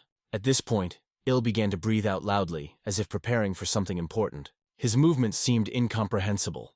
Strange positions, strange facial expressions, like a ritual. Hands were throwing in the air some weird gestures, as if he were trying to scare the wind. The breaths and exhalations alternated in a bizarre rhythm. It looked as strange as possible. Jean was just looking at him, as if wondering who was crazy with their company. But it seems that it was a form of quiet revenge, or just a way to dispel tension. Il solemnly turned to Gin as a younger brother, as if hint at seniority. But did he mean something deeper than just a family hierarchy had to guess? Returning to the audience, Il politely apologized for the delay and introduced himself. Although he named the name fictional, one was surprised. Did this weirdo heard something before? Il has repeatedly introduced, emphasizing that Jin is his younger brother. He stated with dignity that he would be an honor for him if the Jin has a match with the master of their sect. Once Il spoke, he immediately felt a real master lies in the ordinary appearance. She and Ilya's views met, a short but eloquent exchange full of hidden meanings. But more attention should be paid to the battle, because it had already started just before them. Jin became an unusual battle rack, calm but focused, ready for the first blow. Jin is quiet, but he said that he was completely ready, both body and spirit. Damn, was it sure that it was in such a bizarre posture? Il also thought the same thing, slightly clenching his lips so as not to give a smile. Did the Jin decide to act dirty? This style was only surprising. But despite the funny movements, the aura broke out. He felt it immediately. Although Jin looked silly, it was a serious mistake. The eyes were determined, and every step spoke of concentration and peace. In this pose, Jin began to slowly but confidently approach the enemy. And suddenly, he disappeared from the place as if he had dissolved in the air. He did not attack, only kept in defense, cautiously exposing the sword. Jin appeared just in front of him, quickly, like a shadow without any warning. But the hell, he still began to stammer, as if a ballerina on stage. Il almost lost his self-control. A little more. And from his nose would go blood from restrained laughter. No one around could understand Gin's style. He was too mysterious and illogical. The representative of the sect of the last forces restrained laughter because he did not want to disgrace his older brother. In the meantime, it has changed tactics. Now he went on the offensive. But will he be able to touch this magician with bizarre but agile movements? The battle was gaining momentum, and the fun style suddenly stopped being a joke. Everything was serious. Every movement of Gina was accurate, sharp, without excess. Real martial art. He quickly understood. Now he has to evade the last forces, because the attacks fly one by one. Still, Vona managed to evade a stroke of a stick, though at the last moment. But from an unexpected blow to the elbow in the back, it was no longer possible to escape. Il was barely holding on. The tension in his body was boiling like a kettle on the border of an explosion. Jin stepped sideways and started dancing his weird gardens again. These meaningless movements looked especially absurd because of his absolutely serious face. He still could not understand it. Every step was a mystery. Another moment ago he stood behind, and now he suddenly found himself just before Vona. However, the new attempt to attack again ended in failure. The Jin disappeared from the impact zone. With the speed and grace of the acrobat, he performed attacks, as if he were on stage for thousands of years. The swords crossed in a confused rhythm, but both clearly controlled each movement. These lightning, honed to the perfection of action, it was difficult not to notice. They were amazed. Il looked at all this with such a face, as if he was ready to kill someone now. It seemed to him that the battle was a sophisticated art, but something dark began to move inside. Jin added loud battle screams to the attacks, and Il shouted even louder, "Louder! Put it in!" The boys seemed to be about to break from the inside from the emotions that were rolled uncontrollably. Deep in the soul, everyone laughed as loudly as it allowed the imagination. But in reality, no one could make a sound, holding back laughing at pain. Il specifically tried to laugh Gina to break his focus. He still held down, but looking at these two fools which almost flashed from laughter, it became difficult for him. Between all of them, its invisible battle began, not swords, but restrained hysterics. Now the main thing is that the first will not stand and laugh in a full voice among this serious battle. This was reminiscent of challenge, which Gin jokingly suggested before the fight. He heard perfectly as everyone around the laughter around, watching his clumsy movements. Although Gina's movements looked funny, the blows were scary. They were hiding behind them. And now he clearly realized, in front of him is not a clown, but a warrior, not worse than himself. And indeed, whom you will not meet in this crazy world of Murum. However, it is enough entertainment. Vaughn decided to end this duel. He struck the sword into the ground, lifting a powerful wave of energy that rolled forward rapidly. Jean replied. His body shone, and he released even more, concentrating. The radiant ray escaped from his hand and flew just towards the shockwave. He managed to repel the attack, extinguishing the energy of energy before she got it. It struck it. He did not expect such a rapid and accurate protection. Moreover, Gin used it as a trap to get the opponent out of balance, and in the next moment his leg is cut into the stomach with such force that it twists from pain. The body of the master flew back and hit the stone with a deft blow. Silence hung in the air, and only a weak moan came from the place where it fell. The boys were suddenly not laughing. The situation lost all the humor sharply. But the Jin did not restrain here. At the end, another fool was stuck with an unmoved face, and the boys could not stand. Laughter broke through when they came to help his eldest brother climb. Il, smiling, made a compliment. His reception Raz Scorpio really became even more spectacular. But in response, Il heard, "I am still far from your brother. And I didn't know if you are happy or merge. Damn, draw a draw," they thought, almost simultaneously twisting. At the same moment their views faced. Lightning swept between their eyes as a sign of an unspoken competition. The man who watched them immediately realized, these two hide true strength, and they cannot be released. He came closer, introduced himself as a bomb, praising the battle with his brother. The technique was extremely sophisticated and impressive. "It's just lucky," Gin replied modestly, and sincerely wished his brother Bomb to recover as soon as possible. In fact, Bomb brought this conversation to the main thing, the official invitation to himself in the monastery. Gin did not deny. On the contrary, he looked interested, but first wanted to know his brother's opinion. Il cast a quick look at Gina, they say, decide himself, but still nodded. Silent consent. He is so kind to us. It will be bad to refuse, Il thought, choosing courtesy. So our heroes were in the Junin sect. A new stage of their journey has just started. They opened wide gates that led to the inner court, a space of rest and strength. At the entrance, they were greeted by a young student named Lim, a representative of a sect who performed the duties of the conductor. Before him, the brothers introduced in fictional names, continuing to hide their real persons. Lim explained that he would now accompany them instead of his older brother, who was seriously injured after recent events. He also told about a terrible misfortune. 3 elders recently died, and this was a big blow to the sect. The brothers exchanged views. They both knew that the tragedy was standing for these words. Yes, it's a matter for the hands of Ilya. He remembered how they once shed their blood, calmly, without regret. But now Il did not say a word, neither recognition nor repentance. It may not matter to him. And Lim continued. He heard about them. 2 travelers who improved their martial arts around the world. However, Lim considered otherwise. In his opinion, these 2 purposefully studied prohibited techniques. He coordinated to hear their explanation. What would they say in their excuse? But instead of words, only a short look between the brothers, the silent arrangement. Gina's smile was widening. Her eyes were burning with fire. He conceived something new. I'll only guess that this time he had on his mind. Nothing good for sure. Suddenly Jean began to tear from his cheeks a stuck scar as if he were throwing a mask. Then he reached for a sword that was near. But he did not pull it out. He just showed, and then called the real name. Jean Sohan, he sounded clearly and loudly. The atmosphere has changed instantly. Il just rolled his eyes. What are you doing, a fool? One thing in his head was one. An unpredictable freak. That's how Il would describe it now. Lim knew that name. Ginshan is a participant in the Dark Faction, the winner of 2 demons. Now Lim was just surprised. If it is Sohan, then who is different? And it was at this moment when the Jinn opened. Il kept his breath, hoping that he would not betray him. But in vain he hoped. Gin just turned everything. He gave out every detail. It was visible. A powerful master of martial arts. But Lim has never heard of the Union of the Dance Moon.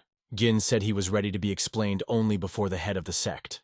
And at that moment a loud voice came. A clear, powerful, "You can talk!" Behind Lima appeared the figure of the head of the sect, silent, but instilled honor at first glance. His appearance was eloquent, harsh, cold, dangerous, just as it looks like a true leader. He did not have a long ceremony. He briefly introduced himself. Ladies Anail, the head of the sect. Ginshan also repeated his name, this time with a direct look. I knew about him, but he wanted to hear why this man appeared in their possessions. The goal was simple. Jin wanted to fight, without explanations, without conventions. His intentions were surprised, even in some places in the eyes of the older students of the sect. The ladies could not understand. Does the army be behind the back of this barbarian? But no. Jin honestly said that there are only 2 of them. Il did not believe. Did this crazy and really decide to tell everyone the truth? Now it is only necessary to watch where this story would go. Are you serious? Come with a soul guard to call us to fight? Why is this you? Without answering at once, Gin took some confident steps forward. Judging from your point of view, you think, what is this barbarian from the unorthodox faction here? Then to the hell of the chat. I came to dispel the sadness. Let the blade say for me. And after that, let's talk, if there is strength. An intense silence reigned in the hall. All the views froze in anticipation. Suddenly the lady laughed, loudly with his soul, discharging the atmosphere. But the brothers did not laugh. They stood silently, waiting for the final decision. And the head nodded. He was struck by the direct language of Gin. In it the words of a man of action sounded. He ordered everyone but the elders to leave the hall immediately. The students silently bowed their heads and answered unanimously, "Yes, the master." The gate is closed. Only those who are supposed to remain in the hall. The atmosphere has become difficult. The ladies did not hide. Jin really cheered him. He was happy about this unexpected meeting. Going closer, he said, "Speak what you want. I'm ready to listen to you. But on one condition. No bullying over our sect." "We found the bodies of your elders," Gin said calmly. These words were really surprised by the lady. His eyes narrowed. Where does the hell come from? The dark fraction can know about their dead. Gin reminded him that the ladies himself knew. The elders died in battle with an unrestrained demon. "Why does he tell you where he leads?" the head asked himself mentally. Jin then added that this demon was injured by him before the fight with your elders. In addition to the elders, there was a Hubei clan. They all died at the hands of a demon. And so, the demon overcame them. Without help, he dispersed the whole group on his own. After that, we fought with him for 2 days. Both are exhausted, but no one could win.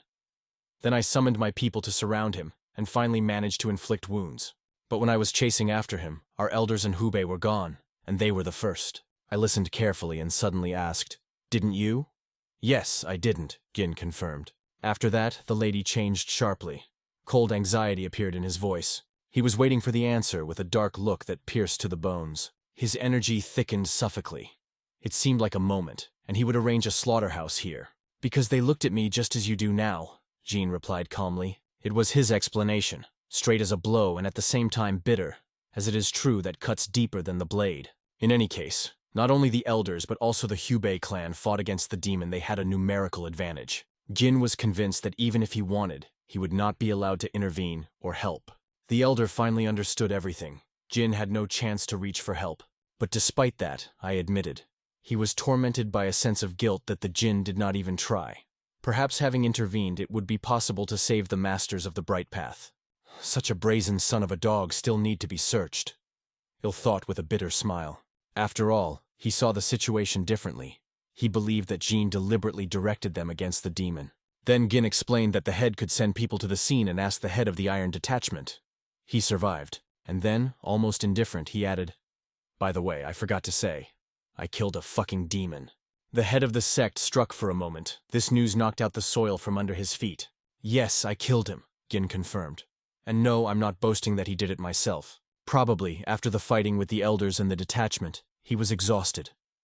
When I found it, I was barely breathing. It was no longer difficult to kill. I would understand. If the Jin is telling the truth, it is a feat that others would sway. But Sanhan, on the contrary, humiliated his merits, honoring the brothers and a detachment. And now knowing this, I will feel he's debt to Jin." "What do you want in gratitude?" he asked. Jin said simply, "Be honest with me." "Of course," the ladies said. "It seems that you have gone all this path. Don't be shy. Ask." Jin thanked him for his readiness for dialogue. "As you may know, I recently killed Ju. He blackmailed me. He suggested creating an image of a hero for a reward, and I will refuse. Will make me a thief. I also recently visited the UDAN sect." The ladies immediately remembered. The heads of these two sects were called brothers. However, Gin explained that the meeting was not with the head of Udan, but with the most immortal blade. This shocked the lady even more than any previous news. He did not even resist and asked, "Why didn't I kill a Jin?" "Only he knows why," Gin said calmly. He was surprised that he remained alive. The Jin then turned to his guard. Such an appeal was for Ilya new. He was not accustomed to such respect. He was silent. Gin just looked at him, without pressure, but persistently. A few more seconds of silence, and finally, "Yes, my master Jin," said Il. It made Gina smile lightly, but without superficiality. Then he briefly told him, "They say he was one of the strongest warriors he met. The past name Ilya was buried, and now he officially became part of the alliance." Jin calculated everything in advance, skillfully, though Ilya thought it looked a little different. When Gin introduced Ilya as a member of the Alliance of the Dancing Month, it was most interested in the lady. "That's right," Gin confirmed. "Recently I control all the fractions of the Dark Path in Shanis. Chenyan, Hanchun, Sichuan, and Siwa have already been conquered. This is just the beginning. My goal is to combine the Dark Path into one alliance." Then he asked a direct question. "Have you heard about riots in these territories lately?" The lady shook his head slightly. "No rumors came. That's exactly what it should be. All in the alliance follow my rules. There will be order in the Dark Path." Lady listened carefully. Gina's words sounded confidently, carefully, without aggression. I do not promise that we will instantly become part of the bright path. But if the Junan sect accepts us without prejudice, and I will lead the dark path, then you, and the whole bright way, you can get rid of the demonic threat once and for all. It was a loud and bold statement. It was not expected to hear from the mouth of a dark path. And at that moment it became unclear. Is the Jinn really belonging to the dark faction? However, the ladies answered firmly. He would not enter the alliance. But while both sides adhere to the martial arts path, there will be no war. He gave the word as the head of the sect, and this word was solid as a stone. In addition, he and his people officially congratulated Gina to form an alliance of the Dance Moon. For this Jinn sincerely thanked them, with respect, without pride. The boys dine in the pavilion of 3 elders. On the table are a pair of appetizing dishes with a spicy aroma that fills the hall. A bearded man burns with anger. A veil, a look focused on a guy, squeezes on his neck from anger. All because Jean Shan humbled him in front of everyone, and that did not give him rest. He was especially angry that he was introduced as a guardian of bodies. But he is not one of those who will keep the bodies. Sohan tries to reduce the tension, they say. He is not the only fate. But is someone else? The beard nods. Yes, there is another one. But he is not close to him. If he is not a level to him, then he does not reach Gin. He is sure of it. Eyes are determined. He wants a duel. Let the fight decide who is stronger. But Gin is calm and confident that only more annoys the enemy. He squeezes the bottle in his hand with anger. Suddenly, a little girl runs to the table and asks if they are really a legendary duo. Hearing the confirmation, she smiles happily and says she has a question. She is interested in who is stronger, these two or a sect of Junan. The question paralyzes both. The boys do not understand why it is so important to a little girl. She explains her older brother studies in the sect, in the 3rd grade. It causes a smile to Jin. He replies that the sect is much stronger than their duo. A glowing smile appears on the girl's face, and in the eyes, pure happiness. The hero adds that they are convinced of this in their own experience. The girl thanks and runs happily. Her joy is so great that she seems to take off. But she should disappear, as the beard boils again. The face becomes red from the rage. If I was still a demon, I would cut the whole sect to the last, he grumbles, squeezing his fists. Even the brother of this girl. It seemed that the beard was exhausted. He did not understand what nonsense was already saying. Fatigue took the mountain. Gin poured him a drink and said calmly, his demon died today, on Mount Junan. Now he is Ilsingi, or Guangwol, does not matter. It is important that the monster inside him is dead. The Junan sect can be stronger than their duo, but still inferior to the alliance of the dancing month. The man thought silently. Then he took a glass and looked at him without saying a word. The atmosphere was noticeably softened. After a moment, both silently drank. Silent reconciliation. At that time, the young gentleman was informed that they found the person he needed. She is now in the Junan sect. He did not understand how such a person could be on the way of light. In addition, it became known that there was only one subordinate with him. The gentleman ordered him to be held immediately. But despite it, he was not planned to kill him. He was too important, even if the whole shadow walks under him. One of the men warned, it is not necessary to rely on its support, not the type. Their plan is to create a large, icy circle. After all, that guy is a peer of a young gentleman. It played them in their hand. At that age, it will be easier to understand.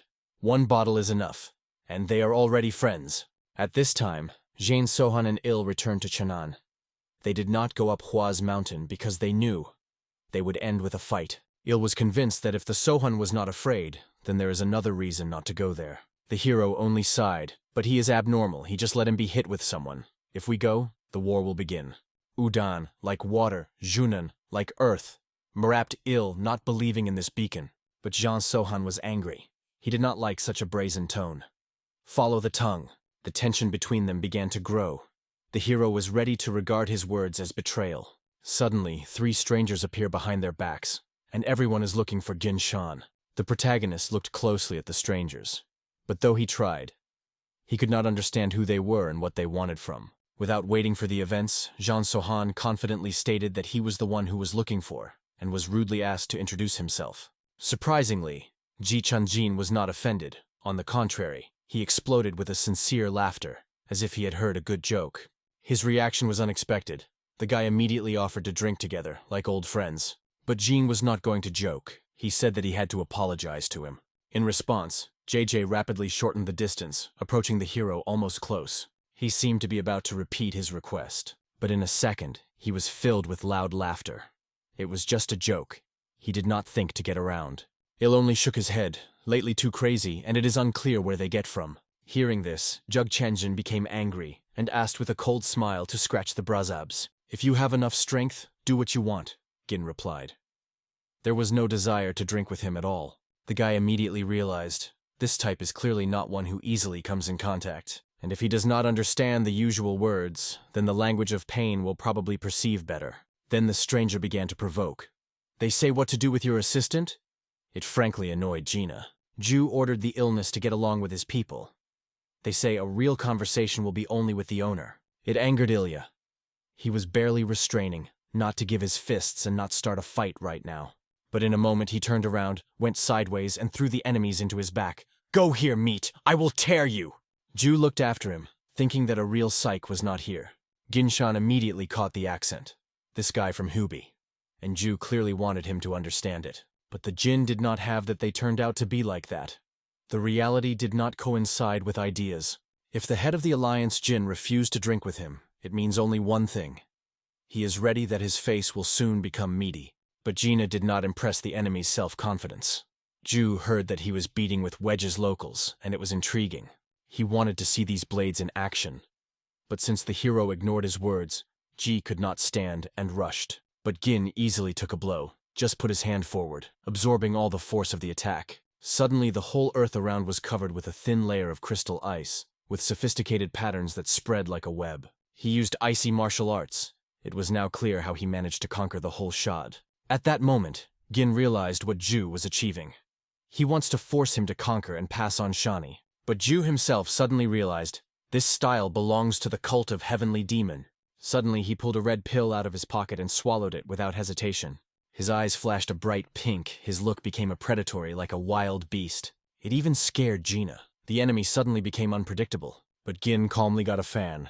Is he going to use it as weapons? He did not answer the enemy, only slowly unfolded the fan without his eyes. Realizing that there would be no answers, Ju decided to act and no longer waste. And in a moment he launched a powerful energy attack just at Jin. But the hero was not confused. In one wave a fan blocked the blow, as if he had repelled a light gust of wind.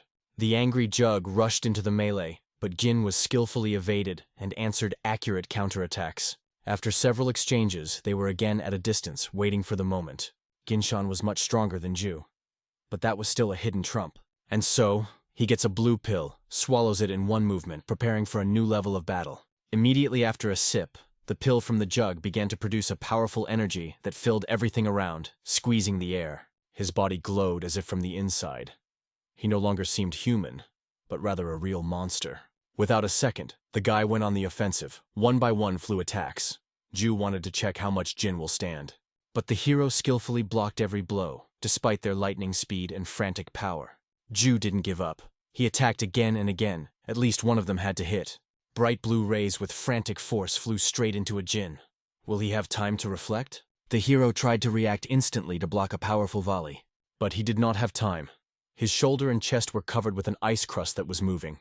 Ju was already celebrating the victory. He was convinced that it would be enough to end with him. But Gin gathered inner strength and with a crack crushed the ice that covered his body. The power of the enemy was astonishing. It is especially deep, explosive internal energy. The next moment, Jin was rushed forward, rushing into the melee with a lightning attack. A series of accurate blows began, from which Jui skillfully evaded. The struggle was flat, but Ju noticed that Jin had begun to slow down. The chance came, and he was not going to lose him. Gathering force, he struck a powerful blow to his chest. He knocked out the hero out of balance. The Jin began to spread on the chest. The cold grid clasped the body, freezing the movement. Ju has already accumulated energy for the final blow. He had to destroy the enemy once and for all. And so, his whole strength rushed forward. The powerful outbreak of the attack struck Jin, but he was not going to give up. Having straightened everything that remained, he set out the protection. The next moment, the explosion shook everything around. The dust rose into the sky. The battlefield was delayed by an impenetrable haze. Gina Shan's body was increasingly covered with ice, and the fan fell out of his hands, falling straight to the ground. Ju has confidently lifted his fan, is convinced that now the enemy is finally defenseless. Laughing, he believed in his victory. Shan seemed to be no longer able to do anything. But the battle has not been over. Suddenly Shan spit out something from his mouth just towards the enemy. It was a little pill that hit Jui straight into the throat. He began to graze and cough, and it was at this point that Jin destroyed the ice shell that stuck it and rushed forward. The blow was devastating. Ju flew a few meters ago like a doll without will. The Sohan was completely freed from the ice. He was following an opponent with a calm step. JJ panicked. His strength was scattered like sand, and he tried in vain to gather it. His body was no longer listened to, and magical energy melted just in his eyes. The pill that Shan spit out was the sphere of fading that blocks the flow of internal force. Now it became clear why the hero was silent all the time. He kept this area in his mouth. Jin was ready to show what a real lesson for self-confident fools was. The new blow was no less powerful. Ju flew again, falling further. In a moment he crashes into a tree, hardly holds on his feet, breathing is beaten. The Sohan grabs him for his hair, but Ju is desperately trying to hit his chest. But it just angered Gina. He squeezes his hair even more, bending his head down. And in the next moment, it beats him in the face, sharply, without regret. But this does not stop there. The blows will pour one after the other, distorting the enemy's face. Ju chokes, begs to stop. But his face is already covered with blood and resembles more meat porridge. A little time has passed. Ju was completely beaten, and Shan finally released him. But it was only a beginning. The next moment, the hero got his blades. The look is cold, the heart is without regret, and in a second, he plunged them directly into the enemy's feet. The scream of pain cut the air, JJ fun from blood loss. Sohan grabbed him by his foot and pulled him down, dragging on the ground.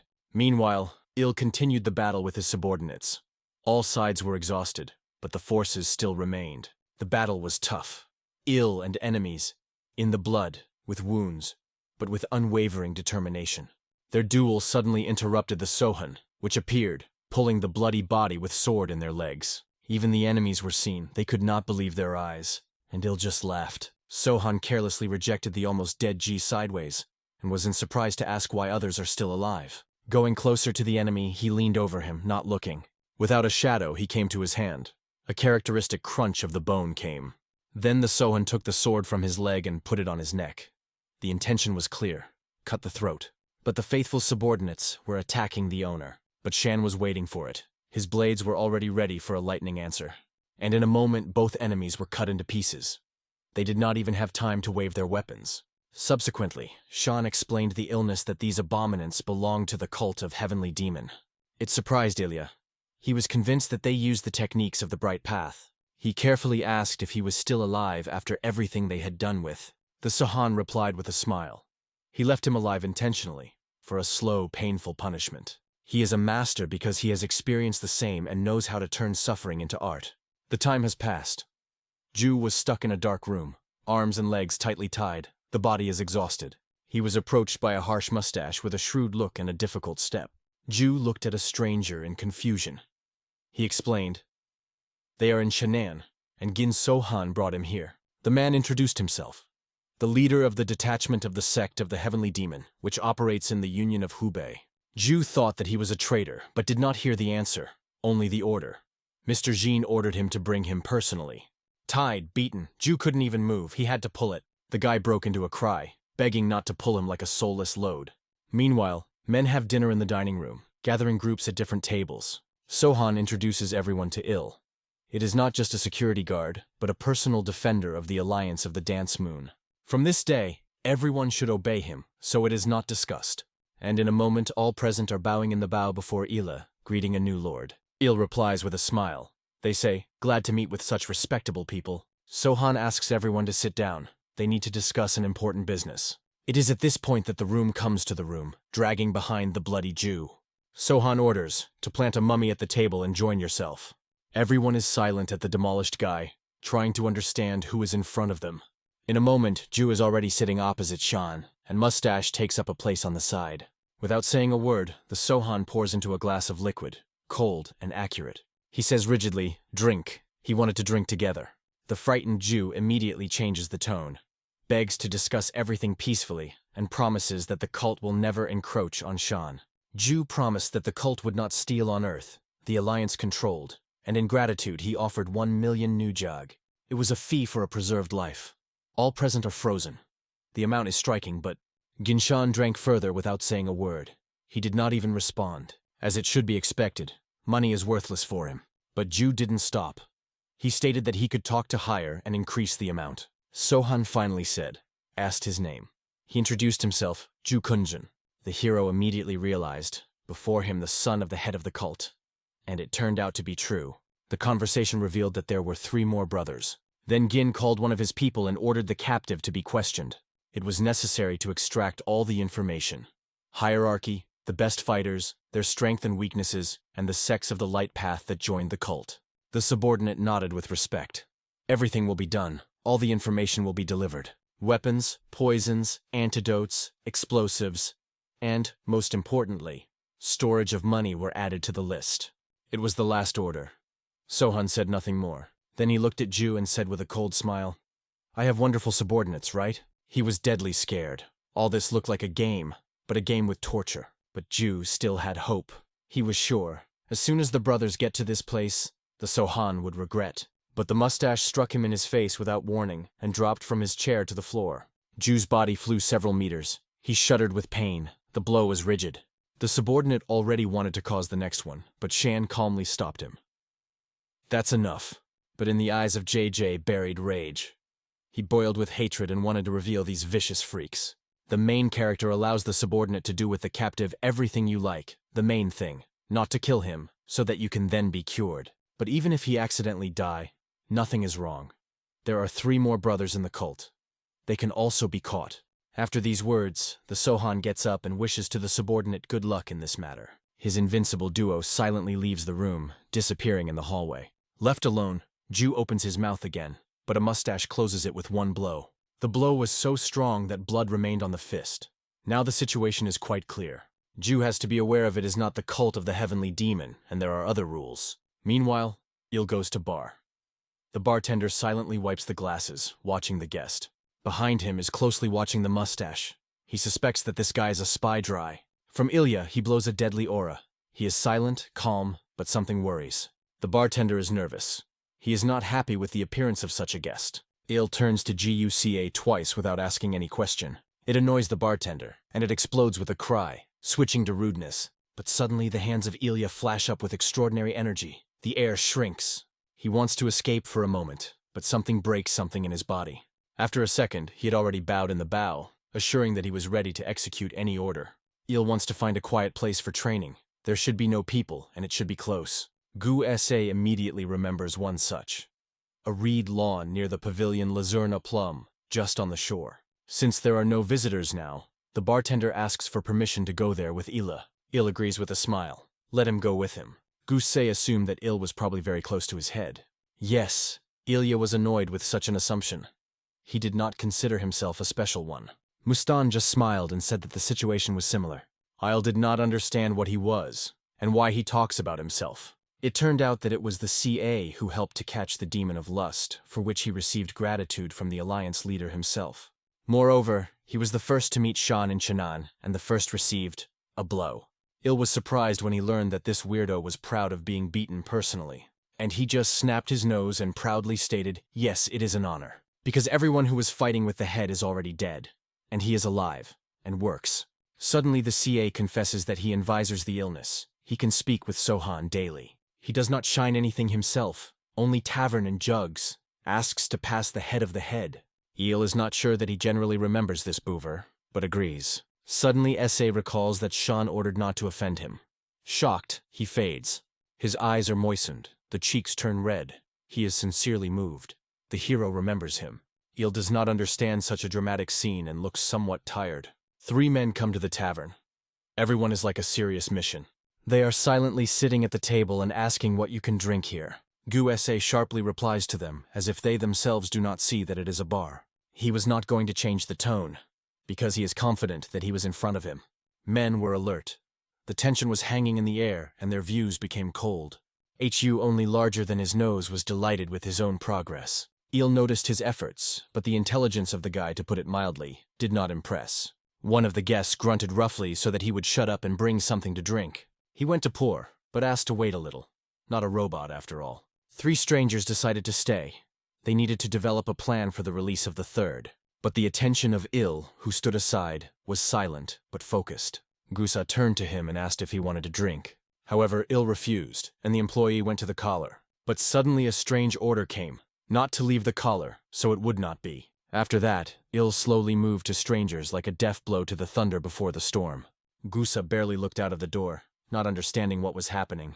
When Il ended up, he dropped coldly, "Attack!" Without any issues, the freaks got the swords immediately. Il was lightly evaded and struck one foot in his chest. He flew back, punching a window like a cloth doll. The other two did not wait. They immediately rushed. But Ile was not a simple. He grabbed one just by the face, and in the next moment he smashed his head against the table, which was scattered on the piles. The last! He pulled the sword and rushed into the attack. Il stopped his blow with one hand. He did not even shudder, as if he stopped the pen, not the blade. A predatory smile appeared on the face of Ilya, and his other hand hit the enemy directly into the face. The sword was in the hands of Ilya, and the enemy, among the debris of a broken table. Without any hesitation, Il threw his sword back, in the direction of the enemy fallen. The blade accurately hit the target, piercing the body through.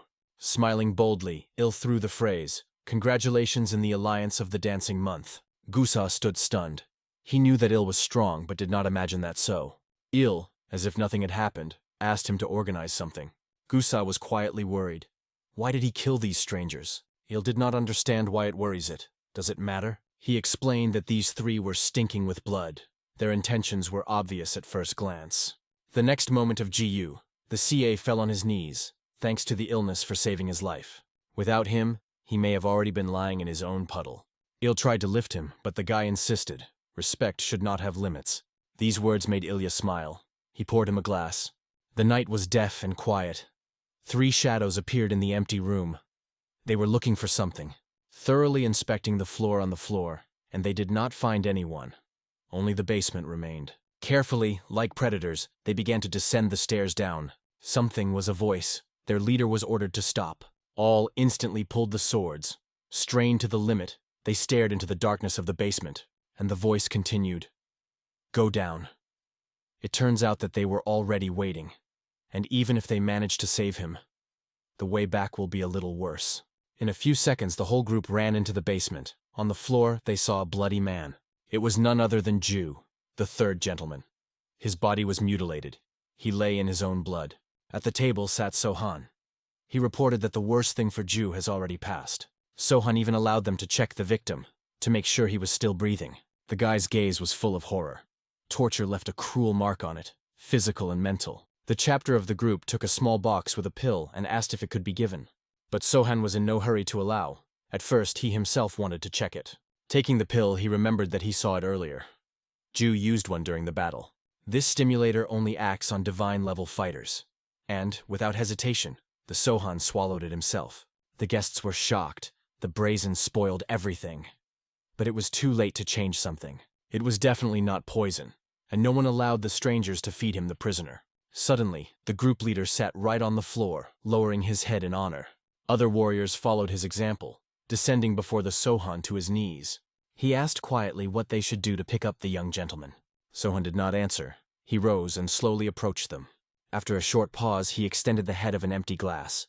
He took it, and the Sohan poured a liquid inside, ordered to drink. Without hesitation, the warrior swallowed everything to a drop. It is impossible to deny. From the moment Ju showed weakness, their fate was resolved. And so, the leader twisted the convulsions. He began to cough and spit out blood. Drink clearly for him to benefit. A few seconds and coughing. The body of the warrior was powerless to the floor. It was dead. The remaining 3 were frozen. They were well aware that they were waiting for the same fate. But Sohan calmly, almost with a smile, greeted them in the ranks of the Alliance of the Dancing Month. Subsequently, the hero returned to his people with news. The other 3 soldiers ended in suicide. The soldiers reported that 10 enemies were caught, another seriously injured.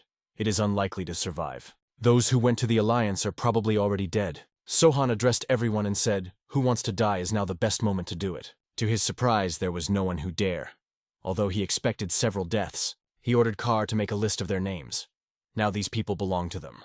A prisoner should be given a poison that requires permanent antidote. Himself to keep the antidote with him. Headlim Sohan ordered the analysis of all the information they learned from Ju. He then asked Gon's head whether Zhuge's clan was still keeping money. The answer was affirmative. Sohan had the idea to use these funds to pressure on Janana. They have expensive battle pavilions. They need to tell them 3 million new jags and hint that the cult has already started acting. In addition, he ordered the sect of Udan food, tools, and a beach rose as gifts. As for Hubei Union, they decided not to get involved, just warn them of the threat of cult. Hua Mountain sect, hearing about the cult, will start acting, so you should not spend strength. Now the cult will start hunting for Sohan, and it becomes dangerous in Chenan. It threatens the peaceful population.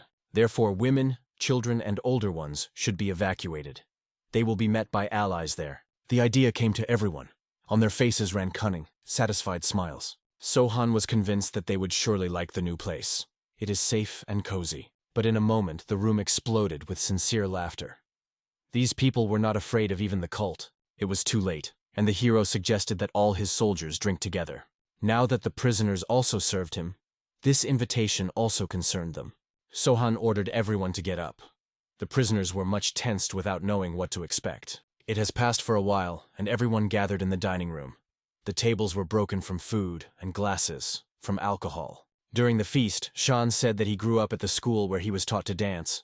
It sounded incredible, but it was true. From childhood, he combined dance and martial art. And if no one believes, let them put a rhythm. In a moment, everyone started knocking, creating a rhythm. It looked at him with distrust, not understanding what everything was going to. Even the SA tried to help, knocked the wand in weight, catching the pace. Sohan noted his efforts. And Gusa, ashamed, he shined with joy. From such praise, he began to reflect the rhythm even more actively, as if the wings grew. Then Shan looked at Ilya and invited him to join, either to dance or rhythm. Il refused, but Shan just smiled, and actually put him before the fact. In a moment, Il struck his fist on the table so that Gusei had jumped with surprise. The blow was so strong that the plates flew into the air with a treat. Sohan called everyone to a common rhythm. The dining room was filled with noise, laughter, and unity. And so, without hesitation, the Sohan began to dance.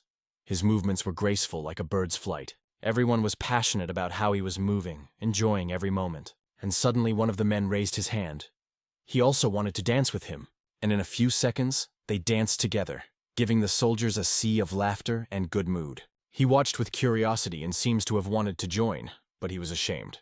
Sohan noticed his eyes and called to himself. The guy immediately jumped and twisted in the dance. He was moving fun and free, like a rhythm born for this. He even got compliments, talent, no matter how cool. He also suggested that the SA suggested that the eldest join, but he just thundered and expelled him with a cry. Without waiting for a real invitation, Gu SA immediately rushed back to Shan.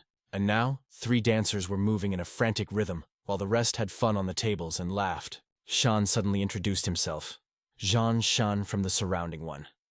Maybe not the strongest in the world, but the most fun. Gusa did not resist and announced that he was working in tavern, but in his soul, a real warrior of the dark path. Sohan approved this. Once you dance and drink with a sword, you have the right to call yourself. Other warriors happily supported, shouting the same words, and the tavern was lost. Meanwhile, the estate of the cult of the heavenly demon gathered around the round table. They have already learned that the third is held captive by some organization of the dark path. It may not be scary, but at the same time there is a complete chaos and a mess. Suddenly the door opened. The hall came with their people who pulled heavy boxes. It was Zhou Chonbei, the deputy head of the cult. No one understood why he was here. Greetings to the attendees. Chonbei sat down with a light smile. One of the elders asked if he did not, he did, decide to hold this meeting. Chonbei did not argue. He came to ask for one service. If the head does not appear, then he will have to leave the advice himself. It is disrespect when you collect everyone, and you do not come. Chonbei does not respond directly, instead shows the boxes in which there are 10 million new jags. He came because his father did not hear his words. And now everyone knows that his brother was captured. This money is for the head of the Sohan, and if the brother returns alive, he will add another 10 million, 20 million, during his brother's life and the death of the enemy. They have no right to mistake or delay. Otherwise, the brother will die. But even if he dies, Gina Shan's head should be brought. And that's not all. The performer will receive the title of Chapter Shadzi. Chonbei cannot go himself, because the cult is preparing for the great massacre with the clans that opposed them in the past. In case of refusal, he will have to send himself or his second brother, which will destroy strategic plans. Someone mentioned that Shan was a student of a poisonous demon, and he, by the way, ignored his father's order. But as far as you know, the demon is indifferent to the students. It will not interfere. However, the situation has changed. The student is alive, executes orders, and if the demon intervenes, the price will increase more than 20 million. Some already advised Chanbei just forget about his brother. But he left the hall silently. In the end, he politely thanks to the attendees for listening to him. Some of the warriors believe that money is not enough. The fee is small for such risks. Then Chanbei proposes to send her second brother with them.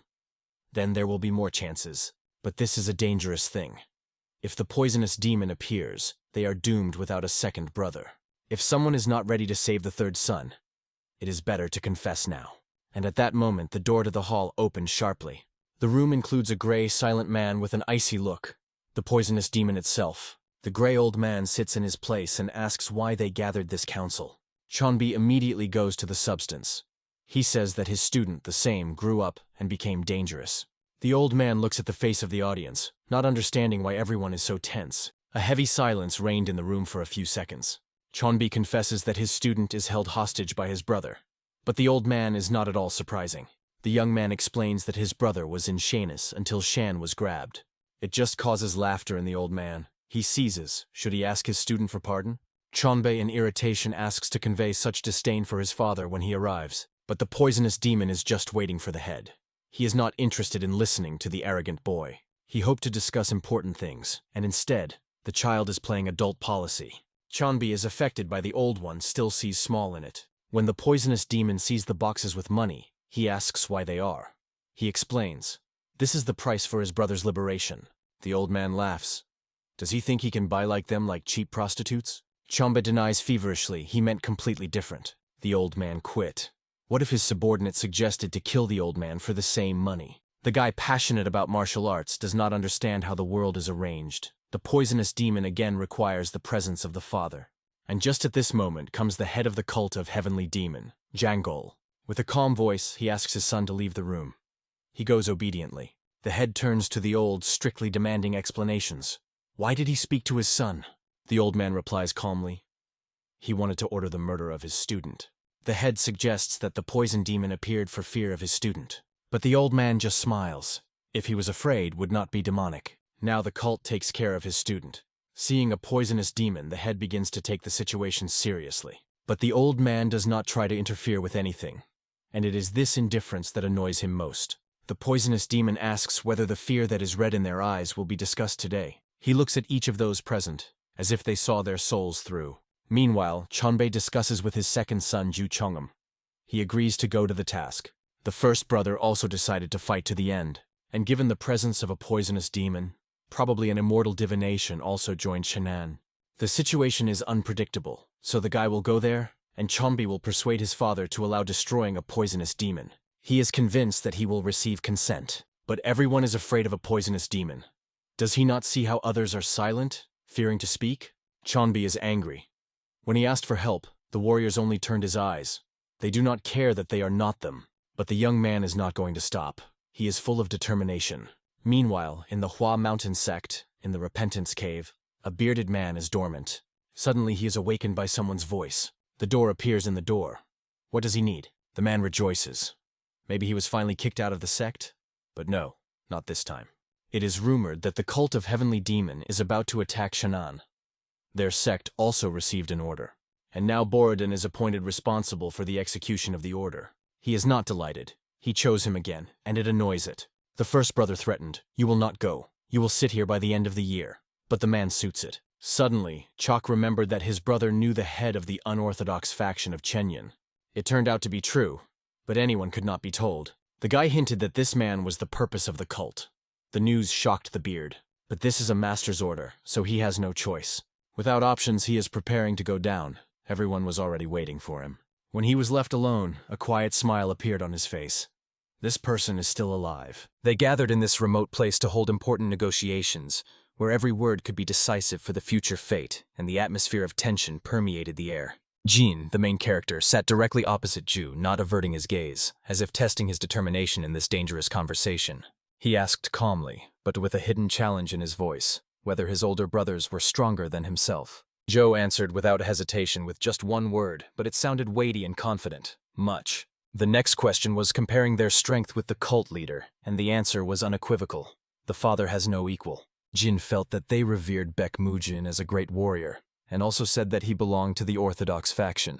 But Ju denied this, explaining that he is not attracted to either side, he is just too strong, and that is why they fear him. It was this answer that impressed the hero, and he understood why Ju was equally liked by both the light and the dark. Then Ju poured himself some wine and politely offered Jin to drink with him. He raised the cup and, gazing into the dark bottom through the clear drink, seemed lost in his own thoughts, watching his reflection. The pensiveness did not go unnoticed, and Jin asked Ju if she wanted to tell him something important. Jo replied that their power is so great that the whole world will bow before them. They will be able to cover it with a white glow, even without belonging to any side. After these words, he suddenly made Gina an offer to join them in order to become part of their power. But Jin raised the drink and proudly, even with a challenge in his voice, refused such an honor. Jo only sadly called it regret, and then they both drained their cups to the bottom together. But Ju did not stop and asked for permission to address the head of the alliance. Jin nodded in agreement and invited to speak openly. Jo quietly asked if he would be allowed to carry out his plan independently. And then Jin said that if this was his last wish, he was ready to meet him halfway. Jo stood up from the chair and sincerely thanked for such kindness. Jin, addressing his people standing at the entrance to the gazebo, ordered them to let him through without any obstacles. Finally, Ju, wishing to express gratitude, decided to give him something special. He approached the edge of the body of water and stood right on the shore, as if preparing for something magnificent. His body trembled as he began to concentrate his inner energy, gathering all the remaining strength. "Baekmujin, great and terrible," he said. "I want to demonstrate to you your own technique, which you use so easily and effortlessly. Only you are capable of accepting it and surviving afterward. But since my life is about to end, I want to show you the true face of the heavenly demon cult." He fell to his knees and whispered pleadingly, "Please, bless me." With these words, Ju began performing the forbidden technique of ice imprisonment. Everything around him instantly began to be covered with ice, turning the space into a cold prison. It was incredibly hard for him. His body was cracking from tension, but gritting his teeth, he continued through the pain to complete the technique. He did it only so that Sohan could see everything with his own eyes and understand how incredible this technique is, surpassing the limits of the usual. Jo called his demonstrative act a special gift that he wanted to give to Jin before his own end. His voice sounded cold when he said that before this power, everyone who dares to stand in the way will fall, and even he himself will witness this incredible spectacle before saying goodbye to life. Looking at all this, Jin wondered, could it be that Ju wanted to show him the real future he would have to face? Then he rose from his seat and admitted aloud that what he saw was truly impressive. All those present also felt strong emotions, as no one even suspected that such technology existed at all. Sohan called his people and ordered everyone to come closer. They answered in unison, "Yes, master," and in a moment were standing right behind him. Jin wanted to hear their opinion. He was curious how they would assess the challenge posed by Ju. It was obvious. This technique covered the body with ice, making the master completely invulnerable to any attack. Sam Ju wanted all of them to personally try to break through his ice armor. "If you want, try it yourselves," he explained, allowing them to attack. Sokan himself was the first to call out, drawing his sword, which gleamed in the light. He took a fighting stance, preparing to deliver a powerful strike. All the muscles tensed as he put colossal effort into the swing, and in a moment his sword passed through, cutting through the air and piercing the icy space. However, no harm was done. Only the ringing of steel echoed off the ice nearby. His hand trembled from the recoil, and at that moment he realized he could not hold the sword, so strong was the resistance. Then Jin nodded to the next one and ordered him to also try his strength. The other warriors understood the seriousness of the situation and did not allow themselves to be careless. Each of them put maximum strength and spirit into their strikes, trying at least to crack the icy shackles. But Ju remained standing firm and invulnerable, just as he was at the very beginning. "Don't worry, I won't succeed either," Jin tried to reassure them. He added that even if he sincerely tried to break this icy armor, the result would be zero. But no one said that he would act honestly, so he took out a small flask. The attendees exchanged surprised glances, suspecting that there might be poison there, and then a few thick purple drops fell on the ice-covered surface of Ju's body. Then Jin slowly reached for the sword hanging at his belt, and after that, he carried out a devastating attack with cold determination, bringing the blade down on his opponent. The ice standing before him like a wall suddenly covered with dense cracks that spread like a web, frightening with their relentlessness.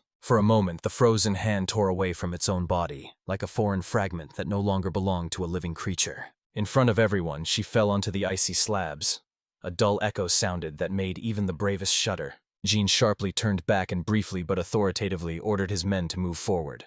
The elder advised his son that he should not touch members of non-orthodox factions, as they were not the main target. He only needed to take care of Jin Sohan, because his powers would still be needed during the upcoming attack on Shanxi. In response, the son objected. A poisonous demon cannot be released, otherwise it will definitely join its disciple. But the father looked sternly and asked, "Do you consider me a fool, son?"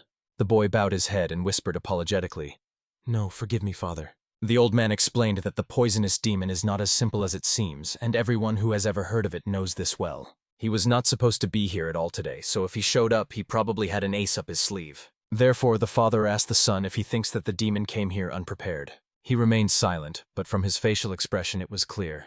He understood everything.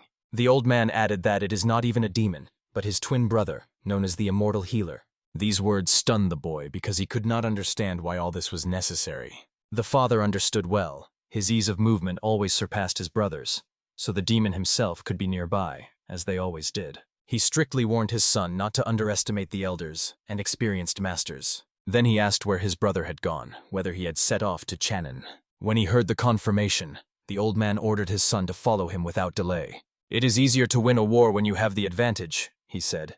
"No one needs a Pyrrhic victory. Against 10, it is better to send 100. That is why he sent his son along with the brother of the Divine Sword and 2 emissaries. "And also," he added, "the Divine Wind must get rid of the demon and his apprentice." The son clearly understood his father's attitude towards this matter, but he still wanted to find out about the squad that supposedly set out to rescue Chujin. "There is no need for this," the father explained. "Their true mission is not to save, but to kill." At that moment, the son saw his father completely differently. He was ready to sacrifice even his own blood for influence in Shanxi. The next morning, everything changed, and the events unfolded in the same place. "Are you perhaps from the Hua Mountain sect?" the question sounded. The man, turning around, replied briefly, "Correct. What brought you to our lands?" "If I can, I am ready to help you," he added, looking intently at the strangers. The most striking thing was that it was the factions of the Dark Path that unexpectedly appeared here with help, which no one expected. The guest began to explain, saying that the enemy of my enemy is my ally, and also said that his 2 brothers would also come, but he arrived earlier to assess the situation. He was even made to swallow saliva by the fact that the gifts were sent only to Zhongnan and Wudang, and the first to come to help were the people from the MANHUA sect. Now he was ready to escort the unexpected guest to the alliance leader, Jin Sohan. At that moment, Jin stood over the petrified body of Ju, which had recently radiated power and cold, and now they were already standing next to him face to face. For several seconds, they just silently looked into each other's eyes, as if trying to recognize an old echo of the past. Jin immediately understood who was in front of him, but still wanted to hear an explanation of what he was doing among the Light Ones. In response, he asked, "And what did you forget among the Dark Ones?" A brief and sharp argument broke out, question after question, without any explanation. Jin shrugged and waved it off. "Who the hell knows?" In response, he bowed his head and sighed. "The same crap." "Trash, so you are still alive," exclaimed Jin with a strange smile. "This is my reply, idiot," he retorted without any hesitation. To outside listeners, this conversation sounded completely unusual, as they had never heard Jin speak in such a manner. Then Jin asked, "What about your last name?" He replied, "Everything is unchanged. You gave me the name Jin, and the school gave me the surname Seville." Sohan grunted. "Oh, I grew up, and I remember wiping your butt," to which he waved his hand. "Well, I was eating for 3. I was almost an adult. We were almost equal." The genie squinted and asked, "Are you even in your right mind, brother?" He was surprised. And why such a question? Not understanding what Sohan meant. "You were not 30 years old, and now I find out that you are fighting against the cult of the Heavenly Demon," Jin replied. "And you generally run in light clothes on quick errands," he added sharply. He irritably objected, "Idiot. You yourself said that the Hua Mountain sect is the strongest in Shanxi." Seville reminded him of the times when he danced among the petals of plum blossoms. The genie smiled. "Yes, that happened, but back then I didn't even know other sects." But Seville did not believe. "Lies. You were talking about the cult and Udan back then, and you even said that Udan is rubbish. And when we played, you always got the role of their master." Sohan himself was always a representative of the Hua Mountain sect, as they were considered the coolest. Moreover, he forced Sivolia to throw those petals to him again and again, and then to gather them to repeat. "Don't you remember this?" said Seville. And at that moment, a vision appeared in Sohan's mind. a little boy who was always whining, who didn't want to do this. It was this picture that suddenly cheered Gina up, and he could not hold back his laughter. Both Ginas found these old memories incredibly funny, and their laughter sounded so sincere that even the cold atmosphere of the place began to dissipate. But Sevil still could not understand one thing.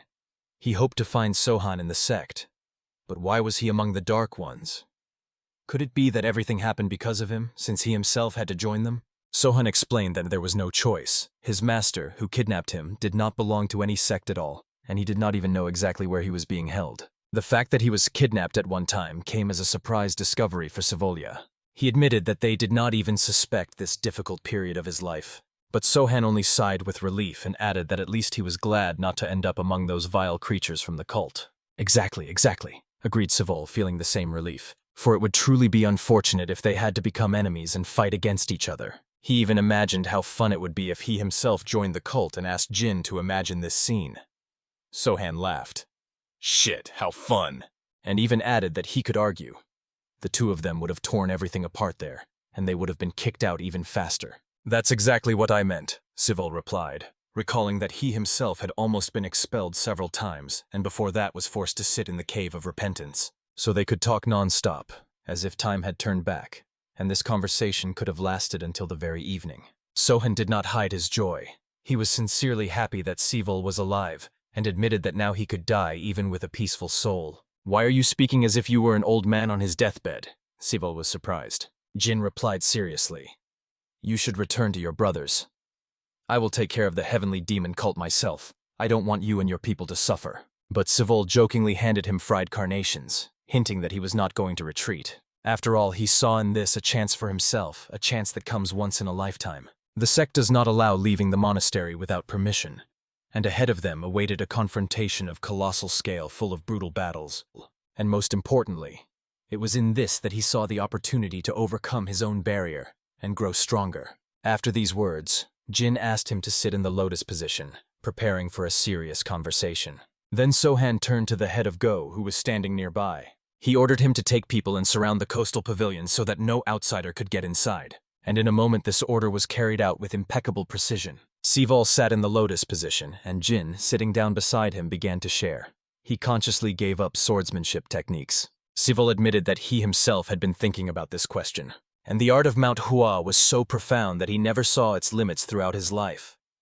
The more he studied, the more he realized his own ignorance. However, he could not understand all the teachings of the sect. Many techniques seemed outdated and senseless to him. Therefore, he began to independently master the soft step technique, even though he knew, if caught, he would be expelled forever. Now Sohan understood him. This was why Sevil thought of giving up the techniques, because he wanted to discard the unnecessary and keep only what truly made sense. Then I will tell you, as a master of the dark path, screw it and do whatever you think is necessary, Sohan said frankly. They truly differed from others. They were not taught classical fencing techniques. They were taught to dance with a blade. But every day they strived with all their might to become better at their craft. If there were 100 moves in the dance, then in training they practiced 1,000, all to attract people's attention. Only later did they begin to study the real swordsmanship techniques, and then the dances seemed like just a farce. At least this was the opinion held by most Jianghu masters, but the boys could not fully agree with it. They asked themselves, can what demanded so much strength, sweat, and heart from them really be called a farce? Among all the movements that Sohan studied, the most useful proved to be the dance with the blade. He only added to him lethality, a bit of cunning, and inner energy.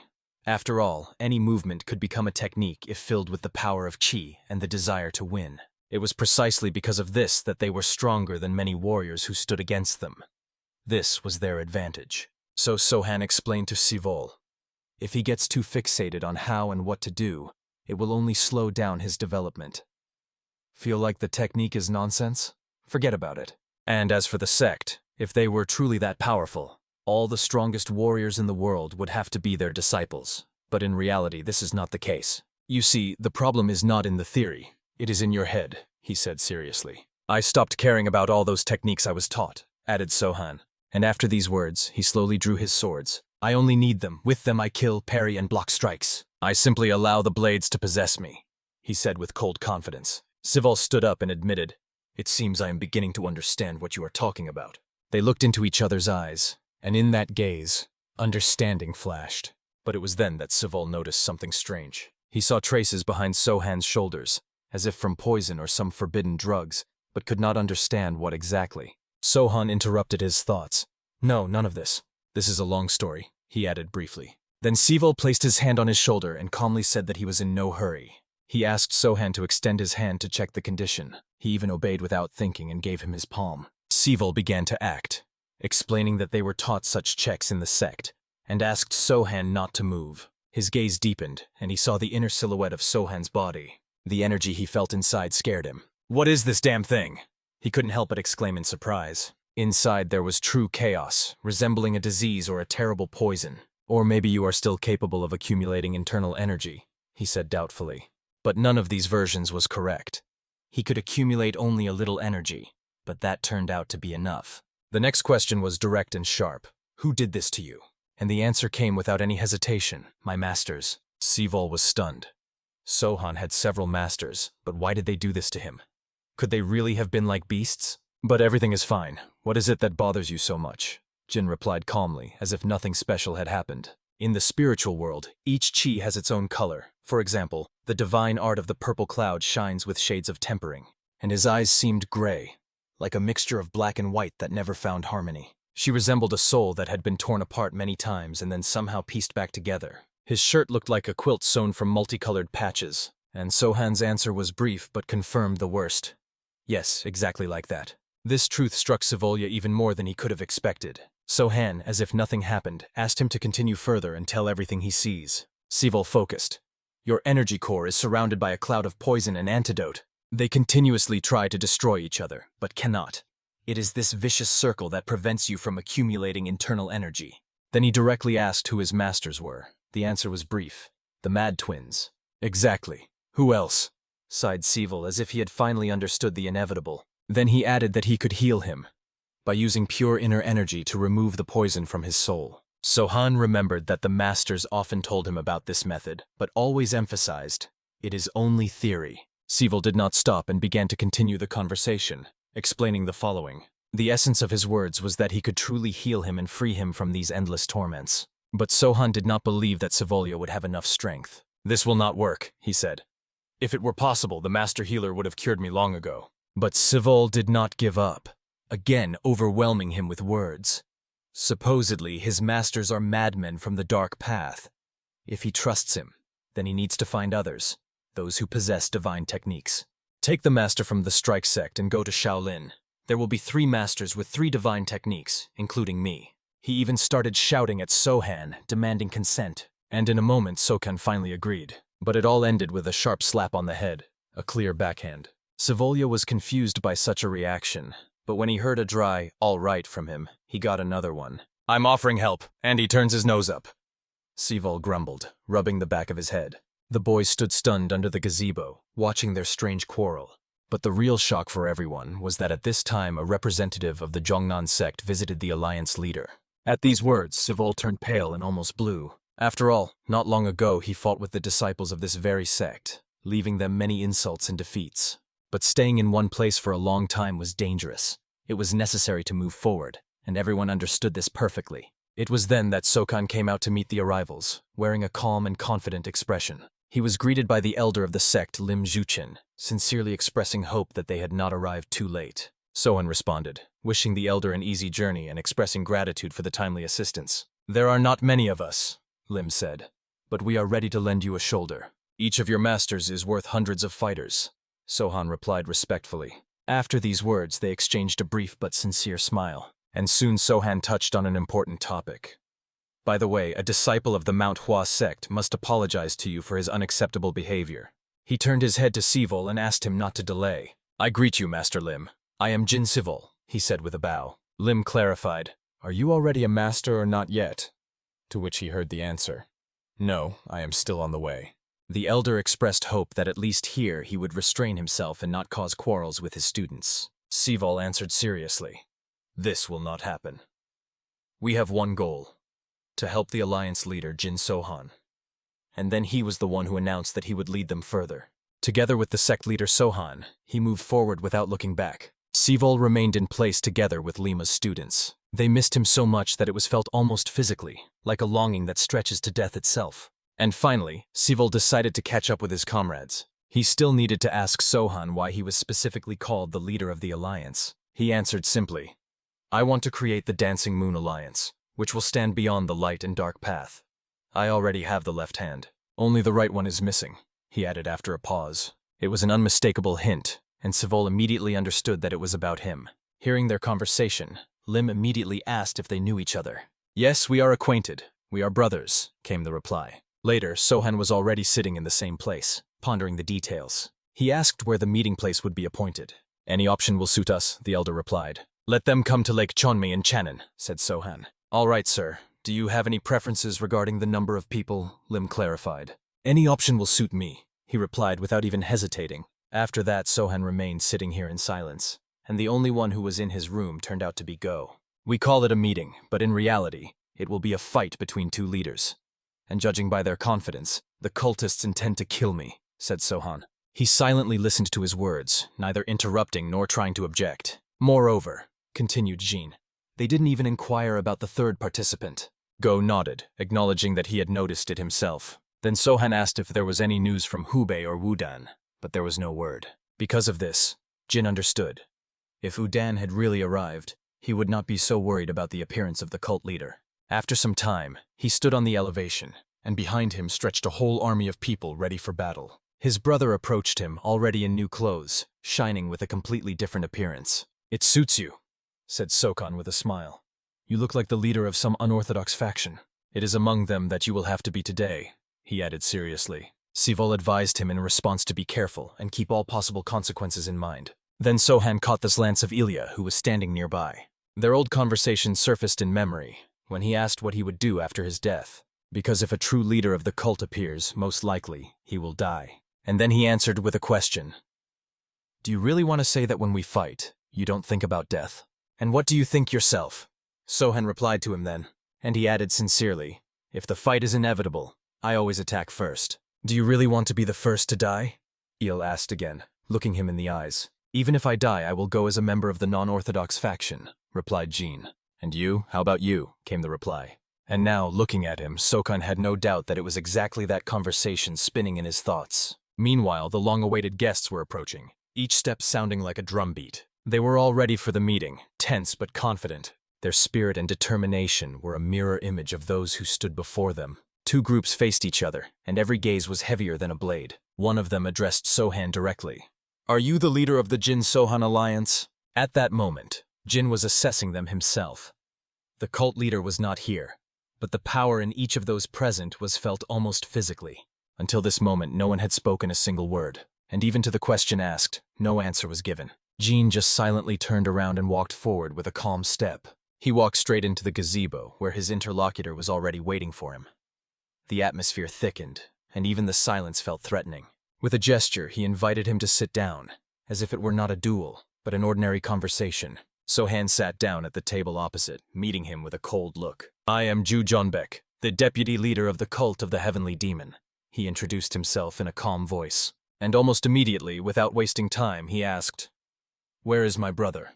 "He froze himself," Jin replied calmly. Then he pointed back to where the petrified body still stood. "Freezing himself and turned into a statue," he said quietly. Chonbek coldly and indifferently assumed that his brother simply could not handle his own technique. At this time, Jin carefully assessed him. Powerful, dangerous, and not without reason was he called the deputy. He would have attacked first, just worth looking away. But this man looked too confident. "The leader of the Alliance, Jin. I thought you would bring something truly interesting. But instead you just came here. I admit, it's even disappointing," said Jonbek with a mocking smile. "I personally intend to take revenge for my brother. But before that, I want to talk to you as the deputy leader," he said more seriously. "You will never defeat us with your forces. If we throw the entire army, the cult will crush you. Our resources are tens of times greater. And even if this battle ends in a draw, Channon is still doomed, because the cult leader himself will arrive here with an elite squad." But Jin met all these warnings coldly and indifferently. He only replied dryly, "So what?" Then Ju raised his voice. "Give us the strength of all the unorthodox factions in Shanxi before it's too late. Then I will spare you and allow you to continue ruling this land. And you, little master, can chat. Sohan said mockingly. But not as foolish as your little brother. These words instantly triggered a flash of anger in Cheonbaek's eyes. He could not tolerate when someone touched on the topic of his brother. It was painful and dangerous for him. Sokan's next words sounded even more brazen. I don't care what will happen tomorrow. I don't care about your plans, your threats, or even your cult. So don't waste your breath. Do you need dark factions in Shangxi? His voice changed sharply, becoming cold and sharp. Fight me and take them. Only this way. No deals, no conditions, straight and in the eyes, like a real man does. At this fatal moment, the noble young man, sitting opposite his unworthy opponent, expressed with royal calmness his desire to challenge him to a sacred duel. But the red-eyed scoundrel only gave a sinister grin, responding with a contemptuous smile. And even then the young warrior realized from the demonic reaction of the enemy that among his miserable minions there was no master capable of matching him. The hero did not waste words, as those people looked weaker than helpless puppies. That is why the noble gentleman proposed to fight one-on-one, just him and his despised opponent. The red-eyed scoundrel took it as a grave insult, but the valiant warrior saw in such behavior a true display of honor. The young man was amazed at himself. Why should he dirty his noble hands with the blood of the worthless, if his invincible army already outnumbered the enemy? Then Sohan, with icy calm, made it clear that he was capable of turning the entire hostile army to dust with a single move.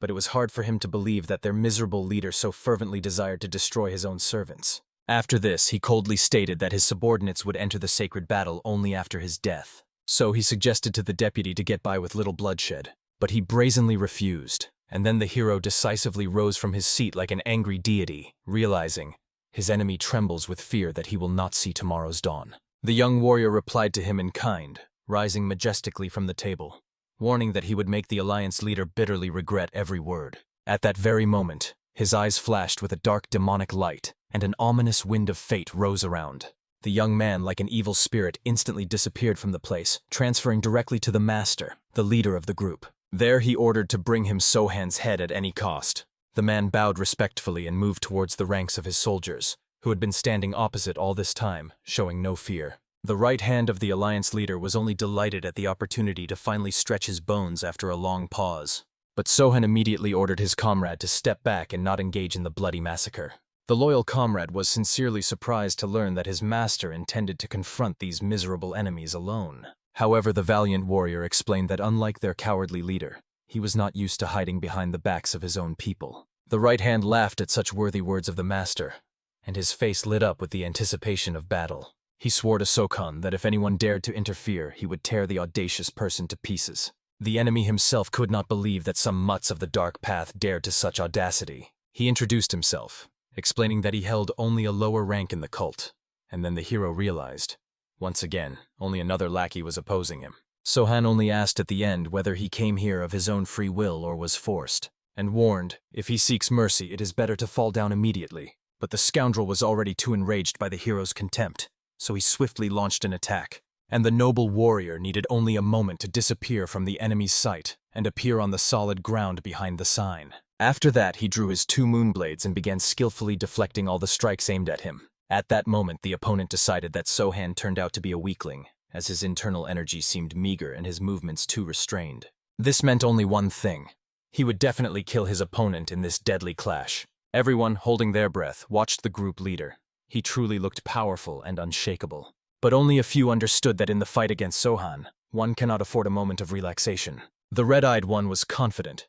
His subordinate had nothing to fear, as the enemy was barely holding back the assault and would soon be driven into the very lake. And at that very moment, the young man, grabbing one of the paired blades, drew a semicircle over the water surface, raising a fountain of splashes into the opponent's face. Immediately after this, he rushed forward, coming out of the water and trying to break through the man's defense. But he only laughed, mocking the naivety of the young man who sought to defeat him with such a pitiful trick. Then he ordered the impudent one not to joke with him, and unleashing all his strength, threw the boy back. Sohan found himself in the lake with water up to his knees. The leader advised him to simply surrender, saying that the mutts would never compare to the true followers of the cult. But the hero clearly understood. The vanity of these people had completely clouded their minds. The next moment he scattered the drops of water again, but now a poisonous essence awakened within them. The leader just burst out laughing, making it clear that children's tricks do not scare him. That is why he did not even defend himself and allowed the water to completely soak him. And he did not immediately understand that deadly poison had been mixed into the moisture. His clothes and flesh began to be covered with blisters. Stunned by the surprise, he barely held back a scream. Everyone around tensed up, trying to understand what exactly Sohan had just done. The valiant warrior himself rushed forward, raising his blade for beheading. The opponent managed to set up a defense, and a deadly dance of blades began, during which Sohan coldly warned that his blades were already soaked with poison. This meant that the enemy would go to the other world in any case, and the crowd would greet the victory with loud cheers. The hero delivered several more blows, then with one sharp movement beheaded the opponent right among the waves, earning the nickname Dancing Demon. After this, he, as if nothing had happened, stands before the rest of the enemies, waiting for their reaction. But when they did not utter a single word, he only raised his blade to the sky, and then all his men burst out with loud cries celebrating the brilliant victory. Sokanu was pleased to hear these exclamations, and with a battle smile he wished that his soldiers would never know fear, for risking life and enjoying the fight is the true essence of the dark path. Moreover, as long as he is alive, no scoundrels like these worthless ones will be able to prevail. At that moment, the enemy advisor made it clear that they could exhaust Sohan, and then the advantage would shift to their side, just by continuing to send fighters one by one. Hearing these words, the hero only sarcastically clapped his hands, acknowledging that the advisor was at least clever, not foolish like the rest. The deputy got angry at such a brazen reaction and ordered him to shut his trap. But Sohan noticed that this advisor, although the oldest, had a face too gentle, like a person who had spent their whole life hiding behind others' backs. And this fully explained his brilliant idea, as something like that would never be accepted even in the darkest sects. Eunuch was extremely curious to find out who this man was.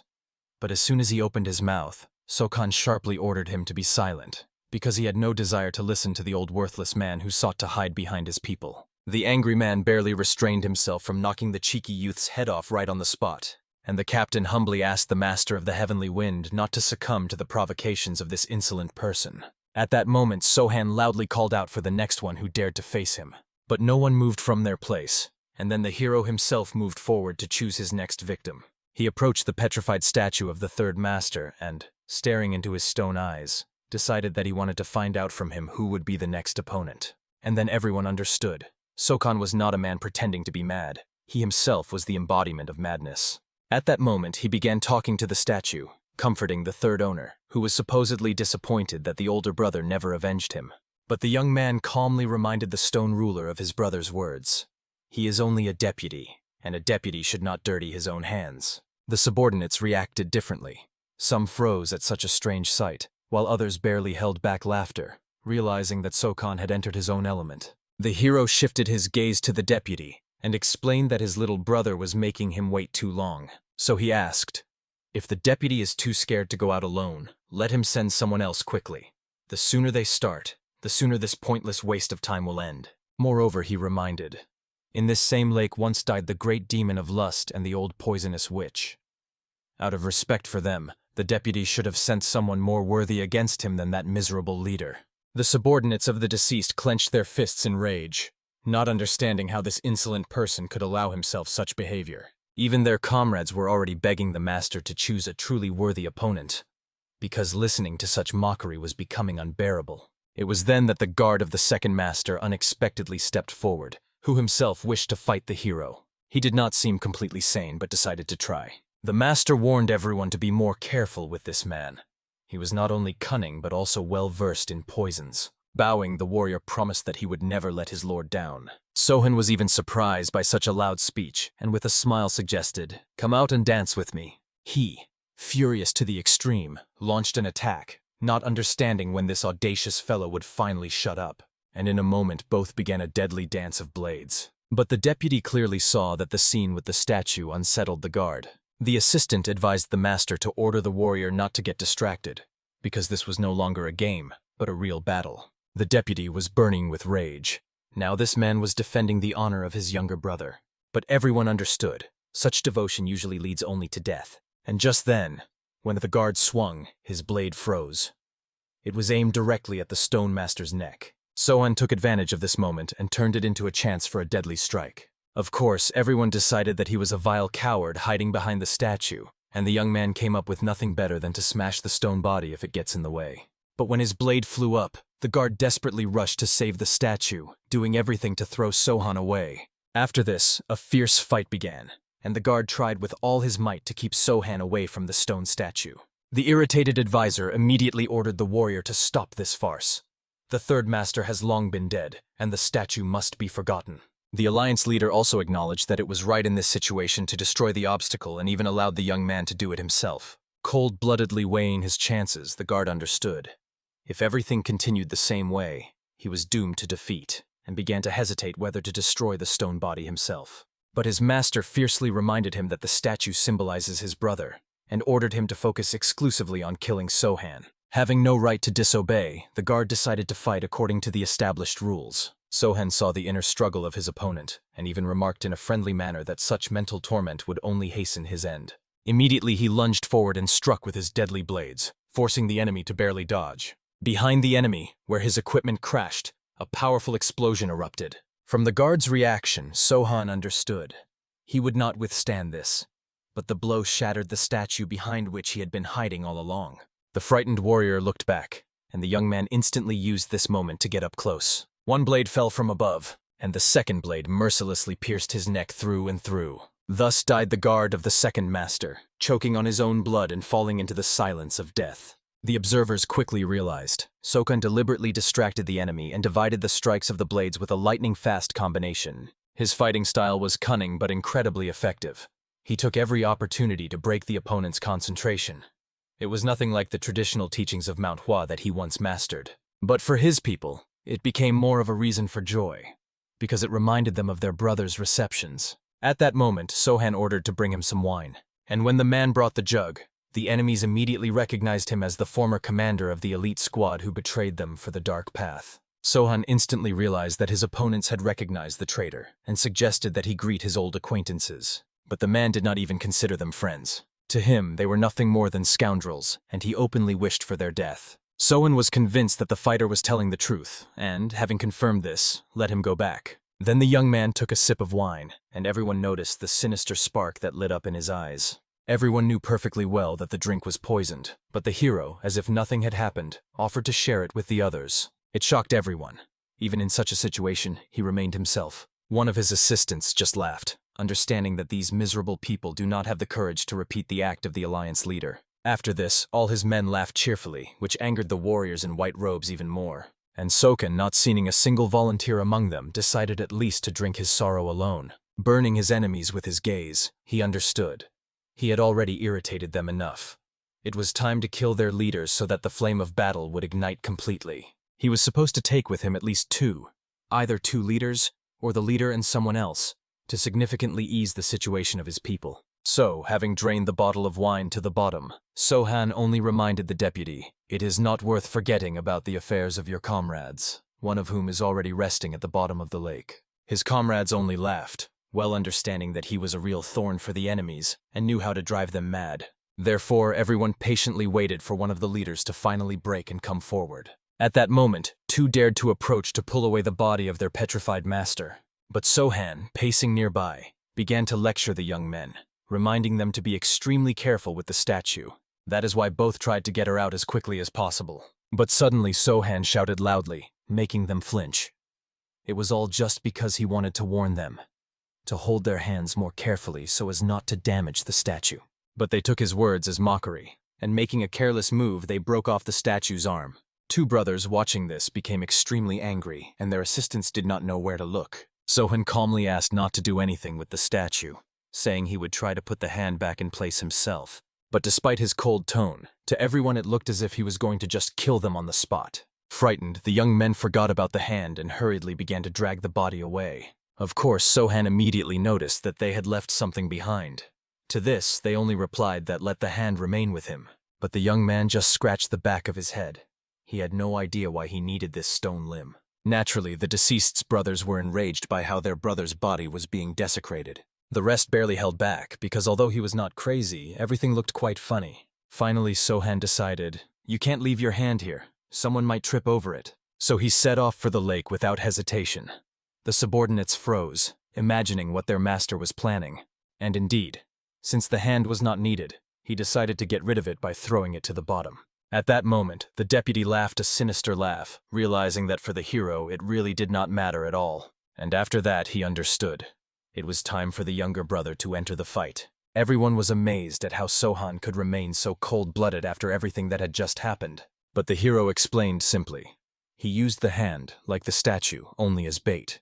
And it worked because he lured out the needed prey. The deputy advised his younger brother to fight with a cool head, not giving in to emotions. And he was right. The more he got angry, the harder it would be for him to achieve victory. But Sohan noticed that the deputy started repeating himself. He advised the same to the bodyguard, and everyone saw the result. But the hero believed. The younger brother would still be able to give him a real duel, because he was definitely stronger than that guard. And when he broke the empty wine bottle that Sohan threw aside, the hero was convinced that he was not mistaken. At that moment, the younger heir realized. The young man did it to test his weapon. This meant that Sohan was not a madman at all. There was logic behind every one of his actions. But despite everything, he swore to kill Sohan and forever stop the flow of mockery that he relentlessly poured from his mouth. But the hero even liked this definition. It seemed to emphasize that his words leave a mark on the souls of enemies. He wanted to say something else, but in the end he just turned away contemptuously, believing that the opponent did not deserve his words after such an insult. The enraged boy instantly lunged forward, but Sohan was ready. The paired blades formed a wall of defense. In an instant, both clashed in a duel so swift that the human eye could no longer catch their movements. The hero admitted, "The enemy is truly strong." His icy technique and firm stance testified that he was trained by the best masters of the light path. It is now that all of Sohan's subordinates understood why he was so persistently luring these people into duels. After all, the rest of the warriors would not have lasted a minute against such a monster. Therefore, he decided to fight alone. This meant that all his provocations were deliberate. He directed cold energy into his crescent blades. With each strike, their battle became faster and more relentless. But Sohan was surprised. His paralyzing poison worked. But the young man seemed not to even feel it. The enemy, on the other hand, admitted that Sohan's blade skills are truly impressive. He understood. Simple fencing would not be enough to win, and decided to add the ice art to his techniques.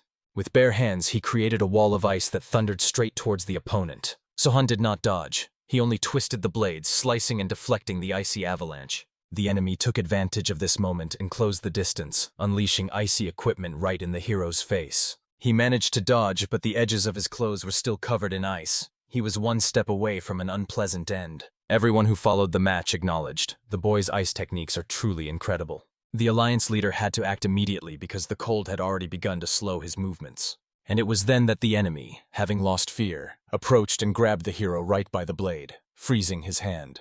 He honestly admitted that he was fascinated by Sohan's courage, but now it was over. The deputy thought the same.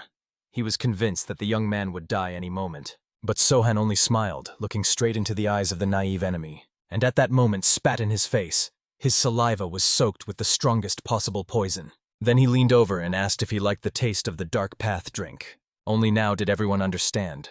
The wine the hero drank also contained a hidden poisonous secret, and the opponent caught up in the fight completely forgot. Sohan was a disciple of the poisonous demon. That was exactly why he paid with his own face. The hero calmly reminded. The third owner tasted the pill, the second drank the wine, and both fell from his poison. So he asked only one question. How will the first of the sons end his journey? And at that moment the boy realized. It was all over for him. The poison had already spread through his body, bringing inevitable death. So he only shouted, demanding that his older brother, despite everything, avenge them and see the matter through to the end. In the next moment, he lunged at the hero, grabbing his hands and unleashing all his strength to take Sohan with him. It was a technique of icy self-sacrifice. Everything around began to be covered with ice in an instant, and the first brother laughed wildly, promising the others that he would definitely finish their work. In a few moments, the young man's body was completely bound by ice, and he turned into a block of ice, just like his brother. But Sohan was still alive, as such a development of events was predictable for him. At that moment, the first owner could not believe his own eyes. The young man continued to speak, despite the deadly technique of the younger brother, desperately resisting. However, he could not allow the enemy to survive, so he immediately turned to his right hand. He was ordered to kill Sohan at the first opportunity. The elders were also ordered to prepare and move into battle. Then they all simultaneously moved straight to the epicenter.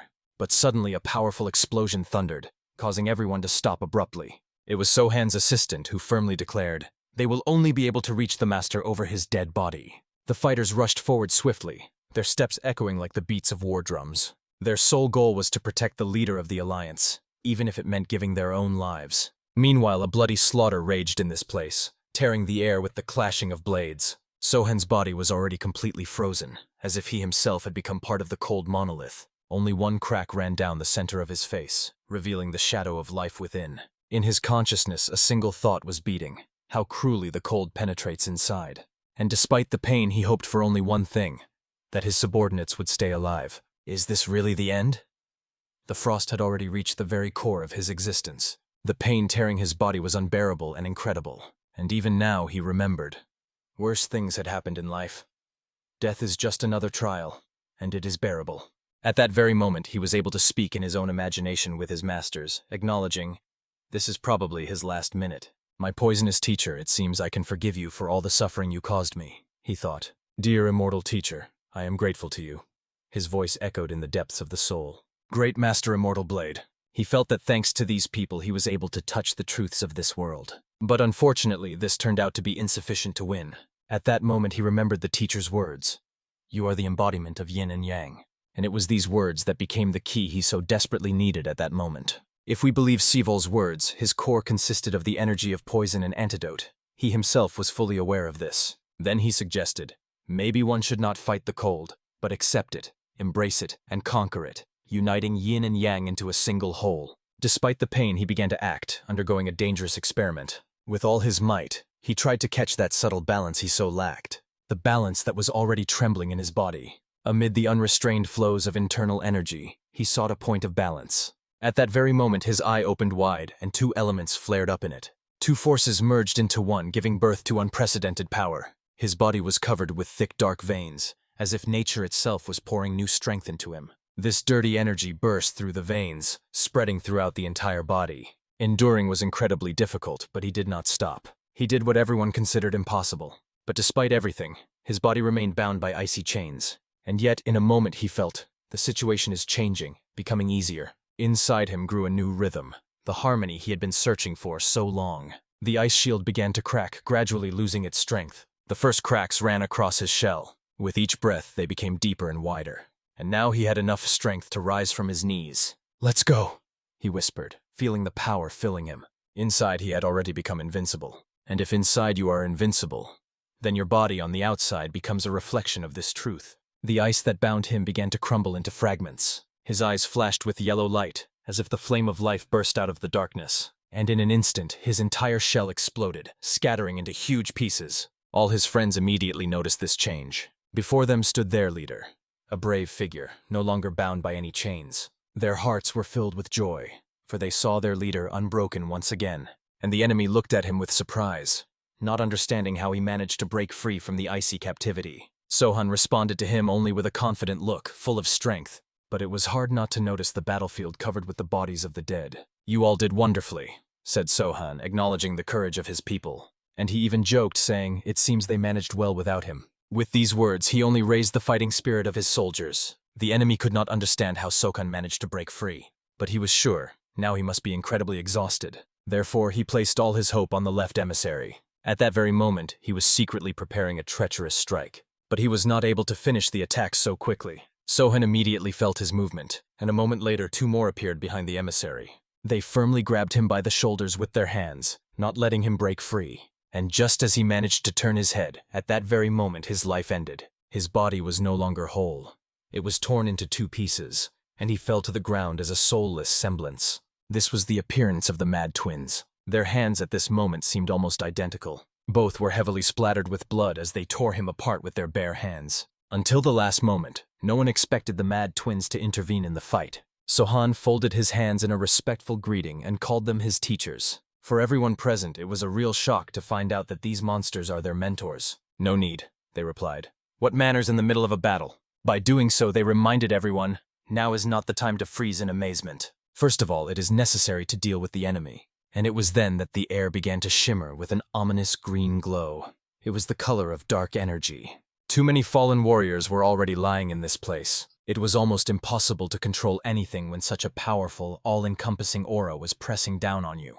Everyone understood. Its source was the one who stood on the other side of the battlefield. It quickly became clear that it was poison, and the only way out was to retreat. His power made the very space tremble. Everything around trembled from the waves of the insane poisonous fog that he spread. The leader of the enemies realized his people would not withstand the demon's poison. And so he without hesitation ordered loudly and sharply, "Retreat immediately!" The warriors, turning around, rushed to flee like frightened dogs. They deserved only one label: cowards. And Sohan calmly warned his people, "There is no need to worry about the poison." Understanding the leader's order, his fighters rushed forward to catch up with the fugitives and punish them.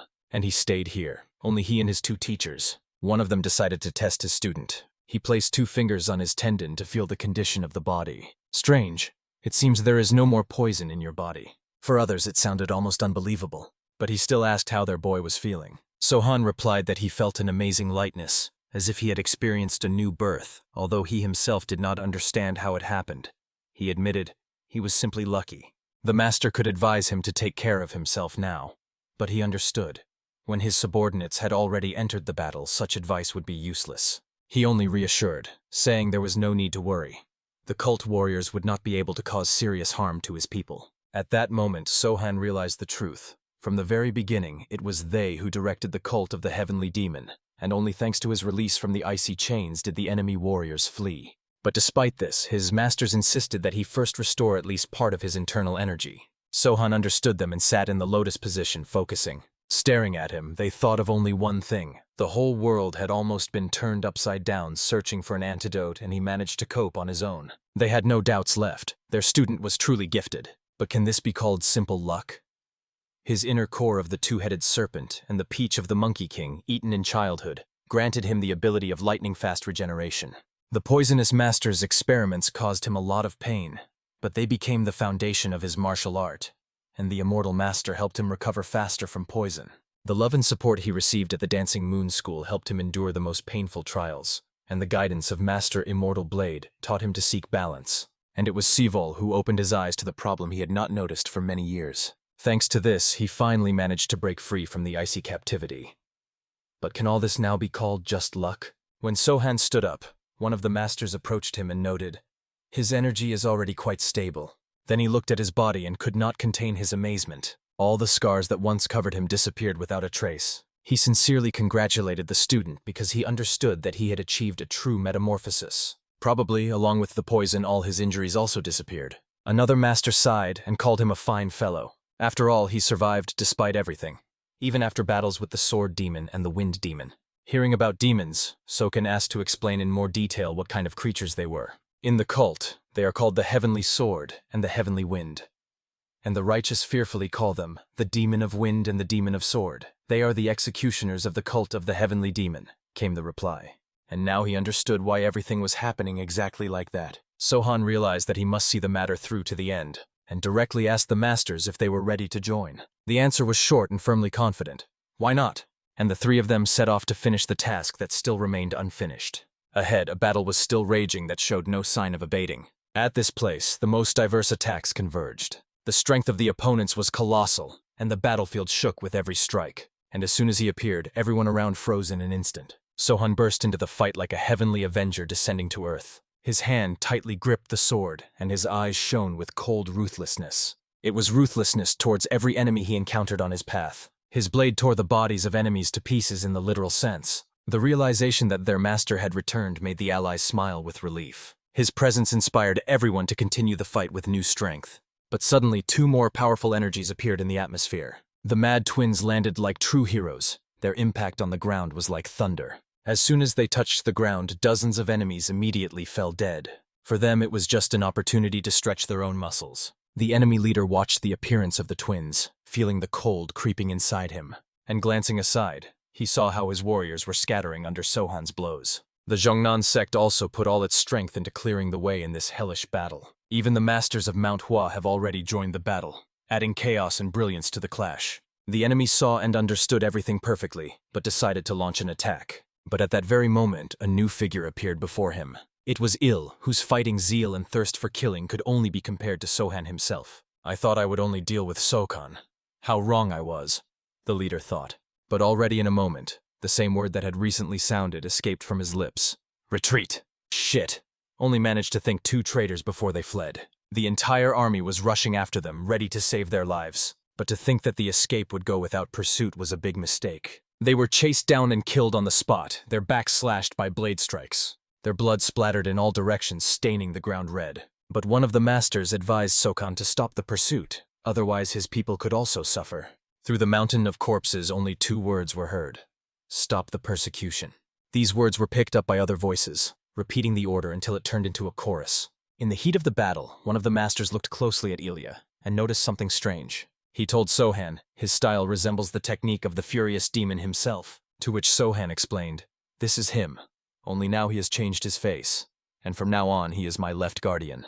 Even for the masters, the very thought that Sohan managed to conquer such a strong warrior held special significance. His people from afar, about 50 meters away, were turning to him, shouting words of loyalty. The Mad Twins decided that it was time to leave, leaving the apprentice among his people. And when the subordinates had already gathered around him, the masters quietly stepped aside, giving way to his triumph. The warriors, having passed through the horrors of battle, were ready to hear the words of their leader. "Listen, everyone. Today the Dark Path defeated the great cult of the Heavenly Demon," thundered Sohan's voice. In response, everyone raised their weapon up, bursting out with a victorious shout. One of the fighters fell to his knee, addressing his master. "I, Gusagek, swear to you my loyalty until death. Whatever happens, I will always remain devoted only to you, my master." Others picked up. "We will be faithful only to you, mistress." The powerful aura of their vows covered the battlefield, impressing even those like Lim, who had previously doubted. Sohan stood satisfied, feeling how his words ignited the hearts of the people. "I, Jin Sohan, also swear to lead you until the end of my life, and I hope that we will walk this path together." Some could not hold back tears. The moment was so touching. Il could not stand it, and staring wide-eyed, asked, "What the hell has moved you so much?" But he heard no answer, only the louder cries of the warriors covering the battlefield. He sniffled and did not even hide the tears that ran down his face. "Tell me, Gusa, what made you so touched?" he asked with a smile. "A strong man like you will never understand this," he sobbed, barely holding back tears. "Pick up your snot and explain properly. Don't be a woman," Il sharply said. "All right." When I heard the words of the Alliance leader, my heart almost jumped out of my chest. It had never beaten so strongly before. "What is unclear here? I am not some great master swordsman. I am an ordinary man from the Dark Path faction. I rejoice in our victory, but I did nothing in it. That's why it became so sad," he admitted bitterly. Having listened to him, Il just waved his hand and called him a fool. "Yes, I am a fool. So what? Even if I were born again, I wouldn't jump higher than my head. Didn't you lead the squad? That's a sign of skill, isn't it?" Il didn't give up. "That was my borderline level.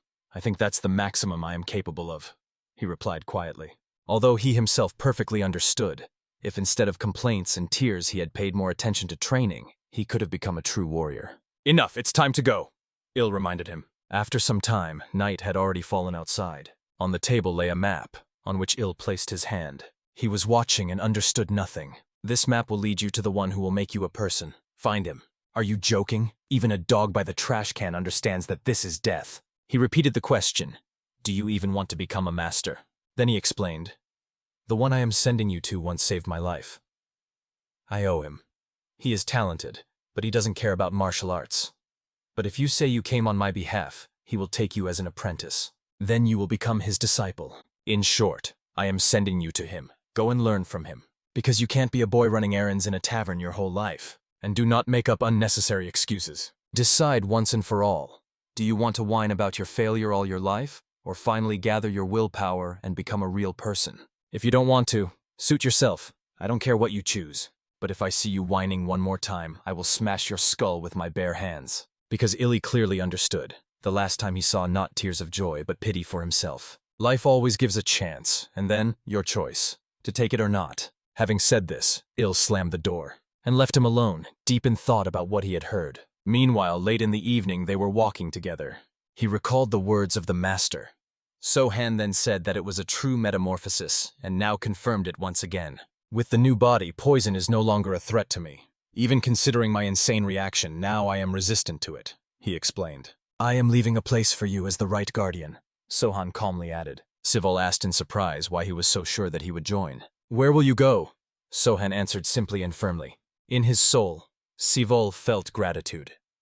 Thanks to Sokan, he understood a lot, including that the cult of the heavenly demon is only growing stronger, and their techniques are true madness. Sohan silently agreed with every word he said, and also added that one needs to be more careful oneself. "The doors of my faction are always open for you." "When will you join?" he asked. First, I must make sure that my people have arrived alive and unharmed. And I also need to return to the Cave of Repentance. Watching your fight, I realized how deeply stuck in stagnation I am. So either I will get out of this quagmire, or I will drown, having reached the bottom. I will join you when I reach one of the edges.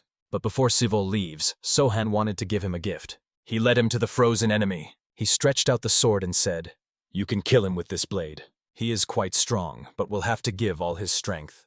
This very challenge was a gift for him. Sivol took the sword and put all his strength into it. He struck the victim's bicep with full force. The air was cut by the whistle of iron. The strike was so powerful that the sword broke into 2 parts. "Thank you for this opportunity," he said to his brother, because the hatred he felt at this moment will become his best motivation. The next day he approached the gazebo. Sokan was sitting right there, and with surprise he noticed. He had been staring at the statue for several days without interruption. Their eyes met. Sivol understood. Sohan did not recognize him. And it was not surprising. He had killed everyone who had ever seen his face. "Left guard, why do you stand like a stranger? Sit down," said Sohan, and offered to drink with him. He did recognize him after all. And in a moment, Sivol was sitting opposite, watching as Sokan poured him a cup. He still did not understand how Sokan managed to recognize him. "How long have you been watching this statue?" he asked. "I don't remember, but I think it's worth watching for a few more days," Sohan replied.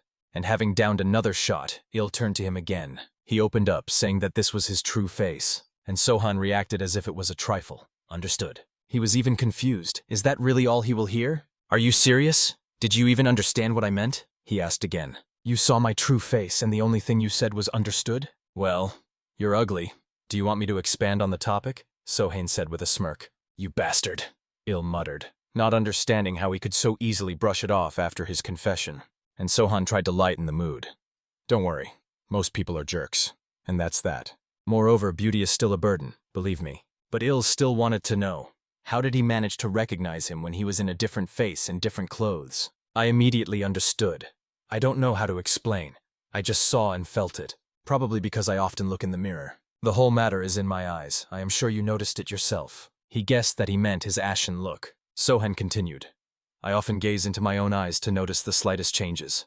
And it so happened that I began to pay attention to the looks of others. In the eyes one can see many things: surprise, fear, calm. And what do you see in mine?" Il unexpectedly asked. "I don't know, maybe rage. Rage directed against fear," he clarified after a pause. Il, drying another glass, became interested. "What does this mean?" "I am not afraid of anyone." "Maybe," Sohan replied thoughtfully. "But I think you are afraid that someone will recognize you. I don't know what made you live with a mask, but I am glad you took it off. I think if we had met 5 or 6 years ago, everything could have been different. And now you are just old," he added with a barely noticeable smile. "If I had met you then, I probably wouldn't have been able to overcome it. Perhaps fate itself brought us together right now." Il, hearing this, only nodded and admitted, "Maybe you are right." Then Sohan asked where Il would go and if he would be gone for long. "I am going to set out to hone my skills. Seeing the power of the heavenly demon cult, I realized I am still not up to par," he replied. But Sohan wanted to know why he did not want to train here, nearby, in safety. "I can here too, but I have my own place for training. If something happens, just let me know, and I will help at any time." Then he told where to find him. "The mountain of the highest peak. You just need to shout for help using inner energy, and he will come immediately." Sohan stood up, looked at the statue once more, and replied, "Good." But Il still wanted to know what he was going to do with this frozen body. "Soon I will reveal it with the help of crescent blades. Ordinary weapons will not do for this." "Do you really think you can do it with crescent moons?" Il asked again. "All right. This will not be easy, a kind of challenge to my strength, and therefore I will not back down," Sohan replied. He understood. Everything has long been clear with Sokan. But he wanted to add one more thing. If Gusa leaves the tavern, that establishment will most likely close. He also remembered the map he gave him. The rest depends on himself. And he didn't even say that the map leads to his training base, because the boy still doesn't know the real face. Sohan was surprised and asked why he decided to take Gusa as an apprentice. Il was outraged. "Did you forget? You were the one who assigned him to me as a partner. Wasn't that what you were aiming for?" "Ah, right." Sohan finally remembered and pretended that he really had forgotten. At that moment, Il turned around because it was time to set off. "So, one fool will teach another," he said in farewell. But suddenly Sokan ran up from behind. He placed his hands on his shoulders, causing Ilya to flinch. "What are you planning?" he asked sharply. "Teaching Gusa is not an easy task. I am filled with pride. It will be cold in the mountains, so take this cloak." and with a simple gesture, he handed him the warm cloak. "Accept her and do not argue," he asked. "Left Guardian, I will eagerly await our meeting." "Yeah, see you," Il replied, pretending indifference, although something else was visible in his eyes. "And one more thing. We are not stupid, we are just freaks who are painful to look at." "Bastard." "A good one, damn it, but still a bastard," Il muttered, hiding a smile. At the summit of the highest peak, near the old gates, he stood. It was here that Gu came, not even suspecting who was hiding behind the new face, and said that Il Shingi had sent him. He listened silently, hiding himself behind the features of others. Looking into Gu's eyes, the master thought that before him was like a stranger who might not understand their language at all. But still, the doors opened before him. Stepping over the threshold, the boy sincerely thanked, and, going further, he saw, one was chopping wood, another was cleaning. He thought that this place was not at all what he needed. It seemed that in the middle of the mountains there would only be a poor hut, but here there are even servants. Looking closely at their faces, he was a little scared. They were so stern and eerie. He became uneasy, even to the point of nausea, and he decided to go to the restroom before it was too late. I turned to Ilya, but I didn't understand how to talk to this giant. He began to mutter something under his breath, and, thinking that he was not understood, he gestured that he needed to step away. He only silently pointed his finger in the right direction. Gu rushed under the tree and sighed with relief. I knew it would be difficult, but this venture is completely hopeless. Does he have sawdust instead of a brain? Thought Il. He watched as the boy relieved himself and only became more irritated. One thought was spinning in his head, to knock all the foolishness out of the boy. But Gu somehow felt a strange warmth from this stern uncle, as if hidden friendliness. I even like him. Thank you, Il. I will definitely return as a strong martial arts master, flashed through his thoughts. Time passed, and now Gu sat, drenched in sweat, trembling from exhaustion. In his thoughts, he was already calling Ilya a damn freak. Did you really want to take my tavern? Is that why you sent me to this hell so you could take it for yourself later? Bitch, I'm going to die right now, he whispered through his teeth. Training from dawn until dusk exhausted him to the limit. The worst part was that this tough uncle beat all the crap out of him, and for several days he did not say a single word. The boy still thought that he simply did not speak their language. The servants were the same, not a single word. He was convinced that he would go insane here. Lying on the ground and freaking out, he shouted across the whole forest, "Il Singi! May devils tear you apart in every hole, beast, goat, bastard, scum!" He didn't even suspect that Il was sitting very close, on the neighboring roof. He recalled Sohan's words. Yes, it will not be easy, a kind of challenge to my strength, that's all, he thought. Il still could not understand what was harder, to break through with an ordinary blade through the ice solitude. Can I get through the stubborn fool's thick head? And yet he was ready to bet on the second. I wanted to grab this fool by the legs and pull him to continue the training. The next day, Sohan was sitting in the gazebo by the lake. He was congratulated as the leader of the alliance. Since they fulfilled their part of the agreement, it is time for him to fulfill his. He turned to Li, who was standing nearby. He said to give the antidote to the head of Sun and the head of Chun. He immediately brought 2 pills, and both swallowed them without hesitation. Then they looked at each other. Sohan wanted to find out a little more because he heard that they brought a lot of forces. His question was addressed to Chief Chun. Is this the Gansu faction? He responded affirmatively and admitted that he brought the faction leaders to Hans. Sohan called it a good job and then addressed Sun, noting that he had read all their reports on the side effects of the Juge clan. He asked if there was anything else he should know. Sun replied that there was not. Then his gaze stopped on the head of Mac, who looked pale. He explained, when they tried to unite the factions in Sichuan, the leader Chu Chahui was killed by the Baek Li clan. This is exactly how he explained his paleness, and Sokan wanted to know how exactly it happened. They set up an ambush in the city of the meeting. There has been no news from the brother of the leader either after he went to take revenge. But why exactly should the Baek Li clan interfere in the affairs of the dark factions? Then Mac handed him a letter, saying they had sent envoys to find out, and this is the response they received. Sohan unfolded and read what was written, just like that. So they had no reasons. They killed only because they themselves belonged to the light factions. Then Sohan wondered if the head Chuchakvi could have had any disagreements with the Baek Li clan. The answer was no. He had nothing to do with them. Probably someone informed their clan about the meeting. Then Sohan clenched the letter in his hand and said the following, so it means they really did arrange a massacre just for fun. Well, now I understand them, said Sohan. After this, he added that he would like to avoid conflicts with the orthodox factions, telling Chief Maka that he will personally resolve this issue. For such words, he thanked his leader. After the battle with the cult of the heavenly demon, he really did not want to start a new war. And now he suggested getting acquainted with new allies. 4 young masters lined up before him. Welcome. Let's leave the formalities for later. Now try to destroy this statue. If anyone succeeds, I will give him all of Shanxi and forever leave the Jianghu, said Sohan. They did not fully understand what he meant. One of them even asked if he would really allow them to take away everything he had achieved. Sohan confirmed that this is exactly the case, but warned, the task will not be easy, so one should prepare. And what will happen if we manage to break it? Another one asked. Trying is not torture. If I fail to break her myself, then all 4 of you attack me.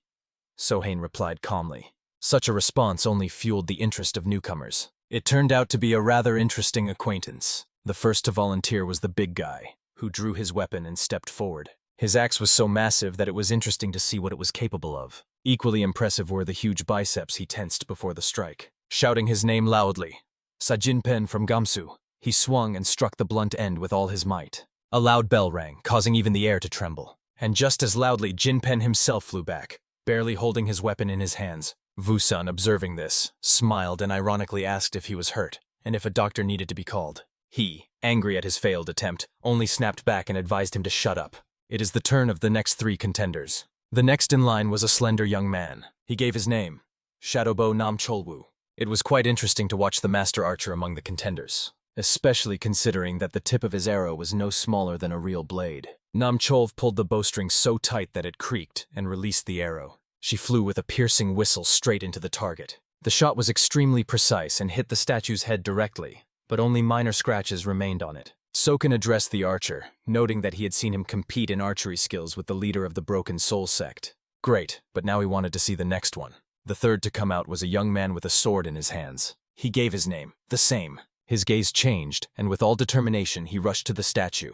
His strike landed right on the back of the stone body, but it was worth preparing better, as haste only spoiled the strength of the technique. Barely keeping on his feet, he sighed heavily. Sohan, however, admitted his attempt was not bad. Sam the Saman remained dissatisfied with his own shot. The fourth to come out was a young man with cunning little mustaches. His sword immediately attracted the attention of others. His name was already well known, the Dark Prince Hamsu. There were rumors about him, and his energy was truly different from others. His gaze was much more confident than that of the previous candidates. He turned to the leader of the alliance, Jin Sohan, and asked if this body belonged to a warrior of the heavenly demon cult. His assumption turned out to be correct.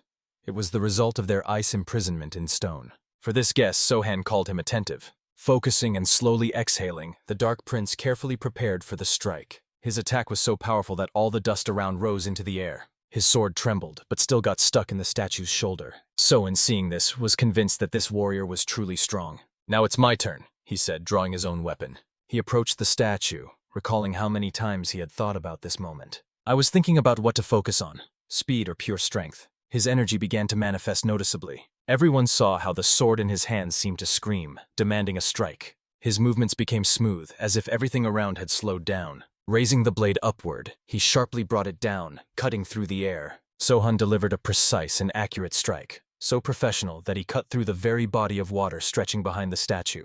A powerful cut spread across the water, as if a blade had split the world in half. Everyone who witnessed this was left speechless, unable to find words to describe what they saw. Sohan's gaze, hidden beneath a luxurious fringe, shone with confidence. For him, it was already a victory, even without confirmation of the result. And the ray that cut into the body of water left a trail for several kilometers ahead, as if nature itself shuddered. The dark swordsman whispered to himself in amazement. This is incredible. The big guy impatiently asked what he meant. The statue still stood intact outside, but his hasty conclusion fell apart at that very moment. A thin fracture line slowly appeared on the stone head, and in a moment the huge statue split into 2 equal parts, falling with a dull crash. Everyone around just swallowed the lump in their throat, understanding the scale of what they had seen, and at the same time realized, the leader of the alliance is truly on another level. Meanwhile, high on the mountain of the highest peak, Il stood with a giant stone above his head. He carefully placed it right in front of Gu, making him tremble with fear. His gaze was cold as steel, and not a single word escaped his lips. Gu only stared at the stone with a blue forehead from tension and horror. The man behind voiced the demand. You will only be able to leave this mountain when you cut this diamond in half. But Gu saw before him not just a stone, but a real rock, unshakable and merciless. Once again looking at the giant, he thought it was some kind of joke. But after a moment he sighed and decided that it didn't matter. He would try. realized that this burden was for a long time, and there was no way back. In the cold eyes of the man, he felt a real challenge, not knowing that Il was actually standing before him. For him, he was only the master, so he called him that. The master silently pointed with his finger to the side. The scarred man translated the meaning of this gesture to him. He must run. Although Hu was already tired of endless running, he was about to object, but the master's gaze left no choice. That same night, after exhausting runs, he returned to the stone again. Standing nearby, he tried to concentrate, control his breath, and gather all his willpower into a fist. He swung with all his might and delivered a blow, putting everything he had into it. But all his efforts ended only with the trembling of the sword and the chattering of teeth from tension. The reflections on the stone shone as if it were carved from pure diamond. He thought that in this situation, the only thing that would help was to thoroughly curse this rock. And after a few introductory words, he began hitting the stone again and again. His hands burned painfully, his muscles trembled, but he was not going to retreat. Gritting his teeth, he continued to vigorously attack this immovable wall. Every approach was with the same thought: I will break you no matter what. On the neighboring roof stood his master, watching the apprentice's attempts for a long time. And every time I was amazed. What on earth this stubborn fool is thinking? Meanwhile, a rowboat was quietly floating on the calm lake in which Sohan was sitting. Behind him stood the head of Go silently, watching the master attentively. Sohan hesitated, whether Chakvi could tell strangers about the planned meeting himself. After all, he was definitely not a fool, and the Baek-Lee clan hardly acted like an ordinary spy organization. I did not understand what Sohan was getting at, and asked him about it directly. The response sounded cold. There are only two versions. Either Baek-Lee has a secret network of informants, or Makigel himself set up Chu Changhui by selling him to the enemies. He really thought about it.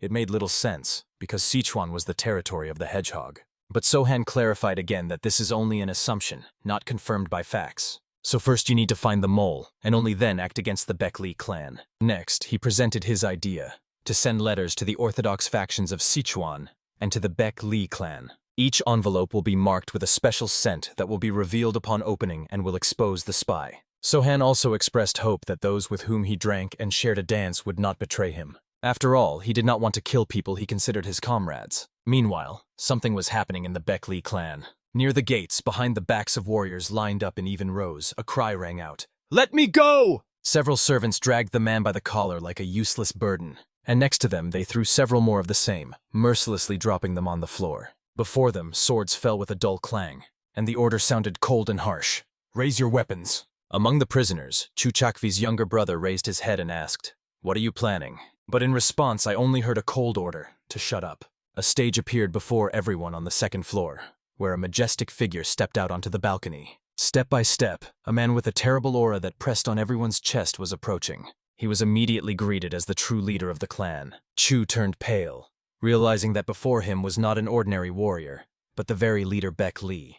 And if he is a leader, then he deserved the title of the Invincible Royal Fist. He slowly sat down in the luxurious armchair as if in a throne, and he turned directly to Hyun Baek-Lee, muttering his name. Kyun immediately went out to the center of the hall. The leader gave him a brief order: to fight the prisoner, and if he wins, to kill him. As Chu raised the sword, one thought pulsed in his head. Could this really be a fight to the death? They met in the center, standing opposite each other. Kyun was unarmed, relying only on the strength of his fists. In his opponent's hands, the blade gleamed, but it did not give him an advantage. The leader perfectly understood that Hyun was ready. Otherwise, he would not have given him such a challenge. This was confirmed in an instant.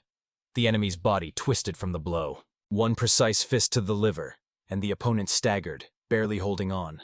The attempt to counterattack ended in failure. Kyun grabbed the sword with a bare hand, like iron tongs. His gaze coldly pierced the enemy to the very bones. And now he had two weapons: a taken sword and his own fist. But the blade turned out to be unnecessary. It simply pierced the enemy's body with strikes. Each of his fists knocked out the stupidity and life from the prisoner, and in a moment he fell to the ground, dead.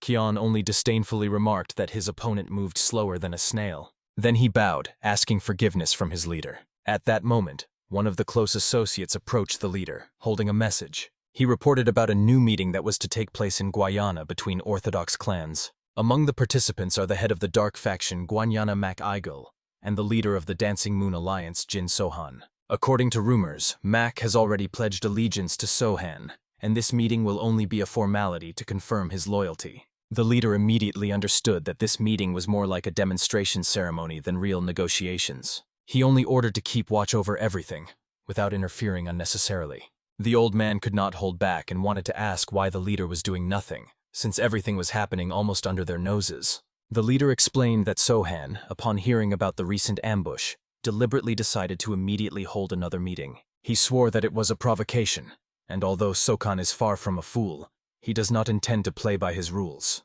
But suddenly warriors entered the hall. The old man asked them what brought them here. They handed over the report and began reading it aloud. It was reported that Sohan's subordinate Lim Ha-sung is preparing to meet with the Great Master of Goodwill, while another ally, the Blade of the Northern Wolves, is negotiating with the factions of the Raging Waters and the Fire Dragons. Data also arrived that the faction leader Chananya Go Sagek went to Dezhou to meet with local sects, and the leader of the Broken Souls sect plans to meet with the head of the Hao sect in Nanchun.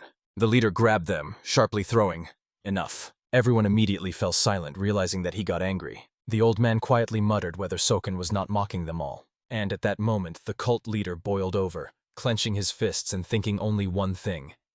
"Jin Sohan, you damned scoundrel, do you really desire your own death so much?" In the evening, Hu was still running around in the same way. His legs were so exhausted that they trembled from fatigue, and only upon running up to the gate did he fall to the ground, exhausted. His hands were trembling, and his jaws were clenched painfully. Then the man with this terrible scar on his face, standing by the fence, asked coldly, "Is that all you are capable of? Do you have no fire in you?" The master had been gone for several days, and it was this gloomy guard with a mutilated face who was watching over Hu. He was furious that they spoke to him as if to a dog, but he restrained himself because the other was older, though he was frightening in appearance. Finally, he asked again what he meant by the words about the absence of fire.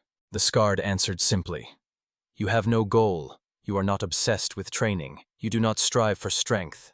That is why you are lying on the ground now. And anyway, why did you come here if you don't need any of this?" Gu awkwardly admitted that he had never even thought about it before. Then I heard coldly, "You are hopeless, and I do not understand why the master took you as an apprentice." Gu stood up, admitting that he himself did not understand this either. He sat down on the ground again, and next to him stood the scarred man, staring motionlessly upward. Together they silently watched the night sky studded with stars. It was then that Hu, hesitating, asked whether he could ever become strong. And I heard the answer, "Not now. Your goal right now is only to eat and sleep. With such a mindset you won't get far. And how can you become stronger at all if you don't even know yourself why you need it?" With a frightened look, Hu watched the scarred man, carefully catching every word he said. He really began to think about the reason for which he seeks power, but only memories from the tavern surfaced in his mind. And it was now that he clearly understood for the first time why he needed this. "I want to become stronger to protect the leader of the Alliance, Ilsingi, and the head of Go Sagek. They have saved my life more than once, and I want to repay them in the same way. I am sure they will be happy and surprised if the fool Gusa can become truly strong." Having heard these words, the scarred man saw in him for the first time a devotion that broke through weakness. He realized that Gu was not as hopeless as he seemed at the beginning. "All right, Gusa, I will help you achieve your goal." At that moment, the boy did not know whether he should be happy or afraid of what awaited ahead. After some time, the head Mac stood before Sohan, waiting for his words. The Alliance leader addressed him without any ceremony. He reported that the letters he sent were marked with a special smell. Mac noticeably became nervous and immediately asked two questions. "What does this mean and for what purpose?" Sohan answered directly that he suspected him specifically. He found it strange that the Baek Lee clan learned about the meeting and set up an ambush, and even arranged it so that no witnesses remained. After all, Mac was the only one who knew anything about this meeting.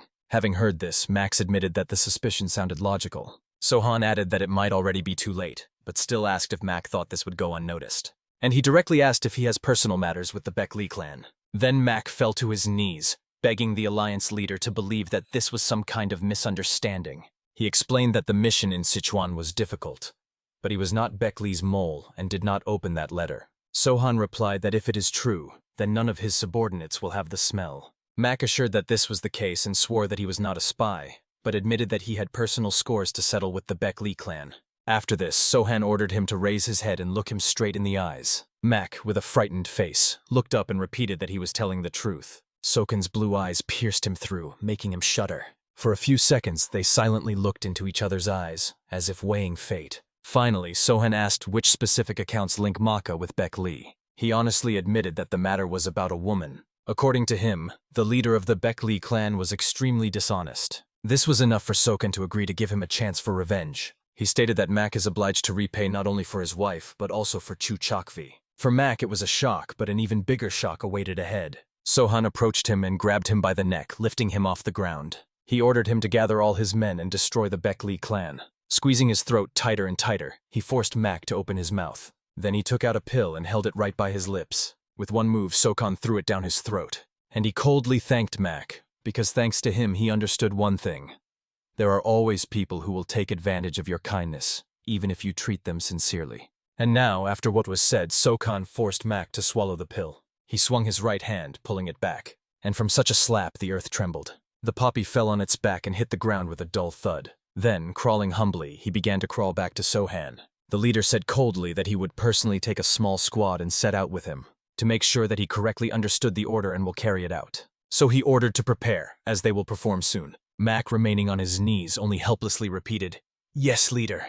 Leaving Maka, Sohan went to where they were already waiting for him. He was greeted by fighters and beautiful women standing beside them. He greeted warmly, observing all manners. And I was truly incredibly happy to see them all in front of me. I sincerely hoped that everything was fine with them. But one of them asked if he had by any chance forgotten someone. After all, when naming names, he somehow remained silent about her. She said reproachfully that she could have at least heard feigned joy from the meeting. To this, Sohan replied sarcastically that he almost peed himself with joy, and asked if that was enough for her. She burst out laughing, saying that she too would soon be drenched with happiness. This is how their warm and distinctive greeting turned out. And a little later, they sat in a cozy place to talk. It was there that he informed her that Sivol is alive. She was glowing with joy upon hearing this, and she was even more surprised when she found out that Sivol is now in the sect of Manhwa. For her, it was a complete surprise. However, Sohan explained that he does not know what happened in Chanani, and he decided not to reveal everything to him. After all, Sivolia is already up to his neck in work,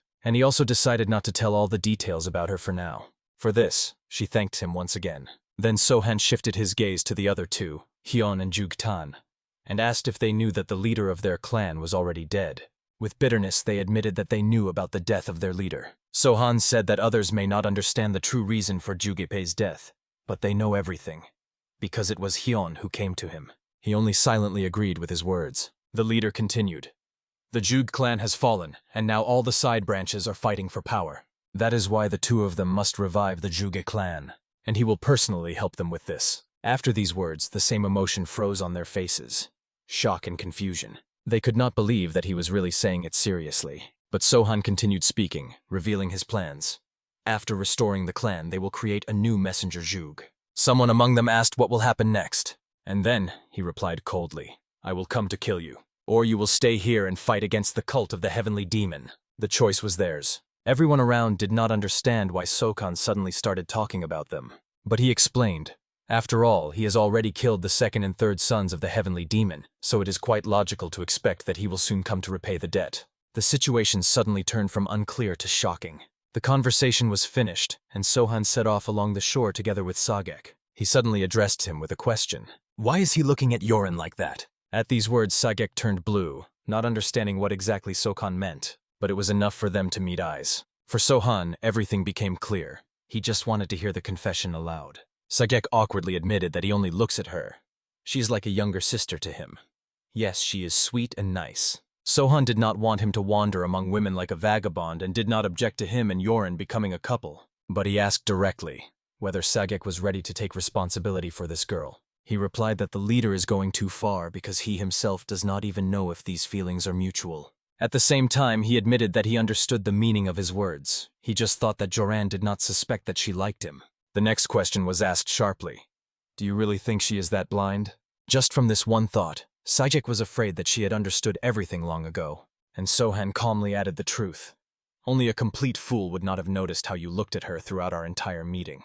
He admitted that if the feelings were mutual, he would turn the whole world upside down for her alone, even thinking about how many children they could have. And then I realized that the conversation was getting out of control, and I started saying unnecessary things, suggesting to change the subject quickly. Sohan immediately got down to business. He wanted to create the Dancing Moon Alliance, an alliance that was meant to become something like the entire Murim. Sajek ironically remarked that it sounds so easy, as if he is going to open a tavern or something like that. But these words only amused Sohan, making him laugh sincerely. But he was still worried about him. For now, under his control were not only the Chenyan faction, but also Chanan, Hanzhong, Gansu, and Sichuan, and among them were many masters. It was terrifying to even imagine what would happen if he failed. Sohan warned that one day he would have to face Lim Ha-sung, and this is only the beginning of a long list. Next, he touched on the following topic. He said that Sajek is still young and can become much stronger. He thanked, acknowledging that these words are true wisdom, and promised to make every effort. But Sohan replied that he would have to work even harder than everyone else, and warned, if he starts slacking off, he will send him to the mountain of the highest peak. This place, he explained, is a real hell on earth, and it is worth believing. Soon Sohan himself went there. He sought to meet the master of the fist. He was warned in advance that he was not as simple as he might seem. But Sohan confidently stated that he would handle it. He was reminded that the fist master, alongside the head of the Tan clan, is competing for the title of the strongest in Sichuan, and therefore one cannot be careless. However, Sokan replied that he wants to take new subordinates with him.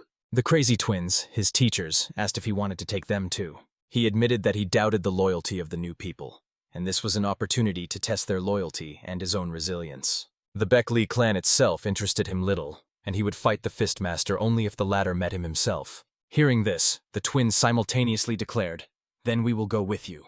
But Sohan refused. He wanted them to rest here more because the cult could attack at any moment. He asked them to look after his people during his absence. They agreed but ordered him to leave the blades and the fan to check their condition. And only after careful inquiries about his well-being did they become convinced that he was fine. They saw him off with a smile as he closed the door behind him. And then they said to each other, "Their little bird challenged the eagles. He is either incredibly strong or terribly foolish." But still they believed that everything would be fine with him, because he had never let them down before.